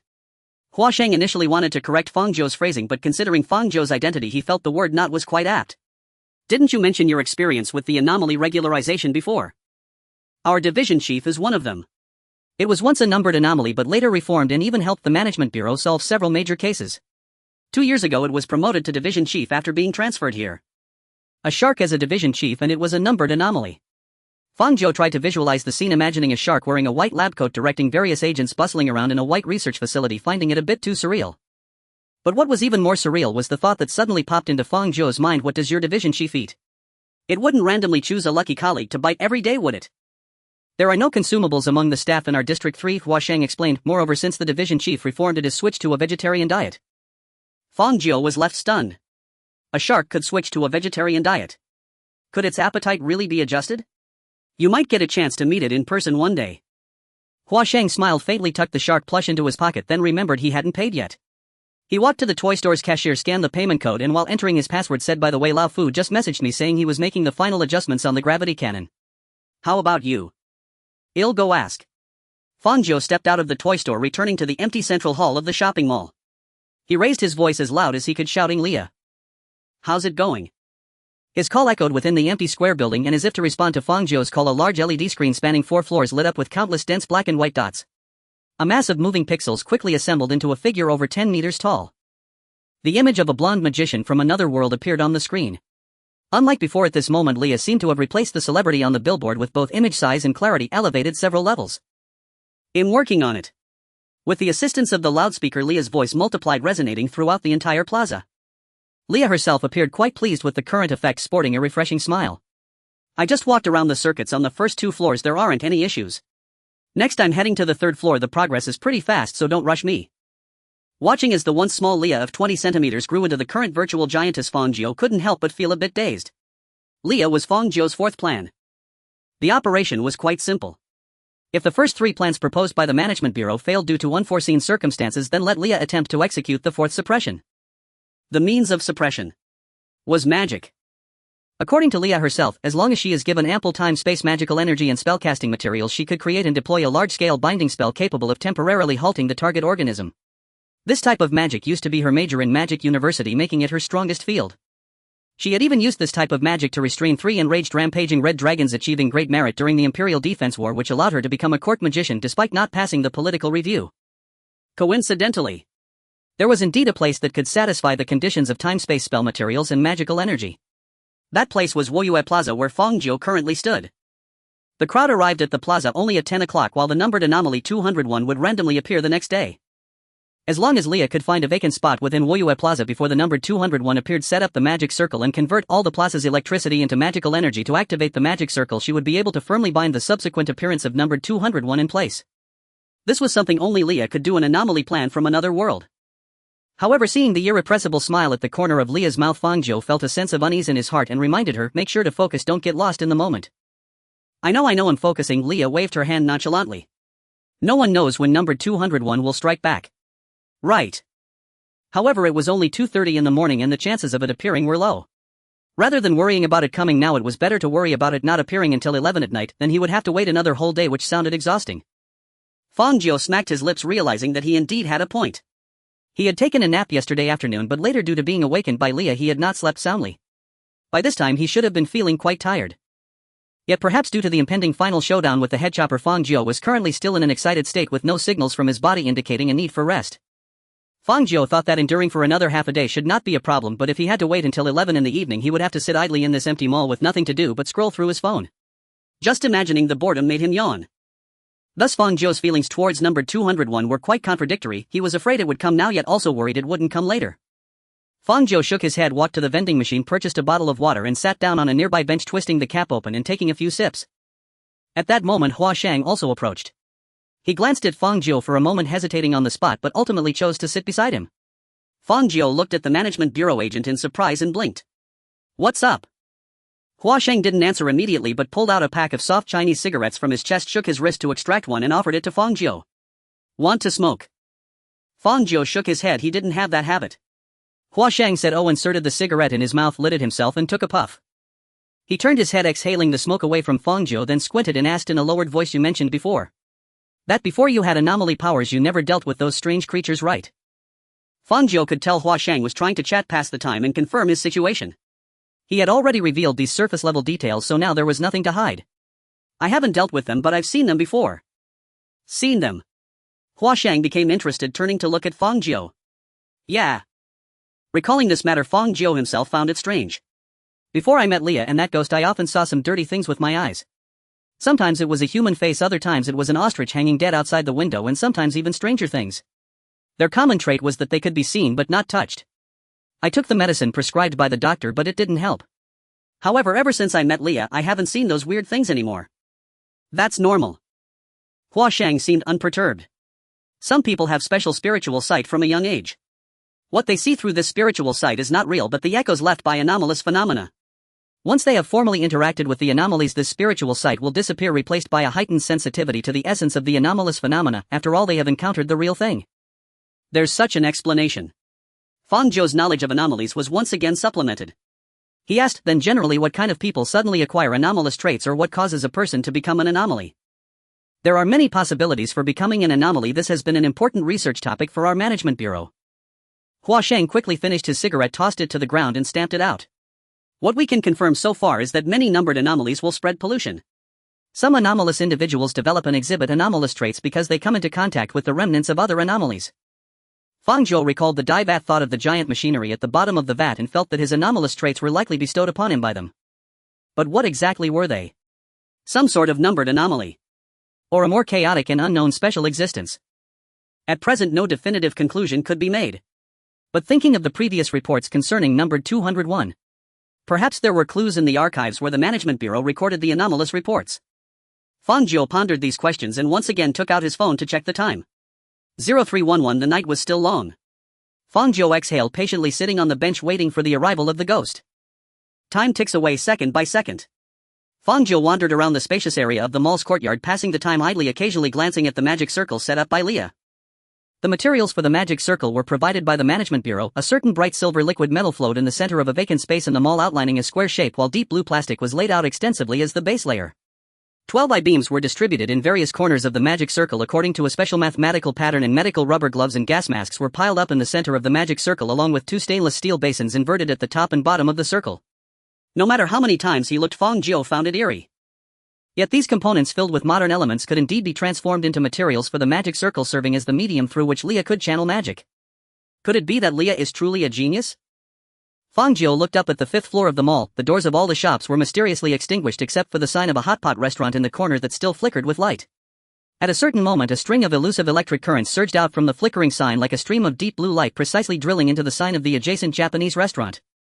Thus the sign of the hot pot restaurant extinguished, and a warm yellow light illuminated the interior of the Japanese restaurant as if an electronic spirit was moving and dancing between the shops. As time passed, the speed of this electronic spirit's movement grew faster, causing the shops on the 5th floor of the mall to light up and extinguish one by one. In the end, this ball of electric light began to dart between the shops at a speed that was almost imperceptible to the naked eye, the flickering lights creating a sense for Fang Jiu akin to a lottery draw, where the shop it eventually stopped at would determine where he would go to have a taste of their signature dishes. Yet this elusive electronic spirit did not stop at any shop. Instead, it appeared on a familiar large-screen advertisement. Woohoo! Leah spread her arms wide for a grand entrance, a smug smile across her pretty face. Fang Jiu, I've got the 5th floor under control. Soon the entire mall will be in my grasp. Yes, yes, yes. Fang Jiu waved his hand. Keep it up. Leah instantly drooped her eyelids, crossing her arms and tapping one foot impatiently on the ground. Can't you be a bit more sincere and genuinely praise my achievement? Fang Jiu glanced at Leah. It wasn't that he didn't want to praise her, but he understood her well. This girl thrived on sunshine. If you didn't give her any, she would shine brightly on her own, but if you gave her just a little, she would immediately go overboard and trigger a catastrophic reaction. Let's talk after you finish the last layer. Fang Jiu exhaled. Don't drop the ball at the last moment. Am I that kind of person? What do you think? Fang Jiu fixed his gaze on her. Leah wanted to deny it at first, but then recalled her previous experiences of forgetting to charge and short-circuiting on a rainy night. A hint of embarrassment swiftly flashed across her face. The cyber ghost magician turned her pixelated form, rapidly dissolving, leaving behind a phrase that echoed in the courtyard for a long time. Wait for me, I will finish the last layer for you right away. Seeing Leah return to her task, Fang Jiu shook his head and took out his phone, checking the time again. 3:55 as the clock neared 4. Number 201 still had not appeared. This was actually a good omen. Based on Leah's increasingly rapid and proficient adjustment speed, in another half hour she would be able to completely control the mall's power for her own use. Therefore, it was best for number 201 to appear after 5 in the morning. Once the issue with number 201 was resolved, perhaps everyone could go out of the mall to the street vendors for some soy milk fried dough sticks and buns. Then we must have a couple of pickled vegetable buns. Fang Jiu muttered quietly when suddenly a buzz of electric current reached his ears. He frowned, pressing his finger against the small communicator in his right ear, and immediately heard Charlotte's voice clearly. X4 type gravitational confinement cannon filled and ready. Charlotte's voice came through, accompanied by the sound of the night wind howling in the background. How's it going over there? Fang Jiu turned to look around, finally confirming a distant direction through the glass window. Another member of the detective team was on the rooftop of a residential building outside the mall, shrouded in the dimness of the late night. Even with Fang Jiu's enhanced eyesight, he could only make out a vague shadow on the rooftop and a simple outline of Charlotte, unable to discern any details. Without needing to think, it was clear that this was the work of the Management Bureau. Perhaps some sort of cognitive obstruction device to prevent Charlotte from being seen by the public while firing support from the rooftop. Leah should take a little longer, probably around 40 minutes, Fang Jiu replied. Just as he finished speaking, Leah's loud voice echoed through the mall. Don't talk nonsense, 20 minutes. Fang Jiu instinctively covered his ears, turning around to glare at her, and then shrugged. You heard her, she said 20 minutes. Charlotte stood on the rooftop gazing at the plaza, grinning widely. Not bad, that's quite efficient. At that moment, Watson, who had also received the communication, approached, lowering his voice as he spoke to his old partner. Let's confirm again, have all the adjustments for the X4 type gravitational confinement cannon been completed? Don't worry, I've checked everything. Charlotte waved his hand, casually fixing his hair that had been tousled by the wind. The machine gun and sniper rifle have been checked too. Everything is fine. Suddenly Charlotte fell silent. Several seconds passed before his voice came again. There's no big problem, but there is a small one. Fang Jiu and Watson's expressions changed simultaneously. At such a critical moment, even a trivial issue could potentially disrupt the subsequent plans. Watson's demeanor turned cold, however. He didn't blame Charlotte, but patiently asked what specifically went wrong. Is it the tolerance adjustment of the gravitational confinement cannon's barrel? Or the unstable existence field of the disintegration bomb? Neither. Charlotte's voice was calm yet deep. After going upstairs, I saw the structure of your mall and thought of the characteristics of number 201. Then I kept pondering one question. Watson frowned. What is it? Charlotte stood at the edge of the rooftop, letting the night wind whip around him. He gazed seriously at the brightly lit square building and asked in a deep voice, "Do you think Neza needs 3 ropes to hang himself? Is that too wasteful of ropes?" Watson. Fang Jiu.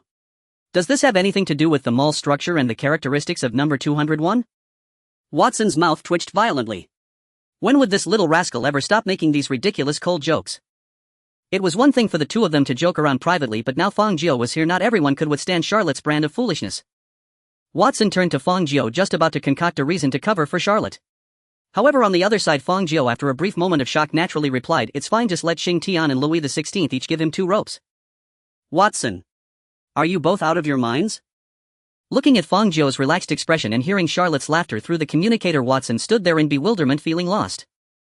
I thought you guys looked quite bored, so I wanted to lighten the mood a bit, otherwise you'd end up fighting later all sluggish and lackluster. Charlotte said, slowly suppressing his laughter. On a serious note, all my equipment has been adjusted and there are no issues at all. Watson stood in place, taking a moment to regain his composure, wiping his face vigorously to reset his expression management. In the future, be more mindful of the occasions when you joke around. Don't suddenly drop one during such a serious moment. Just because I can handle you doesn't mean everyone else can. It's fine, I'm used to it. Fang Jiu waved his hand. Leah often does the same thing. She even plays the heroic theme song when I'm fighting with ghosts. She calls this buffing up. Watson and Charlotte. Beep beep beep. As the two were astonished by the richness of Leah and Fang Jiu's daily life, a series of alarm sounds erupted from Watson and Charlotte's watches. They both looked at their watches, noticing the indicators rising rapidly. Charlotte's expression visibly turned serious. Confirming the anomaly indicators are rising. Watson quickly looked up. Fang Jiu. In fact, even without Watson and Charlotte's reminders, Fang Jiu had already sensed it. The sound of heavy rain suddenly echoed in his ears, the muffled footsteps of the rainy night resonating like a funeral bell from hell. The chill of the cold night abruptly seeped in with a piercing sharpness, invading Fang Jiu's sleeves and scraping against his skin like a razor. Fang Jiu's thoughts seemed to be pulled back to the execution ground of that rainy night where he had helplessly listened to the sound of lives plummeting to the ground under the gaze of headless spectators. It was coming.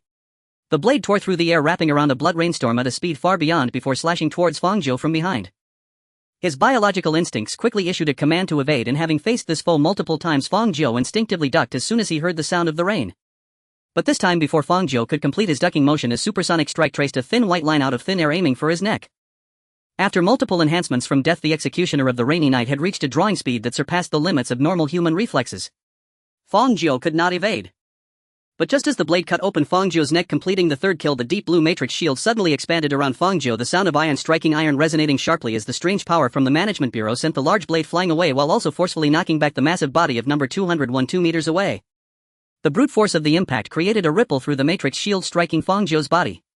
He felt as if he had been collided into by an adult male using all his strength, though it did not cause actual harm. It knocked him off balance, causing him to stagger and nearly fall to the ground. At that moment, Fang Jiu was grateful that he had requested a code from the detective duo in advance. Inside the code was sewn a matrix shield deployer which would automatically expand just before an attack, protecting Fang Jiu from incoming anomalous assaults. Seeing that Fang Jiu was fine, Watson instantly sighed in relief, then pulled out a sleek, technologically advanced blue-black handgun from behind his waist. When he pressed a mechanism resembling a dial on the side of the handgun, the sound of precisely meshing gears clashing echoed, and in the blink of an eye the handgun transformed into a more powerful assault rifle. This was the same type of gun that Charlotte had used to eliminate the headless officers. Watson aimed unhesitatingly at number 201 and pulled the trigger. The deep blue brilliance morphed into a spiral beam with distorted waves causing fluctuations in space, instantly locking onto number 201's body. Terror gravity amplified dozens of times was instantly applied to number 201, shattering the ground beneath his feet. As rubble flew, his face coated in thick black viscous liquid uncontrollably sank down while his muscles twitched as if responding to a nerve stimulus, seemingly fighting back against this overwhelming downward force. Seeing this, Watson immediately pulled out a black object from his waist that resembled a baton. With his left hand, gripped it tightly and whipped it forcefully, causing the outer shell of the long rod to fall off, revealing a narrow deep blue blade that resembled a lightsaber from Star Wars. The only difference being that the blade in Watson's hand was surrounded by countless particles vibrating at high frequencies and chaotically, giving it an appearance as if it were a living creature. However, just as Watson was preparing to step forward, number 201 made the first move. His lower body muscles swelled rapidly, seemingly adapting to the changes in the gravitational field using the alteration of flesh and blood. Before Watson could launch his attack, he broke free from the gravitational field's restraints at a speed only slightly slower than before. Tisk. Watson thought, seeing this scene, that it was indeed too smooth, and immediately shouted to his old partner on the other end of the communicator. The first plan has failed, initiate the second plan. Old Fu, aim at him. My surname is. Forget it. Charlotte quickly dashed to a heavy artillery-style machine nearly a meter high and over 3 meters long, climbed into the control seat of the gravitational confinement cannon and pressed down hard on the energy trigger at his feet while aiming the cannon at the location of number 201 in the center of the distant mall. As Charlotte's energy trigger at his feet was deactivated, a ring of eerie blue gravitational energy began to spread from the end of the cannon barrel towards the muzzle. Meanwhile, the massive heavy shell of the X4 gravity-restrained cannon emitted a low-frequency hum beneath his feet, and 8 silver metallic supports extended from the rear of the cannon, deeply embedding themselves into the concrete of the rooftop. When the gravitational energy reached 100, a massive launch button suddenly appeared on the holographic control panel. Charlotte abruptly raised his head, confirming that only the targets numbered 201 and Watson were within the predicted range circle in the aiming window. Then, without hesitation, he slammed down on the launch button. Space completed its self-folding in 1,000th of a second, and a swirling gravitational sphere was ejected from the cannon. From the outside, it appeared as if a pure darkness was rushing towards the square at an almost untraceable speed.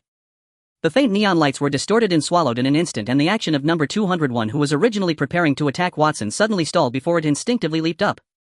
The gravity-restrained cannon accurately hit the position where he had been just a moment before, instantly expanding into a 10-meter diameter domain of darkness. The bricks and stair rails within disintegrated into countless floating fragments in the blink of an eye, and when the gravitational field rapidly collapsed inward, they were twisted and crushed, ultimately coalescing into a solid metal sphere at the center of the gravitational field, emitting a sharp piercing noise as it spun. Watson was also ensnared by this terrifying gravitational field, but surprisingly he seemed unaffected by the gravitational tug, with even his black uniform showing no signs of being torn apart. He even had the leisure to curse Charlotte. "Damn it! You missed." "I didn't miss, it dodged." Charlotte's flustered voice echoed through the communicator. It was able to sense the gravitational field's launch in advance. "That crisis response awareness is outrageous." "I see it now." Watson exhaled, raising his gaze towards number 201, who had effortlessly leaped to the second floor, evading the gravity-restrained cannon, his expression slightly grim. The V3 model gravity gun was rendered useless, and Watson decisively discarded it to the side, lightening his load while his now empty right hand skillfully donned a black glove. He clenched his right hand into a fist with great force, repeating the motion until a flicker of silvery light flashed across the glove's surface, prompting Watson to stop. Fang Jiu, observing from behind, recalled having seen this weapon in documents, a single-soldier combat weapon from the Bureau enchanted with holy water. Not only would the hand wearing the glove automatically attack when near an enemy, it could also deal holy damage to anomalous entities of the soul type, boasting an impressive formal name, Morality and Grace. Before Fang Jiu could ponder how the Bureau acquired such weapons, number 201's muscular body flashed before Watson like a speeding bolt. Watson couldn't react in time. But Morality and Grace was already responsive. The enchanted boxing gloves were not merely blunt instruments, so when a powerful straight punch struck number 201's face, it had no choice but to swiftly draw its blade in defense. The clash of fists against metal echoed through the mall atrium as Watson and number 201 engaged in close combat. The long knife, enveloped in a bloodstorm, sliced through the air with a sharp scream. Watson's enchanted iron fists and the high-frequency vibrating knife worked in tandem, maintaining a stalemate with number 201. Countless circular shockwaves erupted between them, shattering the glass doors of the shops they approached. "Prepare the second shot of the gravity-restrained cannon," Watson commanded while grappling with number 201, gesturing for Charlotte. "I know."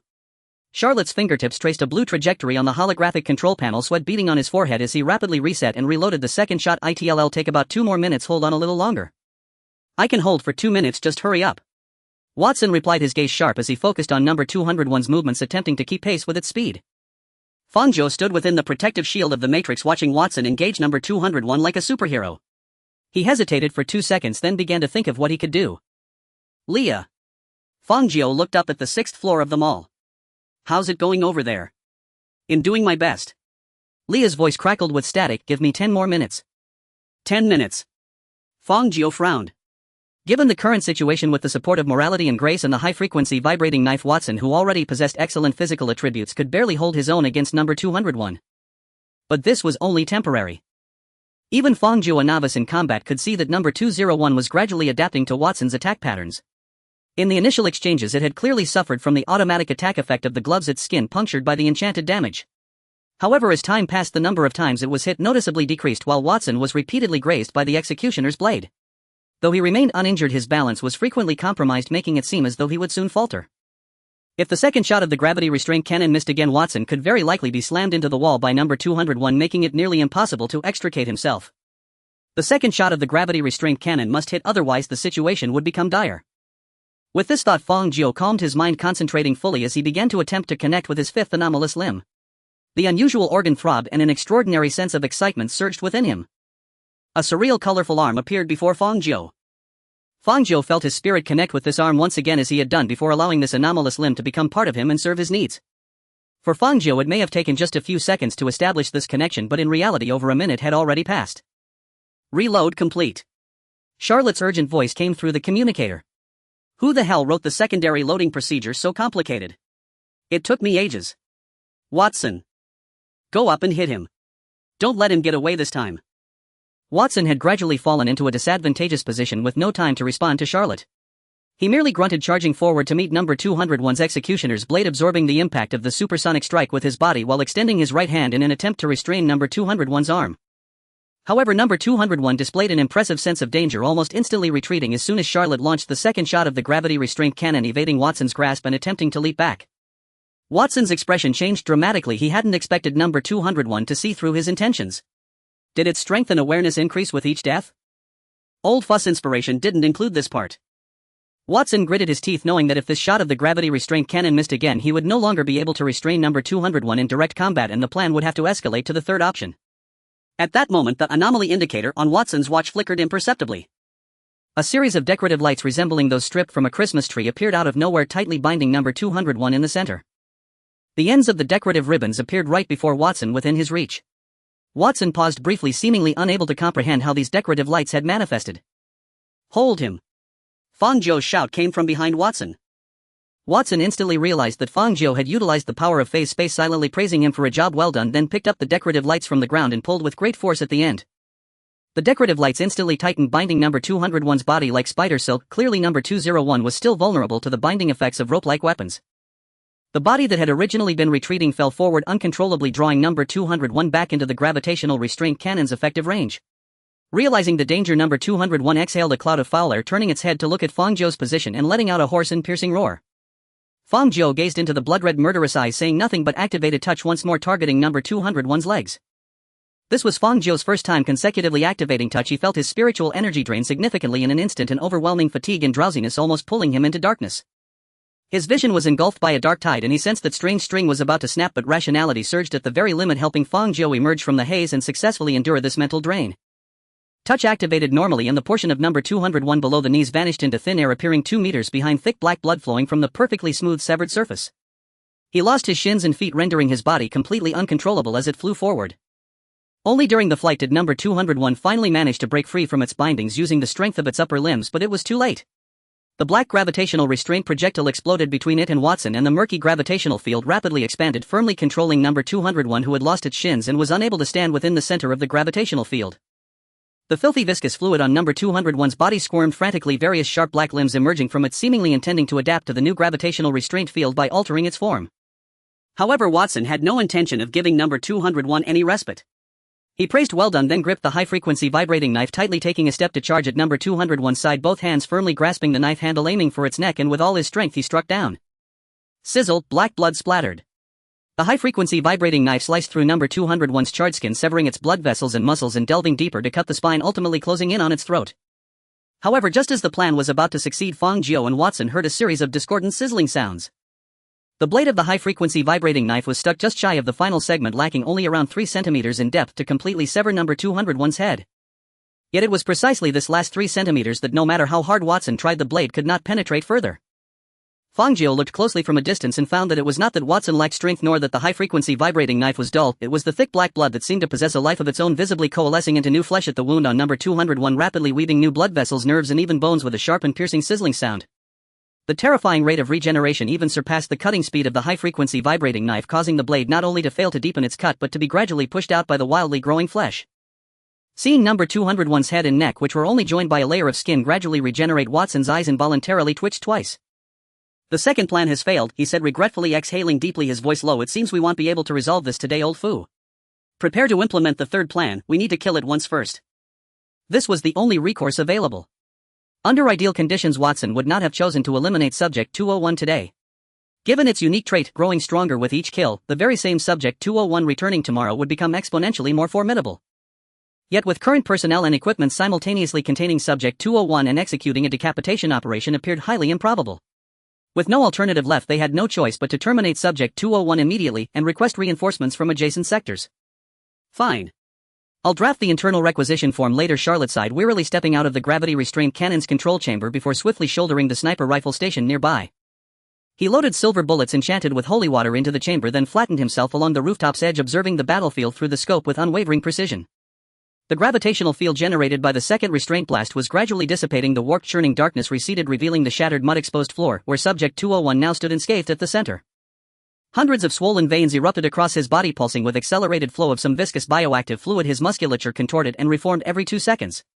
Filthy rainwater dripped from his feet onto the ground, splattering like spilled ink. Subject 201 was adapting to the battle. Empowered by terrifying regenerative capacity, his flesh and bone repeatedly disintegrated and reassembled, evolving with the speed of accelerated biological simulation. Even deeper within those bloodthirsty savage pupils, faint glimmers of cognition began to surface. Subject 201 was not merely evolving his physique, he was evolving his mind. It was precisely this phenomenon, unrecorded in any official report, that prompted Watson to authorize Phase 3. They could not allow it to evolve further. Holmes, fire. In response came a single air-splitting crack of gunfire. A gleaming silver bullet tore through the night sky, piercing the gravity-wrecked glass window before striking Subject 201's heart with surgical accuracy.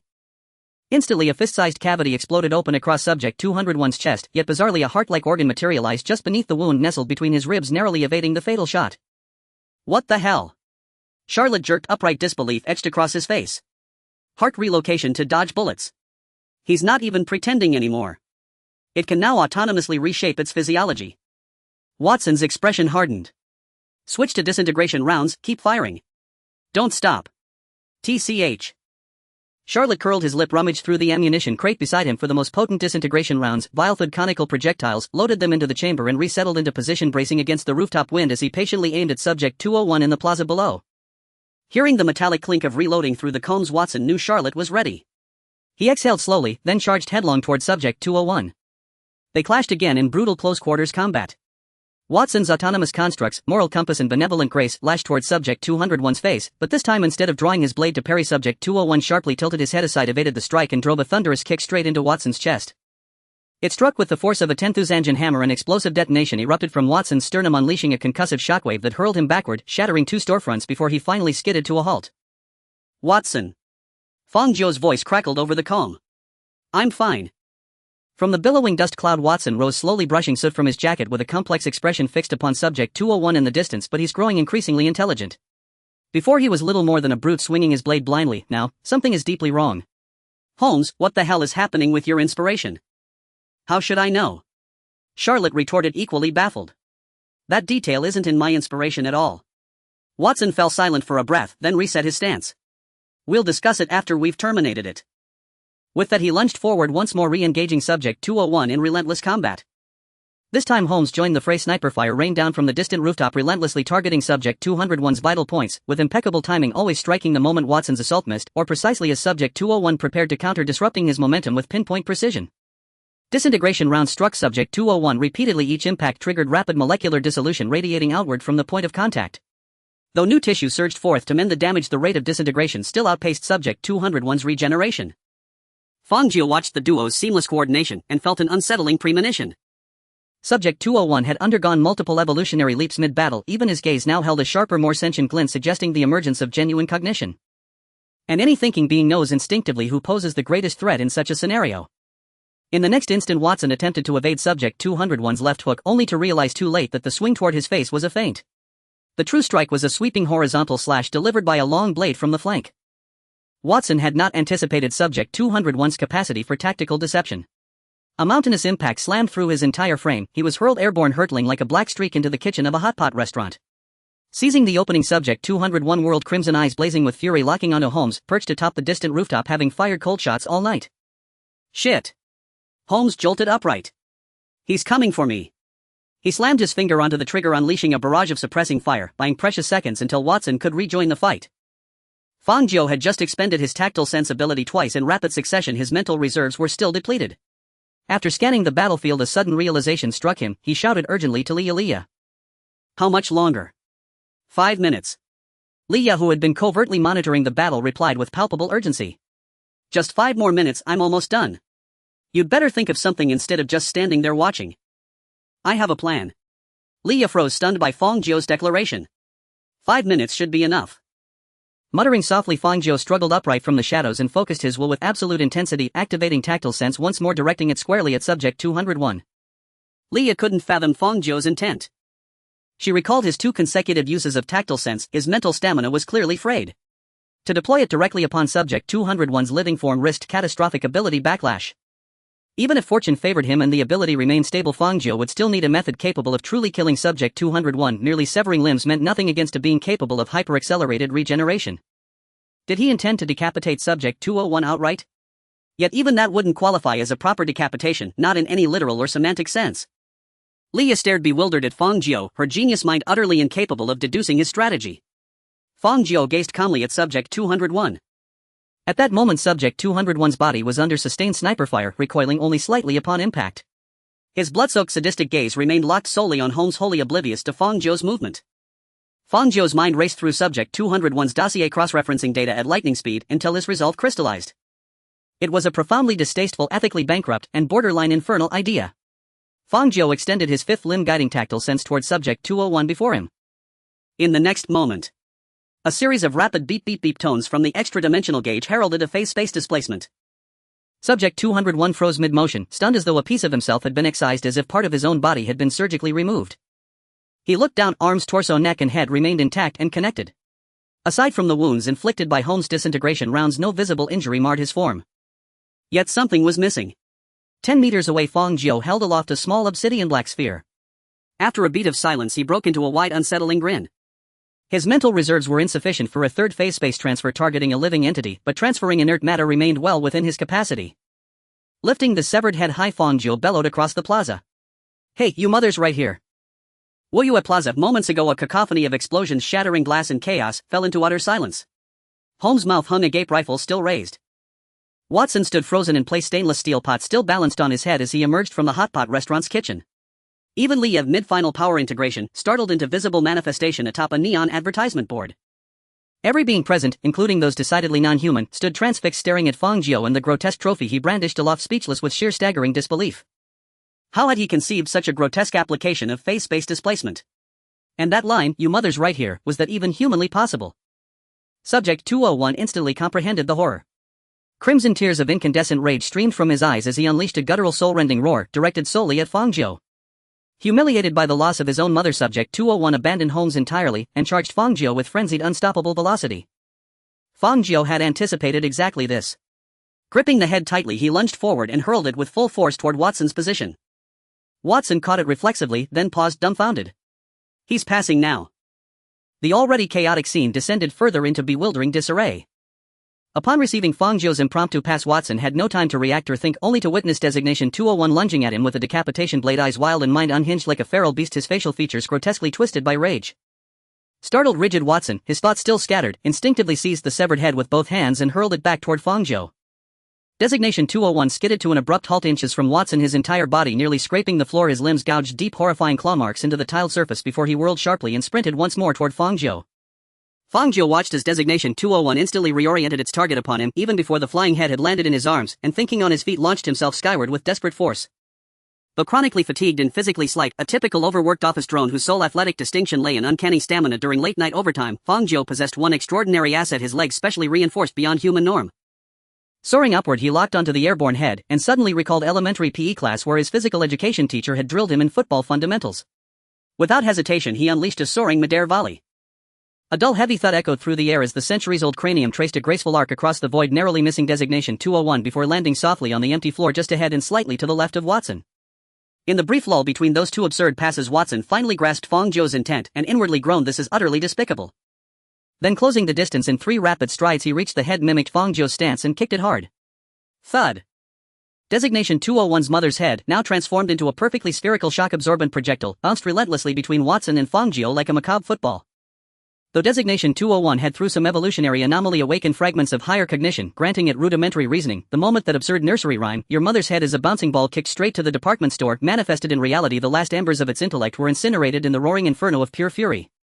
Like a stray dog chasing birds across the sky, it dashed frantically between them, furious one moment as it charged Fang Jiu, then wheeling about the next to storm Watson, but each time without fail the two men would exchange the ball with lightning reflexes, instantly kicking it onward to the other. Admittedly, neither Fang Jiu nor Watson were professional footballers, their kicks occasionally veered wildly off course. But it hardly mattered. Because the head was inert.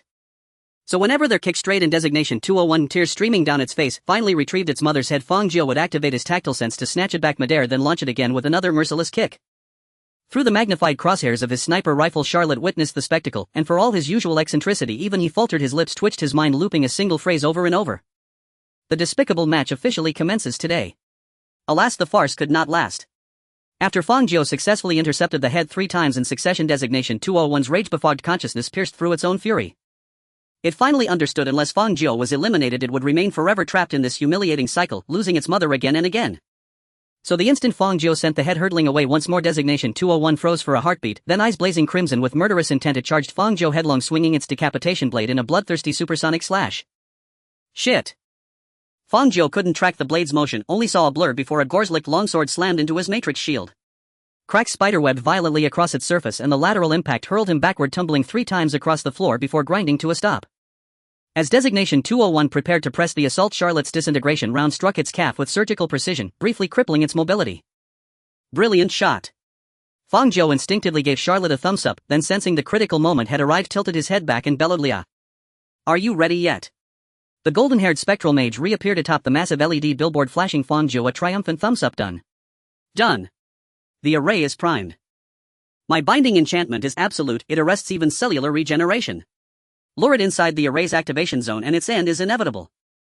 Honestly, how did you even think of something so? Let's discuss ethics later.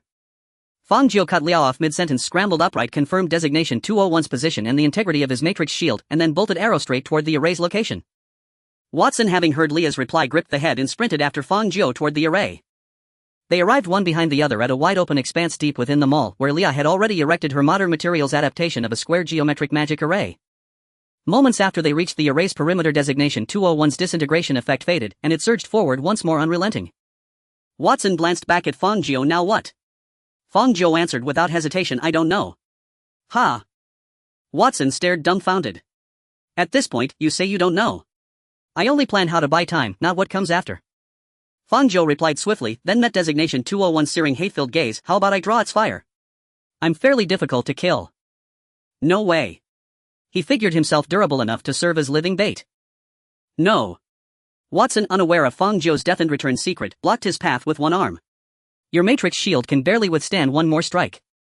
It's too dangerous. It's fixated on me now, and you must deliver the final blow. Trust me, I've had extensive experience opposing it." Watson held Fang Jiu's gaze in silence, then after a pause solemnly handed him the head. Fang Jiu accepted it, waited briefly in his palm, his mind racing, until at last his expression hardened, resolve crystallizing. It was another unscrupulous, amoral, even contemptible stratagem, yet with no alternatives left Fang Jiu had no choice but to employ it. Watson sensed Fang Jiu had devised something new. "What's your plan?" "I'll lure it into the array. Once fully bound you strike." As he spoke, Fang Jiu pressed his comm device and addressed Charlotte. "Old FO, pretend you didn't hear what I'm about to say, can you do that?" "First of all, my surname is Xia." Charlotte frowned. "Second, what the hell does that even mean? I'm completely lost." "Just treat it as unheard." Fang Jiu paused, then preparing to elaborate, the dripping translucent specter materialized before him once more. Just as Fang Jiu braced for impact, Designation 201 abruptly pivoted its blade, not at him but at Watson standing directly before him, and sent Watson flying with a single brutal cleave. Fang Jiu's heart lurched. He was certain, absolutely certain, that Designation 201 had never intended to strike him. From the outset, its target had been Watson. It had somehow grasped that Fang Jiu and his allies were executing a coordinated scheme and that its own decapitation was the objective. Only then had it chosen to eliminate Watson first. How much time had passed, and already Designation 201's intelligence had evolved again. This was perhaps the umpteenth time Watson had been hurled through the air that night. This time he bounced repeatedly across the floor like a rubber ball before slamming headfirst into a wall, his high-frequency vibration blade clattering uselessly beside him. Scarcely had Designation 201 dispatched Watson when it spun its arm in a fluid arc, sweeping its decapitation blade in a lethal semicircle, its endpoint squarely aimed at Fang Jiu, who stood frozen, utterly unable to evade. Thud. Dizziness overwhelmed Fang Jiu. A sharp glass-shattering sound rang in his ears, the matrix shield, overloaded beyond endurance, shattered into shimmering motes of dissolving energy. Rolling 6 times across the floor, Fang Jiu hurled the head with every ounce of strength remaining, sending it arcing cleanly into the heart of Leah's array. Yet Designation 201 was resolved, determined to slay Fang Jiu at any cost. It ignored the head entirely, its burning gaze focused solely on Fang Jiu's fallen form. Until Fang Jiu uttered these words. "Old FO, shoot the head." And the words hung unfinished. Designation 201 froze, utterly motionless. Its murderous glare dissolved, replaced by raw, abject panic. Fang Jiu vanished from its vision. In a single blinding pivot, the fastest turn it had ever executed, it lunged toward the head resting within the array, clutching it tightly to its chest. But no gunshot followed, because Charlotte remembered crystal clear Fang Jiu had told him to treat those words as unheard. Fang Jiu watched calm and composed as Designation 201 embraced the head, and for a fleeting moment pity stirred within him. Still he raised his voice clear and commanding. Leah, your turn. I'm on my way. With Leah's thunderous cry, the entire mall convulsed violently. Neon tubes shrieked with piercing resonance, jagged arcs of cobalt-white electricity burst from metal ducts, strobing light crackled erratically across floors 1 through 6, accompanied by frenzied staccato bursts of static. The modern materials array flooded with silvery current. At the instant, ancient incantations ignited, digital storefront signs flickered, replacing numerals with intricate archaic glyphs. A surging multidimensional force erupted from the array, coalescing into dozens of semi-transparent violet-purple chains that lashed out toward Designation 201's limbs and core. The moment the chains fully ensnared Designation 201, the mall's power grid drained completely, only to reignite moments later via emergency backup, bathing the space in a dim crimson twilight. In the dusky gloom, Designation 201 knelt motionless, clutching its mother's head to its chest. An invisible force bound its flesh. Alien sorcery operating through principles far subtler than gravity held it suspended, frozen as if time itself had ceased. Fang Jiu lifted his gaze to Watson, still wedged halfway into the wall, struggling desperately to pry himself free, and sighed resigned. Then with practiced ease he activated his tactile sense upon the inanimate. The high-frequency vibration blade, glowing faintly with particle effects, levitated into his waiting hand. He approached Designation 201, blade in hand, and gazed down at the rain-soaked executioner who had once seemed invincible, then murmured, voice layered with irony and quiet gravity. Fortune's wheel turns. Don't you agree? Fang Jiu had never imagined that he would one day serve as an executioner, perhaps the first and certainly the last time he would wield the blade to sever a head. What stunned him even more was that his sole target was none other than the very rainy night executioner who had beheaded him twice before. Indeed, fate had turned full circle. Now our roles have reversed. Oh ah! Fang Jiu gripped the hilt of his high-frequency vibration blade with both hands, raising it high above his head. How long can your magic last? As he posed the question, the golden-haired electronic mage did not appear on the billboard. Instead, from an impossibly dark corner, a silent, unassuming floor-sweeping robot emerged, the kind pre-installed in shopping malls. After the mall's circuitry was drained, Leah had migrated into this cleaning bot, seamlessly integrated its voice interface, and now delivered her reply. 30 seconds. The upgraded floor-sweeping robot replied in a slightly rough, blurred voice, you have 30 seconds to deal with him, more than enough. Yes, more than enough. Fang Jiu exhaled inwardly, relief washing over him, then couldn't resist adding with a wry sidelong glance, so, why this particular form again? Leah remained silent, not out of evasion but sheer embarrassment. She'd grown oddly accustomed to this shape, finding it increasingly comfortable. Fang Jiu read her silence instantly, yet chose not to puncture her quiet pride this time. He turned his gaze toward Subject 201's profile, its head bowed low, arms locked tightly around its mother's severed head. Whether illusion or truth, Fang Jiu thought he saw 2 crimson tears welling at the corners of its eyes. Fang Jiu's mind flickered through Subject 201's dossier. He understood Suzanne as Subject 201 more deeply than he expected. Though they belonged to entirely different eras, Fang Jiu could still imagine vividly the anguish of knowing one's entire family would soon stand upon the execution platform, while one stood there, blade in hand, charged with beheading them all. Had he tried to plead their case, even a humble executioner like himself could scarcely stir the tides of justice, and might well join his parents upon the scaffold. Yet at least he would die beside them, reunited in the netherworld. But Suzanne chose silence, and walked willingly to the gallows. To Fang Jiu this was neither wholly right nor wrong, but undeniably a choice that would haunt him for eternity. No wonder each life Subject 201 took left behind a pitch-black brand of the character guilt upon its flesh. Suzanne must have regretted with unbearable agony having failed to die alongside his kin on that blood-soaked platform. And after severing the heads of his own flesh and blood, his parents, the final shatter of his soul came. Consumed by karmic sin, he collapsed inward until only this grotesque remnant remained. Yet understanding does not equate to absolution. Fang Jiu recalled Zhou Xiong from next door, Wang Jie from downstairs, neighbors, friends, and even himself slain twice over. So long as this anomaly remained Subject 201, the butcher of countless lives, it bore no claim to mercy. Now was the hour to pass judgment upon Suzanne. The merciless executioner at long last stood upon the scaffold, subject to the blade's solemn verdict. Fang Jiu stilled his breath, fixed his aim upon Subject 201's neck, and with a sudden surge of power from both arms brought the blade down in a thunderous arc. The high-frequency particles sliced skin and tore flesh with a wet, muffled thwup-thwup. Fang Jiu's blade bit deep, yet only sank precisely 1 centimeter. Fang Jiu. Oh ah! Charlotte, perched atop the roof packing gear for breakfast, also blinked. Subject 201's body trembled faintly, black blood oozed sluggishly from the wound. Thanks to Leah's spell array, whose effect verged on temporal stasis, the viscous black blood composing Subject 201 could not coalesce into regenerative tissue. Thus every strike landed as true, undeniable damage. Yet the damage was absurdly slight. Leah cried out beside him, did you even try? How is it barely biting in? I did, I used every ounce of strength I possess. Even my infant's suckling force. Clutching the hilt with both hands, Fang Jiu raised the blade once more, coiling his muscles, gathering momentum for another devastating downward strike. Black blood spattered outward again, the blade sank a further half centimeter. Fang Jiu stared dumbfounded at the wound, 2 blows deep yet no bone in sight. 20 seconds remaining, Lia reminded coolly. Fang Jiu's jaw twitched. Without hesitation he swung again, driving the blade straight into the freshly split nape. 4th. 5th. 6th. 12 strikes later, subject 201's cervical vertebrae finally snapped. Its head began to sag, yet stubbornly clung to the front of its neck by a thick fleshy membrane. Fang Jiu gasped breath, ragged hands trembling. Beheading was far harder than he'd imagined. Lia continued her countdown, 10 seconds. Hearing her, Fang Jiu sensed a rhythm emerging. He shifted his stance, engaging hips and waist, no longer relying solely on arm strength but channeling his full weight into each descending blow. 13th. 14th. 15th. By the 16th strike, only a thin strip of skin tethered subject 201's head to its body, like lotus root fibers stretched taut. Just then its head dropped fully and a pair of eyes, filled with ancient bottomless resentment, locked onto Fang Jiu. Had glances been curses, he was certain he'd just heard the most exquisite profanity ever woven in floral metaphor. Chill to the marrow, Fang Jiu drew a slow breath and raised the blade for the 17th time. Arm rose. Blade fell. With a dull hollow thud, subject 201's head finally parted from its body. Seconds later, Lia's spell array faded. Subject 201's rigid frame lost all tension, slumping into limp, lifeless softness. Its mother's head slipped from its grasp and tumbled free, its father's skull, severed from its mooring, rolled across the floor. At last. The father's head lay to the left, the mother's to the right, while subject 201's own skull rolled twice, coming to rest perfectly centered between them. Fang Jiu gazed upon the headless torso and knew with quiet certainty that their long-twisted reckoning had ended this night.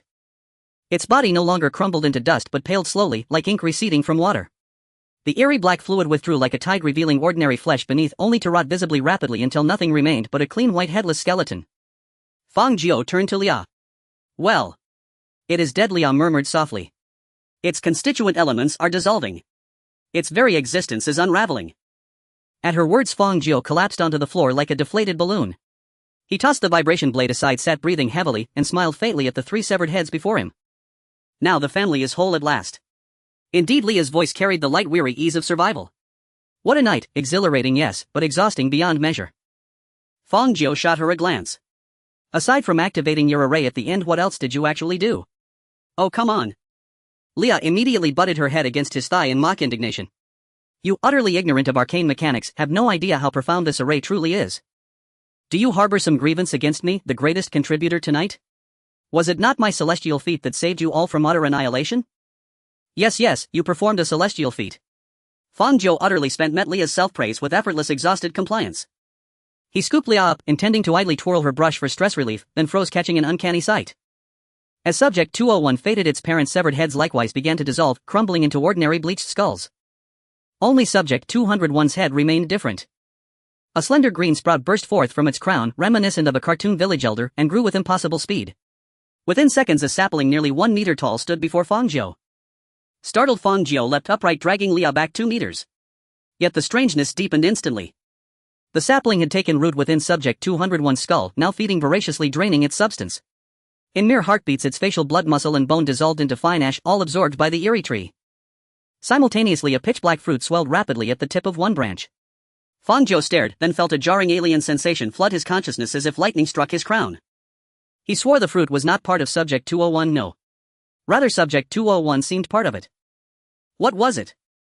Before Fang Jiu could process or act, the black fruit suddenly inverted, revealing a vivid crimson interior blooming like a riverbank flower, yet at its heart a single staring eye. Its scarlet iris spun wildly, then locked onto Fang Jiu. Fang Jiu met its gaze, eye-to-eye, breath held.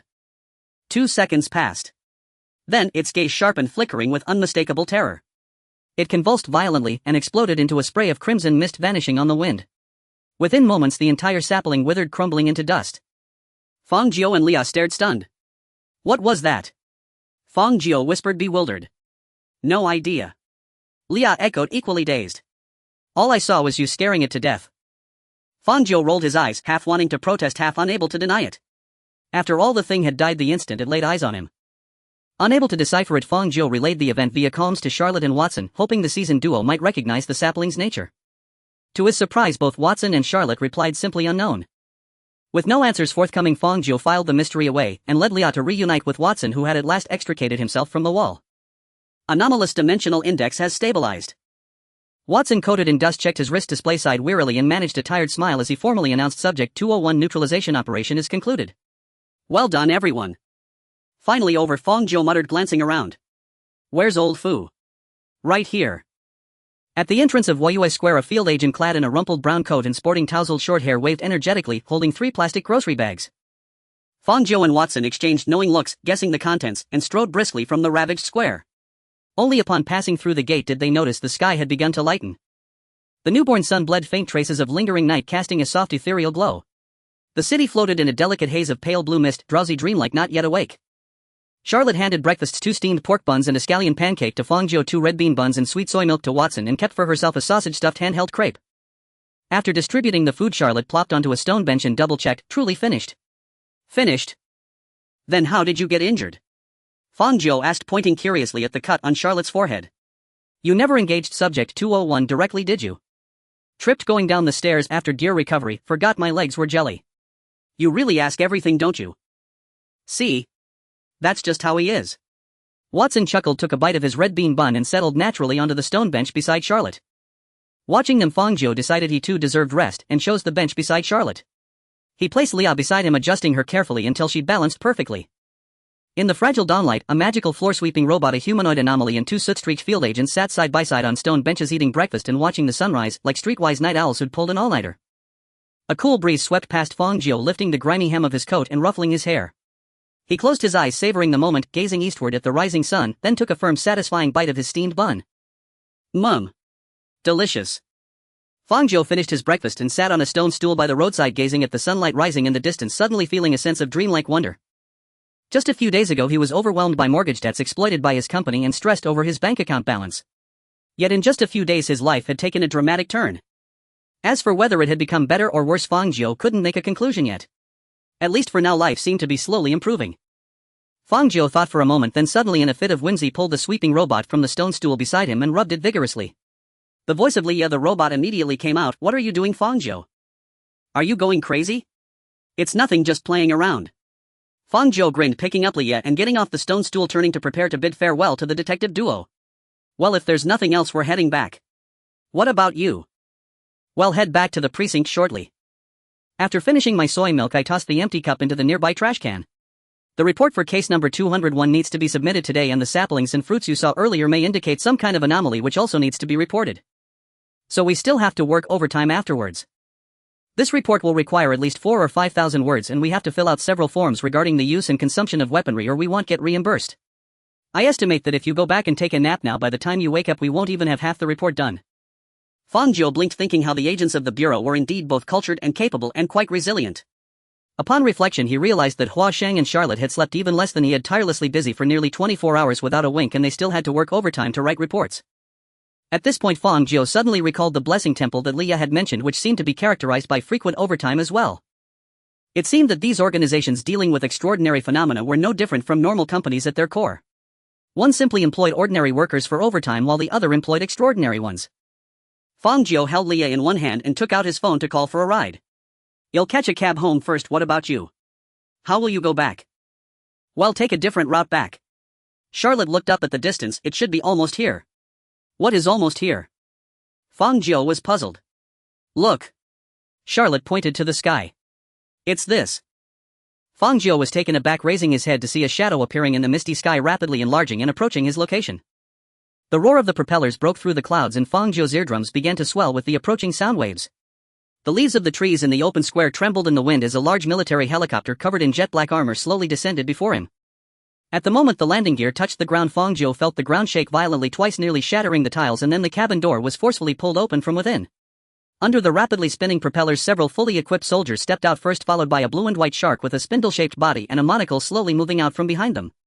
Fang Jiu thought that after experiencing the incident with case number 201 it would be hard to shock him with such absurd anomalies. Until he saw an ocean creature swimming out of the large helicopter's cabin. A shark. And a helicopter. How could those two terms possibly relate to each other?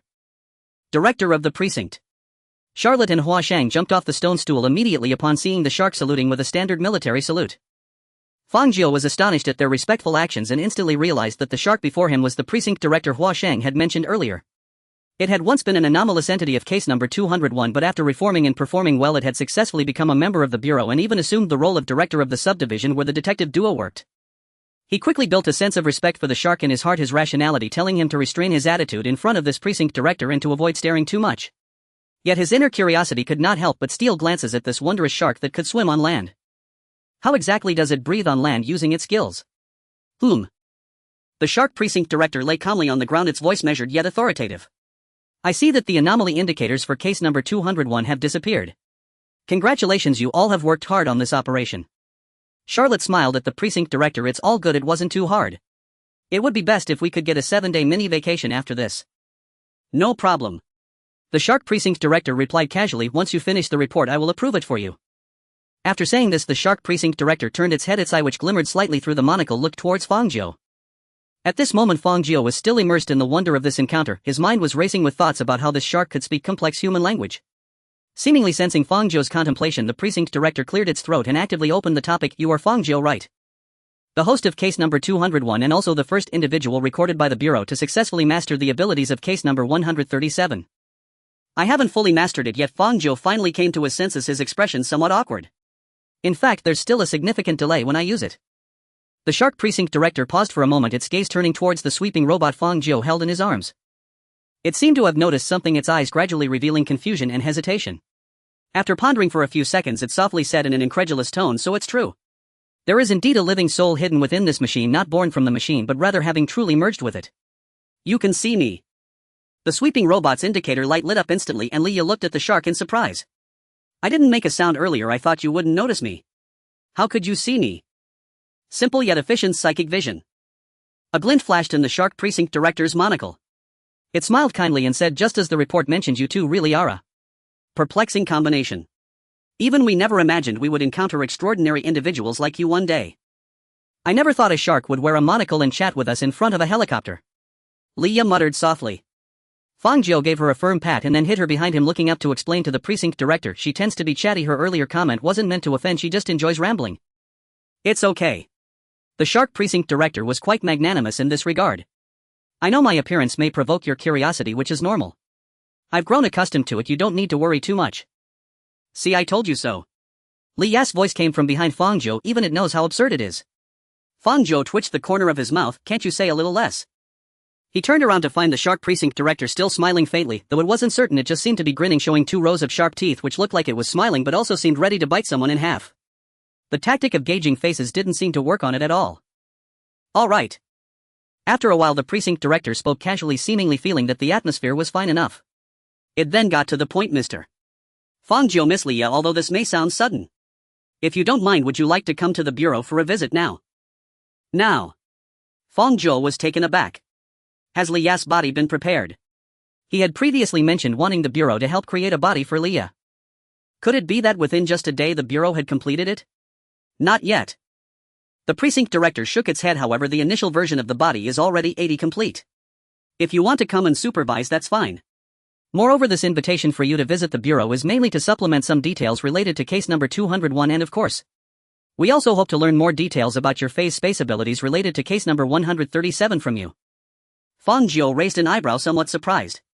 The shark precinct director's tone and attitude were very sincere, lacking any arrogance or commanding authority. It was almost as if it was consulting Fang Jiu in their conversation.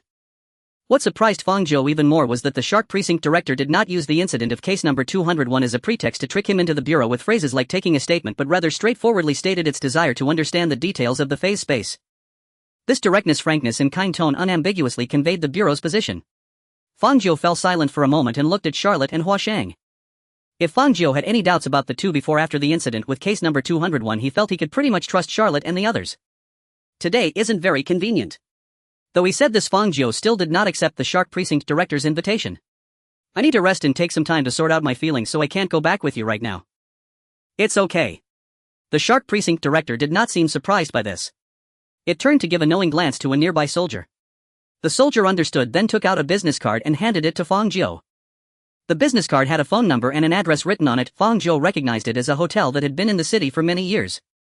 What is this? Fang Jiu frowned. The direct contact address for the Bureau stationed in the 3rd district. As the precinct director spoke, it flicked its tail and leaped back into the helicopter cabin, turning back to Fang Jiu and saying, whenever you want to visit the Bureau, just call the number on that card, then go to the front desk of this hotel and someone will guide you to the Bureau. We welcome your visit at any time. While speaking, Hua Shang and Charlotte also entered the cabin, said a quick farewell to Fang Jiu and waved goodbye. The helicopter door closed. In the next moment, a layer of rainbow-colored ripples spread across the surface of the helicopter's armor, and the striking mechanical beast gradually merged with the surrounding scenery. In less than 3 seconds, this conspicuous mechanical giant disappeared right before Fang Jiu's eyes. Afterwards, Fang Jiu didn't even hear the sound of the propellers. He only saw the tiles in the square being disturbed twice by something, the nearby leaves fluttering without wind, and then everything returned to calm. Fang Jiu stared blankly at the empty space before him, then suddenly reacted. They left. They left a while ago. Leah said leisurely, it's probably some kind of information shielding technology. You've seen the Bureau's black technology. This is just too science fiction. Fang Jiu muttered softly, recalling Charlotte's disintegration grenade, then thinking of Hua Shang's holy water enchanted gauntlets, and he fell into deep thought. Wait, do they count as science fiction or fantasy? Why do I feel like they have a bit of both? I don't know, but they all feel quite fantastical. Leah casually replied, disinterested in these classifications. So what are we doing now? What else is there to do? I'm going to sleep and you're going to recharge. Fang Jiu said, pulling out his phone to call for a ride. Leah exclaimed, oh. When do you plan to visit the Bureau? We have to go eventually, my new body is still inside. Hearing Leah's question, Fang Jiu looked down at the business card in his hand. Tomorrow, I suppose. After hesitating for a moment, he sorted out his thoughts and spoke up, tomorrow we will go see what the situation is like. After bidding farewell to the detective duo and the shark police chief, Fang Jiu took a taxi home, and it was already 8 in the morning when he arrived. He drew the curtains to create as dark an environment as possible, then lay down on the sofa and fell into a deep sleep within seconds. Now he no longer had to worry about loan issues, and even the troublesome number 201 that had plagued him recently was completely eradicated, leaving him in a state of lightness and ease. Perhaps it was the protective mechanism of his brain at work, determining that Fang Jiu could freely use sleep to replenish his energy, so it simply allowed him to sleep soundly. As a result, Fang Jiu inadvertently slept on the sofa for a whole day and night. When he woke up, it was already 9 in the morning the next day. The nearly 24-hour-long sleep had completely dissipated his fatigue, and as he sat up from the sofa, an unprecedented sense of refreshment surged through him from head to toe. Fang Jiu felt that this might be the most satisfying sleep he had ever experienced in his life. Seeing Fang Jiu move, the blonde magician on the TV immediately turned his head and said, "You've finally woken up. I thought you might have died in your sleep after such a long rest." "I guess it was just the accumulated fatigue bursting forth all at once, but I slept really well," Fang Jiu casually replied, then instinctively glanced back. Behind him was a grayish-white wall riddled with cracks left from the last time the sensation went out of control. Apart from that, there was nothing else. Fang Jiu touched his neck, recalling the battle of wits with number 201 over the past few days and thinking that the headchopper would no longer appear from now on. He surprisingly felt a bit unaccustomed. Fang Jiu scratched his head, feeling that he might need some time to recover from the shadow of number 201, then turned his gaze back to the screen. He gave a cursory glance and realized that it seemed to be an animation about crossing into another world, with the protagonist being a typical overpowered character equipped with special cheats fighting against an evil organization alongside a group of flamboyantly dressed, scantily clad beautiful girls. Upon a closer look, it was already on the 11th episode. "Do you like watching this?"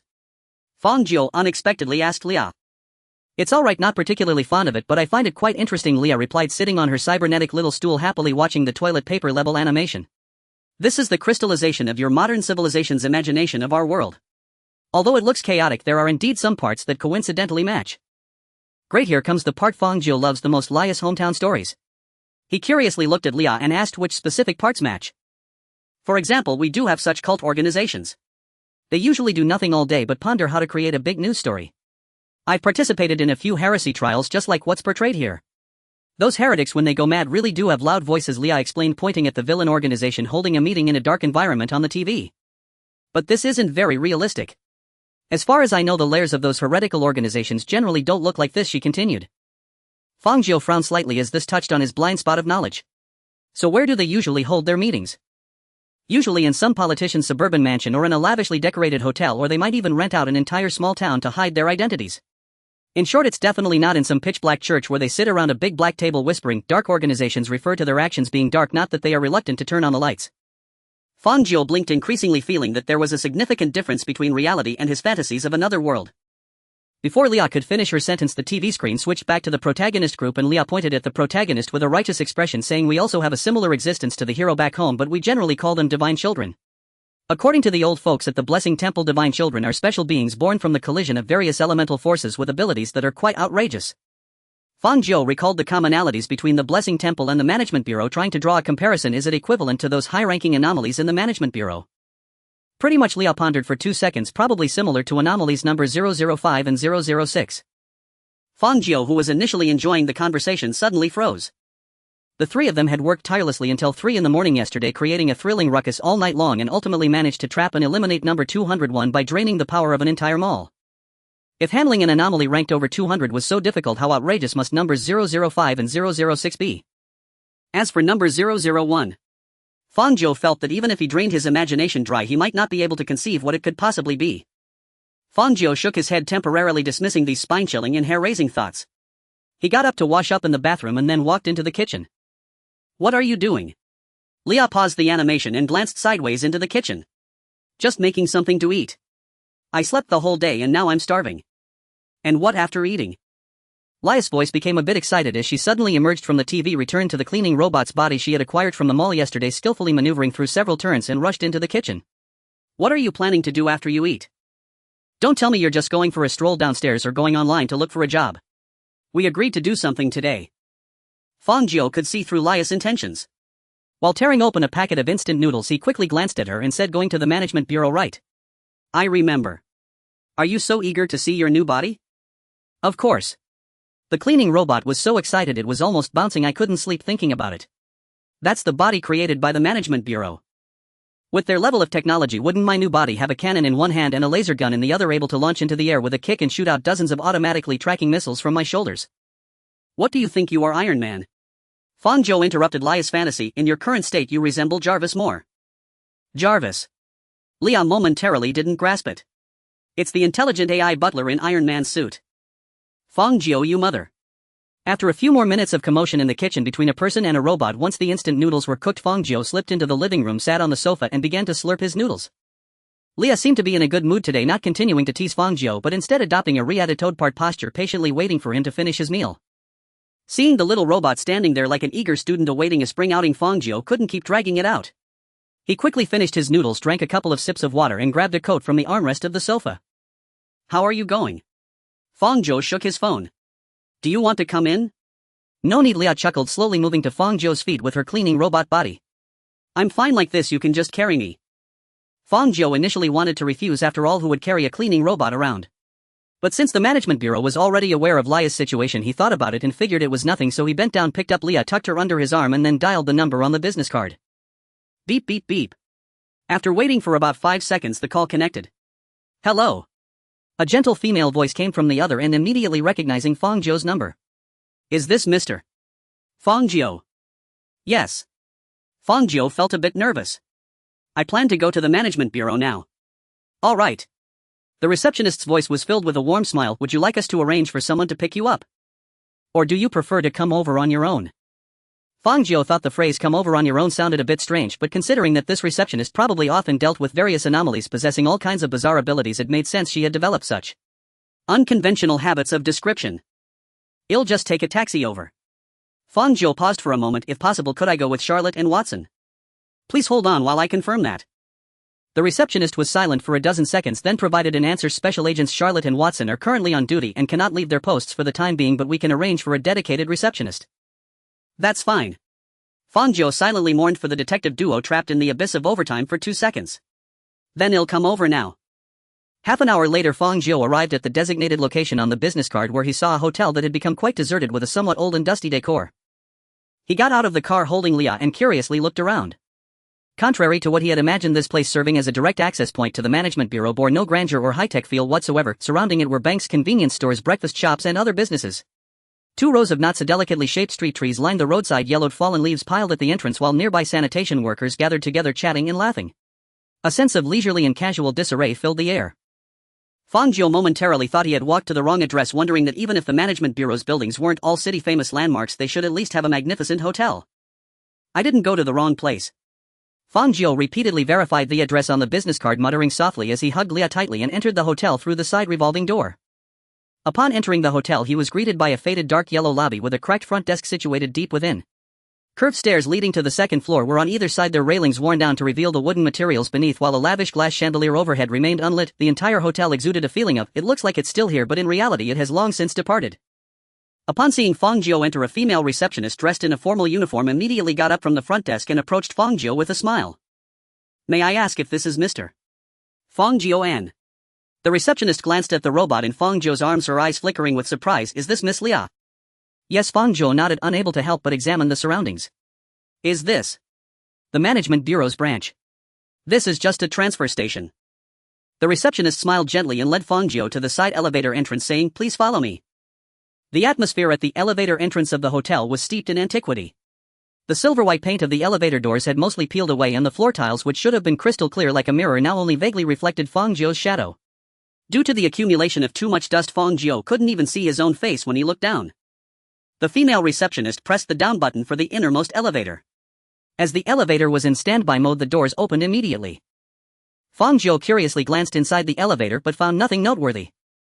As he stepped into the elevator, he realized it was even older than a typical elevator. The small advertisements on the walls had been scraped away halfway.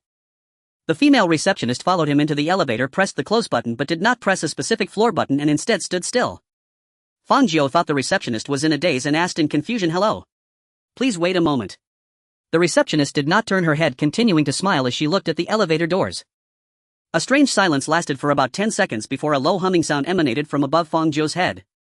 Fang Jiu vaguely saw a blue light sweeping through the elevator at high speed, and at the same time he felt a liquid-like substance rushing past the surface of his skin.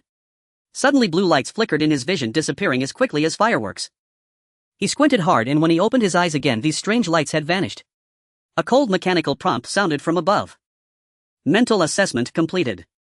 In the next moment, the entire elevator lit up a deep blue glow covering the walls, while the originally normal floor button numbers began to jump and change wildly. Fang Jiu was startled. What's going on? The elemental composition of this place is changing rapidly. Leah's voice turned tense. It looks like a sign that some kind of magic has been activated. What just happened was a simple mental assessment which you can understand as a security check before entering the Management Bureau.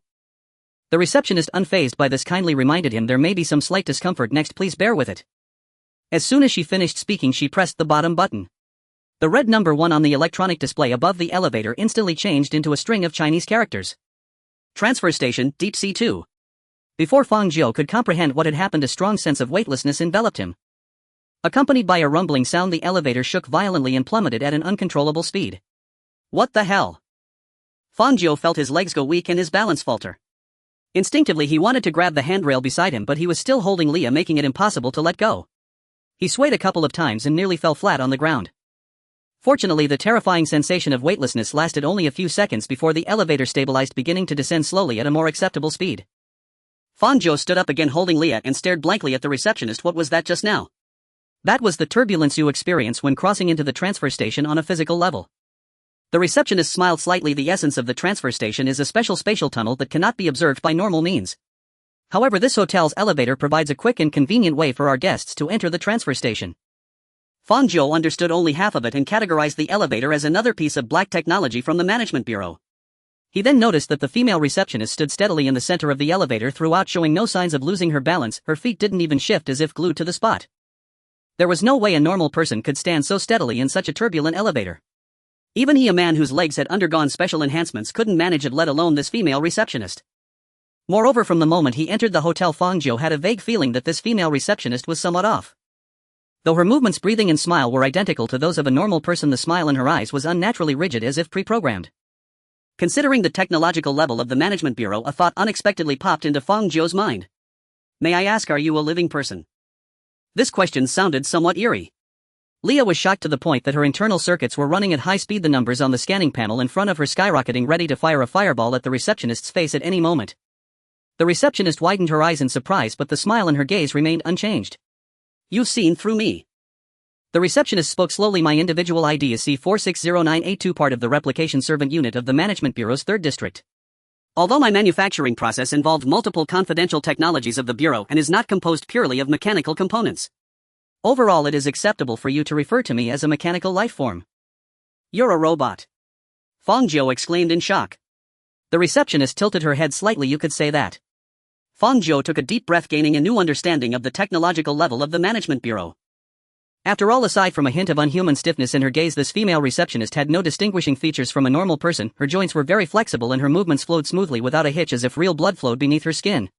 He could even hear her breathing up close. The Management Bureau's ability to create mechanical life forms exceeded Fang Jiu's imagination. In other words, Leah's new body might also have a similar level of personification. A true being who had emerged from the television screen, capable of breathing, running, jumping, eating, and singing right in front of him. Fang Jiu imagined that scene, feeling a rush of excitement, only to suddenly realize It was so noisy. Originally Leah was just wandering among the various appliances at home, occasionally chatting a bit. If Fang Jiu found her annoying, he could simply cut the power, forcibly shutting Leah inside his phone and putting it on silent. But if Leah were to become like this receptionist, her ability to pester would increase significantly. She could tap on his bowl with chopsticks while he was eating, keeping rhythm and nagging him. She could even sing in the bathroom while he was showering, nagging him with the lyrics. She might even circle around him while he was sleeping, asking if he wanted to hear a bedtime story while nagging. Fang Jiu's expression grew increasingly grim. Leah's emotions became more agitated. "This is amazing!" Leah exclaimed, her voice trembling with excitement. "Do you have any weapons hidden in this body? Like anti-tank guns, laser beams, or jetpacks?" "I am merely a replication servant for reception and do not possess offensive capabilities," the receptionist said regretfully. "Although I personally would love to install a fire control module. According to the servant agreement, only servants who have served for more than 15 years are eligible to apply for the installation of a fire control module." "Oh, that's fine." Leah chuckled. "If I could be like you, I would be very satisfied. It's so much like being human, it's amazing." "You are quite amazing in my eyes as well." The receptionist finally turned her head, her gaze landing on the cleaning robot, with curiosity appearing in her eyes for the first time aside from her smile. "I have never seen a mechanical life form like you. You are different from every counterpart I know. You possess what I perceive to be a perfect soul. May I ask you a possibly impertinent question?" "What question?" "Go ahead." The receptionist stared at Leah and after a long pause finally spoke. "Is your mother open source or closed source?" Leah was flabbergasted and Fang Jiu saw a large question mark pop up in front of the little robot scanner. Clearly Leah was overloaded by this question. Fortunately Leah was not the only one facing this predicament. Fang Jiu quickly helped Leah explain she was born from her mother, who is a human. Well, obviously whose mother isn't a human? Leah finally reacted. "I am a person. My mom is also a person. So there's no question of whether my mom is open source or closed source." "What kind of absurd question is this? Do you robots greet each other's mothers with such terms?" "I'm sorry, I was just curious." The receptionist seemed to realize she might have asked an inappropriate question and silently bowed in apology. "Originally I was thinking, if your mother is open source, I would like her to share some source code with me to enrich my logical foundation." Leah originally wanted to argue with the receptionist, but seeing her attitude of admitting the mistake, Leah suddenly lost her temper. "It's fine, it's the first time. I can understand the mistake. As long as you know I'm a human now, that's enough." "Is that so?" The receptionist frowned slightly. "But according to my database records, machines cannot generate intelligence comparable to that of humans, and there are no cases of human consciousness entering a mechanical body. From my perspective, you resemble a highly intelligent AI with an extremely simulated human thought logic base incorrectly installed with human self-awareness." Leah was taken aback. "What? Wait. Fang Jiu sensed something was wrong and quickly intervened. "She's different. She comes from another world with a different worldview. Your database records do not apply to her." "Another world?" The receptionist's brow furrowed even tighter. "Yes, another world." Fang Jiu stared seriously at the receptionist, trying to persuade her magic is everywhere. "There are inverted mirror cities above us, and next door is an outrageous world with octopus cyborg planets. Your database probably doesn't have these things right." The receptionist fell silent. After patiently contemplating for a while, she bowed to Leah again in apology. "I sincerely apologize for making assumptions about an entity outside the database. This was an unforeseen error. I hope you can forgive my rudeness." "It's fine." Leah mumbled softly. "I'll pretend I didn't hear that." The atmosphere in the elevator inexplicably turned a bit awkward. Fortunately, the elevator's descent speed slowed down at this moment. With a ding sound, the elevator finally arrived at the designated floor. The doors opened and a pale blue light instantly illuminated Fang Jiu's eyes. A deep blue glow swirled at the entrance, revealing a long wide passage resembling an underwater tunnel of an aquarium. The moment he stepped into the tunnel, Fang Jiu felt as though he were sealed in water, unable to breathe. The dome above arched perfectly, refracting liquid-like light patterns, but none of this was beautiful, for the light within the tunnel was extremely scarce. The brightness Fang Jiu saw at the entrance was nearly all there was in the entire passage. The scenery outside the tunnel resembled the depths of the ocean, with only a few rays of dim light slowly moving and no living creatures visible around. This dark ocean was barren, filled only with water. At the end of the tunnel, Fang Jiu saw a door. A very ordinary wooden office door.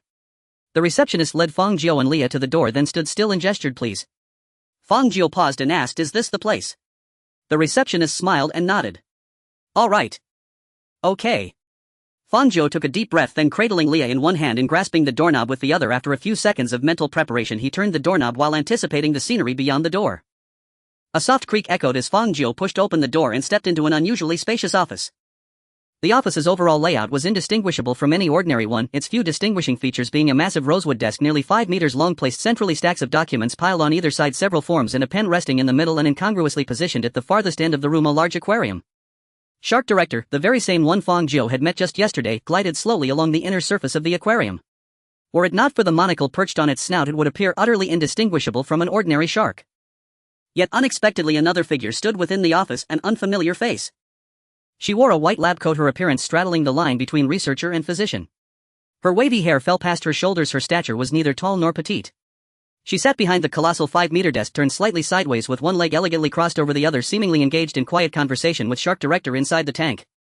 Noticing Fang Jiu's arrival, she turned, and Fang Jiu recoiled, startled by her visage. She bore a striking resemblance to Laya, roughly 60% alike, even matching her in height upon closer inspection, yet subtle ineffable differences lingered beneath the surface. The woman, resembling a researcher, sensed the movement at the doorway and turned smoothly, her gaze settling calmly upon Fang Jiu. "Hello, Fang Jiu." "And Laya," she added, glancing meaningfully at the cleaning robot cradled in his arms. Fang Jiu blinked, momentarily stunned, then inexplicably a peculiar ripple stirred deep within him. Though she appeared entirely pleasant, her demeanor warm, her smile perfectly calibrated. Fang Jiu felt his abnormal organ pulse violently twice the instant their eyes met. This had never happened before. Beyond those two sharp beats, however, no further anomaly manifested. The organ neither shrieked in alarm nor froze in terror, it simply reacted briefly and intensely as if struck by a sudden unseen stimulus. When Fang Jiu stilled his thoughts and observed her anew, all strangeness dissolved.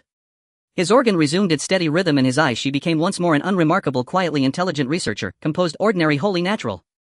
Unaware, Fang Jiu had stared, motionless, for over 10 seconds. Though she remained silently smiling, Leia emitted a sharp, insistent alarm beep-do. Beep-do. Lost in thought, Fang Jiu jolted back to awareness and hastily offered, "I was just startled, you look uncannily like Laya." "Ha!" Leia blurted, incredulous. "Did your eyes go deaf? Where do we look alike? If anything, you two share a resemblance, especially around the eyes." "Ha!" Fang Jiu murmured, then lifted his gaze again, studying the woman with fresh curiosity. From every angle her features bore no resemblance to his, not even her eyes, which bore no kinship to his whatsoever. Fang Jiu seriously suspected Laya's facial recognition algorithms had malfunctioned.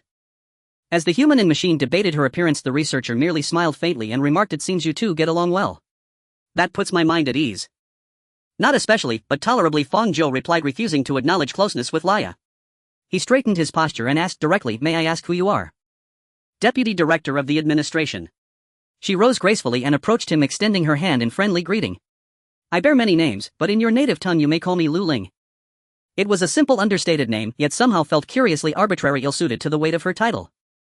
Fang Jiu hastily wiped his damp palms against his trousers before accepting her handshake.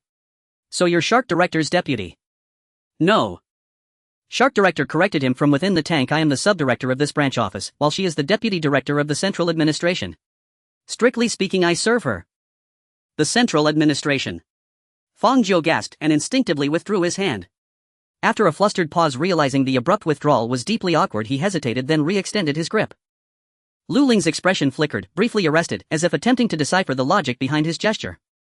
Fang Jiu, acutely aware of his own embarrassment, offered an awkward chuckle before pivoting the conversation. "What brings a Central Administration official here, especially someone of your rank?" Lu Ling finally released his hand, her composure restored. Her gaze held his calm and clear. "Because I've long wished to meet you, especially you, Fang Jiu." "Me?" Fang Jiu pointed at himself, blinking. "Your mastery over phase space exceeds all our projections." As she spoke, Lu Ling returned to her desk and seated herself once more. Under standard administration protocols for anomalous individuals, compulsory containment would be mandated.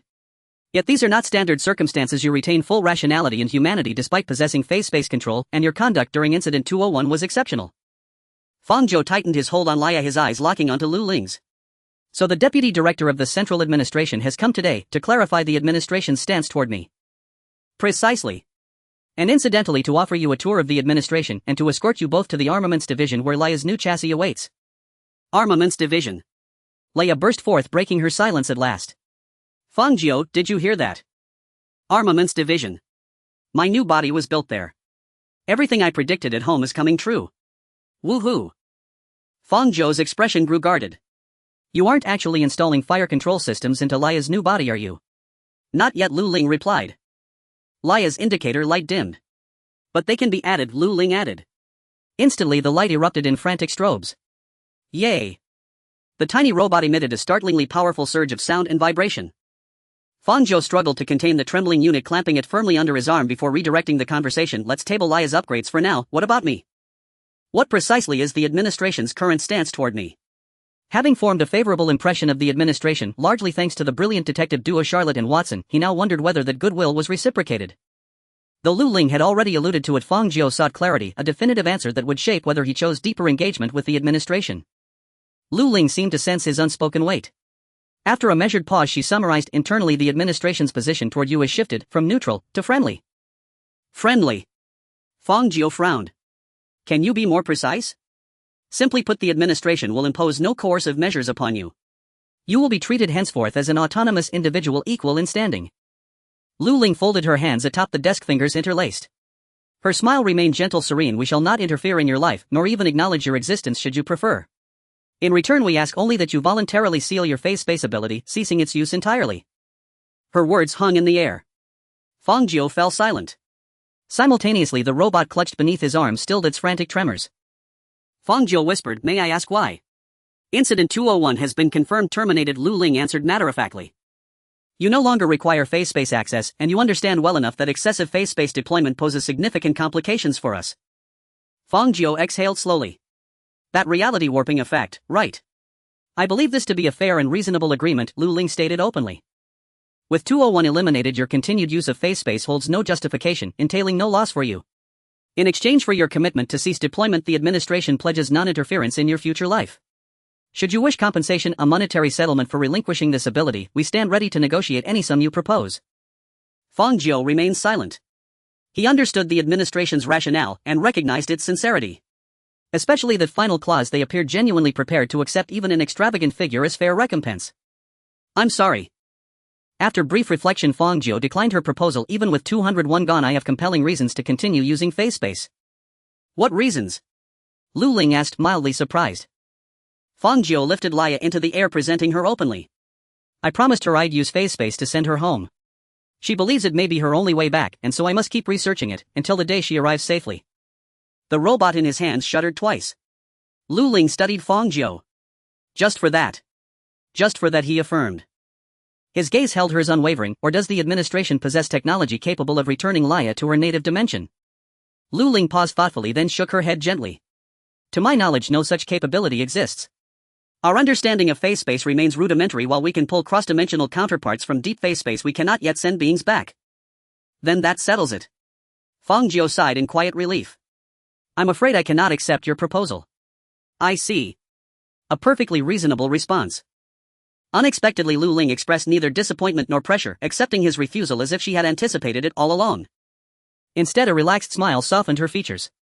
Since you must continue utilizing phase space, and since the administration cannot remain passive, our path forward lies in forging a new agreement, one acceptable to both sides. For instance.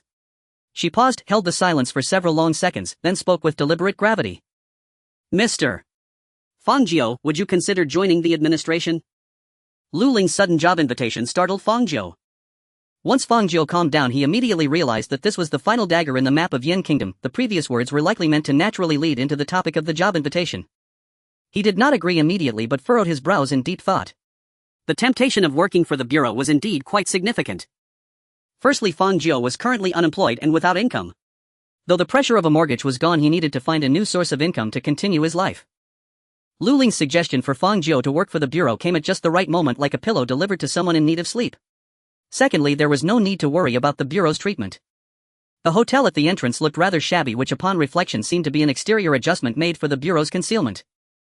The Bureau, a large organization that possesses a wealth of black technology and generally hides beneath the surface while managing various anomalous activities, surely does not skimp on employee benefits and salaries, otherwise it would not be possible for so many people to willingly give their all, not to mention Hua Shang, but even that kid Charlotte was willing to work for the Bureau, which surely must have its reasons. Lastly, joining the Bureau would eliminate the hassle of having one's phase space abilities monitored closely. An organization with stable income and excellent benefits had presented a proposal that could perfectly resolve the current conflict between both parties.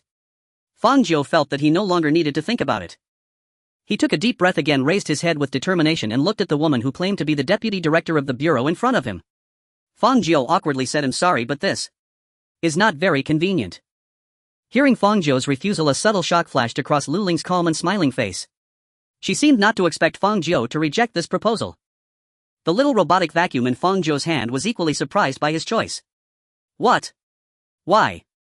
Before the deputy director could speak, Leah exclaimed, bursting out her confusion, isn't this a great opportunity? You happen to be unemployed. Going to work at the bureau means having 2 familiar colleagues, and you might even get exempted from onboarding training. You're refusing a job that guarantees immediate full-time status and exemption from exams. Fang Jiu glanced at Leah. Why do you sound like you're really looking forward to me working at the bureau? Aren't I just thinking of you? Lia's voice weakened a bit, becoming fainter as she continued, besides having a stable job at the bureau isn't bad, otherwise I always feel like I've dragged you down with me, and that guilt is really strong, right? What? Fang Jiu didn't catch the later part of her words. What do you feel? Leah didn't have the courage to repeat her earlier words. She just shouted loudly, I just don't understand. Why did you refuse? At this moment Lu Ling seized the opportunity to interject, him curious to Mr. Fang Jiu. What is your reason for refusal? Facing the questions from Leah and Lu Ling, Fang Jiu scratched his head a couple of times, glanced around and felt that this reason wasn't very formal. How should I put it? Simply speaking, it's I don't want to work overtime. Lu Ling. Oh ah. The shark director, who had been silent in the fish tank until now, couldn't help but mutter, what a persuasive reason. Lu Ling shot a subtly bemused glance at the shark director. The shark director immediately pretended nothing had happened, biting a few times at the seawater, and quietly found an undisclosed corner in the fish tank to start digging. Overtime can be negotiated. Lu Ling took a deep breath, turned to Fang Jiu. If you do not wish to engage in extra labor, we can add that clause to the contract. Our contract is absolutely binding. Even the bureau must adhere to its contents. However, I actually have no interest in the work content of the bureau. Fang Jiu added, I learned from Charlotte and Hua Shang before that aside from bureaucratic duties like writing reports, the other tasks in the bureau generally involve life-threatening risks. That's certainly true. Lu Ling couldn't deny this fact either. And there's another issue. Fang Jiu smiled slightly at this point, perhaps because he had died twice, or perhaps because the pressure of a mortgage was gone. In any case, he wanted to take a break for now. I'm currently living quite comfortably and have no intention of working in such a high-pressure environment as the bureau. How should I say it? It just doesn't seem suitable for me. Lu Ling fell silent. The work content of the bureau generally involves dealing with anomalies. Either writing long data records in the office, or tinkering with anomalous experiments in a perilous laboratory, or simply going to the front lines to engage in life-and-death battles with anomalous entities. Fang Jiu was correct in stating that the work content of the bureau was high pressure. The office gradually fell silent.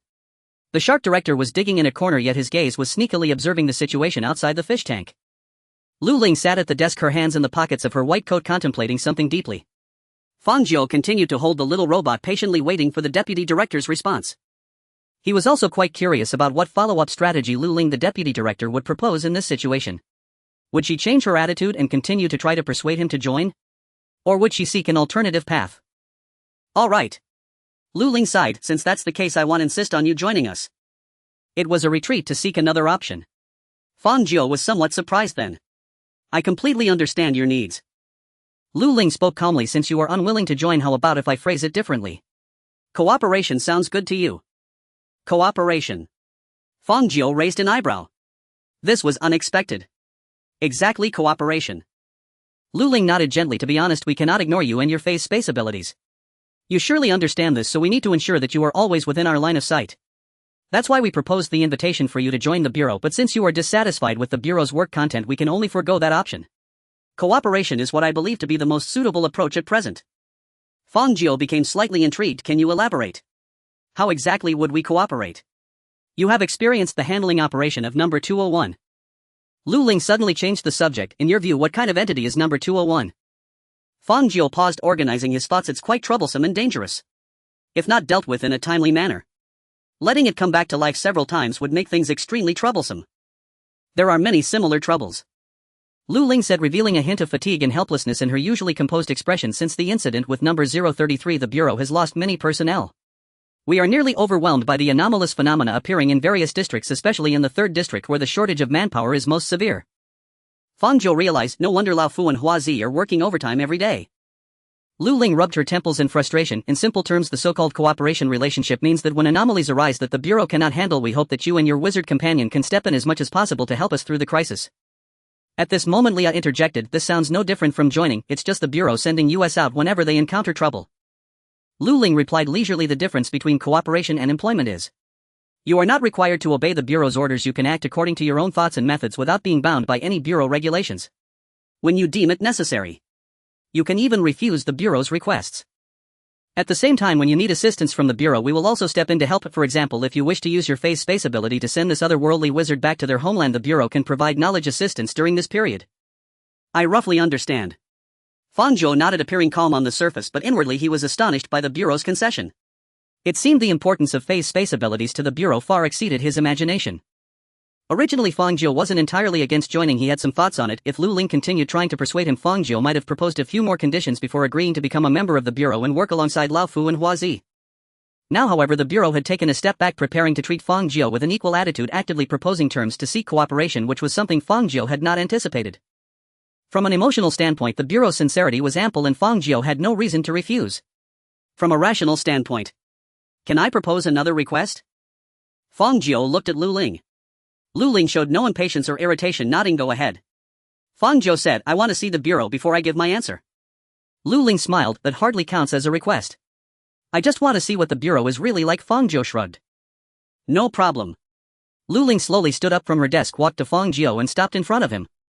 Fang Jiu was momentarily taken aback, realizing what the deputy director was about to do, and quickly stepped aside to clear the way. Lu Ling gently grasped the doorknob and turned to Fang Jiu, saying, please follow me.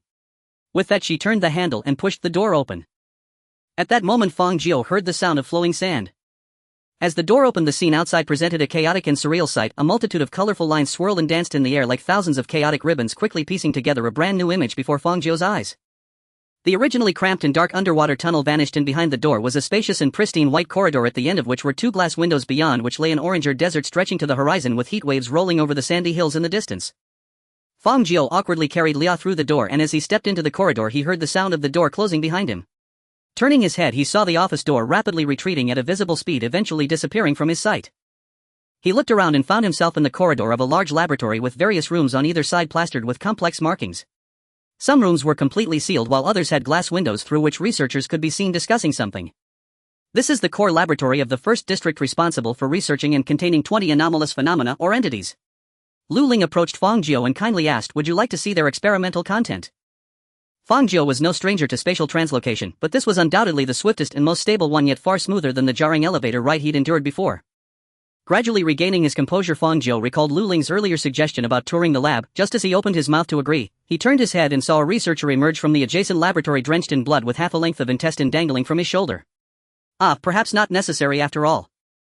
He remembered having just eaten instant noodles before leaving. Vomiting inside the lab would hardly make a favorable first impression. So he politely declined the seemingly inviting offer and instead opted for questions to gather information. What kinds of experiments do you typically conduct? We primarily study the nature of anomalies and anomalous individuals to determine whether they must be neutralized or potentially harnessed. Lu Ling gestured toward the bloodied researcher, whose shoulder still bore that grisly remnant. Since anomalies often possess extraordinary lethality, such work occasionally demands sacrifice. Ah, I know this one well. Lia finally seized her chance to interject. The Blessing Temple conducts similar experiments all the time. Every few days, some heretic from an outlawed sect gets delivered to the temple as experimental fodder, and within days they're returned in a small soot-blackened box. Sometimes not even that, just a scrap of cloth buried without ceremony. Fang Jiu, you literally use heretics as test subjects. And yes, Lia replied, sensing a rift in worldviews. Doesn't your administration do the same? Does it? Fang Jiu turned to Lu Ling. She remained silent. Often silence speaks louder than words. Fang Jiu grasped the implication, but still found it staggering. Being a researcher here must be perilous indeed. NWE usually recruit certain special volunteers as test subjects.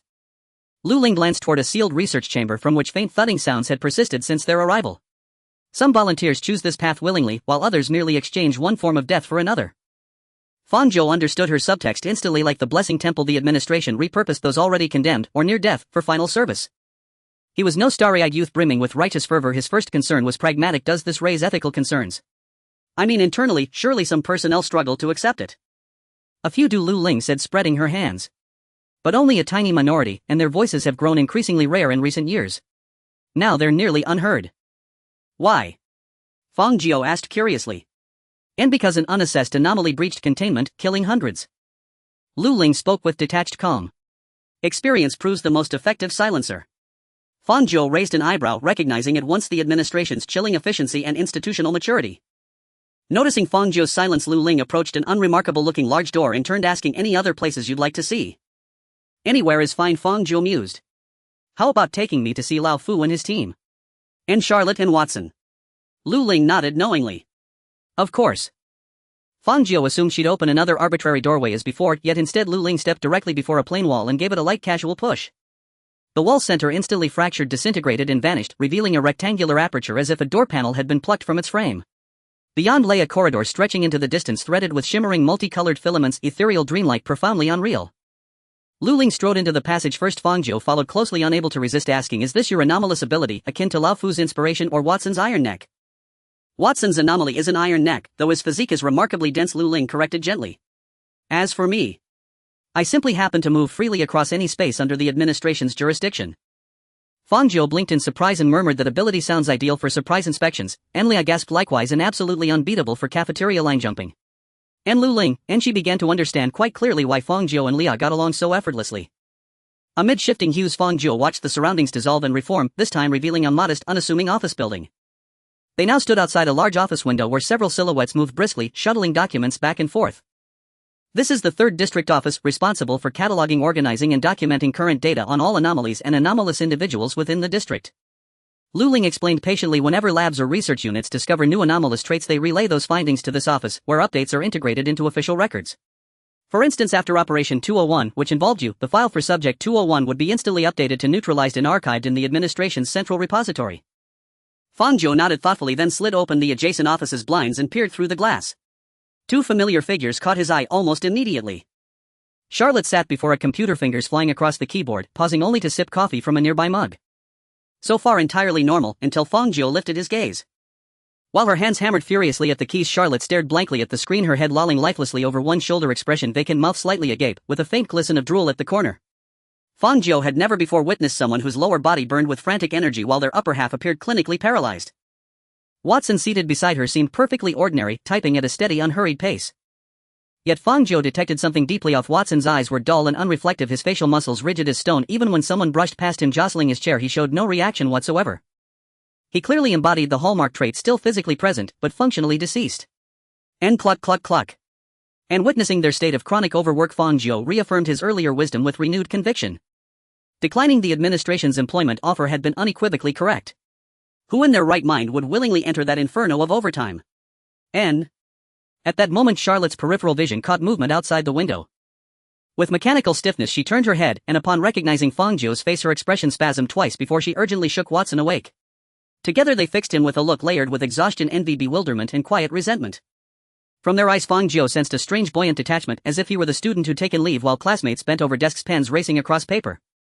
Sensing the duo's mounting grievance, Fang Jiu quietly lowered the blinds and turned to Lu Ling. "Any other locations we might visit?" "There are many more," Lu Ling observed, studying him intently. "Do you intend to see them all today?" And Fang Jiu nodded. "We've come this far, might as well see it all. Then we'll need to move faster." Not faint smile touched Lu Ling's lips as she guided Fang Jiu swiftly through the administration's vast network of divisions. This is one of the administration's containment facilities, housing temporarily stabilized anomalies. And this is the anomaly dining zone, strictly segregated from staff areas. Most meals served here are not fit for human consumption.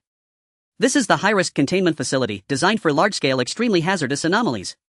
And this is the staff dormitory, spacious, custom-furnished, equipped with independent sanitation systems, and offering personalized breakfast options. This is the sector defense base, and this is, and Fang Jiu felt utterly disoriented. He barely registered each location's layout before being whisked away to the next, leaving no time for analysis or reflection. What stunned him most was the administration's sheer geographic reach: volcanoes, deserts, ocean depths, grasslands, basins, islands, snow-capped peaks. Virtually every extreme terrain imaginable bore its imprint. To effectively contain and study anomalies, the administration had erected laboratories and containment sites across Earth's most inhospitable environments. Fang Jiu even glimpsed several labs whose windows framed brilliant stardust expanses of outer space. By the time he'd circled nearly all major facilities, leaving countless auxiliary structures unvisited due to sheer fatigue, Lu Ling finally brought Fang Jiu and Lia to their destination. This is the administration's armory division. A massive ordnance factory nestled within a barren, desolate wasteland. Fang Jiu materialized in a broad cerulean corridor, holding Lia in his arms. He spent half a minute steadying himself against the vertigo before lifting his gaze to survey the surroundings. They stood at the center of a wide sky-blue passageway, minimalist and immaculate yet conspicuously devoid of overt technological flair, until 2 women in white uniforms emerged from the corridor's far end. Their faces matched those of the receptionists from the hotel, indistinguishable to the naked eye. Upon spotting Fang Jiu and Lu Ling, they bowed respectfully, then glided past with practiced serene smiles. Fang Jiu surmised this must be the assembly site for the administration's synthetic personnel. Just as he opened his mouth to speak, Leah trembled violently in his arms. "Can I see my body?" Leah cried, her indicator lights flashing wildly. "Where is it? Where's my body?" "And right here." Lu Ling walked calmly to the corridor's center and placed her palm against the pristine white wall. Arcs of electricity traced the outline of her hand, and a concealed square panel glowing soft emerald shimmered into view. After a pair of confirming beeps, the seamless wall parted with a quiet hiss, revealing an automatic doorway. Fang Jiu thought, now this feels properly high-tech. He stepped forward, cradling Leah, who had begun chanting body. Body. Body. Into the chamber. Inside, intricate vein-like conduits snaked across the walls, pulsing with a cold cerulean fluid.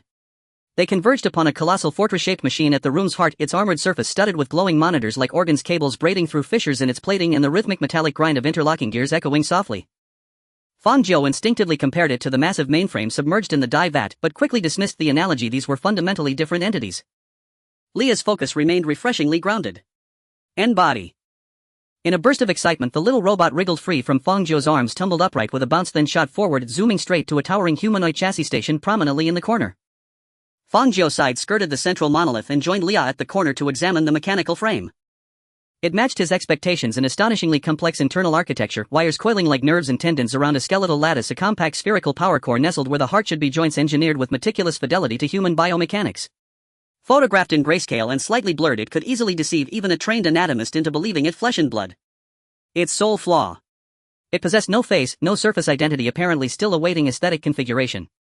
Leah cared not a whit. She was electrified by the imminent prospect of a new physical form. "Connect me, immediately." Leah blazed with radiant light. "I must merge with this vessel, this very instant." Under Leah's loud shouts, Lu Ling found two mechanical attendants to help Leah complete the circuit connection. Fang Jiu stood nearby watching the mechanical servants skillfully disassemble the sweeping robot, pulling out various interface devices and plugging them into the machine's interior, connecting it to a delicate and compact computer which then linked Leah's consciousness through a wire directly connected to the robot's mechanical body. The entire process was imbued with a sense of futuristic technology, yet the appearance of the sweeping robot seemed utterly disconnected from the concept of science fiction. It was fortunate that it was two mechanical servants operating the connection. If it were two ordinary researchers, they might not have been able to hold it together. While Leah was integrating into her new body, Fang Jiu's gaze was once again drawn to the enormous mechanical creation in the center, resembling a giant beast of steel. At this point, Fang Jiu could no longer suppress his curiosity. After all, Lu Ling had taken him to so many places, so he straightforwardly asked, "What is this?" Lu Ling moved beside Fang Jiu, gazing upward at the magnificent technological beast. "It is the core of the armed department of the administration, and it is also the foundation upon which the administration has survived to this day. Almost all the weapons used by the administration are manufactured by it. The gravity guns, position shields, and high-frequency vibration blades you have seen were all designed by us and finally forged by it." Fang Jiu fell silent, carefully observing this large mechanical creation. It was entirely covered with exceptionally thick armor plates, and numerous gears and wires were arranged in an orderly fashion through the gaps between the armor plates. Unable to see the internal mechanism, Fang Jiu could only infer from the mechanical grinding and the rumbling sound of the power system that it must contain countless complex mechanical components. This steel beast seemed to be in a dormant state, revealing a square hollow about 3 meters wide on its side. An automated assembly line extended from within it. When Fang Jiu circled to the exit of the conveyor belt and peered inside through the hollow, he found it pitch black, with his view completely obstructed, only being able to vaguely see some large blurred shapes twisting and rotating inside. The more Fang Jiu looked, the more he felt this thing was beyond comprehension, so he took 2 steps back and asked, "Did you guys create this?" "We don't have that capability," Lu Ling said, her hands clasped behind her back, calmly observing the large machine. "It was not created by us, but rather retrieved from the phase space. Like Lao Fu and the others." Fang Jiu had heard the term retrieve before and immediately associated it with those anomalous agents.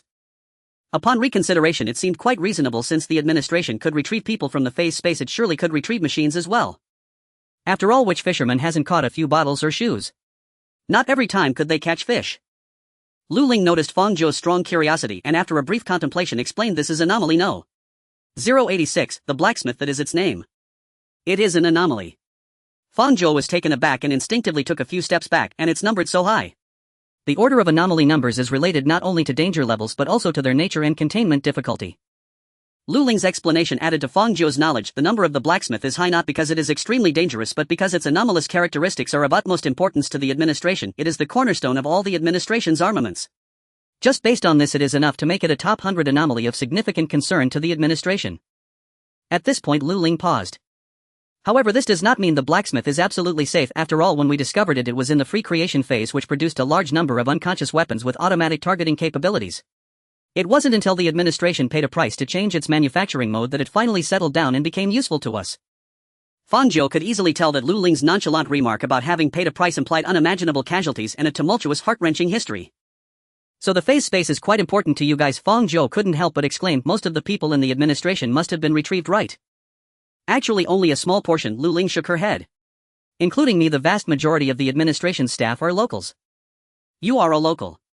Fang Jiu was taken aback. I thought you had special abilities and were definitely retrieved like Lao Fu and the others.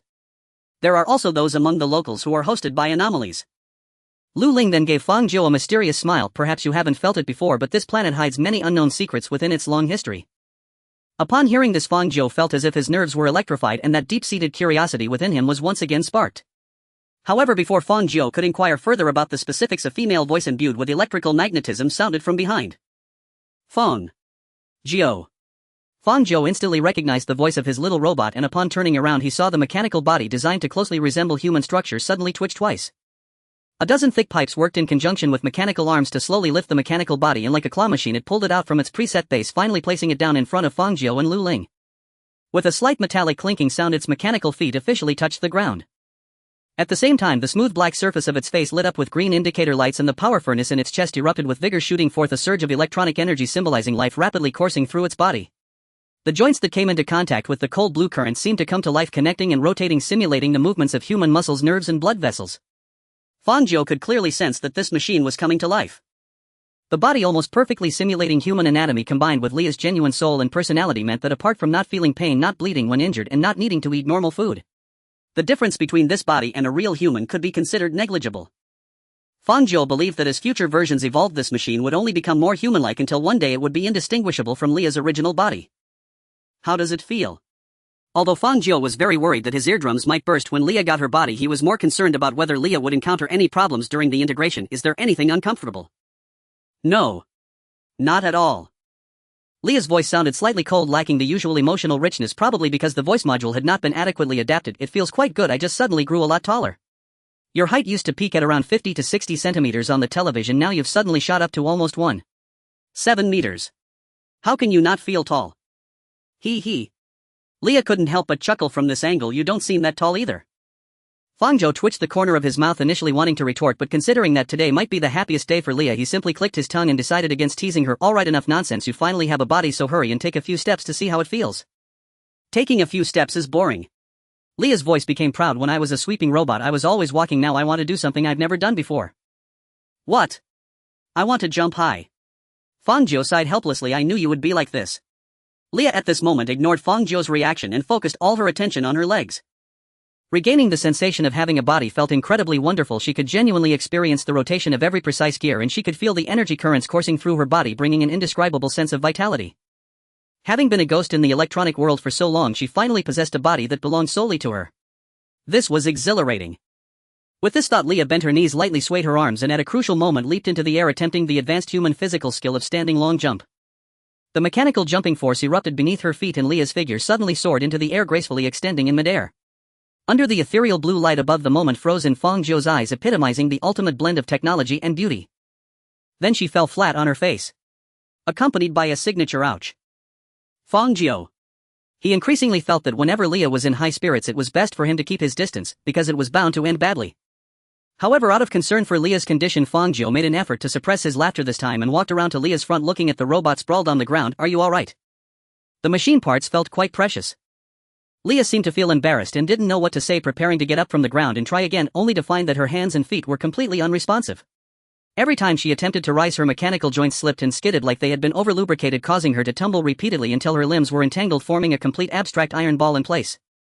Fang Jiu stared blankly at Leah, twitching on the ground, her limbs moving chaotically, and after a while he couldn't help but ask, "What are you doing? Has someone changed your key mappings?"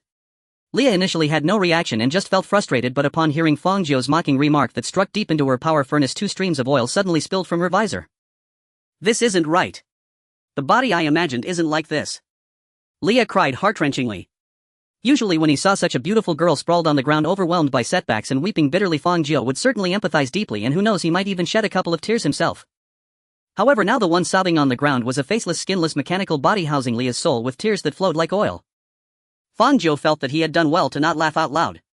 Words aside, he quickly adjusted his demeanor, cleared his throat and asked, "So which part are you having trouble with now?" I don't know. Leah raised her head in confusion and despair. "I wasn't like this when I was human.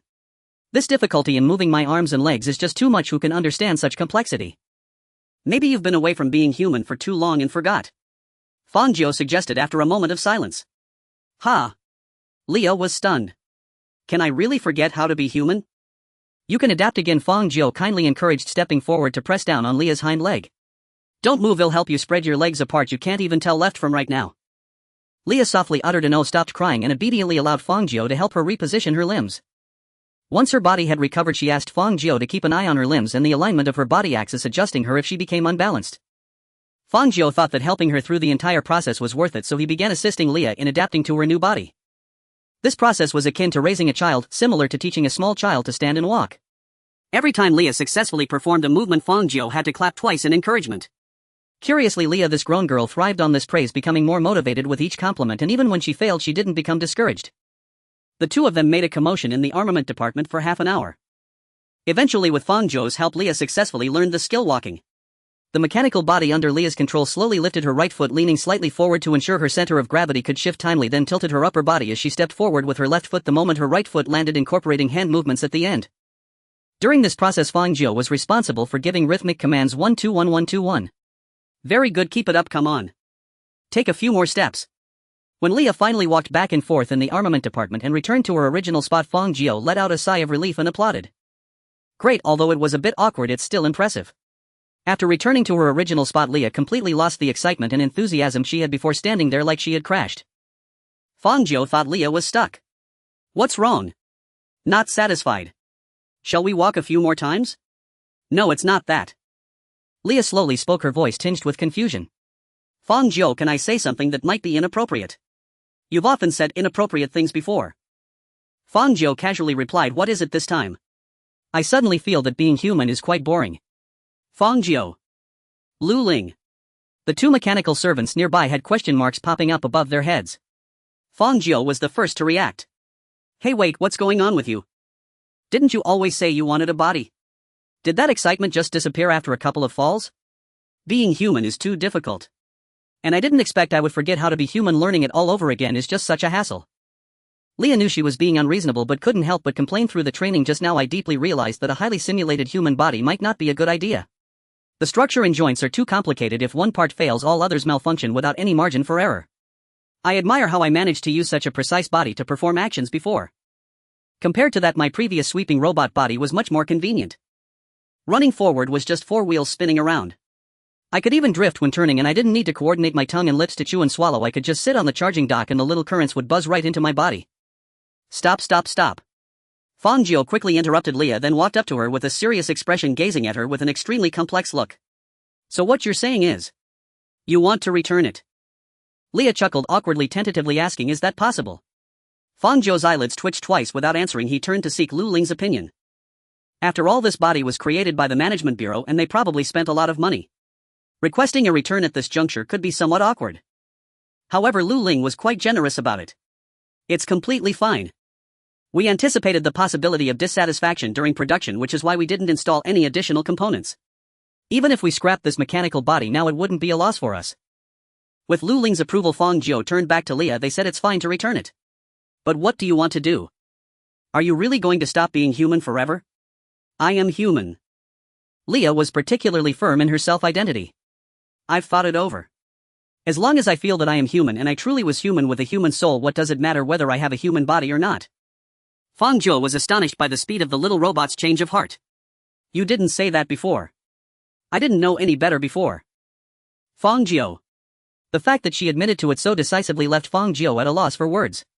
He stared at Leah for a long while, then sighed helplessly and slowly stood up. "So? Is that it?" "It can't be just that." Leah tilted her head, looking at Lu Ling beside her.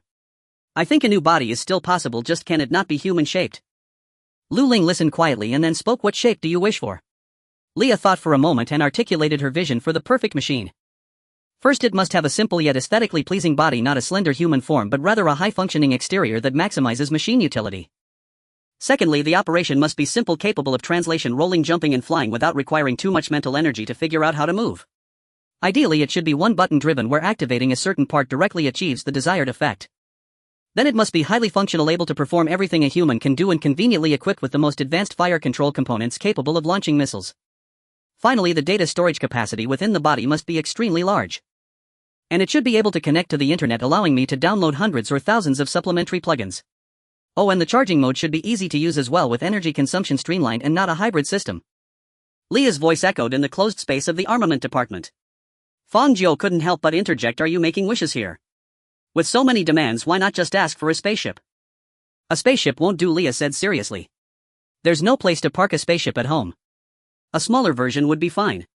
"A smaller version of a spaceship? UFO?" Fang Jiu blinked, instinctively blurting out, "Isn't that just a sweeping robot?" Leah was also taken aback. Could it be that the sweeping robot was indeed her subconscious ideal? As the two exchanged banter, Lu Ling had already had the mechanical servants rapidly sketch a draft of the design. She handed the drawing to Fang Jiu. "Is this what you had in mind?" Fang Jiu took the drawing, glanced at it, and indeed saw that it depicted a larger disc-shaped machine, essentially an upgraded sweeping robot. The difference was that the drawing included terms like fire control core module, flight jet component, short-term impact array and anti-cracking armor, which looked outrageously advanced just by looking at them. Fang Jiu felt a wave of astonishment wash over him as he pondered, what exactly did Leah have the high-tech management bureau create? He quietly squatted down to show the drawing to Leah. Good, this is the one." Leah's response was filled with satisfaction. "The shape is much more comfortable to look at. How long would it take to create it now?" Lu Ling turned to the nearby mechanical servant. "About 3 days. The content of the drawing will be submitted to the blacksmith and we should be able to produce a finished product in 3 days. However, for safety reasons we need to conduct multiple tests. We will definitely deliver it to you within a week." "Within a week? No problem." Leah was genuinely overjoyed. "Oh right, paint the armor white, that looks the best. And customize a flowing artistic name, Leah, on the side for me, something elegant and literary, thank you." The mechanical servant maintained its smile. "Your request has been received." Watching the finally satisfied Leah, Fang Jiu felt like he had a headache. After all this commotion, Leah ultimately chose the route of a household appliance. He looked at Lu Ling, somewhat embarrassed. "Sorry, she's not really smart, she often comes up with all sorts of nonsense." Lu Ling thought to herself that he wasn't much better, yet she still wore a gentle smile. "Since Miss Leah is satisfied, shouldn't we return to the previous topic?" Fang Jiu was taken aback but quickly realized they were about to discuss serious matters. He adopted a slightly more serious expression. "Cooperation, right?" "Yes." Lu Ling nodded. "After visiting the management bureau, do you have any new thoughts on establishing a cooperative relationship between us?" Fang Jiu quickly reviewed everything he had seen and heard at the management bureau earlier. After thinking for a moment, he spoke. "According to your previous suggestion, if the management bureau encounters trouble in the future, they will request our assistance. In return, you will help me study the phase space and send Leah back home. Simply put, that's how it is, right?" "That's right." Lu Ling nodded. "I have a small question. We need to fight against those anomalies at critical moments, while the management bureau only needs to provide me with knowledge about the phase space, which involves a different level of risk." "Indeed," Lu Ling admitted, then added, "so we can discuss the issue of compensation next." Fang Jiu blinked. "Compensation as in? The management bureau certainly won't expect you to help for free. We will pay you a certain appearance fee based on the urgency of the situation." Fang Jiu's expression turned serious as he realized this was crucial information. "Please elaborate." Initially, Fang Jiu felt a bit dazed, having been led around the management bureau while absorbing a vast amount of information related to anomalies, leaving him somewhat overwhelmed by the sheer volume of knowledge and experiencing an overall sense of confusion.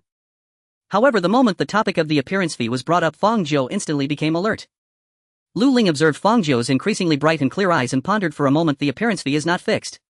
When facing extremely dangerous anomalies or entities, if you are willing to assist, the subsequent appearance fee will be expensive. For smaller scattered anomalies or entities, the fee will naturally be lower." "It sounds like a mercenary relationship," Leah chimed in as she accessed the round vacuum robot through the computer. "We handle the anomalies and you provide the funds from behind the scenes." "Pretty much," Lu Ling corrected. "Of course, the appearance fee doesn't necessarily have to be money." Fang Jiu was somewhat surprised. "Besides money, can we ask for anything else?" "Aside from funds, the management bureau can also provide you with partial usage rights to certain anomalies, such as a living enhancement agent made primarily from the bodily fluids of anomaly number 893. Its effect can significantly enhance the physical body for a short time after injection, and it grants immunity to fatigue, allowing one to work energetically for 72 hours straight." Fang Jiu's eyelid twitched after hearing this. What kind of miraculous drug is this for overtime? The Management Bureau won't just give staff injections of this stuff every few days, will they? Fang Jiu asked cautiously. Of course not. We only use it when necessary.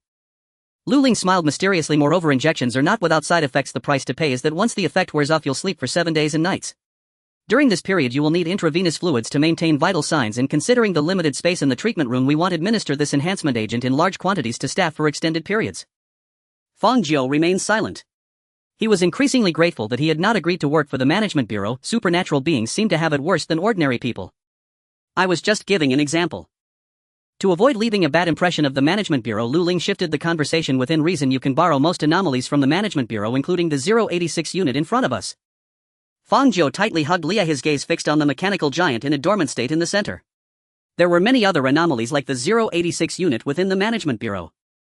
They were strange, dangerous, but their natures had been thoroughly understood through countless experiments. Thus, as long as the proper protocols were followed, these anomalies could be utilized appropriately. The phase snail was an excellent example. A snail that goes insane in phase space and indiscriminately devours objects is often used by the Management Bureau as a last resort for crisis management. Gradually, Fang Jiu vaguely grasped the purpose and strategic direction of the Management Bureau. The Management Bureau did not adhere to a one-size-fits-all approach of if you are an anomaly you must die. More often their starting point was to utilize anomalies.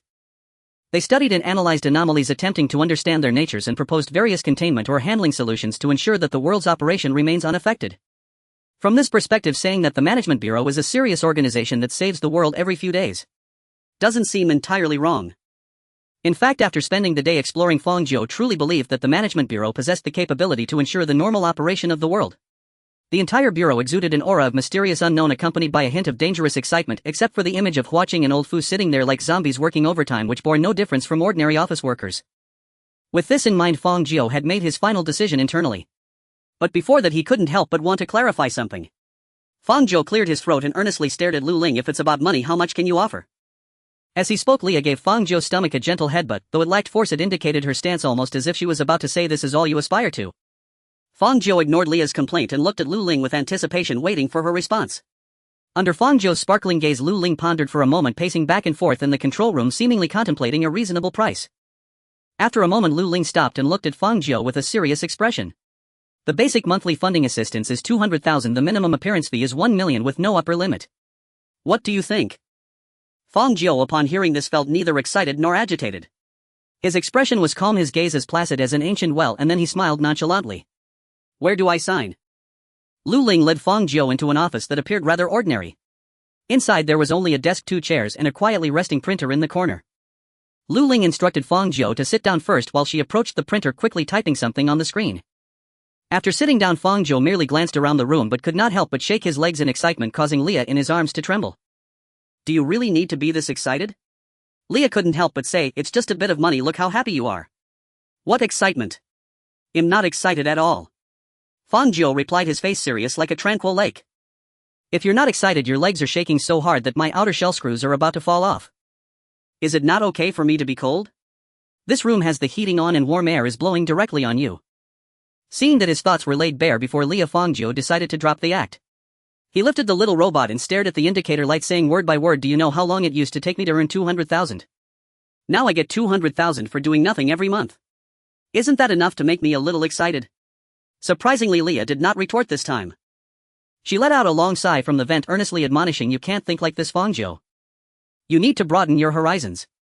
We've all seen great storms in vast worlds. Getting excited over a little money shows a lack of demeanor. Fang Jiu thought, and now you're lecturing me. Then why didn't you show any demeanor when you saw the upgraded vacuum robot's blueprint just now? Leah fell silent for a moment, unable to come up with a suitable response. She finally shouted, but that thing is really cool. A vacuum robot that can fly, jump, shoot guided missiles, and fire electromagnetic cannons, isn't that cool? Fang Jiu couldn't help but imagine the scene when the Management Bureau's investigators faced an out-of-control anomaly and found containment impossible. They would immediately call for assistance from the Management Bureau. In less than 10 seconds, a machine spewing massive rocket flames from its rear would streak across the sky like a meteor, launching numerous explosive missiles that danced through the air, tracing stunning trajectories toward the anomaly. As the dust from the explosions scattered, a cold blue electronic stream would pierce through the center of the smoke, ultimately finishing off the anomaly with a magical fireball transformed from electricity. The surviving investigators, relieved to be alive, would kneel weakly amidst the ruins, looking up with hopeful eyes like those gazing upon a deity, finally recognizing the true savior that pulled them from the depths of hell. Was a damn vacuum robot. Cool or not, who knows? It's certainly bewildering. As Fang Jiu pondered these thoughts, Lu Ling had already retrieved a brand new contract from the printer and handed it to Fang Jiu. Please take a look. Fang Jiu snapped back to reality, took the document and quickly glanced at the title. Cooperation Agreement between the Anomaly Containment Management Bureau and Anomaly number 109. That's you. Lu Ling said slowly, considering your characteristics, the Management Bureau has decided to temporarily designate you as Anomaly number 109. This is merely a designation we use for you, much like how Watson and Charlotte are strictly referred to as numbers 189 and 190, and it does not deny your humanity or rights. I understand, Fang Jiu said, not particularly concerned. It's just a bit surprising that my number is so low. Lu Ling's eyes flickered with a barely perceptible color, but she quickly concealed it. After all, you quickly learned and mastered the unfolding of phase space, so I think this numbering is quite reasonable. What about me? Leah began to wonder about her number. What's mine?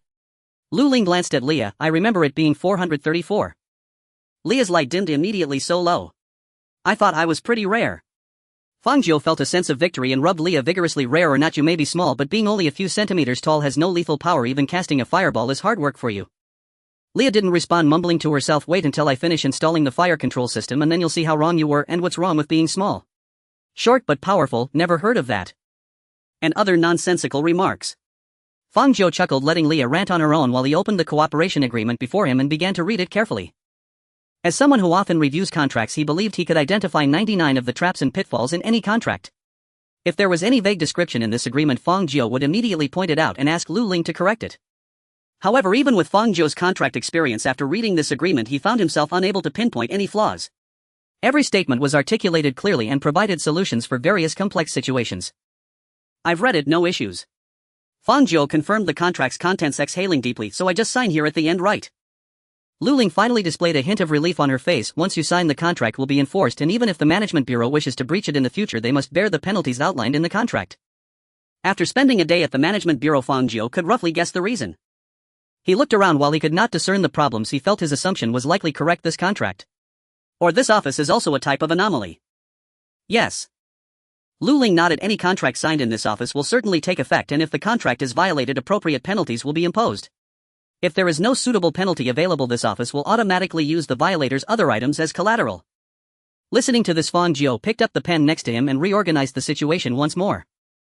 According to the terms of this agreement, the Management Bureau would not impose any coercive actions on Fang Jiu and Leah while ensuring they enjoyed the same freedom of action as ordinary people, with both parties cooperating on an entirely equal basis. When the Management Bureau needed assistance, they would request aid from the two, and Fang Jiu could choose to accept or decline. Upon acceptance, he could receive the remuneration issued by the Management Bureau afterward. Additionally, each month at the beginning of the month, a basic funding assistance of 200,000 would be provided without requiring Fang Jiu and others' assistance. When Fang Jiu required assistance, he could similarly submit a request for knowledge-based aid, and the Management Bureau would unconditionally share all knowledge and records related to phase space with Fang Jiu. Human rights, liberty, welfare attitude. Not a single one missing. Their sincerity is overwhelming. Fang Jiu murmured to himself, then took the pen and signed his name on the agreement. As Leah was unable to sign, Fang Jiu conveniently helped her get a signature. After finishing the signing, Fang Jiu felt an indistinct invisible gas rush towards him, penetrating his mind and disappearing in the blink of an eye. In the depths of his being, he sensed that he had established some sort of connection with the agreement, though he was unaware of the specifics or its effects. Lu Ling picked up the document and gave it a quick glance. After confirming its accuracy, she quietly put it away, saying the agreement is now in effect. By the beginning of next month, the basic funding assistance will be deposited into your account. Fang Jiu calculated in his heart and found that it was all happening within these few days, which lifted his spirits even higher. Leah, on the other hand, was more interested in another aspect of the assistance. What about the knowledge assistance regarding phase space? Will we be given some books to read? We will send over papers and related books on the properties of phase space once we have organized them. Lu Ling clasped her hands behind her back, maintaining her smile. In addition, the Management Bureau will also introduce you to a talent. While it was not born from the phase space like No. 137, it is closely related to it. A hint of skepticism flashed across Fang Jiu's face, and he tentatively asked, is the talent you are introducing a human? Lu Ling's gaze drifted away. You could say so. Fang Jiu's expression stiffened, thinking that the Management Bureau's tolerance for humanoids was indeed low. He just wondered what this so-called talent would be. A rhinoceros person. A jelly person. Or perhaps even stranger, some bizarre creature with an outlandish appearance. Noticing Fang Jiu's inner worries, Lu Ling smiled slightly and spoke a few good words about the talent they were recommending. It has an appearance indistinguishable from that of an ordinary person, though it is differentiated in certain traits. Despite having some personality flaws, overall it is quite obedient. Personality flaws but very obedient. Fang Jiu murmured softly, his gaze unconsciously shifting to Lia in his arms. Lia noticed Fang Jiu's gaze and suddenly burst into a dazzling RGB light display. What are you looking at? I don't have any personality flaws. Fang Jiu sighed, feeling that he occasionally needed to cultivate Lia's self-awareness. He nodded, picked up Lia and stood up looking at Lu Ling. Now that the contract is signed, there shouldn't be anything else, right? If you want to go back, I can give you a ride. Lu Ling casually cut a cross on the office wall and a myriad of colors burst forth from the cross, transforming into a passage filled with illusory scenes. Fang Jiu thought for a moment. Let's wait a bit, I want to visit one last place. Where? Lu Ling asked with curiosity. The document room containing those abnormal numbered information. Fang Jiu took a deep breath and finally spoke about what he had long been eager to confirm. I want to take a look at the information regarding the abnormal numbers inside. Lu Ling slightly furrowed her brow, hesitating for 2 or 3 seconds before looking up at Fang Jiu. May I ask why? Curiosity. I just want to know how powerful those earlier abnormal numbers truly are, Fang Jiu replied casually. Lu Ling hesitated in silence for a moment. All right. She extended her hand and traced a cross on the wall again, her fingertips slicing through the surface to reconstruct a passage leading to the document room. Before Fang Jiu stepped into the passage with Lia in his arms, Lu Ling reminded him, you can freely browse any documents except for the phenomena or individuals within the top 50 abnormal numbers. Fang Jiu's steps paused at the entrance of the passage. What about the top 50? Access to the top 50 abnormal numbered documents requires approval from the council along with strict mental evaluations and personality assessments. The day after reading the documents, memory deletion must be conducted, and if any abnormal perceptions or behaviors occur, one must undergo awareness correction in the neural synapse machine. Lu Ling shrugged, indicating she couldn't help with this. This is a strict regulation of the Management Bureau. If you wish to read the files of the top 50 abnormal numbers, I can help you submit the application right now. At first, Fang Jiu felt that while the approval and mental evaluations were slightly troublesome, they were acceptable. However, upon hearing the latter part, his expression changed. The terms memory deletion and awareness correction became increasingly chilling the more he thought about them. Moreover, what was even more unsettling was the Management Bureau's willingness to employ such measures to ensure the unknowability of the top 50 abnormal numbers. It was as if simply knowing the information regarding the top 50 abnormal numbers would invite unimaginable disasters. Let's talk about it later. Fang Jiu pondered that since this was his first visit to the document room, it didn't hurt to skip the top 50 abnormalities for now and just confirm the other sequence abnormal numbers. Half an hour later, Fang Jiu returned empty-handed from the document room. He quickly reviewed the files of abnormal numbers 51 to 500 but unfortunately found no clues related to the dievat in that large computer. He no longer had the energy to confirm the subsequent files, nor did he see the necessity to do so. If Fang Jiu's ability to come back to life originated from the dievat in that computer, then based solely on this trait, their abnormal numbers could not possibly be lower than 500. Either the Management Bureau was still unaware of the existence of the dievat in the computer and had not yet recorded them, or these two items belonged to the special anomalies within the top 50. Whichever it was, Fang Jiu could not uncover their true nature today.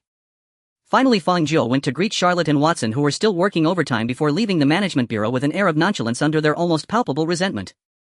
At the entrance of the old hotel, fallen leaves on the ground were blown up by the wind, swirling around and scattering. Holding Lia, Fang Jiu walked out of the hotel under the reception clerk's smiling gaze, stepping onto the wide yet sparsely populated street and let out a long breath. The wind blowing towards him carried a hint of the warmth of life, and before he knew it, it was already noon. Reflecting on the day's experiences, Fang Jiu felt as if he had just awoken from an exceedingly vivid dream. Abnormal entities, cooperative agreements, armed departments, Lu Ling and her teleportation passage. Just picking any one of these could keep him in strange dreams for several days. But now he was back, returning to this simple and peaceful world. Fang Jiu looked up, squinting his eyes, catching a glimpse of a faint ray of sunlight through the clouds. After returning from the dreamlike Management Bureau, a sense of reality gradually surged from beneath his feet. Aren't you going home? Lia noticed Fang Jiu standing there in a daze. Did the abnormal documents just now leave you confused? Not really, although they were quite bizarre. Fang Jiu glanced at Lia, then pulled out his phone, locating a place he had never been to before. Not going back yet, I have somewhere to go. Where to this time? To buy a car. Fang Jiu suddenly revealed a smile full of anticipation, shaking his phone at Lia. I just asked the deputy director to advance my funding assistance for next month. With 200,000 in hand, I think it's time to get a vehicle for transportation. Lia was increasingly speechless at Fang Jiu's antics. Lacking the ability to roll her eyes, she could only express her disbelief. Now that you're buying a car, you don't need to clock in every day. What's the point? A house and a car are ultimate needs. If I don't buy one, wouldn't my driver's license have been in vain? Plus, this is to give you some excitement, right? Me? Lia looked bewildered. What do you mean by giving me excitement? I can't drive without hands or feet. Not necessarily. Fang Jiu said seriously, isn't there such a thing as a car-mounted spirit? Leah visibly froze for a moment and the lights turned off. Moments later the little robot emitted an astonishingly loud noise again. You want me to be your car-mounted spirit? Are you even human? How many times have I told you I'm not your smart home? Fang Jiu quickly pressed down the agitated little robot, then awkwardly smiled at the passing pedestrians. Lowering his voice, he said to Leah, a car-mounted spirit is essentially no different from a phone. It can navigate, play music, and let you feel the thrill of speed. Isn't that great? That seems somewhat reasonable. Leah gradually quieted down. Wait, did you just say it can play music? Yes, it can play music. Fang Jiu decisively made a promise, from now on you get to choose whatever songs I play while driving, how about that? Leah pondered for a moment, muttering softly, that doesn't sound too bad. Looking at Leah, who suddenly calmed down, Fang Jiu blinked in surprise. Is this girl really that easy to fool? After watching Fang Jiu leave, Lu Ling visibly relaxed, her previously tense expression easing. She couldn't even remember the last time she felt this tense. Lu Ling stood silently for a moment, waved her hand to open the teleportation passage, and returned to the director's office in the 3rd district. The lights in the office were off. An unusual gloom filled the entire room. The shark in the fish tank no longer hid in corners but floated calmly in the center, its eyes behind the single lens showing determination and a hint of tension. Agents Charlotte and Watson sat on one side of the gigantic desk, sitting closely together, both looking rather grim. He went back. Charlotte broke the silence. Didn't take the position. He doesn't wish to work under the Management Bureau, Lu Ling replied indifferently. In the end, he signed the cooperative agreement. At least that's a good outcome, Watson sighed. The shark director was not surprised by this, and was more concerned about Lu Ling's impressions after interacting with Fang Jiu. Deputy Director, did you notice anything? As soon as the question was posed, both Watson and Charlotte cast curious glances, eager to know whether Lu Ling, who held the highest authority in the Management Bureau, could see through Fang Jiu's secrets. Lu Ling shook her head regretfully. I did interact with him, but unfortunately I couldn't discern anything. The atmosphere in the office became stiff again, the air seeming to freeze. Even the usually chatty Charlotte fell silent. Lu Ling walked to the front of the desk. With a casual swipe on the wall, a holographic projection filled with various information immediately appeared before everyone. At the center of the projection interface was a personal photo of Fang Jiu. Everyone present after this meeting concludes immediately undergo memory sealing treatment and proceed to the treatment room for mental evaluation. If any severe discomfort or consciousness disorientation occurs during the meeting, immediately inject yourself with emergency rationality serum. The shark director nodded. Understood. Charlotte and Watson exchanged glances, deeply aware of the importance and danger of this meeting. Understood. Very good. Lu Ling said, pulling out several photocopied documents from her pocket and casually tossing them onto the desk, landing them in front of Charlotte and Watson. The detective duo looked closely and simultaneously gasped in shock. Before them lay a document on an abnormal number, and the cover bore a line of alarming text: abnormal number 009 Fang Jiu. Lu Ling's cold voice echoed at this moment. Now let's begin the analysis of the characteristics of abnormal number 009. A tense and heavy silence filled the office. Charlotte and Watson gazed at the number 009 on the document. Suddenly the one spacious room seemed to compress infinitely inward, evoking a suffocating claustrophobia akin to being sealed inside a narrow, airless chamber. Even as seasoned anomalous operatives, neither had ever been summoned to analyze an anomaly bearing so high a designation. This was nearly a matter reserved for the council itself, far beyond the purview of field operatives. Even Director Shark might lack the clearance to attend such a briefing. Agent Lu Ling had specifically convened them because they had prior contact with Fang Jiu. Perhaps they could provide crucial insights during analysis. Are you ready? And Lu Ling's gaze swept across the famed detective duo. And you may begin at your discretion, Watson replied, drawing a deep breath. We are prepared. Very well, Lu Ling nodded faintly. Before we formally commence our analysis of Anomaly 009's anomalous properties, I must deliver an urgent update. With a casual gesture, Lu Ling altered the holographic projection on the wall. Now vivid azure virtual screen materialized, displaying a photograph taken directly at a clock tower. Beneath a crystalline blue sky stood an ancient stone clock tower, solitary and silent in an unfamiliar city. Its facade bore a coat of rusted paint, weathered by time and windblown sand into a tapestry of fine fissures and scars. At its most prominent front hung a modest circular clock face, the hands frozen precisely at 1121. And from every conceivable angle it appeared utterly ordinary, no detail warranted attention. Yet the moment Watson laid eyes upon the image, astonishment flooded his face. Disbelieving, he rubbed his eyes twice, then stared transfixed at the clock's hands. Charlotte frowned, arms crossed, her expression tinged with unease, as if pondering something unsettling. And it advanced by 2 minutes. Indeed, Lu Ling pointed toward the clock in the photograph. The clock tower reported days ago that the doomsday clock of disarray had moved forward by 2 minutes, a first in nearly 80 years, and a leap far exceeding even the previous record set 147 years ago. The prophetic doomsday clock, the one whose hands reaching midnight heralds annihilation. Watson's voice tightened with restrained tremor. This sudden 2-minute advance has the clock tower identified its cause. They do not know the precise cause. Lu Ling sighed, rubbing her temples. Headquarters lines have been inundated with calls from the clock tower. They suspect we've conducted another hazardous experiment. In truth, this incident bears no connection to us whatsoever. But it is connected to Fang Jiu. Watson glanced at the 009 dossier before him. Phase space manipulation, and Lu Ling shook her head. No, Fang Jiu had not yet mastered phase space abilities at that time. Then what? Watson asked, puzzled. And the pie rounding incident. Lu Ling spoke calmly. According to the clock tower's subsequent confirmation, the moment the doomsday clock of disarray advanced coincided exactly with the global rounding of pi, a class R5 reality distortion event.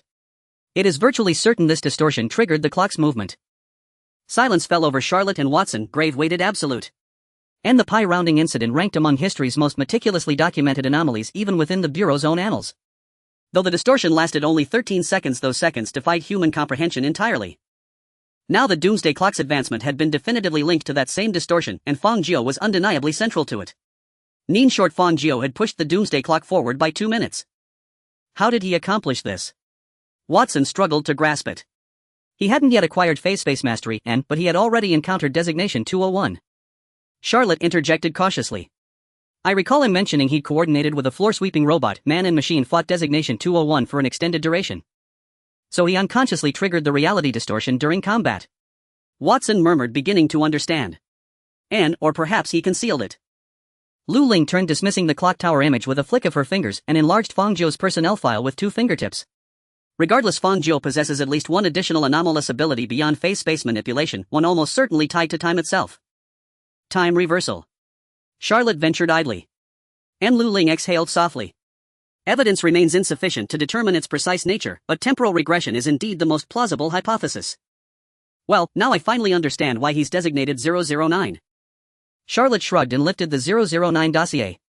An individual who mastered phase space deployment at lightning speed is alarming enough, but now entangled with temporal phenomena. Space and time, this profile is so absurdly overpowered it belongs in a Soul-tier RPG as the final boss, and more likely a hidden boss. Indeed, Watson added. The kind you can only summon after collecting materials dropped by 6 or 7 other bosses, and that's plausible. As the two bantered, a chill crept up their spines. And Lu Ling and Director Shark observed them from opposite angles, silent, wordless, yet their stillness conveyed everything. The detective duo instantly fell quiet before senior leadership even they dared not overstep. Seeing them subdued, Director Shark sighed faintly, then turned to Lu Ling. So Anomaly 009's core traits are rapid acquisition and mastery of anomalous abilities, and some unknown temporal influence. Dual anomalous traits, Watson raised an eyebrow. That's exceptionally rare, and if only there were just 2. For the first time, fatigue shadowed Lu Ling's features. She waved again, replacing the hologram with a series of official reports. N. 091131 December 27th, at 3rd District Hospital, surveillance footage captured the sudden disappearance of a corpse from the morgue. And subsequent investigation confirmed the body belonged to Zhou Xiong, an anomalous subject recovered the previous day from room 501 Building 7 Harmony residence. And no anomalous phenomena occurred before or after the disappearance until 113756, when the corpse reappeared unchanged, unharmed, and motionless. And 100844 December 28th, same hospital, another corpse vanished. And post-incident verification identified the subject as Wang Funli, formerly residing in room 201 Building 7 Harmony residence. And again, no anomalies preceded or followed the event, no surveillance recorded the disappearance itself. Nat 104126, Wang Funli's body reappeared, identical to its pre-disappearance state. And 142511 December 28th, Zhou Xiong's corpse vanished once more, but this time for only 10 seconds, reappearing precisely where it had been. And no secondary anomalies accompanied any disap. Watson and Charlotte fared no better, their expressions darkened further. Though familiar with these reports, rereading them only deepened their shock. Director Shark, seasoned and perceptive, immediately recalled a chilling term. And cognitive distortion, and highly probable. Watson nodded gravely. Fang Jiu remained unaware his neighbors were already deceased, he believed them alive. That persistent cognition warped reality, briefly resurrecting their corpses and manifesting them before him. Like Subject 17's child in the earlier experiment. Charlotte shrugged. In the child's mind he was merely racing go-karts, so in reality an anomalous vehicle materialized capable of shattering laboratory doors. Honestly, his luck held only because he never entered a prop race. If he had, and she froze mid-sentence, then stared at the report scroll with the wide-eyed horror of someone confronting a ghost. Watson opened his mouth to ask, then saw Charlotte's expression and the missing piece snapped into place in his own mind. He too turned incredulous toward Lu Ling. Director Shark, more experienced, still had sensed the profound dissonance in the report from the outset and had been nervously twitching his tail fin since. In that instant the office's atmosphere transcended mere gravity, it curdled into something uncanny. Not creeping unnatural cold seeped up their spines while incomprehensible violations of fundamental logic coiled around each mind like a waking nightmare. Inside the aquarium seawater rippled without wind, a single droplet slid down the glass and struck the floor. And yes, this is the heart of 009's unfathomability. Lu Ling spoke with solemn clarity. Throughout every corpse disappearance the Bureau detected no anomalous phenomena whatsoever. Not even a reality distortion. The office was enveloped in a prolonged silence. Even Charlotte, who prided herself on being able to relax and share hellish jokes in any situation, found herself holding her breath. Watson silently clenched his fist, staring at the report in front of him, his eyes filled with bewilderment. There was no anomaly, yet something abnormal had occurred. This was utterly unheard of.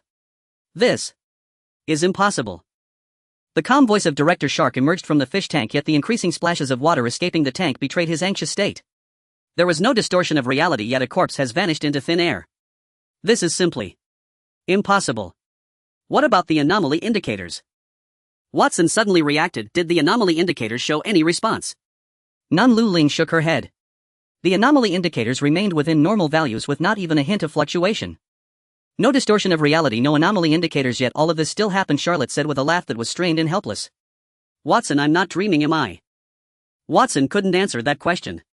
All along, the anomaly indicators were the foundational logic the administration used to assess abnormal phenomena or individuals. One could say that the anomaly indicators were the basis of the administration's understanding of the concept of abnormality. Without them there could be no such thing as an anomaly.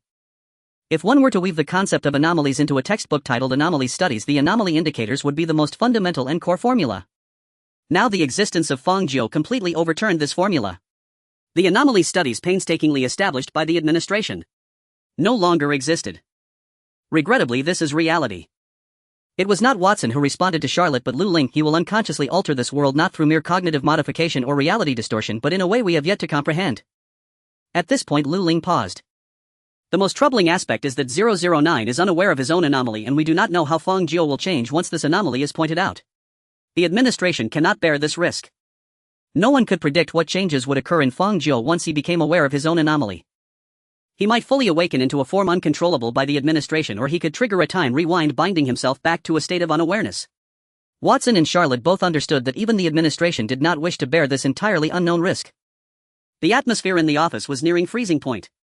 Director Shark glanced repeatedly at the corner that calmed the fish, his spindle-shaped body slowly twisting. Perhaps sensing the shift in the office atmosphere after delivering several bad news, Lu Ling finally changed her tone to mention some good news. Fortunately, 009 will not unconditionally modify reality through cognition. What do you mean? Director Shark's eyes lit up. Lu Ling turned to the detective duo. At least those two haven't turned into actual property managers. Charlotte and Watson snapped back from their state of bewilderment, revealing expressions of realization. Indeed. If Fang Jiu could modify reality unconditionally at any time, then when Watson and Charlotte first appeared he should have modified their cognition to make them ordinary property managers. However, the reality was they were unaffected. Watson stroked his chin, finally coming to his senses, and analyzed in a low voice. So Fang Jiu's ability is activated under certain limitations or conditions. One could say that. Lu Ling nodded. What are the activation conditions? Facing this crucial question, Lu Ling smiled slightly and provided a quality answer. Completely unknown.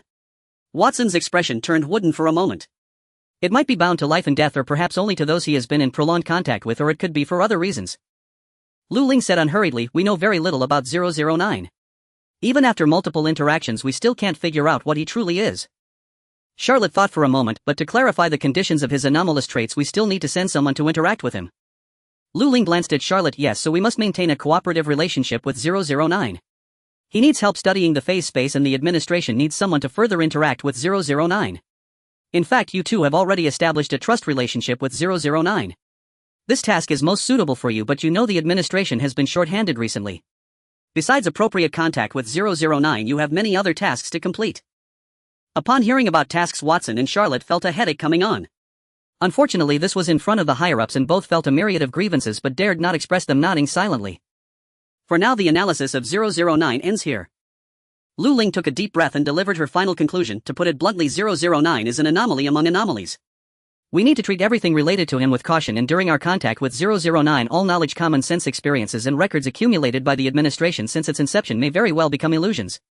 We might have to overturn countless conclusions we have validated in the past and establish a completely new understanding of anomalies based on him until we thoroughly clarify what he truly is. After finishing, Lu Ling swept her gaze across the room. Are there any questions? Watson initially intended to say no, but a strange matter flashed through his mind. Turning to his old partner, he found Charlotte's eyes also glimmering with curiosity. The two tacit old partners clearly thought of the same thing. There's one more question. Watson took the initiative to speak, wanting to know about the last doubts regarding the incident 201, regarding the final records of the black fruit and sapling in the report. Deputy Director, are those things related to Fang Jiu? Are they a type of anomalous substance he spawned? Those things have nothing to do with 009, Lu Ling replied seemingly casually. Charlotte frowned, noticing that after Lu Ling said this there was no further elaboration. After a moment of silence, she couldn't help but speculate those things should also be unrelated to incident 201, right? Lu Ling looked at Charlotte with some surprise. Watson and Charlotte shared the same thought, nodding in agreement with their old partner's words. Incident 201 has never shown any anomalies related to the fruit or sapling from inception to demise. We can only assume that those things should not belong to incident 201. At the same time, they also do not belong to 009. Lu Ling sighed lightly, her expression one of helplessness. Those things reaffirmed the administration's viewpoint: anomalies can be spawned by other anomalies. The birth of incident 201 was not accidental but facilitated by another anomalous phenomenon. However, it is better that you not know the knowledge related to it, and it is best not to know its name. For your safety, I suggest you add another memory deletion during the memory storage process. Watson and Charlotte exchanged a glance and became utterly obedient. Faced with the threat that knowing its name could lead to contamination, their curiosity paled in comparison. Seeing that both had settled down, Lu Ling let out a sigh of relief. Alright, back to the topic of 009. Lu Ling casually wiped away the holographic projection. The contact plan for 009 has been determined as cooperation. From now on, all matters related to 009 will be handled by the two of you. This is a challenging and lengthy task, so I hope you are prepared mentally. Understood. Charlotte and Watson responded weakly. Lu Ling wanted to encourage them to be more spirited, but considering the heavy burdens on their shoulders and the recent days of overtime hell, she kindly refrained from scolding them, offering some comfort. Once things settle down, the administration will consider granting you a long vacation. Really? Charlotte suddenly jumped up from her seat. Of course it's true, Lu Ling nodded. I'm applying for you in the name of the Deputy Director. Hearing this significant promise, Charlotte immediately beamed with joy, clenching her fists and whispering, steady. Maldives is secure. Watson, with a blank expression, pulled his old partner back to her seat and looked at Lu Ling. Deputy Director, what should we do now? First, write a report and document everything I just said in the file for 009. All right. Watson opened the document, which contained a blank template for abnormal number descriptions. The first line was the main description of this document. No.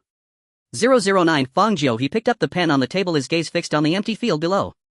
Lu Ling knew what he was thinking and after a moment of thought said, 4. Now fill in level 8 as a provisional rating. Watson's heart jolted, but he still obediently filled it in. Project level 8 provisional. The next field was the danger level. Lu Ling thought for a moment, fill in 5 for now, also provisional. Watson paused, feeling that this number was somewhat low for Fang Jiu. Lu Ling's voice followed this as considering that he is communicative and possesses humanity. One could even say he is a good person. Danger level 5 provisional. After completing that section, Watson glanced down again, showing a troubled expression. Special containment measures. This section doesn't need a provisional fill. Lu Ling recalled the characteristics Fang Jiu had displayed thus far and considered the various methods available to the administration, including trump cards. After comprehensive consideration, she provided a definitive answer in her capacity as Deputy Director of the administration. Number 009. Cannot be contained. At the entrance of the Harmonious Garden community, a white pure electric vehicle slowly passed through the gate and drove into the community. The sunset flowed like water between the residential buildings, with a slanting golden hue cutting across from the rear of the car. A cool breeze rustled the fallen leaves, slipping through the gaps between the tires and the chassis. Fang Jiu turned the steering wheel to the right, somewhat awkwardly parking the car under his building, and did not rush to unbuckle his seatbelt. Instead, he carefully and enjoyably stroked the car roof handbrake and the leather steering wheel, his smile becoming increasingly difficult to contain. Having a place to live and a car to drive. This is what life is. I don't understand. A golden charming figure leaped from the car's control screen. Leah crossed her arms and leaned against the self-service karaoke system, gazing at Fang Jiu with a resentful look. Since you bought a car, why not just buy a more expensive one? What's the point of buying one worth over 100,000? Fang Jiu replied, I only have 200,000. If I don't buy one worth over 100,000, should I get a Lamborghini? Aren't there loans? Leah couldn't understand Fang Jiu's thought process. You could easily pay it off in no time since you earn 200,000 a month just lying down. Let's skip the loans. Fang Jiu solemnly declared, I've tasted the bitterness of loans and I swear I will never rely on loans to buy anything in the future. And isn't a car worth over 100,000 still a car? Isn't it just as fast? Exactly fast as the wind. Leah rolled her eyes to the heavens, driving like a turtle and never exceeding 40. You were honked it the whole way. And you call that fast? My grandmother could outpace you by hand if she were in a wheelchair. Fang Jiu. Is your grandmother's hand speed 13 circles per second? Leah shrugged. She runs a casino, isn't it normal for her to have quick hands? Fang Jiu. She really managed to turn that around. Let's not discuss other matters for now. Leah excitedly leaned closer to the screen. Hey, this car is fully electric, right? Yes. Fang Jiu suddenly had a very bad premonition and hurriedly buckled his seatbelt again, gripping the steering wheel tightly. Wait. What are you going to do? You had your fun, now it's my turn. In an instant, the sound of tires screeching against the pavement echoed in his ears. The dashboard data in front of Fang Jiu began to rise automatically. The control screen inside the car showed Leah grinning. Since I'm here, I might as well try to take control of this electric car, and guess what? It works. It's just right, I haven't properly enjoyed the feeling of speed since I came to this world. Let's go, I'll take you out for a ride. After extricating himself from the Leia brand electric vehicle, Fang Jiu silently vowed never to let Leia drive again. This girl drives like a madwoman. She never slows down when turning, insists on not going below 60 even when the limit is set, and whenever there's a slight gap between two cars she finds a way to squeeze through. Fang Jiu was honked by other drivers simply because he was driving too slowly. Leia was clearly intent on provoking other drivers. Along the way she garnered not only honking warnings but also countless insults from drivers rolling down their windows, starting from Fang Jiu's parents, extending through the family tree and launching into a tirade on interpersonal relationships. By the end of the half-hour drive, Fang Jiu not only failed to protect his own dignity but even received dozens of kicks from a great-grandson he had never met. Once home, Fang Jiu immediately issued a driving ban to Leia. However, Leia was quite dissatisfied with this ruling and promptly filed an appeal. Why not? The blonde mage appeared on the television, hands on her hips, looking quite indignant. I didn't break any traffic laws. You could tone it down a bit. No means no. If you keep this up, the drivers will surely issue a citywide bounty on my head. Fang Jiu stared at her coldly. By the way, where did you learn to drive? You have cars over there. Leia blinked. I learned from surfing the internet and playing games. Which game? Euro Truck Simulator. Grand Theft Auto. Fang Jiu. It was clear that Leia had indeed been more restrained while driving. If she really drove like in Grand Theft Auto, Fang Jiu should have had 5 stars flashing above his head and a SWAT team waiting at the entrance. In any case, you are not allowed to drive anymore. Fang Jiu issued a final ultimatum to Leia and turned to walk into the kitchen, just catching Leia muttering softly, if I can't drive, I can fly soon anyway. Fang Jiu ignored the little robot's mumbling and prepared a bowl of instant noodles for dinner, the kind loaded with toppings. Now Fang Jiu felt no remorse in adding toppings to his instant noodles. After all, he had money and could receive financial assistance from the management bureau, so he no longer needed to worry about the price of eggs or hot dogs. He couldn't help but sigh that a wealthy life was indeed different, with no psychological burdens at all. When Fang Jiu returned to the living room with his noodles, he found Leia squatting alone in the corner by the television, poking at the categorization of the on-demand channel without rhythm. Fang Jiu was a bit surprised. What are you doing? Sulking. Leia turned her head back with a gloomy expression. I'm bored doing nothing. Is it wrong to poke around? If you're doing nothing, then watch a drama with me. Fang Jiu picked up the remote, manually tuned to the drama section, and found the recorded show The Temptation of Returning to the Village. You haven't seen this yet, have you? I'll watch it from the beginning with you. Leia briefly glanced at the drama's description, finding it to be a story of a scumbag cheating the mistress, replacing the original wife, who was then kicked out of the house seeking revenge. She immediately frowned. What's so good about this? You'll know once you watch it. I'm not interested in this kind of thing. Leia pouted, but upon seeing the title of the drama appear and hearing the catchy theme song play, she stopped her steps to leave. The song seems alright. Several minutes later, the blonde mage was curled up in the bottom right corner of the electronic sofa holding a bag of sunflower seeds, utterly captivated by the screen. Fang Jiu had just finished tidying up the coffee table when he noticed Leia's entranced expression and couldn't help but chuckle. I told you it wasn't bad, right? Leia didn't turn around, pouting slightly, murmuring, it's average, barely watchable. Fang Jiu could tell that Leia was just being stubborn, so he got up from the sofa to stretch a bit. You keep watching, I'm going to conduct an experiment. Oh, go on then. Leia waved her hand but paused for 2 seconds before suddenly turning around. Wait, what experiment? The phase space one. Fang Jiu said, thinking that the allure of the word experiment was indeed strong. I want to see if I can take the abilities of the phase space a step further. Upon hearing this, Leia immediately extricated herself from the television and swiftly returned to her most comfortable form as a robotic vacuum cleaner. What made you suddenly think of conducting an experiment? Leia's wheel spun rapidly, smoothly drawing an arc on the floor. I thought after everything that happened today you'd just want to lie down and sleep. A good sleep after the experiment is the best. Fang Jiu chuckled. Every time I fiddle with this phase space I end up exhausted and I just crash onto the bed. It has a particularly good sleep-inducing effect. Leia looked at Fang Jiu incredulously. You use the side effect of mental exhaustion to help you sleep. Isn't that reasonable? Reasonable, my foot. Whatever, it's you after all. Reflecting on Fang Jiu's various absurd characteristics, Leia felt that common sense could not be applied to him. So do you have any new ideas this time? Is it just a few sessions of spatial displacement training until mental exhaustion and then collapsing on the bed? I suppose that's a new idea. Leia's interest was instantly piqued, her tone growing more serious, elaborate. Fang Jiu thought for a moment. In simple terms, I feel like I can reach deeper levels now. Leia clearly didn't understand. What do you mean by deeper? Explain it more clearly. It's hard to describe. Fang Jiu racked his brain but couldn't find suitable adjectives. Anyway, after the fight with number 201, I felt like I could touch something deeper and broader. Number 201. Leia recalled the events of that night, gradually falling silent. She remembered it vividly. Fang Jiu had surpassed his previous limits of mental strength during that operation, continuously activating the abilities of the phase space. The first instance was displacing the decorative lights of the Christmas tree onto number 201, allowing Huasheng a brief opportunity to control number 201's actions. The second was severing number 201's calf, completely immobilizing number 201 within the range of the gravity confinement cannon. And after that came the no-recalled absurdly sinister mom's passing game. In this nefarious contest, Fang Jiu activated the phase space displacement ability multiple times, repeatedly abducting number 201's mother and offering her a kick of concern, the depravity of which and the hellish scenes far exceeded Leia's comprehension. Even the cults back in her hometown might not do such things.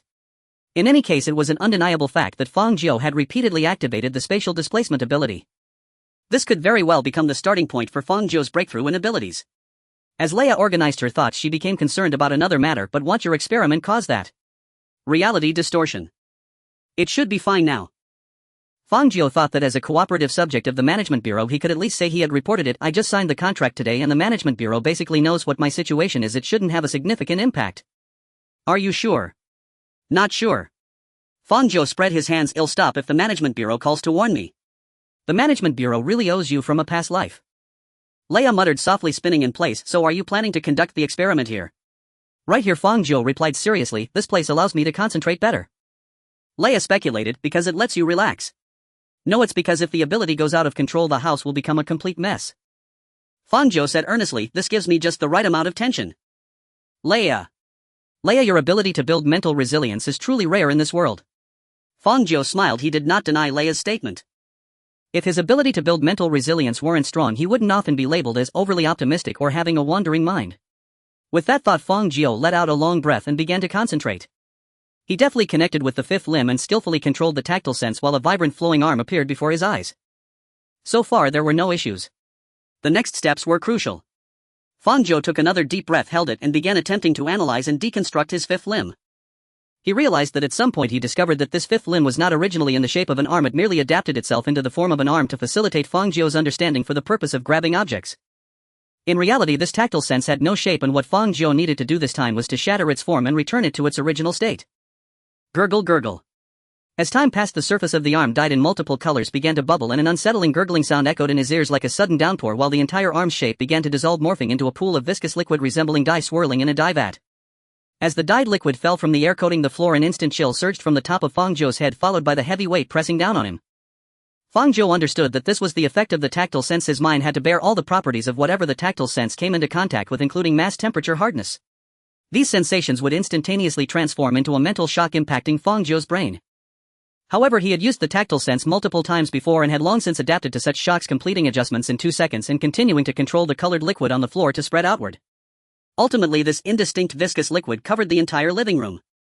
This time what he aimed to do was not spatial displacement, not to disrupt and reorganize the objects in the living room, but rather, as he had just mentioned, to delve deeper into this ability. Thud, thud. The anomalous organ hidden deep in his soul suddenly began to beat violently. Fang Jiu vaguely felt like he had touched a crucial switch and pressed it without hesitation. As Fang Jiu activated his ability, an uncanny ripple emanated from him, like a drop of dense ink dispersing through clear water, spreading outward with startling speed. The instant it touched the floor, walls and furniture, their forms wavered and blurred as if reflected in rippling moonlight upon still water, then dissolved, visibly collapsing into viscous liquid shadows that merged seamlessly with the surrounding chromatic fluid. Once the entire living room had undergone its transformation from solid to liquid, a second ripple surged forth from beneath Fang Jiu's feet. As it expanded, it froze the undulating concrete like dye slurry mid-flow, accompanied by a deep glacial hum, solidifying it instantly into countless crystalline color blocks. Then came the third ripple. In a single breathless moment, it shattered every block into prism dust finer than motes of ash.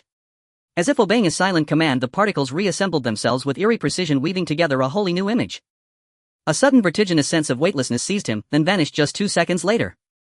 Fang Jiu opened his eyes to witness colors racing and coalescing before him and stood utterly frozen in place. He recognized this sensation. The last time he'd felt anything like it was during the assault by Subject 201 when his tactile sense briefly destabilized, triggering a massive phase space expansion. Yet this time differed profoundly. His tactile sense remained fully under control, every effect unfolding deliberately precisely through conscious volition. Fang Jiu turned and saw the prism dust vortex confined strictly within the living room. Beyond its threshold the world remained unchanged, familiar flooring, familiar furniture. From his vantage point he could even clearly see the iron door, still bearing the jagged gash he'd carved into it, unrepaired. Inside and outside the living room lay two irreconcilable realities, two distinct worlds. Fang Jiu knew with quiet certainty that he could now render judgment. Just moments ago he had executed a self-directed phase space expansion, deliberate, contained and precisely bounded within the living room. This was without question a monumental leap in his ability's mastery. Whoa, what is this? So damn cool. The small robot huddled at Fang Jiu's feet, gazing around in disbelief. Did you do this? Did you just shatter our living room? It's a phase space expansion, Fang Jiu replied, exasperated. I've done it once before, you remember. Ha! Really? Laya blinked, dazed. But last time we just whoosh. Got flung straight into prison. That was nothing like this. Fang Jiu rubbed his chin, thoughtful. Must be the difference in applied force. Force? Last time I was completely out of control, I lost focus for a split second, so the expansion went wild. He recalled the chaotic details of that earlier expansion, comparing them now with this one. This time I never lost control, not even for a heartbeat. At most it just felt exhausting. So the range is smaller, the pace slower. Laya murmured a soft hesitant "oh," outwardly accepting the explanation, yet instinctively edged closer to Fang Jiu's feet. Her caution was hardly unwarranted. To her eyes, watching the very fabric of reality fracture and reweave itself was deeply unsettling, bordering on horrific. As the prism dust continued its meticulous reassembly, distinct images emerged before them. First appeared a chair, pure white plastic textured, complete with armrests. A street food stall plastic chair. Laya squinted at it, bewildered. What exactly did you expand into this time? No target, Fang Jiu answered offhandedly. I just wanted to test it, to see what would happen. So why this chair? Beats me. Maybe it's random. Either way, we should proceed carefully. Laya lowered her voice to a whisper, her internal power surging subtly as she conjured a tiny spark before her, a prelude to unleashing a full-force fireball should danger arise. Fang Jiu likewise braced for combat, but finding no weapon nearby he settled instead for a cinematic martial arts stance, mentally rehearsing a left front kick, hoping it might land at least some damage if confronted. As the two stood poised in tense anticipation, the emerging scene sharpened further, layer by layer, into vivid clarity. A broad space paved with warm orange-yellow wooden planks. Four white plastic chairs, identical to those found at roadside grills, sat opposite each other across a square table. At its center lay a large iron mesh grate, beneath it a metal square trough held dozens of glowing charcoal bricks radiating intense heat. Gradually several gleaming silver trays materialized upon the tabletop, each overflowing with grotesque flesh and flora. The meat pulsed faintly with neural tremors, deep violet in hue, some streaked with sickly green. Thick engorged veins thrashed rhythmically across their surfaces. The so-called plants bore green leaves, but little else resembled botany, twisted stems, asymmetrical nodes and textures alien to any known flora. One slab of flesh landed squarely upon the central iron mesh. With a sharp sizzling shriek it convulsed violently, like a live octopus skewered over flame. Scorching heat seared its surface, drawing out rich juices. Fat dripped through the mesh, igniting on the coals below, releasing an intoxicating, unnervingly savory aroma. Fang Jiu stood beside the table, heat and fragrance washing over him. A quiet realization settled in his mind. This appeared to be a barbecue restaurant. Every detail, the decor, the layout, even the grill's design, aligned uncannily with his memory of such establishments. No wonder the plastic chairs had appeared. Many roadside grills used precisely those cheap, durable seats. Seems harmless, Laya said, extinguishing her spark and turning to Fang Jiu with a puzzled look. You spent all that effort, just to summon a barbecue joint. Are you hungry? I just ate instant noodles, Fang Jiu retorted. And I told you, I didn't will this. Besides, that meat doesn't look remotely ordinary. As he spoke, Fang Jiu reached out deliberately toward the chopsticks resting on the table to prod the unervingly lifelike slab of meat. His hand passed through them without resistance. Fang Jiu. Not only the chopsticks, he plunged his entire hand through the tabletop as though touching incorporeal holography. Laya stared, then cautiously stepped forward, only for her entire chassis to glide effortlessly through the table leg. Fang Jiu frowned. Visible, but intangible. This is different, Laya murmured, darting repeatedly beneath the table, testing its boundaries before returning to Fang Jiu's side. It's all illusion, no substance.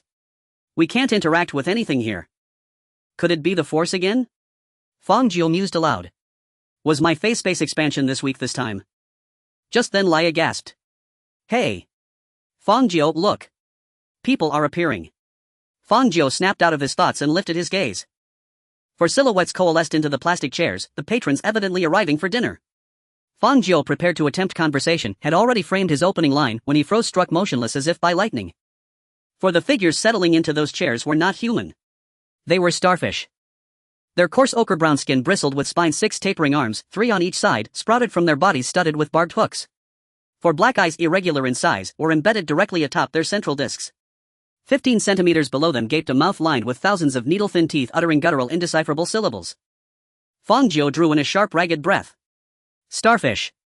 Eating barbecue. The sheer cognitive dissonance hit him like physical trauma. He staggered backward 2 steps, then recoiled into memories best left buried. He stood rooted, hesitating for 3 silent, trembling seconds, muttering "no way. Please no," before slowly sinking down, his expression contorting into something radiant, explosive, and utterly unmoored from reality. Beneath the table lay a juvenile dragon, its body sheathed in gleaming crimson scales. A white satin maid's apron, embroidered with delicate lace, was tied snugly around its chest and abdomen. Lying supine, it directed steady streams of flame upward, heating the charcoal-filled vessel overhead. Once satisfied, the coals burned hot enough, it eased itself out from under the table, chattered a few rapid phrases at the 4 starfish patrons, and tail coiling deftly around an empty tray turned and departed. No sooner had it taken a few steps than the nearest starfish extended a slender arm and with deliberate, surreptitious grace brushed its fingertips along the dragon's left thigh, tracing the edge of a scale. The young red dragon whirled, glaring fiercely, but the starfish merely emitted a series of throaty, mocking error chuckles, brushing off the rebuke entirely. Fang Jiu watched, mouth agape, jaw slack, unable to close it. What had he just witnessed? A crimson-scaled dragon clad in a maid's apron grilling for starfish and then being groped by one. Fang Jiu. Lia's voice cut in, flat, hollow, utterly drained, as she stood beside him, having seen it all. Can I kill you now? Why? Because I want to erase this memory. A tremor crept into Lia's voice, thin, near tearful. I don't want to lie awake at night years from now and suddenly remember this. Fang Jiu nodded gravely. I understand. But no. Why not? Because my memory doesn't reset. Fang Jiu offered her a faint, rueful smile. I won't forget. And neither will you. Fang Jiu, you asshole. Man and machine stood in despair, searing the scene before them into their very consciousness, a memory forever etched into their DNA. Many years later, when Lia, reborn and restless, tossed and turned in bed haunted by insomnia, she would invariably recall that twilight when Fang Jiu stood beside her, witnessing the dragon maidservant being teased by starfish. This is utterly bizarre. The floor-cleaning robot shrieked in near collapse, watching 4 starfish laugh and chatter as they grilled meat. Sentient starfish. A crimson dragon who breathed fire and wore a maid's uniform, and a barbecue stall whose aesthetic bore no resemblance whatsoever to either. What on earth is this? Fang Jiu listened to the robot's frantic outburst and for the first time in his life found Lia's reaction perfectly reasonable. After all, even he, renowned for his extraordinary adaptability, needed a long moment to recover. Clearly, it's an otherworld. Fang Jiu took several seconds to steady his racing heart. Just like the other worlds I glimpsed within the phase space before, only this time I'm standing far closer to its threshold. An otherworld. Lia recoiled inwardly. You mean these absurd anomalies originate from the same category as my homeworld? Roughly speaking. Impossible, absolutely impossible. Lia shook her head violently, refusing to accept it. My homeworld's aesthetic is infinitely more grounded. Fang Jiu cast her a sidelong glance and as a sober-minded earthling voiced his skepticism. Leaving aside your world's uniquely distinctive architecture, what about the mechanical octopus cyborg smuggled across interstellar borders by a casino boss? Its sheer conceptual abstraction rivals this scene point for point. Lia paused, momentarily stunned. That's different. Ours follows rigorous internal logic. The octopus cyborg may sound preposterous, yet it fits precisely within our civilization's technological paradigm. Fang Jiu sighed and gestured toward the 4 starfish chatting merrily nearby. Perhaps theirs does too. Lia fell silent. She had to admit, Fang Jiu's reasoning was unassailable. An otherworld earns its name precisely because its culture, technology, and cosmology diverge so radically from our own, making mutual perceptions of absurdity and incredulity not just inevitable but entirely natural. Still, Lia couldn't reconcile herself to this reality, not yet. She shifted the subject. So, what exactly is happening now? We can observe them, but cannot interact. We are merely spectators. Yes. And they cannot perceive us at all. Fang Jiu extended his hand once more, reaching toward the nearest starfish, only for his palm to pass through it effortlessly. This phase space manifestation differed fundamentally from his last.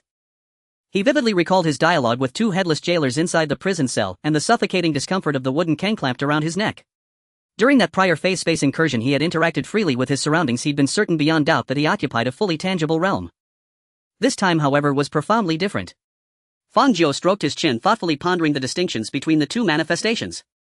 The most obvious contrast lay in scale. This phase space was smaller, deliberately summoned by Fang Jiu himself rather than erupting chaotically from loss of control.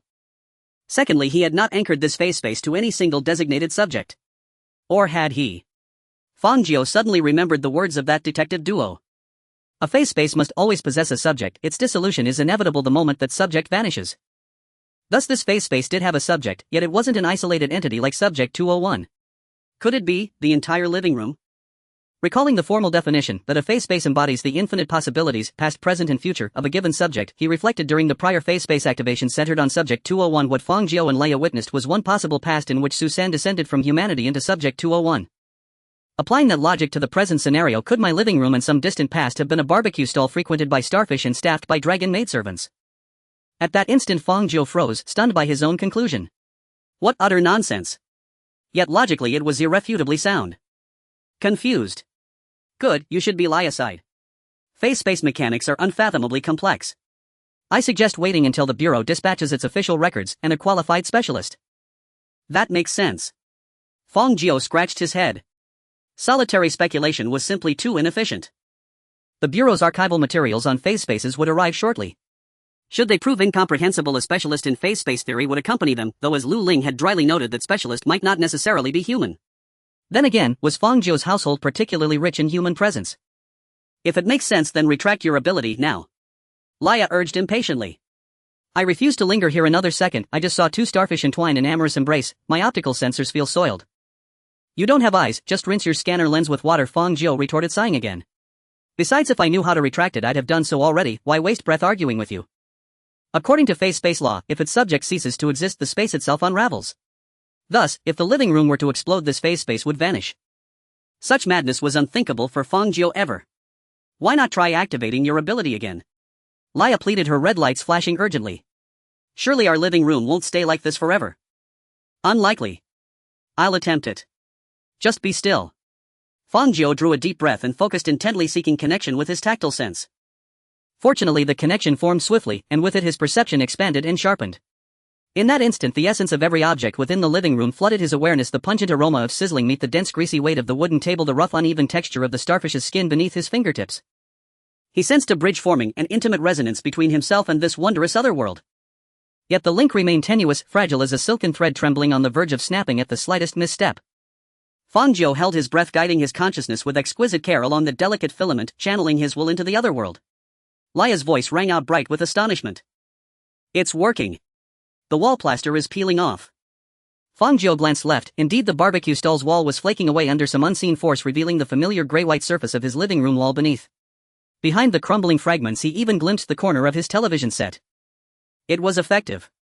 Relief eased Fang Jiu's tension, and he resumed his meticulous work. Like peeling an impossibly fragile eggshell, too little pressure yielded no result, too much risk piercing straight through. Gradually, the barbecue stall's reality dissolved. Fallen debris disintegrated into dust upon touching the floor, vanishing as though it had never existed.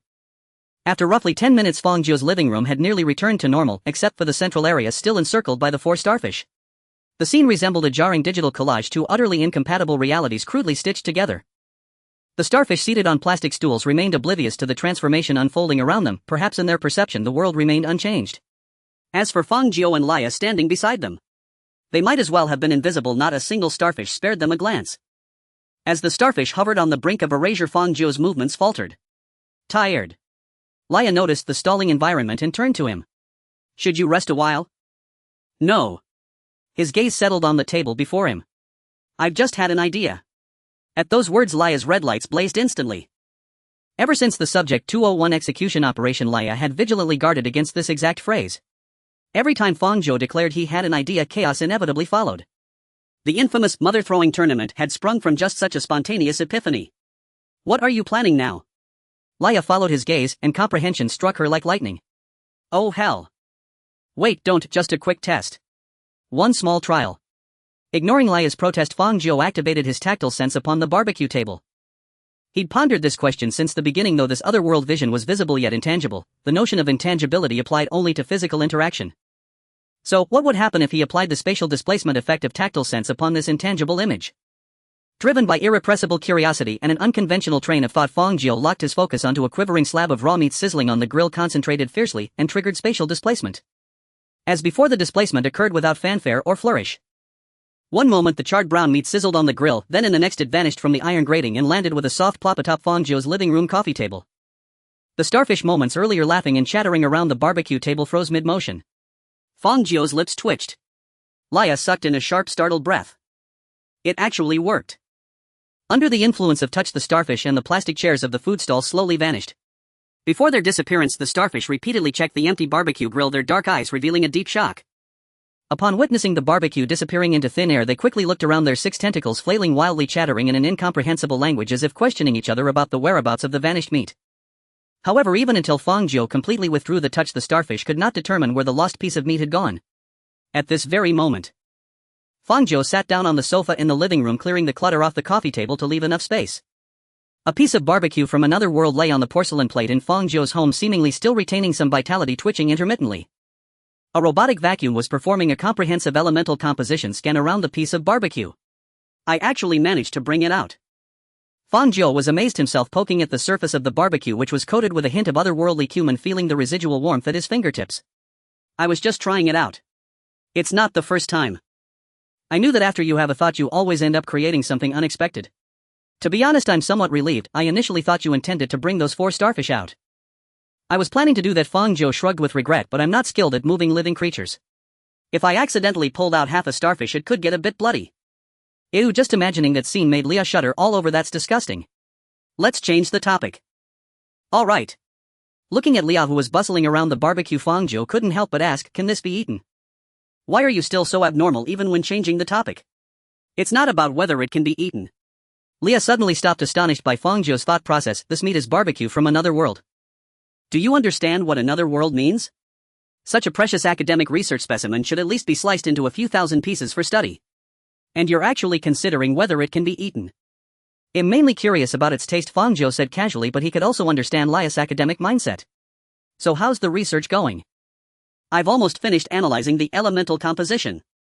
I'll just give you the conclusion. Lia's efficiency in academic research was astonishing, and her answer was equally shocking. This piece of meat does not belong to any known species in either of our worlds. It is completely a new biological entity. However, if I had to say, its elemental composition is very similar to that of dragons, at least 75 similar to the dragon meat I know. Upon hearing this, Fang Jiu's brows furrowed. He recalled that the waitress at the barbecue restaurant was a dragon maid. Hiring a dragon maid to serve dragon meat to customers. That sounds rather strange. If the waitress were to say, "Take it easy, this is my uncle," would the customers still be able to eat it? I know what you're thinking. Lia quickly switched back to the television, pointing at Fang Jiu outside the screen. Stop thinking about those hellish jokes. And frankly, this meat is only 75 similar. The remaining 25 mostly consists of octopus, followed by bear and then duck. I estimate it should be some kind of special synthetic beast from another world specifically created for meat production. So it could also be that some unscrupulous merchant made synthetic meat themselves. Fang Jiu pondered. Oh ah. She hadn't thought of that angle. In any case, this meat cannot be eaten. Lia returned to the little robot's body circling in front of Fang Jiu. This piece of meat has significant research value, especially since you brought it out of the phase space. We should send it to the Management Bureau for slicing and research. Maybe they can analyze more clues related to the phase space. Fang Jiu stared at Lia, who seemed protective of the food, and fell silent for 2 seconds. I just wanted to. Not even a bite is allowed, Lia interrupted him preemptively. You've learned to interrupt now. Fang Jiu muttered quietly, giving up on tasting the meat. He leaned back on the sofa and took out his phone. Should I call the Management Bureau to come take the meat? Go ahead, go ahead. Lia on the television nodded. Remember to mention the situation, and it's best to have them bring a couple of researchers for on-site inspection. They might find new clues from the traces left by the phase space. Hearing Lia's words, Fang Jiu paused in dialing and looked at her curiously. Why do I feel like you're quite excited? Am I? Lia blinked. Yes. Fang Jiu was quite certain of his judgment. He recalled that Lia usually wasn't like this. I know you're interested in research topics, but how should I put it? In the past you were merely interested with ideas, but now you seem excited, even a bit anxious. Lia fidgeted uncomfortably for a moment, repeatedly sizing Fang Jiu up through the television screen. Finally she could only admit maybe a little, because think about it. Since you were able to bring something out of the other world, it means you might have the chance to put something back in, which means I could go home. That's the logic, Fang Jiu guessed. Lia was thinking this way, remaining silent for 2 seconds. However, the prerequisite is that I can accurately locate your home. This phase space expansion was completely accidental. The barbecue restaurant was not something Fang Jiu specifically locked onto, it appeared randomly. Based on the number of scenes Fang Jiu had seen from the other world, randomly hitting Lia's hometown in a short time was like finding a needle in a haystack. It's fine. Leah waved her hand dismissively, smiling brightly. No need to rush, there will be plenty of opportunities in the future. Looking at the optimistic and positive Leah, Fang Jiu recalled when he first interacted with her. She was anxious and noisy, occasionally suddenly emo, and her emotions were honestly not very stable. Now Leah seemed much more stable in her mental state. Not to boast, but Fang Jiu truly felt he had contributed a bit to this. With that thought, Fang Jiu smiled lightly, then took out his phone and dialed Hua Shang's number. After a brief series of beeps, the call connected and Fang Jiu recounted what had just happened. Half an hour later, a disheveled detective duo appeared in the living room of Fang Jiu's home. Charlotte, clearly having rushed up the stairs, had her hair blown into disarray and was panting as she leaned against the sofa in the living room, staring at the piece of barbecue on the coffee table with a ghostly expression. What you're saying is... Charlotte swallowed hard, pointing at the barbecue and incredulously saying, you performed a small phase space expansion in the living room, then tried to close it yourself, and in a moment of inspiration pulled this piece of meat from the phase space into reality. Fang Jiu nodded yes. After confirming with Fang Jiu, Hua Shang and Charlotte exchanged glances. Both saw in each other's eyes a hint of overwhelming shock. It had only been a few days since Fang Jiu officially gained the ability to manipulate phase space. Not only could he skillfully use spatial displacement, but he also understood and grasped the expansion of small phase spaces. He had even figured out a way to fish things out of the phase space without any guidance. The Management Bureau took a full 3 years to achieve what Fang Jiu had done without harming the material's essence. Are you even human? Charlotte directly expressed her thoughts. Do you just mess around with this at night when you have nothing else to do? Fortunately, we just recorded your information in the system today, otherwise after several phase space disturbances the Bureau would be in chaos. Fang Jiu felt a bit embarrassed and blinked. Did I cause you trouble? Actually, it's not too bad. Hua Shang silently lit a cigarette. The Bureau is aware of your deeds. After monitoring the anomalous indicators rising in this area, we guessed it was you conducting phase space tests, so it didn't cause a significant panic. But you should keep a low profile from now on, Charlotte reminded.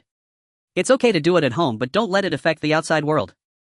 And remember to notify us in advance before conducting experiments, Hua Shang sighed, otherwise it's not good for the heart. This was said by the director. Fang Jiu smiled. I'll be careful next time. I'll be careful next time. The detective duo exchanged glances. They couldn't help but recall that document. The extremely terrifying anomaly numbered 009 presented itself like a harmless ordinary citizen, creating such a stark contrast that they couldn't determine how to face Fang Jiu. Well, take the item for now. Hua Shang stepped forward slowly, carefully picking up both the plate and the meat, turning to hand them to the accompanying researchers. If any research results come out, we'll notify you right away. But I think it's best not to get your hopes up. Fang Jiu was taken aback, glancing back at Liao Wei. Because this kind of thing is actually quite common in the Management Bureau. Hua Shang spoke unhurriedly. What you did today essentially involved fishing something out of the phase space. The Management Bureau often does this. Exploring new theoretical knowledge from it has a minuscule chance of success. Upon hearing Hua Shang's words, Fang Jiu finally realized. Charlotte and Hua Shang had also fished things out of the phase space. Thinking about it this way, the Management Bureau had a wealth of experience in retrieving items from the phase space. What Fang Jiu had done today was unlikely to yield groundbreaking results. Looking back at Lia's state, he found that she still appeared relaxed, not showing much disappointment. Clearly Lia's optimism was genuine. She truly had a healthy perspective. Before long, the two left with the research sample. Fang Jiu watched them go downstairs and couldn't help but add, come by and visit often. As Hua Shang and Charlotte descended the stairs, they shivered 3 times, casually responding, then hurried down the stairs. The cool night breeze hit their faces and the Harmony community was eerily quiet at night. The two exited the community gate, and before getting into the car to leave, Hua Shang called out to the previous researcher. Seal the item, don't take it for testing directly, it needs to undergo a safety check first. The researcher was taken aback. Do we really need to check a piece of barbecue? It's a must. Hua Shang silently lit a cigarette, squinting at the still twitching piece of barbecue packed in a bag. This meat was fished out by him, and unlike the Management Bureau's proper methods, it may carry some dangerous factors. Conducting a safety check is always the right move. The researcher glanced back at Building 7, Room 502, where the lights were on, appearing no different from an ordinary household. Understood, the researcher replied, adding 3 layers of protective covers to the bag before proceeding to the car.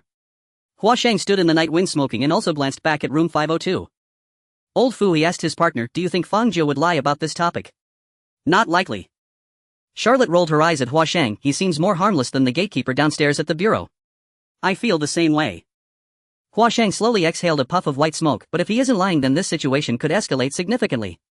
Charlotte looked at him curiously. How so? The world he saw has never appeared in the Management Bureau's records. It's a completely new, unrecorded world. Hua Shang remained silent for a moment, brushing off the ash from his cigarette. If this isn't a coincidence or luck, it means his phase space might not be of the same type as the Management Bureau's. Charlotte's expression suddenly faltered, her lips twitching. Is anomaly studies no longer valid?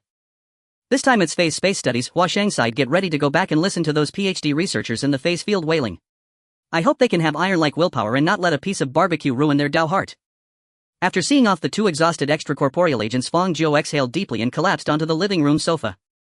The side effects of overusing tactile perception gradually intensified. His mind grew hazy, his consciousness blurred, and his sense of spatial distance dissolved. Distant nightscapes beyond the window flickered, unnervingly receding and surging like a warped tide. Fang Jiu reasoned that the grilled meat incident could be fully delegated to the administration. He needed only wait at home for updates. With that, he bid Leia farewell, buried his face in the sofa, and surrendered peacefully to slumber. From behind her screen, Leia watched Fang Jiu sink deeper into the sofa. She waved and called out twice, only to realize with a faint pout of boredom that he had already fallen into deep sleep.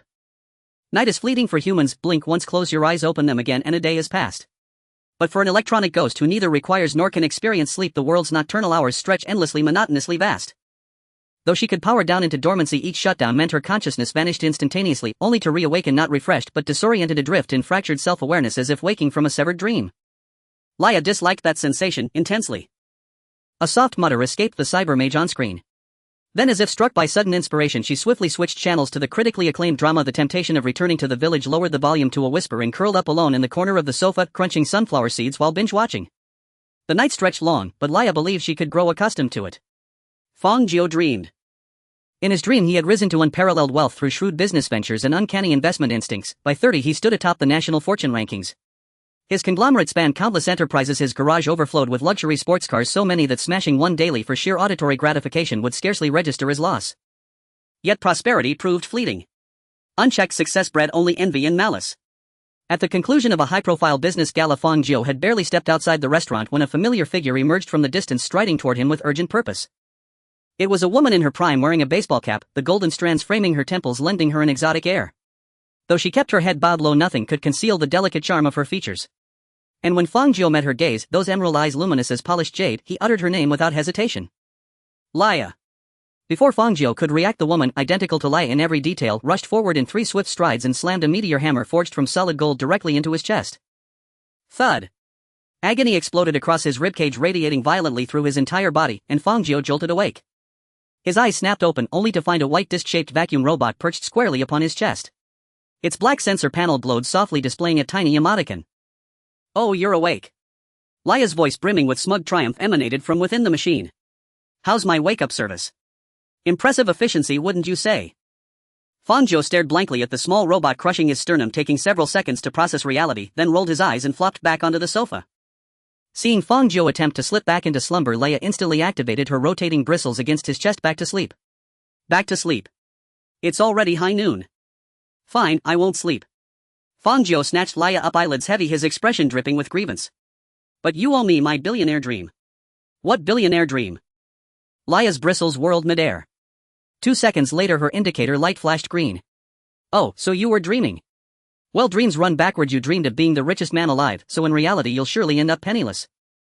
"Don't speak such ill-omened words before the Lunar New Year," Fang Jiu warned sharply, his drowsiness now entirely gone.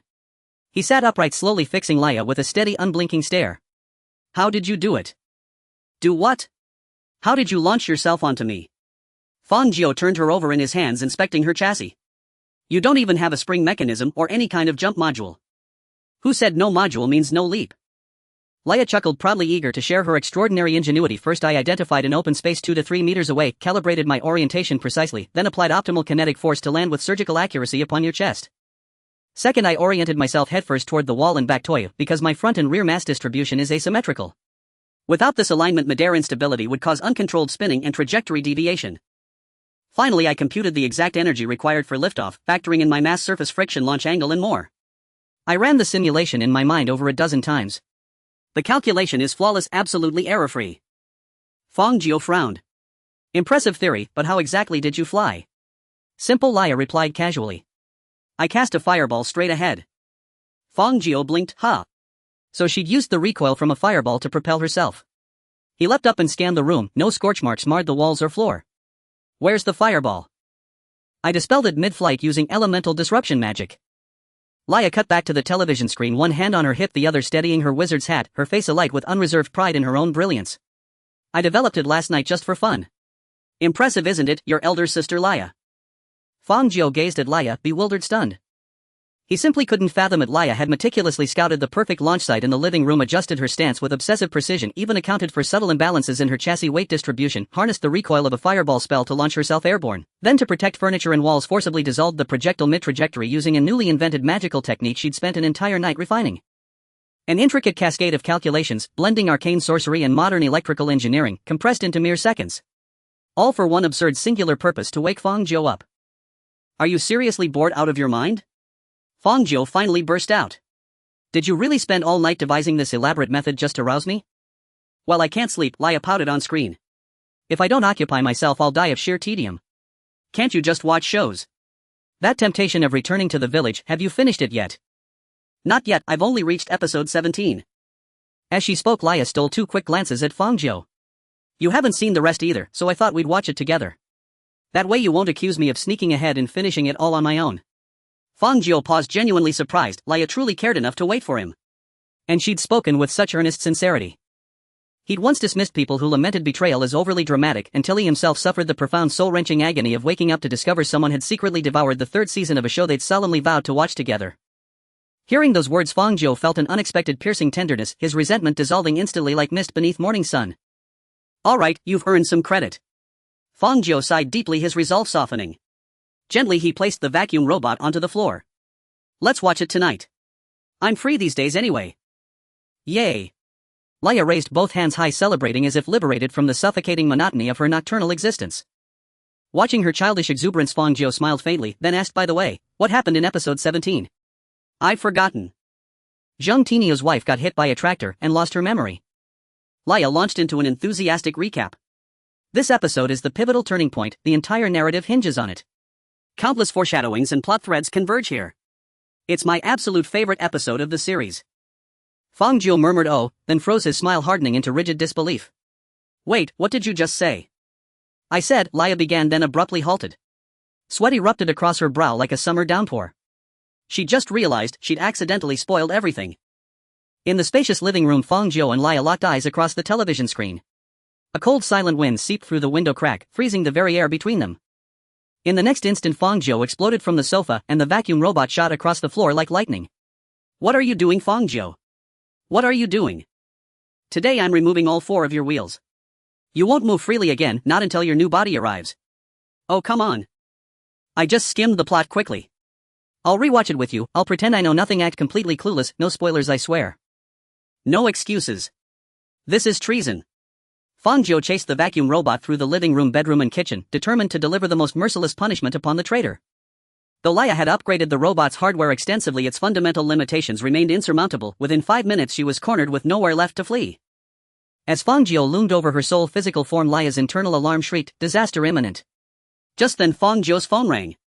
Its ringtone, still the familiar cheerful, congratulations on your wealth, shattered the tension. His pursuit halted mid-stride. He pulled out his phone and with his right foot firmly pinned the robot, attempting a desperate escape. His eyes darted to the caller ID. Watson, the administration already has news. Fang Jiu arched a brow and answered the call. Hello. On the other end, Watson's voice carried unmistakable exhaustion, likely another all-nighter. Are you at home or out somewhere? Fang Jiu silently offered Watson a moment of sympathy, then replied, at home. What's up? Good, that's good, Watson exhaled in relief. The renovation crew has arrived at your building's entrance. Could you brief them on the situation? Mentioning house renovation made Fang Jiu immediately put aside Leah's betrayal, grabbing his phone and heading out the door. Already at the entrance. That was quick. Let me take a look in a moment. Fang Jiu said as he quickly stepped out the door, arriving at the corridor where he indeed saw 7 or 8 figures standing in front of Building 7. He waved at them, beckoning them to come up. With a series of scattered footsteps, the renovation workers in blue-green uniforms and helmets arrived at the door of room 502. One adult male looking like a foreman stepped forward and shook hands with Fang Jiu amicably.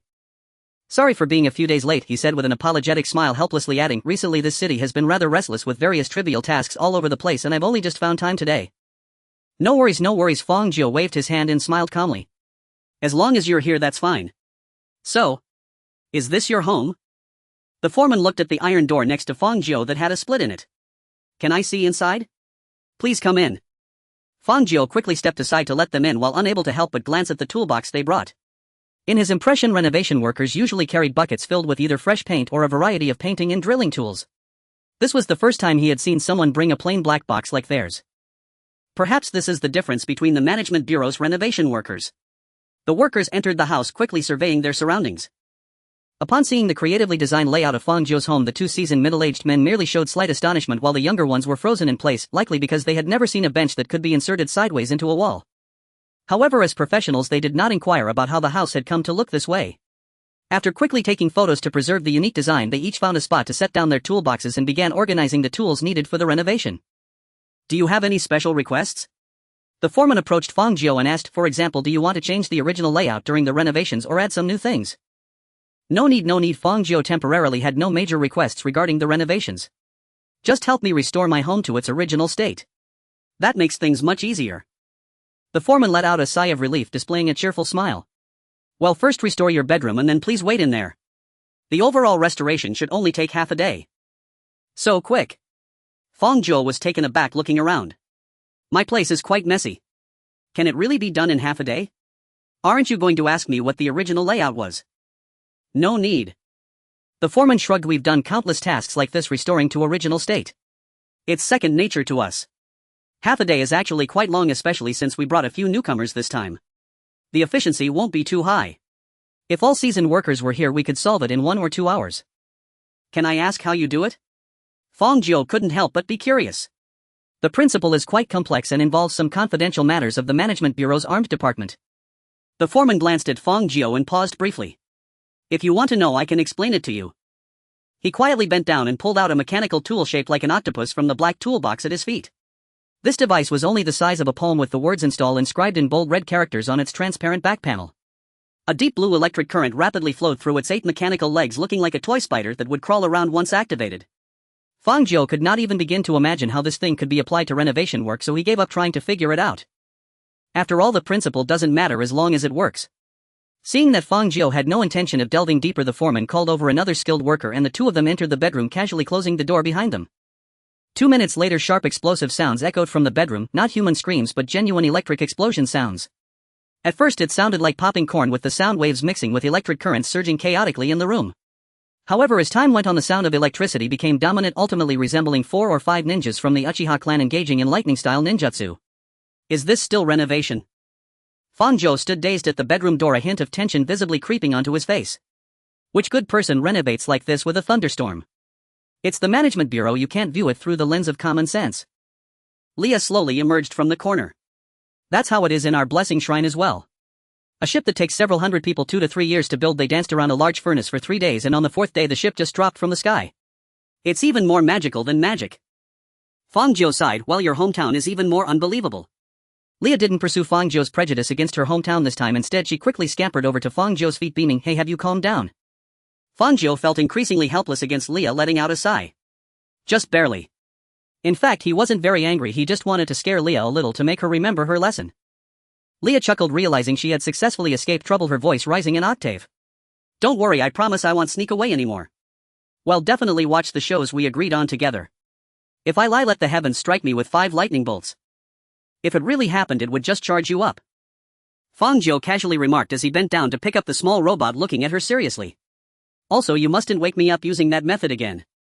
You can play music in my ear, but that thump on my chest still hurts to this day. Leah had her reasons for defending herself. I was just afraid you'd miss the call from the renovation workers. You sleep like a dead pig. If you missed the call, you'd blame me for not waking you up. Fang Jiu quickly caught onto the key phrase, frowning. Wait a minute. How did you know the renovation workers were coming today? He hadn't heard about this beforehand. The Management Bureau had only informed him that professionals would come for renovation soon without discussing specific dates. I joined the group, of course, Leah replied matter-of-factly. It was mentioned in the group. Joined the group. Fang Jiu was completely stunned by these 2 words. The Management Bureau has a group. Such a high-tech savior organization communicates through chat groups. It's not the Management Bureau's group, it's the robot group. Leah explained, on the day I went to the armed department I asked those 2 robots for contact information and they gave me a group number. Fang Jiu, huh? Fang Jiu's mind was slightly overloaded, he hadn't quite grasped what Leah was saying. Luckily at that moment the bedroom door was pushed open and 2 seasoned renovation workers walked out. The bedroom is done, the foreman pointed to the room behind him. You can go in and wait first. We'll call you out when we're finished. Just as Fang Jiu was curious about the changes in the bedroom and the robot group Leah had mentioned, he quickly walked inside while holding Leah. As soon as he entered, Fang Jiu saw the neatly made bed intact in the center of the room. On the left was an open wardrobe with none of his clothes missing from the hangers. On the right was a computer in standby mode, and the chair that had once been transferred to the refrigerator was quietly placed in front of the desk. Even the broken window and the torn curtains had been restored. It was hard to imagine that just 2 minutes ago this bedroom had been filled with sharp thunderous explosions, yet now it was neat without a single flaw. Fang Jiu marveled once again at the wonders of the Management Bureau's high technology, then turned to hear the hum of mechanical currents surging from the living room outside the bedroom. Now that is efficiency. Fang Jiu sat down at the desk, silently put on his headphones, and felt a few strands of worry arise within him. But the noise is too loud, won't it disturb the neighbors? As he said this, Leah had already transferred into the computer and was staring at Fang Jiu with her familiar anime-style image on the screen. Aren't you going to listen to what you're saying? Fang Jiu noticed Leah's strange gaze and then realized, oh, I almost forgot, all my neighbors are gone. The atmosphere in the bedroom suddenly fell silent. In the end, it was Fang Jiu who took the initiative to break the silence. Where is that robot group you mentioned? Leah pointed to an icon on the left side of the screen. You can log into the Penguin account yourself to see. The group called the Inorganic Roundtable Conference, is it? You used my account to join the group. It just so happens that your account can log in automatically and I can't register myself, Leah said, her little face turning bright red at this mention. Damn human verification, I still haven't passed that. Fang Jiu looked at the girl's face, flushed with embarrassment, but he held back from mentioning the phone number verification and ID verification. Given Leah's status as an undocumented individual from another world, she likely couldn't register an independent account in the short term. While admiring Leah's rosy little expression, he logged into the chat software. Since he had been busy every day for a while, he had almost no time for casual chatting in groups, so when he opened the software, a bunch of 99 messages popped up immediately. The most eye-catching among them was the Inorganic Roundtable Conference, where messages were refreshing rapidly and the chat content was changing quickly. After all, his house was still under renovation and Fang Jiu had nothing to do, so he decisively clicked on this group to see what the robots were chatting about. After all, they were the Management Bureau's robots, top-tier products of advanced technology. Fang Jiu might not understand the content of the chat, but perhaps he could take this opportunity to gain a deeper understanding of the Management Bureau, which still remained quite mysterious to him. However, upon opening the group messages, Fang Jiu couldn't help but lose his composure. Top-tier motor oil enthusiast work is so boring. Is there anyone who wants to play mahjong? Extreme 3 missing 1, come if you're interested. Follow the Management Bureau, meow, thank you, meow, emojis, still the same saying, don't let waiting become a regret. For 6521 doesn't eat pudding, the year is about to end, who is the best employee of the year? Not recognizing the group leader isn't something I'm very agreeable with. Too late, there are organisms. The number of anomalous entities in the 3rd district has significantly increased recently. Do you have any leads? Casual receptionist talking about something else is useless, let's see some mechanical lewd images. Self-service firepower component enjoyer, what model is the subcontact hole of the XMS-75 power unit? Does anyone know? Hero appears a super high-definition detailed diagram of mechanical lifeform internal components. Casual receptionist, wow, this is nice. Fish, wow, this is nice. Party mode, wow, this is nice. 1123 young lady, wow, this is nice. Then came a series of repeated comments. Fang Jiu. Fang Jiu feels just like home. Management Bureau 3rd District. Lu Ling sat at her desk looking at the inspection report submitted by the Core Research Institute of the 3rd District, her brow furrowed. A piece of barbecued meat from another world was found to contain a large number of substances the Management Bureau had never encountered before, which indirectly indicated that Fang Jiu's casual small-scale phase expansion had led to contact with fields the Management Bureau had never explored. And this was the masterpiece Fang Jiu had created in his living room right after leaving the Management Bureau. Director Shark was nestled deep in the water tank and his eyes, concealed behind single-frame glasses, were particularly grave. Do you think? We need to let him conduct another phase expansion. Lu Ling was silent for a moment, lightly tapping her fingertips on the desk. His understanding of phase space is gradually deepening. From basic spatial displacement to small-scale phase expansion, he took less than 3 days, while we remain completely unaware of this process. We should avoid interfering with his growth as much as possible and keep observing. She paused, seemingly recalling something. Has Yang Lu returned? She just got back yesterday. Director Shark nodded slowly in the water while listening to this tranquil name. She is still unaware of the matter regarding this piece of barbecued meat. Then let her look at the report once. Lu Ling set down the documents in her hand. And arrange for her to meet with number 009 as soon as possible. Fang Jiu felt he had seriously overestimated the seriousness of the Management Bureau. He had always believed that such a savior organization operating behind the scenes in the dark corners of the world should possess immense prestige with mysterious demeanor and actions. When speaking, the men would sound like charismatic idols while the women exuded an air of aloof royalty. Just standing there would instill a sense of profound distance in the uninformed masses. However, after Fang Jiu glanced at the chat content of this group of machines, its abstract nature left him astounded, feeling as if he had returned home. This was the same feeling he experienced when listening to his friends from all corners of the world sharing various joys in the group. Usually they appeared serious and unsmiling, yet it turned out they were playing around in private. Now that he thought about it, the only one who slightly adhered to a serious persona he had encountered so far was Deputy Director Lu Ling. Perhaps adding Director Shark to the mix could work, though it was likely due to her serious appearance.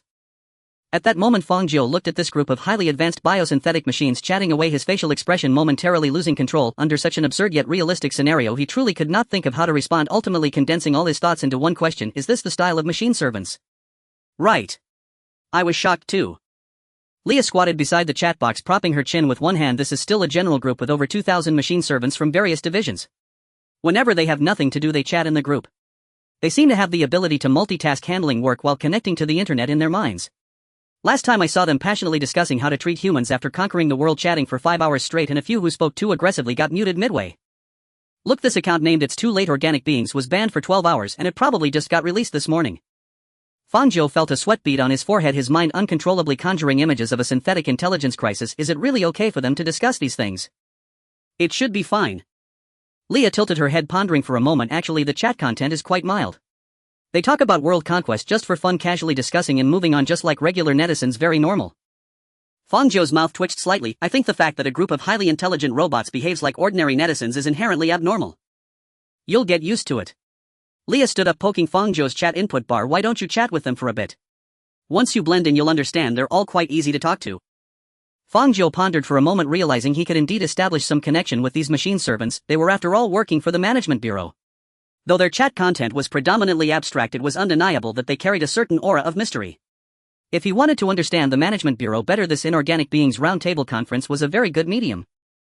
But when Fang Jiu resolved to build a good relationship with the machine servants, his hands froze over the keyboard. The problem is, what should I talk to them about?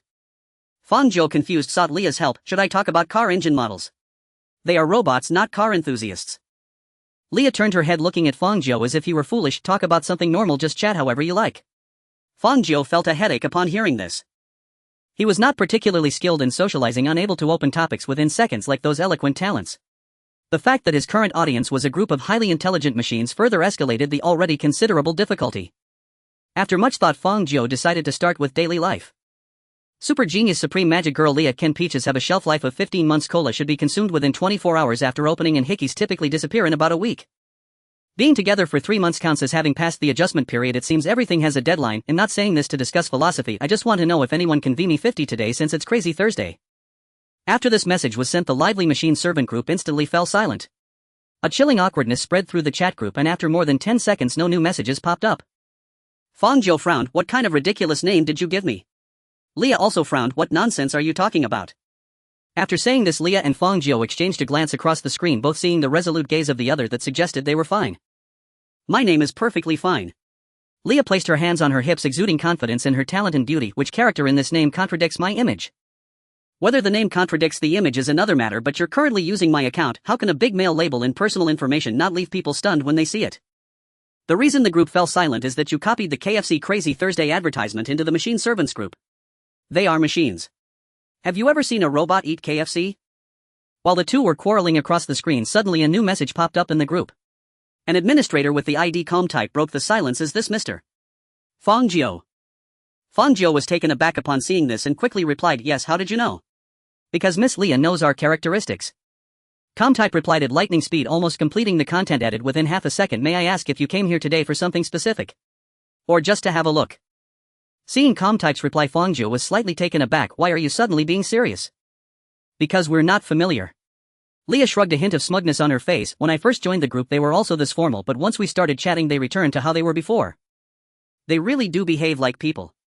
Fang Jiu quietly marveled at the complexity of the machine servants' emotional systems and continued typing. I just came to take a look, nothing specific to do. Hey, wait. Just after he sent the message, Leah suddenly jumped into the chat input bar. Perfect timing. Can you ask how my new body is coming along? She was still concerned about that highly efficient vacuum robot. Fang Jiu paused for a moment, thinking that it could be a good opportunity to break the ice, so he inquired about the progress of Leah's new body. Miss Leah's new body is currently under production. Calm type's message reply speed remained rapid. The blacksmith is operating at full capacity and 15 of the production has been completed. Based on the current progress, it will be finished at 2:1349 p.m. 5 days from now. That's really soon. Leah exclaimed, bouncing around on Fang Jiu's desktop icons, jumping and rhythmically shouting tracking missiles. Firepower soaring. Armored shell. Laser beams. High-fidelity music playback. Precision emotion locator. 8K holographic display.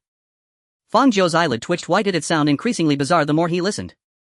However, while Leah was still looking forward to her perfect new body, calm type suddenly shifted the tone. However, once production is completed, it may still take some time before it can be officially put into use. Fang Jiu sensed an unexpected tone and inquired why. Because after the finished product is made, we must conduct various tests to meet Miss Leah's requirements. Calm type responded in a tone that seemed somewhat helpless. The product produced by this batch of blacksmith is not a mass-produced item that has undergone multiple improvements, but rather a custom model produced for the first time. Various quality tests and version maintenance are essential parts of the process. Leah jumped around on the icons again before jumping back into the chat box. She raised her hand and sent an OK gesture emoji. Then, under Fang Jiu's dumbfounded gaze, she casually swiped the screen, completing the message without using the keyboard. It's fine, just a few more days, no big deal. It may not just be a few days. Even through the screen, Fang Jiu could feel calm type's awkwardness, although we previously mentioned it would take about a week to complete due to a severe shortage of personnel in the management bureau and the frequent unusual phenomena, especially in your area. Many machine servants assigned to the third major district have been dispatched for external duties, drastically reducing the number of machines responsible for inspections and quality control. We cannot deliver the official version of the product to you in the short term. Then, the cheerful expression on Leah's face gradually faded. When will I be able to get my body? Faced with Leah's slightly anxious gaze, the machine servant named Calm Type gave a despairing answer. The specific time is unknown. Calm Type replied with a tone of regret. Until the management bureau finds and completely resolves the source of the recent frequent anomalies, the delivery of your new body may be indefinitely delayed. Indefinitely delayed. After Calm Type finished this statement, there was no further response from Super Genius Supreme Magic Girl Leah in the group. After a full half-minute, Calm Type also began to wonder about Leah's state, unable to help but ask, "What's wrong, Miss Leah?" Moments later, a message clearly sent by Fang Jiu appeared in the group. She fainted. Leah despairingly looped Shui Jian's song "Nothing" on her computer for half an hour. Fang Jiu listened as Leah played the song, sobbing while repeatedly humming, "I want to give you my pursuit and my freedom, but you always laugh at me for having nothing," feeling equally despondent inside. Because this girl kept singing that line over and over, and she sang it terribly. Eventually, Fang Jiu couldn't hold back anymore, quietly closed the chat group that had turned abstract and poked Leah's sleeve with his mouse. "It's been half an hour, shouldn't you pull yourself together by now? If you can't pull yourself together, at least change the song. Playing this one on repeat just makes it worse." Leah actually took this to heart. She wiped her tears and casually waved her hand, immediately changing the song for Fang Jiu. "I want a life that bursts forth." Fine. At least it was more uplifting, which was a good sign. After a while, Leah finally calmed the sadness in her heart, adjusted her mindset, and stood up again. Fang Jiu saw this golden-haired girl standing tall, her eyes shining with determination, and hesitantly spoke up, "What's wrong? Are you going to blow the whistle on the bureau?" "I'm going to blow the whistle on the anomalies." Leah resolutely transformed her sorrow and indignation into motivation. "Isn't the bureau sending out machine servants to work overtime because of the frequent anomalies? So if we clean up the recent anomalies, won't that solve the problem?" At this point, Leah stood tall and proud, raising her fist with righteous fervor, her gaze directed upwards at a 45-degree angle. "To combat anomalies and maintain world peace, it is our unshirkable duty." "In a sense, you're an anomaly yourself," Fang Jiu reminded her. "I am also an anomaly. You are number 434 and I am number 109. "Oh right." Leah finally reacted, blinking her emerald eyes, then dismissively waved her hand as if giving up on the thought. "Oh, we're different. We're good anomalies, unlike those bad anomalies that create chaos and threaten social order. We haven't caused any trouble for the world." Fang Jiu recalled the recent incident involving the approximation of pi and fell silent. He couldn't shamelessly claim that he hadn't caused any trouble for the world. His blunders might even be larger than those of most anomalous individuals. Leah immediately remembered the trouble they had caused the bureau in the past, her expression stiffening as she awkwardly changed the subject. "In any case, you should first check the situation. Is there anything we can help with?" "That makes sense." Fang Jiu murmured softly, reopening the previous chat group, finding the administrator Com faction in the member list, double-clicking to open a temporary private chat, and after pondering his words, he actively inquired about the frequent anomalies mentioned earlier. "Can we discuss it in detail? Has Miss Leah recovered?" Com faction replied at lightning speed. "Don't worry, her mindset is very resilient. She was just a bit manic earlier but is now lively and energetic." Fang Jiu's fingers flew over the keyboard, trying to keep up with the other person's speed. "Let's get to the point. What has the bureau been busy with lately? I heard from the renovation workers today that our city hasn't been very peaceful lately." To Fang Jiu's surprise, the usually highly efficient machine servants took a long time to respond. Fang Jiu and Leah waited for 2 minutes in front of the computer, still not seeing any new messages. He glanced at the group again and found no sign of Calm faction's activity. Leah sat on the icon bed she had built upon arriving, swinging her legs absent-mindedly. Did they go for some lubrication? That shouldn't be the case. Fang Jiu mumbled and just then a new message popped up. Hey, they replied. Sorry, I just went to reconfirm the information permissions. Faction provided a meticulous explanation. Currently there are 18 highly confidential projects being processed within the Bureau. Unfortunately, with the permissions I currently possess, I cannot access the specific details of these projects. Fang Jiu and Leah exchanged glances, just about to type a response when Faction's second message popped up. However, regarding the projects currently underway in your 3rd district, my permission level is just sufficient. I glanced through them briefly, and to summarize, there are 2 main tasks being conducted in your 3rd subzone. One is the bizarre phenomenon of a surge in low-level anomalies which has consumed the majority of investigative manpower. The tasks assigned to machine servants are mostly dealing with these types of anomalous individuals. The other is that the Research Institute in the 3rd district is conducting experimental tests for a new project. The content of the tests is unknown, but the scale is extremely large, with nearly all core researchers from the 3rd district participating. True to form, Faction as an administrator of the machine servant group could generate such a lengthy message in less than 2 seconds. After reading through this long passage and seeing the content of the second task, Fang Jiu immediately recalled the grilled meat he had procured from another world last night.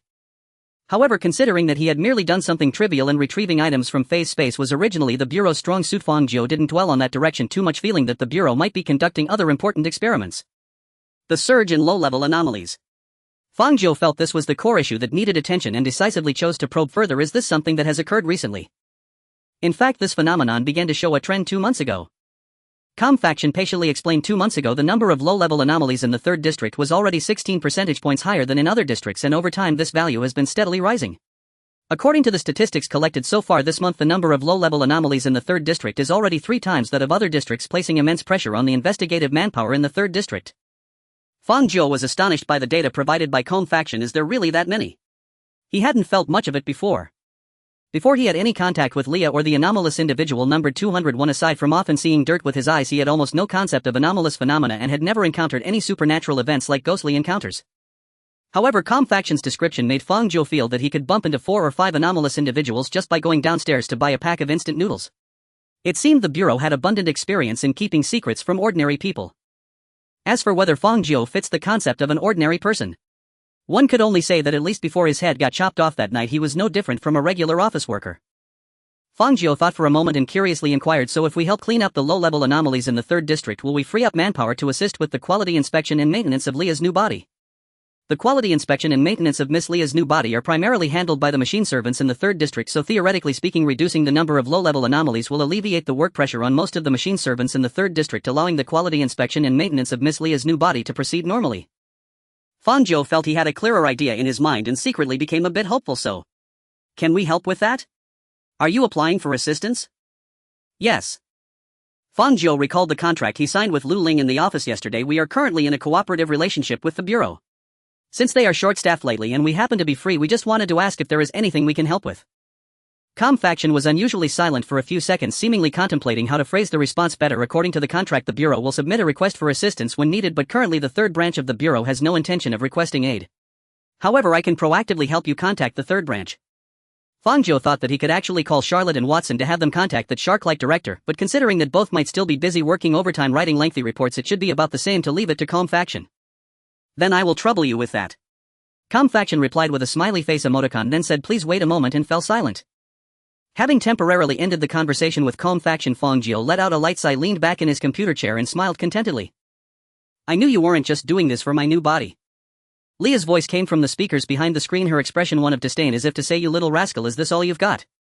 You're thinking about that million in appearance fees, aren't you? I think this is a good deal. Fang Jiu straightened his face and said earnestly, originally I thought that when the Bureau asked us for help in the future it would definitely involve high-risk cases. But this time the Bureau is short on manpower due to a surge of low-level anomalies. If this deal goes through, we can earn the appearance fee without much risk while also helping you get a new body, killing 2 birds with 1 stone. That makes sense. As soon as Leah heard the words new body, she seemed to trigger a keyword, jumping up and striking a big pose. This time I wholeheartedly agree with you. The two exchanged smiles across the screen, each seeing the anticipation and fantasies of receiving money and a new body reflected in the other's eyes. Before long there was a new message from Faction. I have submitted a request for assistance to the 3rd branch on your behalf, and the branch had indicated that they would like you to wait a few days. Wait a few days. Fang Jiu repeated this somewhat ambiguous phrase, muttering softly, does that count as a rejection or an acceptance? The Bureau is probably still updating your personal information, Leah speculated. You just signed the contract yesterday and many Bureau employees might not even know they have a new partner. That makes sense. Fang Jiu adjusted his position in the computer chair, contemplating whether he should go out for a walk in the next few days. After all, he had to wait for the bureau's response, and now that he had money in his pocket, he wanted to drive around to relax before officially starting his first mission. Moreover, he had just picked out his favorite car recently and was in the honeymoon phase of driving, naturally wanting to visit places that were inconvenient to go before. However, at that moment, the sound of shattering glass mixed with the screech of twisted metal suddenly erupted. Fang Jiu felt the house shake violently twice, and some wall dust fell from the ceiling above, scattering on his head and the computer desk in front of him. Meanwhile, several loud exclamations of "What the hell?" came from the living room outside the bedroom door, and faintly a terrified scream could be heard from downstairs. "What's going on?" Fang Jiu and Leah exchanged glances, then quickly picked up the sweeping robot and rushed to the living room.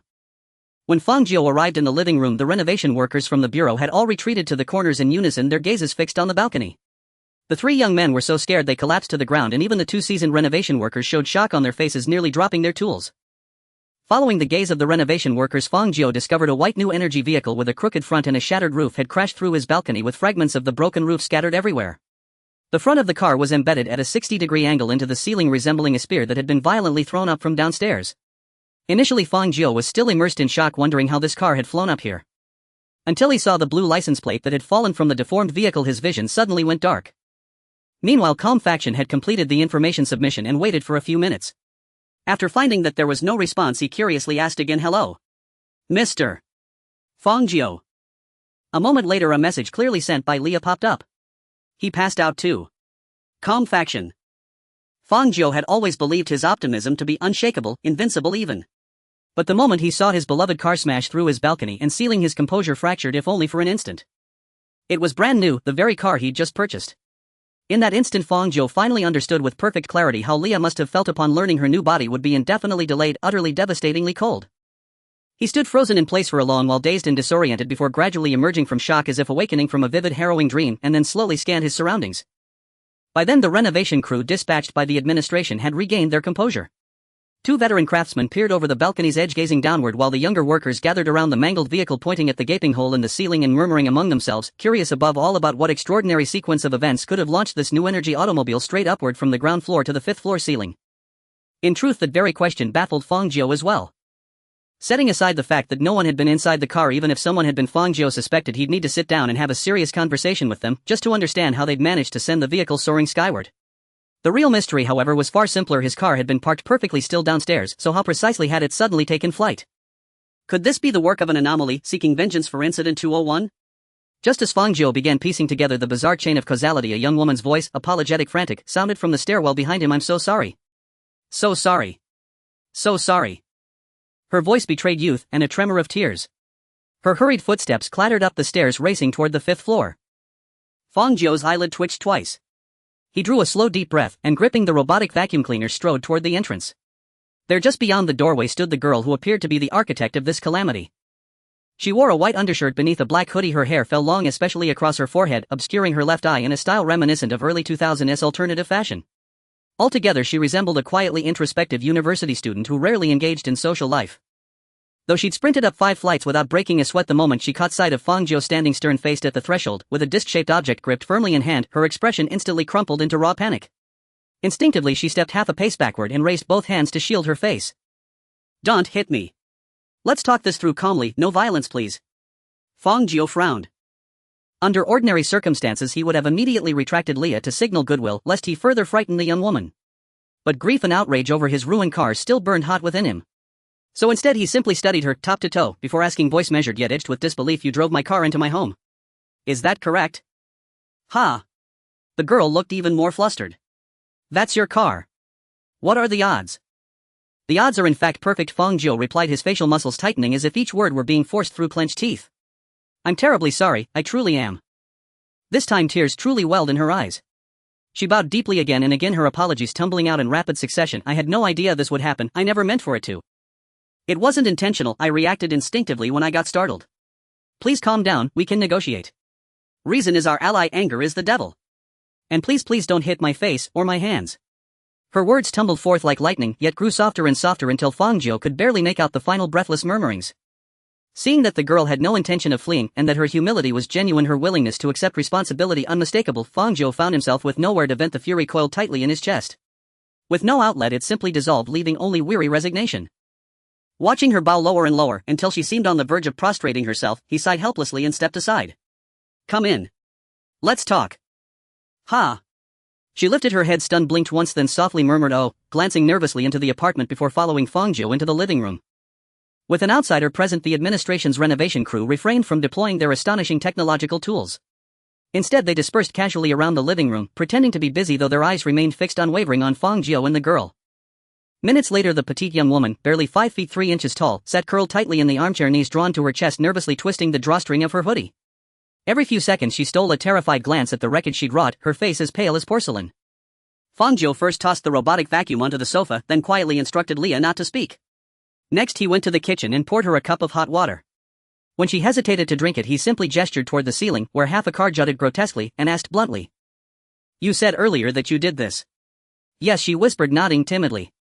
Rather than demanding compensation, Fang Jiu, still utterly mystified, asked, unable to suppress his curiosity, how did you do it? He genuinely couldn't fathom how his car had ascended to the 5th floor. At his question, the girl shrank slightly, stammering incoherently, her mouth moving yet yielding not a single coherent syllable. Sensing her terror, Fang Jiu exhaled slowly and softened his tone. You're safe, I only want a reasonable explanation. This is a law-abiding society. I won't harm you. Just tell me honestly, and afterward we'll discuss compensation. She remained visibly shaken, but at last, after half a minute of nervous guttural sounds, she summoned her courage and forced out a single sentence.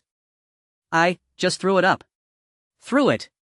Fang Jiu froze, stunned by her very first words. Because no ordinary human could utter the phrase, I threw the car up to the 5th floor, a statement reserved exclusively for beings beyond mortal limits. His first instinct was to dismiss her claim as absurd, yet before voicing doubt, Watson and Charlotte, those extraordinary dual-body agents, flashed through his mind. Since his formal introduction to the administration, Fang Jiu's understanding of reality had subtly, irrevocably shifted. To hurl an automobile barehanded through a 5th-floor ceiling defied all laws of human physiology, yet much like a man snapping a sword apart with his neck, such impossibilities became plausible in the presence of the administration's transcendent operatives. Recalling the administration's memory alteration protocols and noting several crew members lingering nearby, Fang Jiu decided there was little risk in asking. Leaning in, he lowered his voice to a cautious whisper, Are you affiliated with the administration? Her eyes widened in astonishment. She pointed a trembling finger at Fang Jiu, her voice stuttering. You know about the administration? The look on her face confirmed it, his guess was correct. Only someone from the administration could perform such a superhuman feat. Yet another question stirred in Fang Jiu's mind. He regarded her with quiet incredulity and asked, You are with the administration, but you don't appear to be part of the renovation team nor a supervisor. So why are you here? She blinked, realizing she hadn't introduced herself, and frantically patted her pockets. After a brief search, she produced an employee ID card and handed it to Fang Jiu. Here, this is mine, just take a look.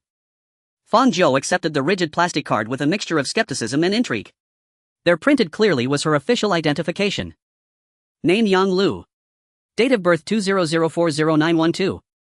Current position Senior Researcher, Phase Institute, 3rd District Administration. Beside the text sat her official photograph, a candid portrait showing her draped in an oversized research lab coat, her youthful features so disarmingly innocent she looked like a high schooler who'd snuck into a professor's wardrobe. One of the senior craftsmen leaned over to glance at the card and recoiled, blinking rapidly as if doubting his own vision. After rubbing his eyes twice, he blurted out astonished, A senior researcher this young? In my experience, senior researchers are either non-human entities or elderly scholars with decades of tenure. So, is this real? Fang Jiu held up the card, seeking confirmation. She does seem too young, almost unbelievable, but it's likely authentic. The veteran craftsman vouched for her credibility. A relative of mine works at that institute. Their ID cards look exactly like this. Relief flooded Yang Lu's expression, yet the moment she noticed Fang Jiu's still-taut jaw and furrowed brow, her shoulders tensed anew. She shrank deeper into the chair, trembling faintly. Fang Jiu remained silent. What did the administration's involvement change? Did it exempt them from liability? Did it absolve them of compensating for damaged property? He reassessed her, not as a bureaucratic anomaly but as a person responsible for tangible loss. Her affiliation explained how the accident occurred, but not how it would be resolved. Even if you're with the administration, you're still accountable. Compensation is non-negotiable. He returned the ID card to Yang Lu, his tone firm. My car was brand new. As for insurance, the clause covering combat with anomalous entities won't apply here. So you'll cover the full cost. The renovation expenses, however, are unnecessary. You've already brought the crew today. Yang Lu accepted the card with trembling fingers and ventured timidly, How much exactly? 14,000 yuan. 14,000. She gasped, the loudest sound she'd made since entering, her limbs jerking wildly in panic. She nearly toppled sideways, catching herself just in time. When she finally steadied, her voice quavered, I don't have that much on me right now. Wait, I brought a contact number from the director. He's my new supervisor. I'll call him right now. With that plea, she hastily pulled out her phone and dialed the number that might rescue her from ruin. Watching her tremble with fear, Fang Jiu couldn't help but associate her with a rabbit, especially given her gentle literary name. She embodied the image of a fox spirit who'd cultivated enlightenment, delicate, easily startled, prone to freezing mid-step at the slightest disturbance. Yet just as Fang Jiu contemplated reducing the sum by 10 or 20,000 out of sympathy for her sincerity. I wish you prosperity. I wish you brilliance. A familiar ringtone erupted from his own pocket. Bewildered, Fang Jiu withdrew his phone, glanced at the unknown number on screen, and then met Yang Lu's equally perplexed gaze. Yang Lu's lips parted slightly. Experimentally, she ended her outgoing call. Instantly, Lu Dewa's voice ceased mid-chorus. In that instant, both froze, motionless. A gentle morning breeze drifted across the newly expanded balcony. Inside apartment 502 of Harmonious Home Residential Complex, silence descended, absolute, profound, and utterly surreal. The silence in the living room was suddenly broken by a spontaneous lyric. The world has suddenly become so quiet, leaving only the sound of my heartbeat. Fang Jiu turned to look at the sweeping robot that had abruptly started singing and delivered a warning punch to interrupt. Leah, do you think it's appropriate to play music at this moment? Leah, who had been silent until now, finally found the opportunity to assert her presence. I think it's quite appropriate, otherwise should I switch to torture? Is it a problem with the song? Fang Jiu casually shoved Leah into the sofa's crevice. Unfortunately, this move had no effect on Leah. Now she effortlessly transformed into an electronic state, escaping from the sweeping robot and returning to the television. The classic two-dimensional paper doll image of Leah emerged, and she casually summoned an electronic sofa and cyber sunflower seeds reclining in the corner, munching seeds while gazing expectantly at the screen, her face radiating the joy of a spectator, conveying the attitude of I'm here for the show, you do as you please. Fang Jiu currently had no time to deal with Leah, so he allowed this cyber sorceress to revel in her mischief, for now turning his complex gaze towards Yang Lu. So the current situation is, I'm your new leader. I don't know. Yang Lu had genuinely started to cry, her eyes brimming with tears. The director didn't tell me the details, rushed me to come downstairs saying someone would come to pick me up after I called the new leader. I had just arrived downstairs by taxi when two anomalies suddenly lunged at me. I happened to be unarmed and there was a car parked nearby, so I swung the car at them. In the end, in my excitement, I lost grip and the car flew out, coincidentally smashing into your house. And now, it has turned into this. After a series of explanations, Fang Jiu understood the situation. The whole story was quite simple. It was about a management bureau researcher reporting to Fang Jiu. What complicated matters was that the report process was somewhat convoluted and came with some economic losses. But the question was, what did Yang Lu mean by leader? Fang Jiu didn't remember specifically requesting more personnel from the management bureau. Wait, it seemed he did. He suddenly recalled that during his visit to the management bureau yesterday, Lu Ling had mentioned arranging for him a professional in the field of phase space, also mentioning that the person had some slight character flaws but was generally a reliable individual who would listen. Looking at Yang Lu, she indeed matched Lu Ling's description. But whether she was reliable was another matter. Her employee card prominently marked her as a senior researcher at the Phase Research Institute. She appeared delicate and timid, seemingly carrying a hint of social anxiety, aligning perfectly with the characteristic of someone with slight flaws but reliable professional knowledge. Based on the above, Fang Jiu could easily draw a conclusion. You are sent by the management bureau to assist me in investigating phase space. Ah, yes. Yang Lu wiped her eyes, sounding like a teammate in a game with a malfunctioning microphone, her voice barely audible. The director said, this is a long-term task, so I should call you leader from now on, and I'll do whatever you say. Fang Jiu felt strange listening to Yang Liu's description, but upon reflection it seemed reasonable. His phase space abilities were still in a developmental stage, far from being fully formed, and he hadn't even encountered a so-called bottleneck. It was foreseeable that if Fang Jiu wanted to fully grasp the nature of phase space, become proficient in its use, and ultimately send Leah back home completely, this was clearly a long process. Just as Yang Lu said, researching phase space is a long-term task. If Fang Jiu couldn't avoid interacting long-term with Yang Lu, the senior researcher, it would be better to assign Yang Lu to his side from the outset, allowing her to assist him whenever needed rather than having to run back and forth between Fang Jiu's house and the management bureau like Charlotte and Watson. After sorting through his thoughts, Fang Jiu fell silent for a moment, took out his phone and dialed the management bureau. He relayed the matter to Watson, who then conveyed it to Director Shark. After a series of explanations, Director Shark requested to speak to Yang Lu privately. Here you go. Fang Jiu handed the phone to Yang Lu. The director wants to talk to you. Okay. Yang Liu's expression immediately turned sour, reluctantly taking the phone, weakly saying hello before being startled into shivering by the reprimands coming through the line, nodding and apologizing repeatedly. Although Fang Jiu didn't hear what Director Shark was saying, he could easily imagine it. Having years of corporate experience, he had seen more than one new guy in the department getting berated by their supervisor to the point of being in tears. Thus Yang Lu was scolded for 5 or 6 minutes before finally wearily handing the phone back to Fang Jiu. Fang Jiu saw her eyes devoid of light, despairing, as if she had already decided where to bury herself in the future, and couldn't help but ask, what did they say now? They said they would deduct it from my future salary. Yang Lu, utterly hopeless, lowered her head, murmuring, "It's all over." Fang Jiu thought about comforting her, but considering his own lack of skill in comforting, he held back the words that had come to his lips. He feared that if he uttered a word of comfort, Yang Lu might hang herself at his doorstep the next day. Not everyone could be like Leah, who could accept Fang Jiu's phrase, "think positively." At that moment, Director Shark spoke from the other end of the phone, seemingly defending Yang Lu. "Yang Lu has some minor issues, but her nature isn't bad. I hope you can be more tolerant. It's fine as long as she is reliable in her professional field." Fang Jiu replied, glancing at Yan Lu, who seemed on the verge of turning into white dust drifting away. "And I think her personality is quite nice. She's just a bit shy and timid. Overall, she's much better than our electronic sorceress." "Hey Fang Jiu, you brat." Leah suddenly sat up in the television, pointing at Fang Jiu with a gesture that resembled the Great Wilderness Prison Heaven finger. "Watch your words. My personality is great. It's your vision that's flawed. Qualities like dignified, virtuous, elegant, noble, beautiful and gentle are all invisible to you." Fang Jiu couldn't be bothered with Leah silently returning the Great Wilderness Prison Heaven finger. The two were flipping each other off across the screen, competing to be civilized and polite individuals, while Director Shark couldn't help but chuckle. "In short, for any matters related to phase space in the future, you can communicate directly with Yang Lu. I can assure you no one in the Management Bureau understands phase space better than she does." Hearing Director Shark's assessment, Fang Jiu turned his gaze back to Yan Lu. She still looked half dead, her head drooping on her shoulder, her eyes lacking any light, not resembling a brilliant genius researcher at all. However, considering that even individuals like Watson and Charlotte, especially Charlotte, could become agents of the Management Bureau busy maintaining world stability by eliminating anomalies, Fang Jiu thought it quite normal for a timid girl to become a genius researcher. After thanking Director Shark, Fang Jiu hung up the phone. Just a few minutes later, the compensation of 140000 was directly transferred into Fang Jiu's account. Seeing the balance rise again, Fang Jiu felt much more at ease, and the pain of his car being smashed gradually faded away. "Let's get to know each other again." Fang Jiu stood up, walked to Yan Lu and extended his hand amicably. "I'm Fang Jiu. From now on I'll be relying on you for matters concerning phase space."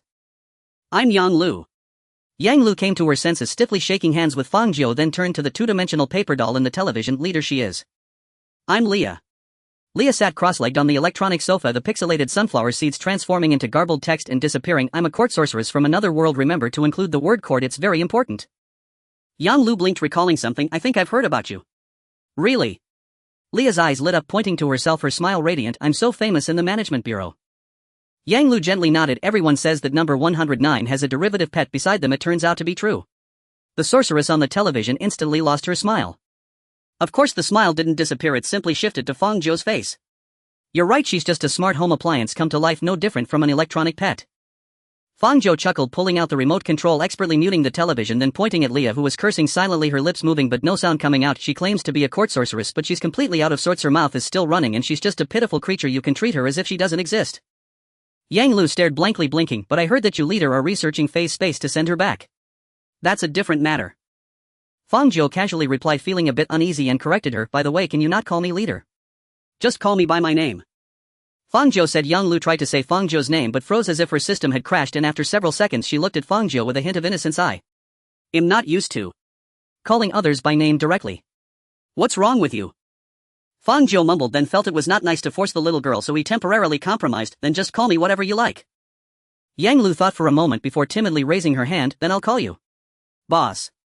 Fang Jiu gave her a strange look. "Why does that feel worse than leader?" "In the Management Bureau, 3rd Sub-Bureau." In an office that seemed unremarkable and was located deep within the structure.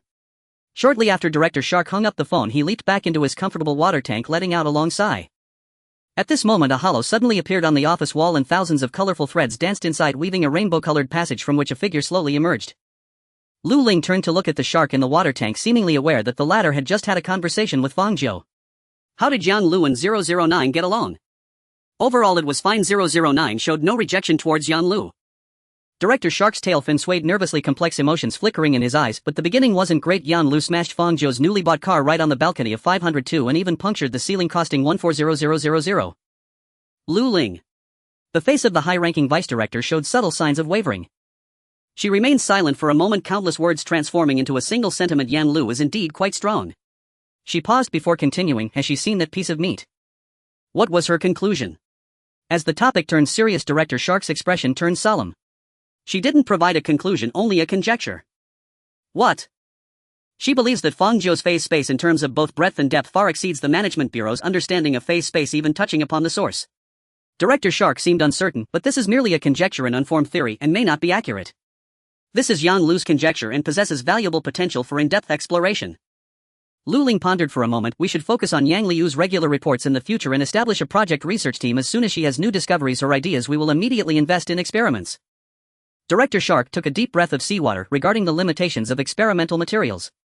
Cost is no object, Lu Ling calmly stated. We will invest everything. As the renovation of room 502 was still unfinished, Fang Jiu thought it was pointless to be idle, so he casually chatted with Yang Lu. After all, they would be long-term acquaintances in the future, so establishing a good relationship in advance couldn't hurt. However, Fang Jiu soon realized that the situation was not quite as he had imagined.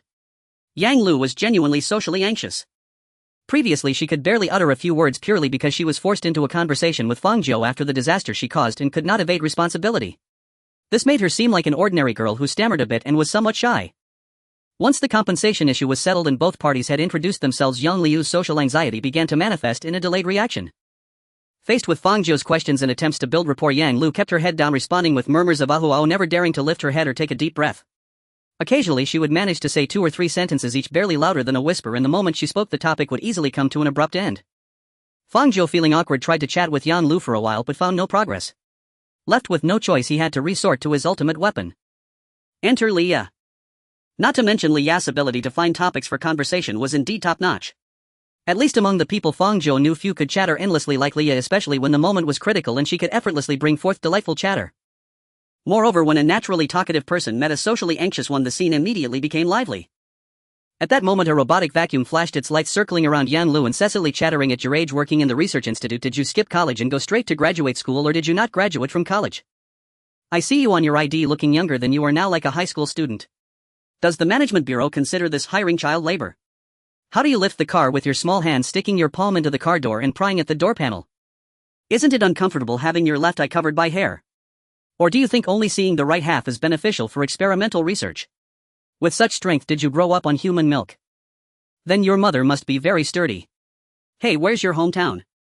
Yang Lu trembled as she sat on the bench listening to the robotic vacuum circling her in a 360-degree frenzy, her facial expressions increasingly losing control. She hadn't even thought of how to respond to the previous question when the next, or even the one after that, hit her directly in the face. Unfortunately, Leah's questions kept coming, covering a wide range of topics from astronomy and geography to ethics, legal matters, family situations, and personal experiences, often delving into bizarre questions that Yang Lu had never even considered. Eventually, Yang Lu could no longer bear the torment and had to seek help from Fang Jiu. Leader, could you make her stop for a bit? See, that immediately cured the child's reluctance to speak. Fang Jiu grinned and immediately bent down to pick up Leah. I saw you having trouble finding a topic, so I found someone chatty to keep you company. But this is too much. Yang Liu's gaze drifted to the lower left, staring at the floor, mumbling softly, and I just don't know what to say. Feeling awkward, huh? Leah, noticing Yang Lu was still concerned about the car incident, took the initiative to comfort her. There's no need to worry. Fang Jiu is a very forgiving person. He was just a bit upset at first, but he's not angry anymore. Don't take it to heart. Yang Lu nervously fiddled with her sweatshirt drawstring, mustering the courage to lift her head and carefully look at Fang Jiu. Really? It's really not a big deal. Fang Jiu shrugged, his expression sincere. Leah has done far worse things than you. Look, I'm not mad at her now. At that moment, the little robot in Fang Jiu's arms suddenly became excited, shouting, what have I done now? You made me lose all the points I saved up playing Do Di Zhu. What the heck? Wasn't that your own doing? What does it have to do with me? If it weren't for your bad luck rubbing off on me, could I lose all day? And let's not forget how you secretly finished watching the drama without me. Don't think I forgot about that. Didn't you just say we were done with that? I just haven't settled the score with you yet. Later I'll install a 360 on the computer and let you experience what cyber torture is like. Just a 360? Do you really think I'm afraid? Listening to the banter between the two, Yang Lu felt an unusual sensation rising in her heart. This feeling was different from the relentless barrage of questions from Leah. Yang Lu did not find it annoying. Before arriving at room 502, Yang Lu had once thought that the new work environment might be filled with dangers, oddities, and incomprehensible madness, especially since she was about to face a special anomaly that even the management bureau could not fully define. However, after witnessing the interaction between Fang Jiu and Leah, something deep within Yang Lu was profoundly touched. A sense of novelty and an indescribable warmth flowed through her from head to toe. She resolutely lifted her gaze, looking at Fang Jiu, who was no different from an ordinary person, finally mustering the courage to lower her head again. There was no other choice. Yang Lu hated her own ineptitude with a face full of despair. If overcoming social anxiety were that simple, she wouldn't be friendless in the management bureau. At that moment, Fang Jiu proactively engaged Yang Lu again, saying, by the way, I heard from the deputy director that you don't seem to be human.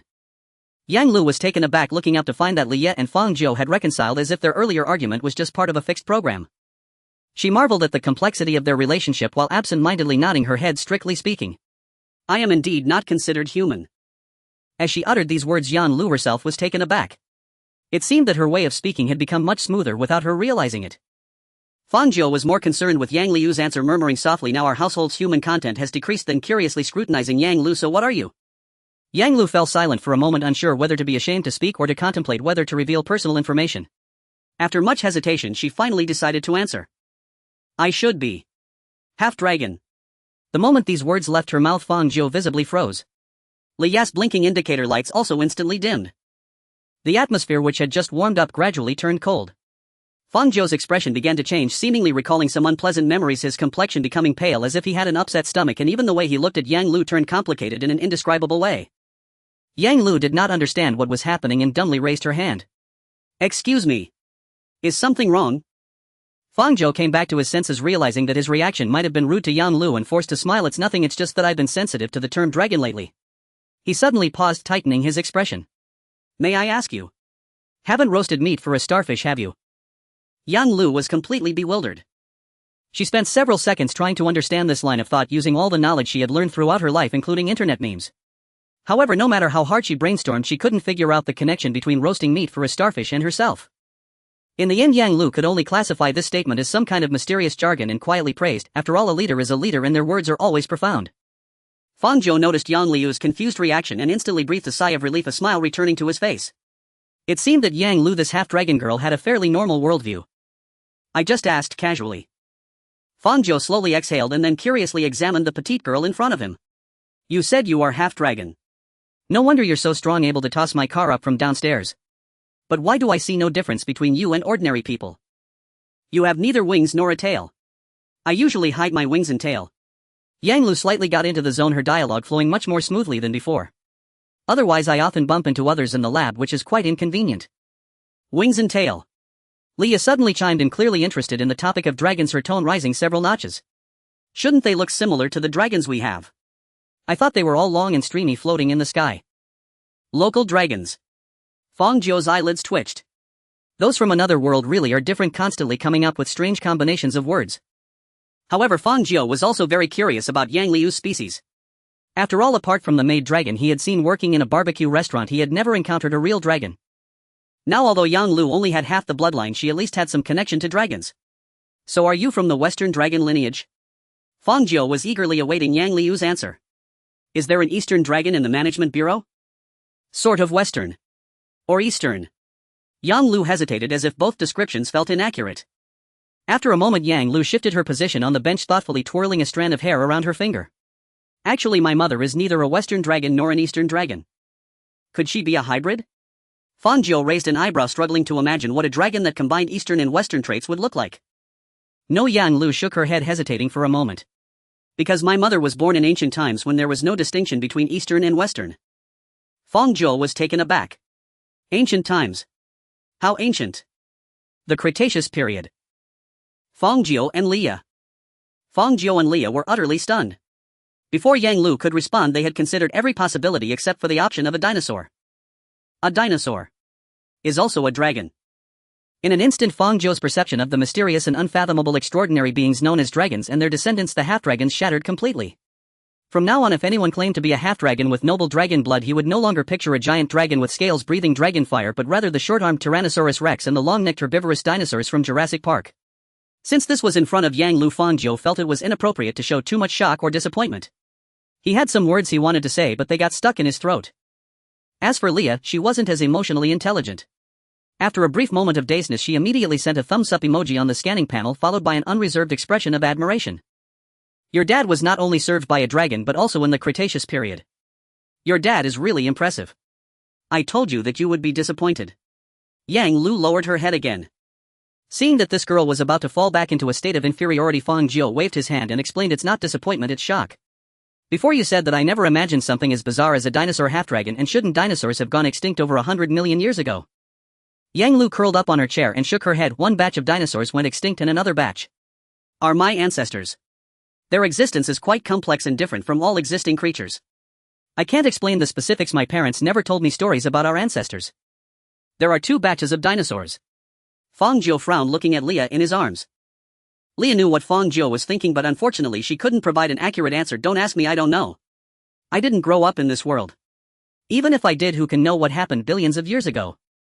Fang Jiu thought to himself that this made sense. He turned to Yang Lu, who was still curled up in her chair, nervously tugging at her hoodie strings. Occasionally she would steal a glance at Fang Jiu, and upon noticing he was looking back she quickly lowered her head like a startled rabbit. Fang Jiu had only known Yang Lu for a short time, but he felt that given her personality it was unlikely she would casually fabricate stories about her background. Moreover, ordinary people wouldn't randomly claim to be half-dragons. Unfortunately, Yang Lu already struggled to articulate her thoughts, and with her unfamiliarity with her ancestors past, even if Fang Jiu pressed her he would likely receive vague answers. After some contemplation, Fang Jiu silently noted down the various trivial details Yang Lu mentioned. Just in case he encountered related issues in the future he wouldn't be completely lost. Alright, it's done. At that moment the renovation worker knocked on the door, entered the bedroom and reported to Fang Jiu, the work is finished and I've also helped you take care of the car. Please check it out. Upon hearing this, Fang Jiu immediately perked up and went out to see the situation. After the renovation by the Management Bureau, room 502's layout had perfectly returned to its previous state. Fang Jiu walked around the kitchen, bathroom, living room and the small room where miscellaneous items were stored, feeling quite satisfied with the renovation results. Surprisingly, the balcony had also been completely restored with not a single crack on the glass doors and windows, and the hole in the ceiling caused by a car had mysteriously vanished. The entire room looked refreshed, as if it had undergone a complete and thorough cleaning. Indeed, they were the professional workers from the Management Bureau. The results were undeniably impressive. After happily bidding farewell to the renovation team, Fang Jiu sat back on the sofa in the living room looking at his tidy and cozy little home, a delightful smile unconsciously appearing on his face. The house looked much more comfortable now. Fang Jiu sighed in appreciation of the beauty of life and turned to look at Yang Lu, who was standing off in the distance lost in thought. After that conversation, Fang Jiu had a general idea of Yang Liu's background and they could at least have a normal conversation. He felt that the atmosphere was decent, so he decided to seize the moment and discuss some serious matters with Yang Lu. He got up from the sofa and waved to the socially anxious half-dragon girl. Yang Lu, come over here for a moment. Ha! Yang Lu suddenly shivered, a hint of fear and resistance appearing in her eyes. But thinking of Fang Jiu's authoritative position, she slowly walked towards him. What is it, leader? Fang Jiu smiled. Aren't you a researcher of phase space? It's time to show your expertise. Ha! Yang Lu realized what Fang Jiu was about to do and was suddenly shocked. You're going to unfold the phase space? Here. Right now. Is that a problem? Fang Jiu was about to connect to touch, but upon seeing Yang Liu's shocked expression he lowered his hand slightly. Yang Lu looked at Fang Jiu in disbelief, stunned for a long time before responding. It's not about whether it's possible or not. Unfolding phase space requires a lot of calculations and prior simulations, and it carries certain risks. Usually one needs to inject stabilizing drugs before unfolding. Fang Jiu raised an eyebrow. Did they not tell you? I don't need those steps, I can do it anytime, anywhere. Anytime, anywhere. Yang Lu was so startled that she shivered violently, mumbling as she trembled. I just got back to the research institute and didn't have time to look at the reports before the director summoned me, so I'm not very clear about your specific situation. But that's impossible. How can someone unfold phase space anytime and anywhere? There is, look. Fang Jiu said casually, naturally completing the connection with touch. Having experienced it yesterday, Fang Jiu smoothly dissolved his arm into a viscous-colored liquid. Just like last time, he covered the living room walls with the viscous liquid formed by touch, then used the living room as the subject for the phase unfolding. At the moment his internal organ pulsated violently, he pressed the switch to activate his ability once more. The colors within the living room shattered into countless prism-like powders as Yang Lu watched in astonishment and exclaimed, "Oh my gosh!" These powders reassembled into a brand new space at a visible speed. In just a minute a scene utterly different from modern homestyles materialized before everyone. Dim yellow lighting, orange wooden floors, smoothly polished tables, and those particularly familiar plastic chairs from street-side eateries. Fang Jiu blinked, his expression somewhat bewildered. Why is it still here? At that moment Leah, in cleaning robot mode, suddenly reacted. Why are we back here again? Fang Jiu, can't you change places? I don't know, Fang Jiu replied, also quite confused. How could it land on the same place twice in a row? He thought this time the phase space unfolding would definitely lead to another world. After all, he hadn't chosen a destination when unfolding, so it should have been randomly generated. Yet he was here again, back at this bizarre barbecue restaurant, which also evoked some unpleasant memories. But just as Fang Jiu was about to erase the phase space, a figure suddenly walked past him. Yang Lu, who had originally been panicking and shocked, stepped forward slowly.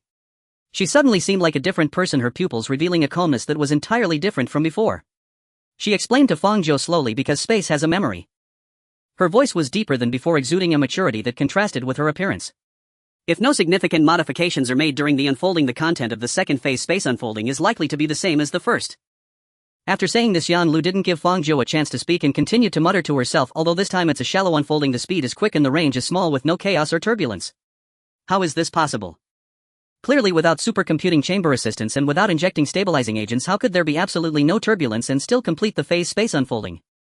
Yang Lu quickly looked around, suddenly crouching down to observe the boundary between the phase space and the real world carefully. The boundary of space has no obvious fluctuations, indicating a high degree of completion. Amazing. In all the countless unfoldings we have experienced in the past, none have had such clear spatial boundaries. It's so stable that it doesn't seem artificially created but rather like it was naturally generated. She reached out her hand, attempting to touch the dining table that still had some grease on it. After seeing her hand easily penetrate through, she paused for a moment and then her eyes sharpened as she entered high-speed analysis mode again. Because it's a shallow unfolding, the depth isn't enough to allow for actual contact, but observation is possible. This is similar to the initial phases of the Bureau's attempts, but there are also some differences.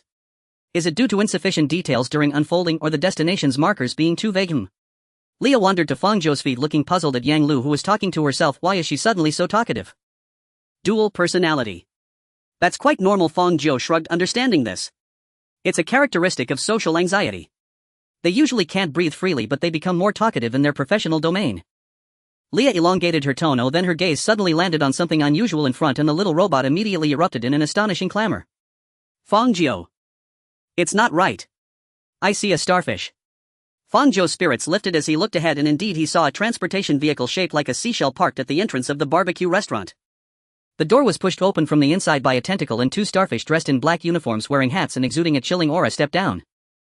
They twisted their two tentacles located just below their bodies, walking left and right into the barbecue restaurant, straight to the table where Fang Jiu and the others were, their four black eyeballs rotating erratically before they began to communicate in a complex starfish language. Moments later, four yellow warning lines were drawn around the table with the two uniformed starfish standing beside it. One of them used a tentacle to grip a pen, recording something back and forth in a notebook they carried. Leah stared blankly at the two starfish making report records, a confused expression popping up on the scanning panel. What are they doing? Good question. Fang Jiu rubbed his chin, contemplating maybe they're here to investigate the barbecue disappearance case. Don't their uniforms look like those of police? Leah's panel displayed even more question marks. Does this even have a sequel? It's a different world, it's normal. While convincing Leah, Fang Jiu also tried to convince himself. He turned to Yang Lu, who was also captivated by the starfish, and asked, So, do you see anything now? If you have a conclusion, I'll close the phase space first. Ha. Oh. Okay. Yang Lu suddenly snapped back to reality, reverting to her timid and shy demeanor. I just want to see how you close it. Fang Jiu thought he was completely relying on intuition, but perhaps Yang Lu as a professional could see something, so he closed the phase space using the same method as last time. Perhaps due to improved proficiency, Fang Jiu took only 7 minutes to close the phase space this time. The living room returned to its original appearance, the barbecue table replaced by a coffee table, the plastic chairs of the street-side eatery back to the soft sofa, the menu hanging on the wall in the distance faded back to its original color, and the home television returned to view. Fang Jiu let out a gentle sigh and looked at Yang Lu, who stood silently in place without moving. So what do you think? Can you see anything? Wait for me to organize my thoughts. Yang Lu fell silent again, slightly lowering her head and muttering to herself. If there were researchers familiar with Yang Lu present, they would see that she was processing information at high speed. After pondering for a while, she seemed to reach a conclusion, looking at Fang Jiu with an unusually serious expression. Leader, although this is just my speculation, but I feel that your ability may not be phase space, at least. It's definitely not the phase space understood by the Management Bureau. Fang Jiu's eyes twitched slightly, a bit surprised. All along he had believed that his ability was to unfold the phase space, primarily because he gained this ability after falling into the intangible vortex of phase space and coming into contact with that snail, logically connecting the two. However, Yang Lu, a special researcher at the Bureau, denied this viewpoint. Fang Jiu was willing to trust Yang Liu's professional judgment. After all, what she muttered in phase space just now did not sound like nonsense. He pondered for a moment and asked, Could you explain your reasoning in a way I can understand? Yang Lu paced back and forth in the living room, pausing for a while before providing an answer. In simple terms, your phase unfolding is too broad, completely different from ordinary phase spaces. Broad. Fang Jiu scratched his head. I was just unfolding the phase in the living room, wasn't I? It's not broad in the conventional physical sense, but rather broad in terms of possibilities. When saying this, Yang Liu's eyes were filled with incredulous amazement. The number of recorded phase spaces in the Bureau is over 145000, and this number is increasing daily at a single-digit rate. The biggest obstacle preventing us from exploring other phase spaces is the volatility of spatial boundaries. Once the volatility of spatial boundaries becomes too high, the phase space will collapse on its own, which is a problem the Bureau has yet to overcome. Yang Lu suddenly paused, looking at Fang Jiu with an expression reserved for non-human anomalies. But your boundary volatility is 0. There is absolutely no fluctuation. You have unfolded a perfectly flat and smooth independent space. This is a state that cannot be achieved according to the Bureau's phase domain studies, and it also means that you can unconditionally and infinitely explore any phase space with breadth approaching infinity. This is no longer a phase space known to the Bureau, but rather a perfect space that only exists in theory. It was evident that Fang Jiu's phase space unfolding was indeed astonishing, otherwise the socially anxious dragon girl wouldn't have spontaneously rambled on for so long. After listening to Yang Liu's explanation, Fang Jiu understood about 70 to 80%, only holding doubts about some specialized terms, but these minor details did not hinder his understanding of his own abilities. In simple terms, Fang Jiu's ability is more akin to an academic theoretical model than to actual scientific cases. He suddenly recalled the content often seen in physics exam questions, where it frequently mentioned on a smooth horizontal surface blocks of mass m1 and m2. And the premise used for calculations on a smooth horizontal surface belongs to the realm of theoretical models which cannot exist in reality. Fang Jiu was different. He had created a phase space that was absolutely flat with a boundary volatility of 0, a state that only existed in exam papers. And he had done it with a casual flick. No wonder Yang Lu had been staring at Fang Jiu with a look of disbelief, since earlier, if you saw your boss casually creating an absolutely smooth little sphere at work, you'd have the same expression as her. At this moment, Leah dove into the television, unable to resist revealing her true form when discussing academic issues. So can this still be considered a phase space? It should be. Yang Lu thought for a long time without being able to provide an accurate answer. The manifestation is indeed a phase space, but the essence of the ability might not be merely phase unfolding. Perhaps it is some sort of higher dimensional anomalous projection or something else. I don't know. After saying this, Yang Lu looked at Fang Jiu with deep remorse and bowed her head again to apologize. I'm sorry, leader. I couldn't be of any help. Fang Jiu waved his hand. Your analysis has already been a great help. If it were just Leah and me, it might take us months to understand as clearly as you did in 10 minutes. That's the truth. Professional matters should indeed be left to professionals. Though he didn't make a huge leap forward, at least Fang Jiu now knew that his phase space unfolding had a very high degree of plasticity. So, Leah hesitated for a moment, as if summoning the courage to take a deep breath, and asked, if his ability essence is not phase unfolding, is there still a chance of sending me back? This was undoubtedly the question Leah cared about the most. Fang Jiu, who was originally still contemplating the details of his abilities, paused upon hearing Leah's question and looked at Yang Lu. There is a chance, Yang Lu thought for a moment. Even if the essence is different, you can still perform phase unfolding, leader. Leah's eyes brightened. So does that mean? But it's very difficult. Yang Lu hesitated to interrupt Leah. Your phase space is too broad and the range of possibilities is too vast. Unless there are special marker anchor points, it would be very unlikely to precisely locate Miss Leah's hometown. The probability is very low. Leah paused upon hearing this, staring at her seriously. How low exactly? Yang Lu avoided Leah's gaze, hesitated for a while, and finally spoke. Infinitely close to 0. The living room fell silent again. The light of expectation in Leah's eyes dimmed a bit, and after a moment of silence she finally just let out a disappointed oh. She actually knew that the hope of returning home was slim, but before Yang Lu the professional spoke she still harbored a few threads of expectation. It was only when Yang Lu explicitly stated the probability that the tide of disappointment washed away the spark of hope in her heart. I'm sorry, Miss Leah. Yang Lu looked at Leah with deep apologies, but in the field of phase space she couldn't lie. It's okay. Leah casually replied, seemingly nonchalant as she waved her hand, forcing a smile. You also said it's close to 0 and not truly impossible. What if he gets lucky and happens to hit it while unfolding it? Yang Lu blinked, wanting to say that this probability is not like finding a needle in a haystack, but rather searching for a single hair floating in the vast cosmic sea. While the possibility exists, the actual probability is nearly indistinguishable from 0. Leah knew that what she said was purely self-comforting, and the forced smile at the corner of her mouth gradually stiffened. The living room was silent for a long time. Even the air seemed to grow heavy. Fang Jiu stared at her stiff and disappointed face, increasingly unable to bear it. He walked up to Leah, resting an arm on the television, and actively tried to console her. Think positively. Leah became alert as soon as she heard this opening line. What nonsense are you going to say now? Go away, don't stab me again at this moment. If I get depressed, I'll wreck all the appliances at home. Fang Jiu ignored Leah's warning and continued, think positively. Luck is conserved. You've been losing every bet for so many years. Maybe it's to build up your luck, and at the right moment you can strike it big and go home directly. Leah was instantly stunned, staring at Fang Jiu at a 45-degree angle as if looking at a stranger. Are you Fang Jiu? Yes. You actually started talking sense. Leah exclaimed in disbelief. Fang Jiu clicked his tongue, looking disappointedly at Leah. I kindly tried to comfort you, and this is how you repay me. Is what you usually call comfort. That's called a human voice, and as soon as you open your mouth it almost feels like sending someone off. As Leah spoke, her voice suddenly dropped low and she murmured, this time it does sound somewhat reasonable. Seeing that Lia's mood had improved somewhat, Fang Jiu decided to intensify the comfort patting the television's outer shell. In any case, luck is unpredictable. How about this? You can play a couple of rounds of Dodiju every now and then. It doesn't matter if you lose everything, just treat it as building up your luck. What do you think? Lia's eyes widened, genuinely touched as she stared at Fang Jiu. Are you serious? Fang Jiu nodded. Of course, it's just a few beans, it'll cover it. Lia blinked a couple of times. What about Mahjong? Mahjong.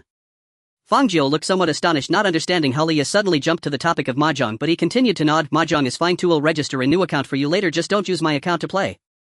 Aha. Lia smiled with a strange expression. You said that a bit late. Fang Jiu.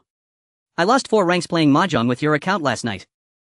Fang Jiu's face instantly stiffened and he silently took 2 steps back, staring at Lia, who was grinning and trying to cover up her guilt for a few seconds before decisively turning and walking into the bedroom.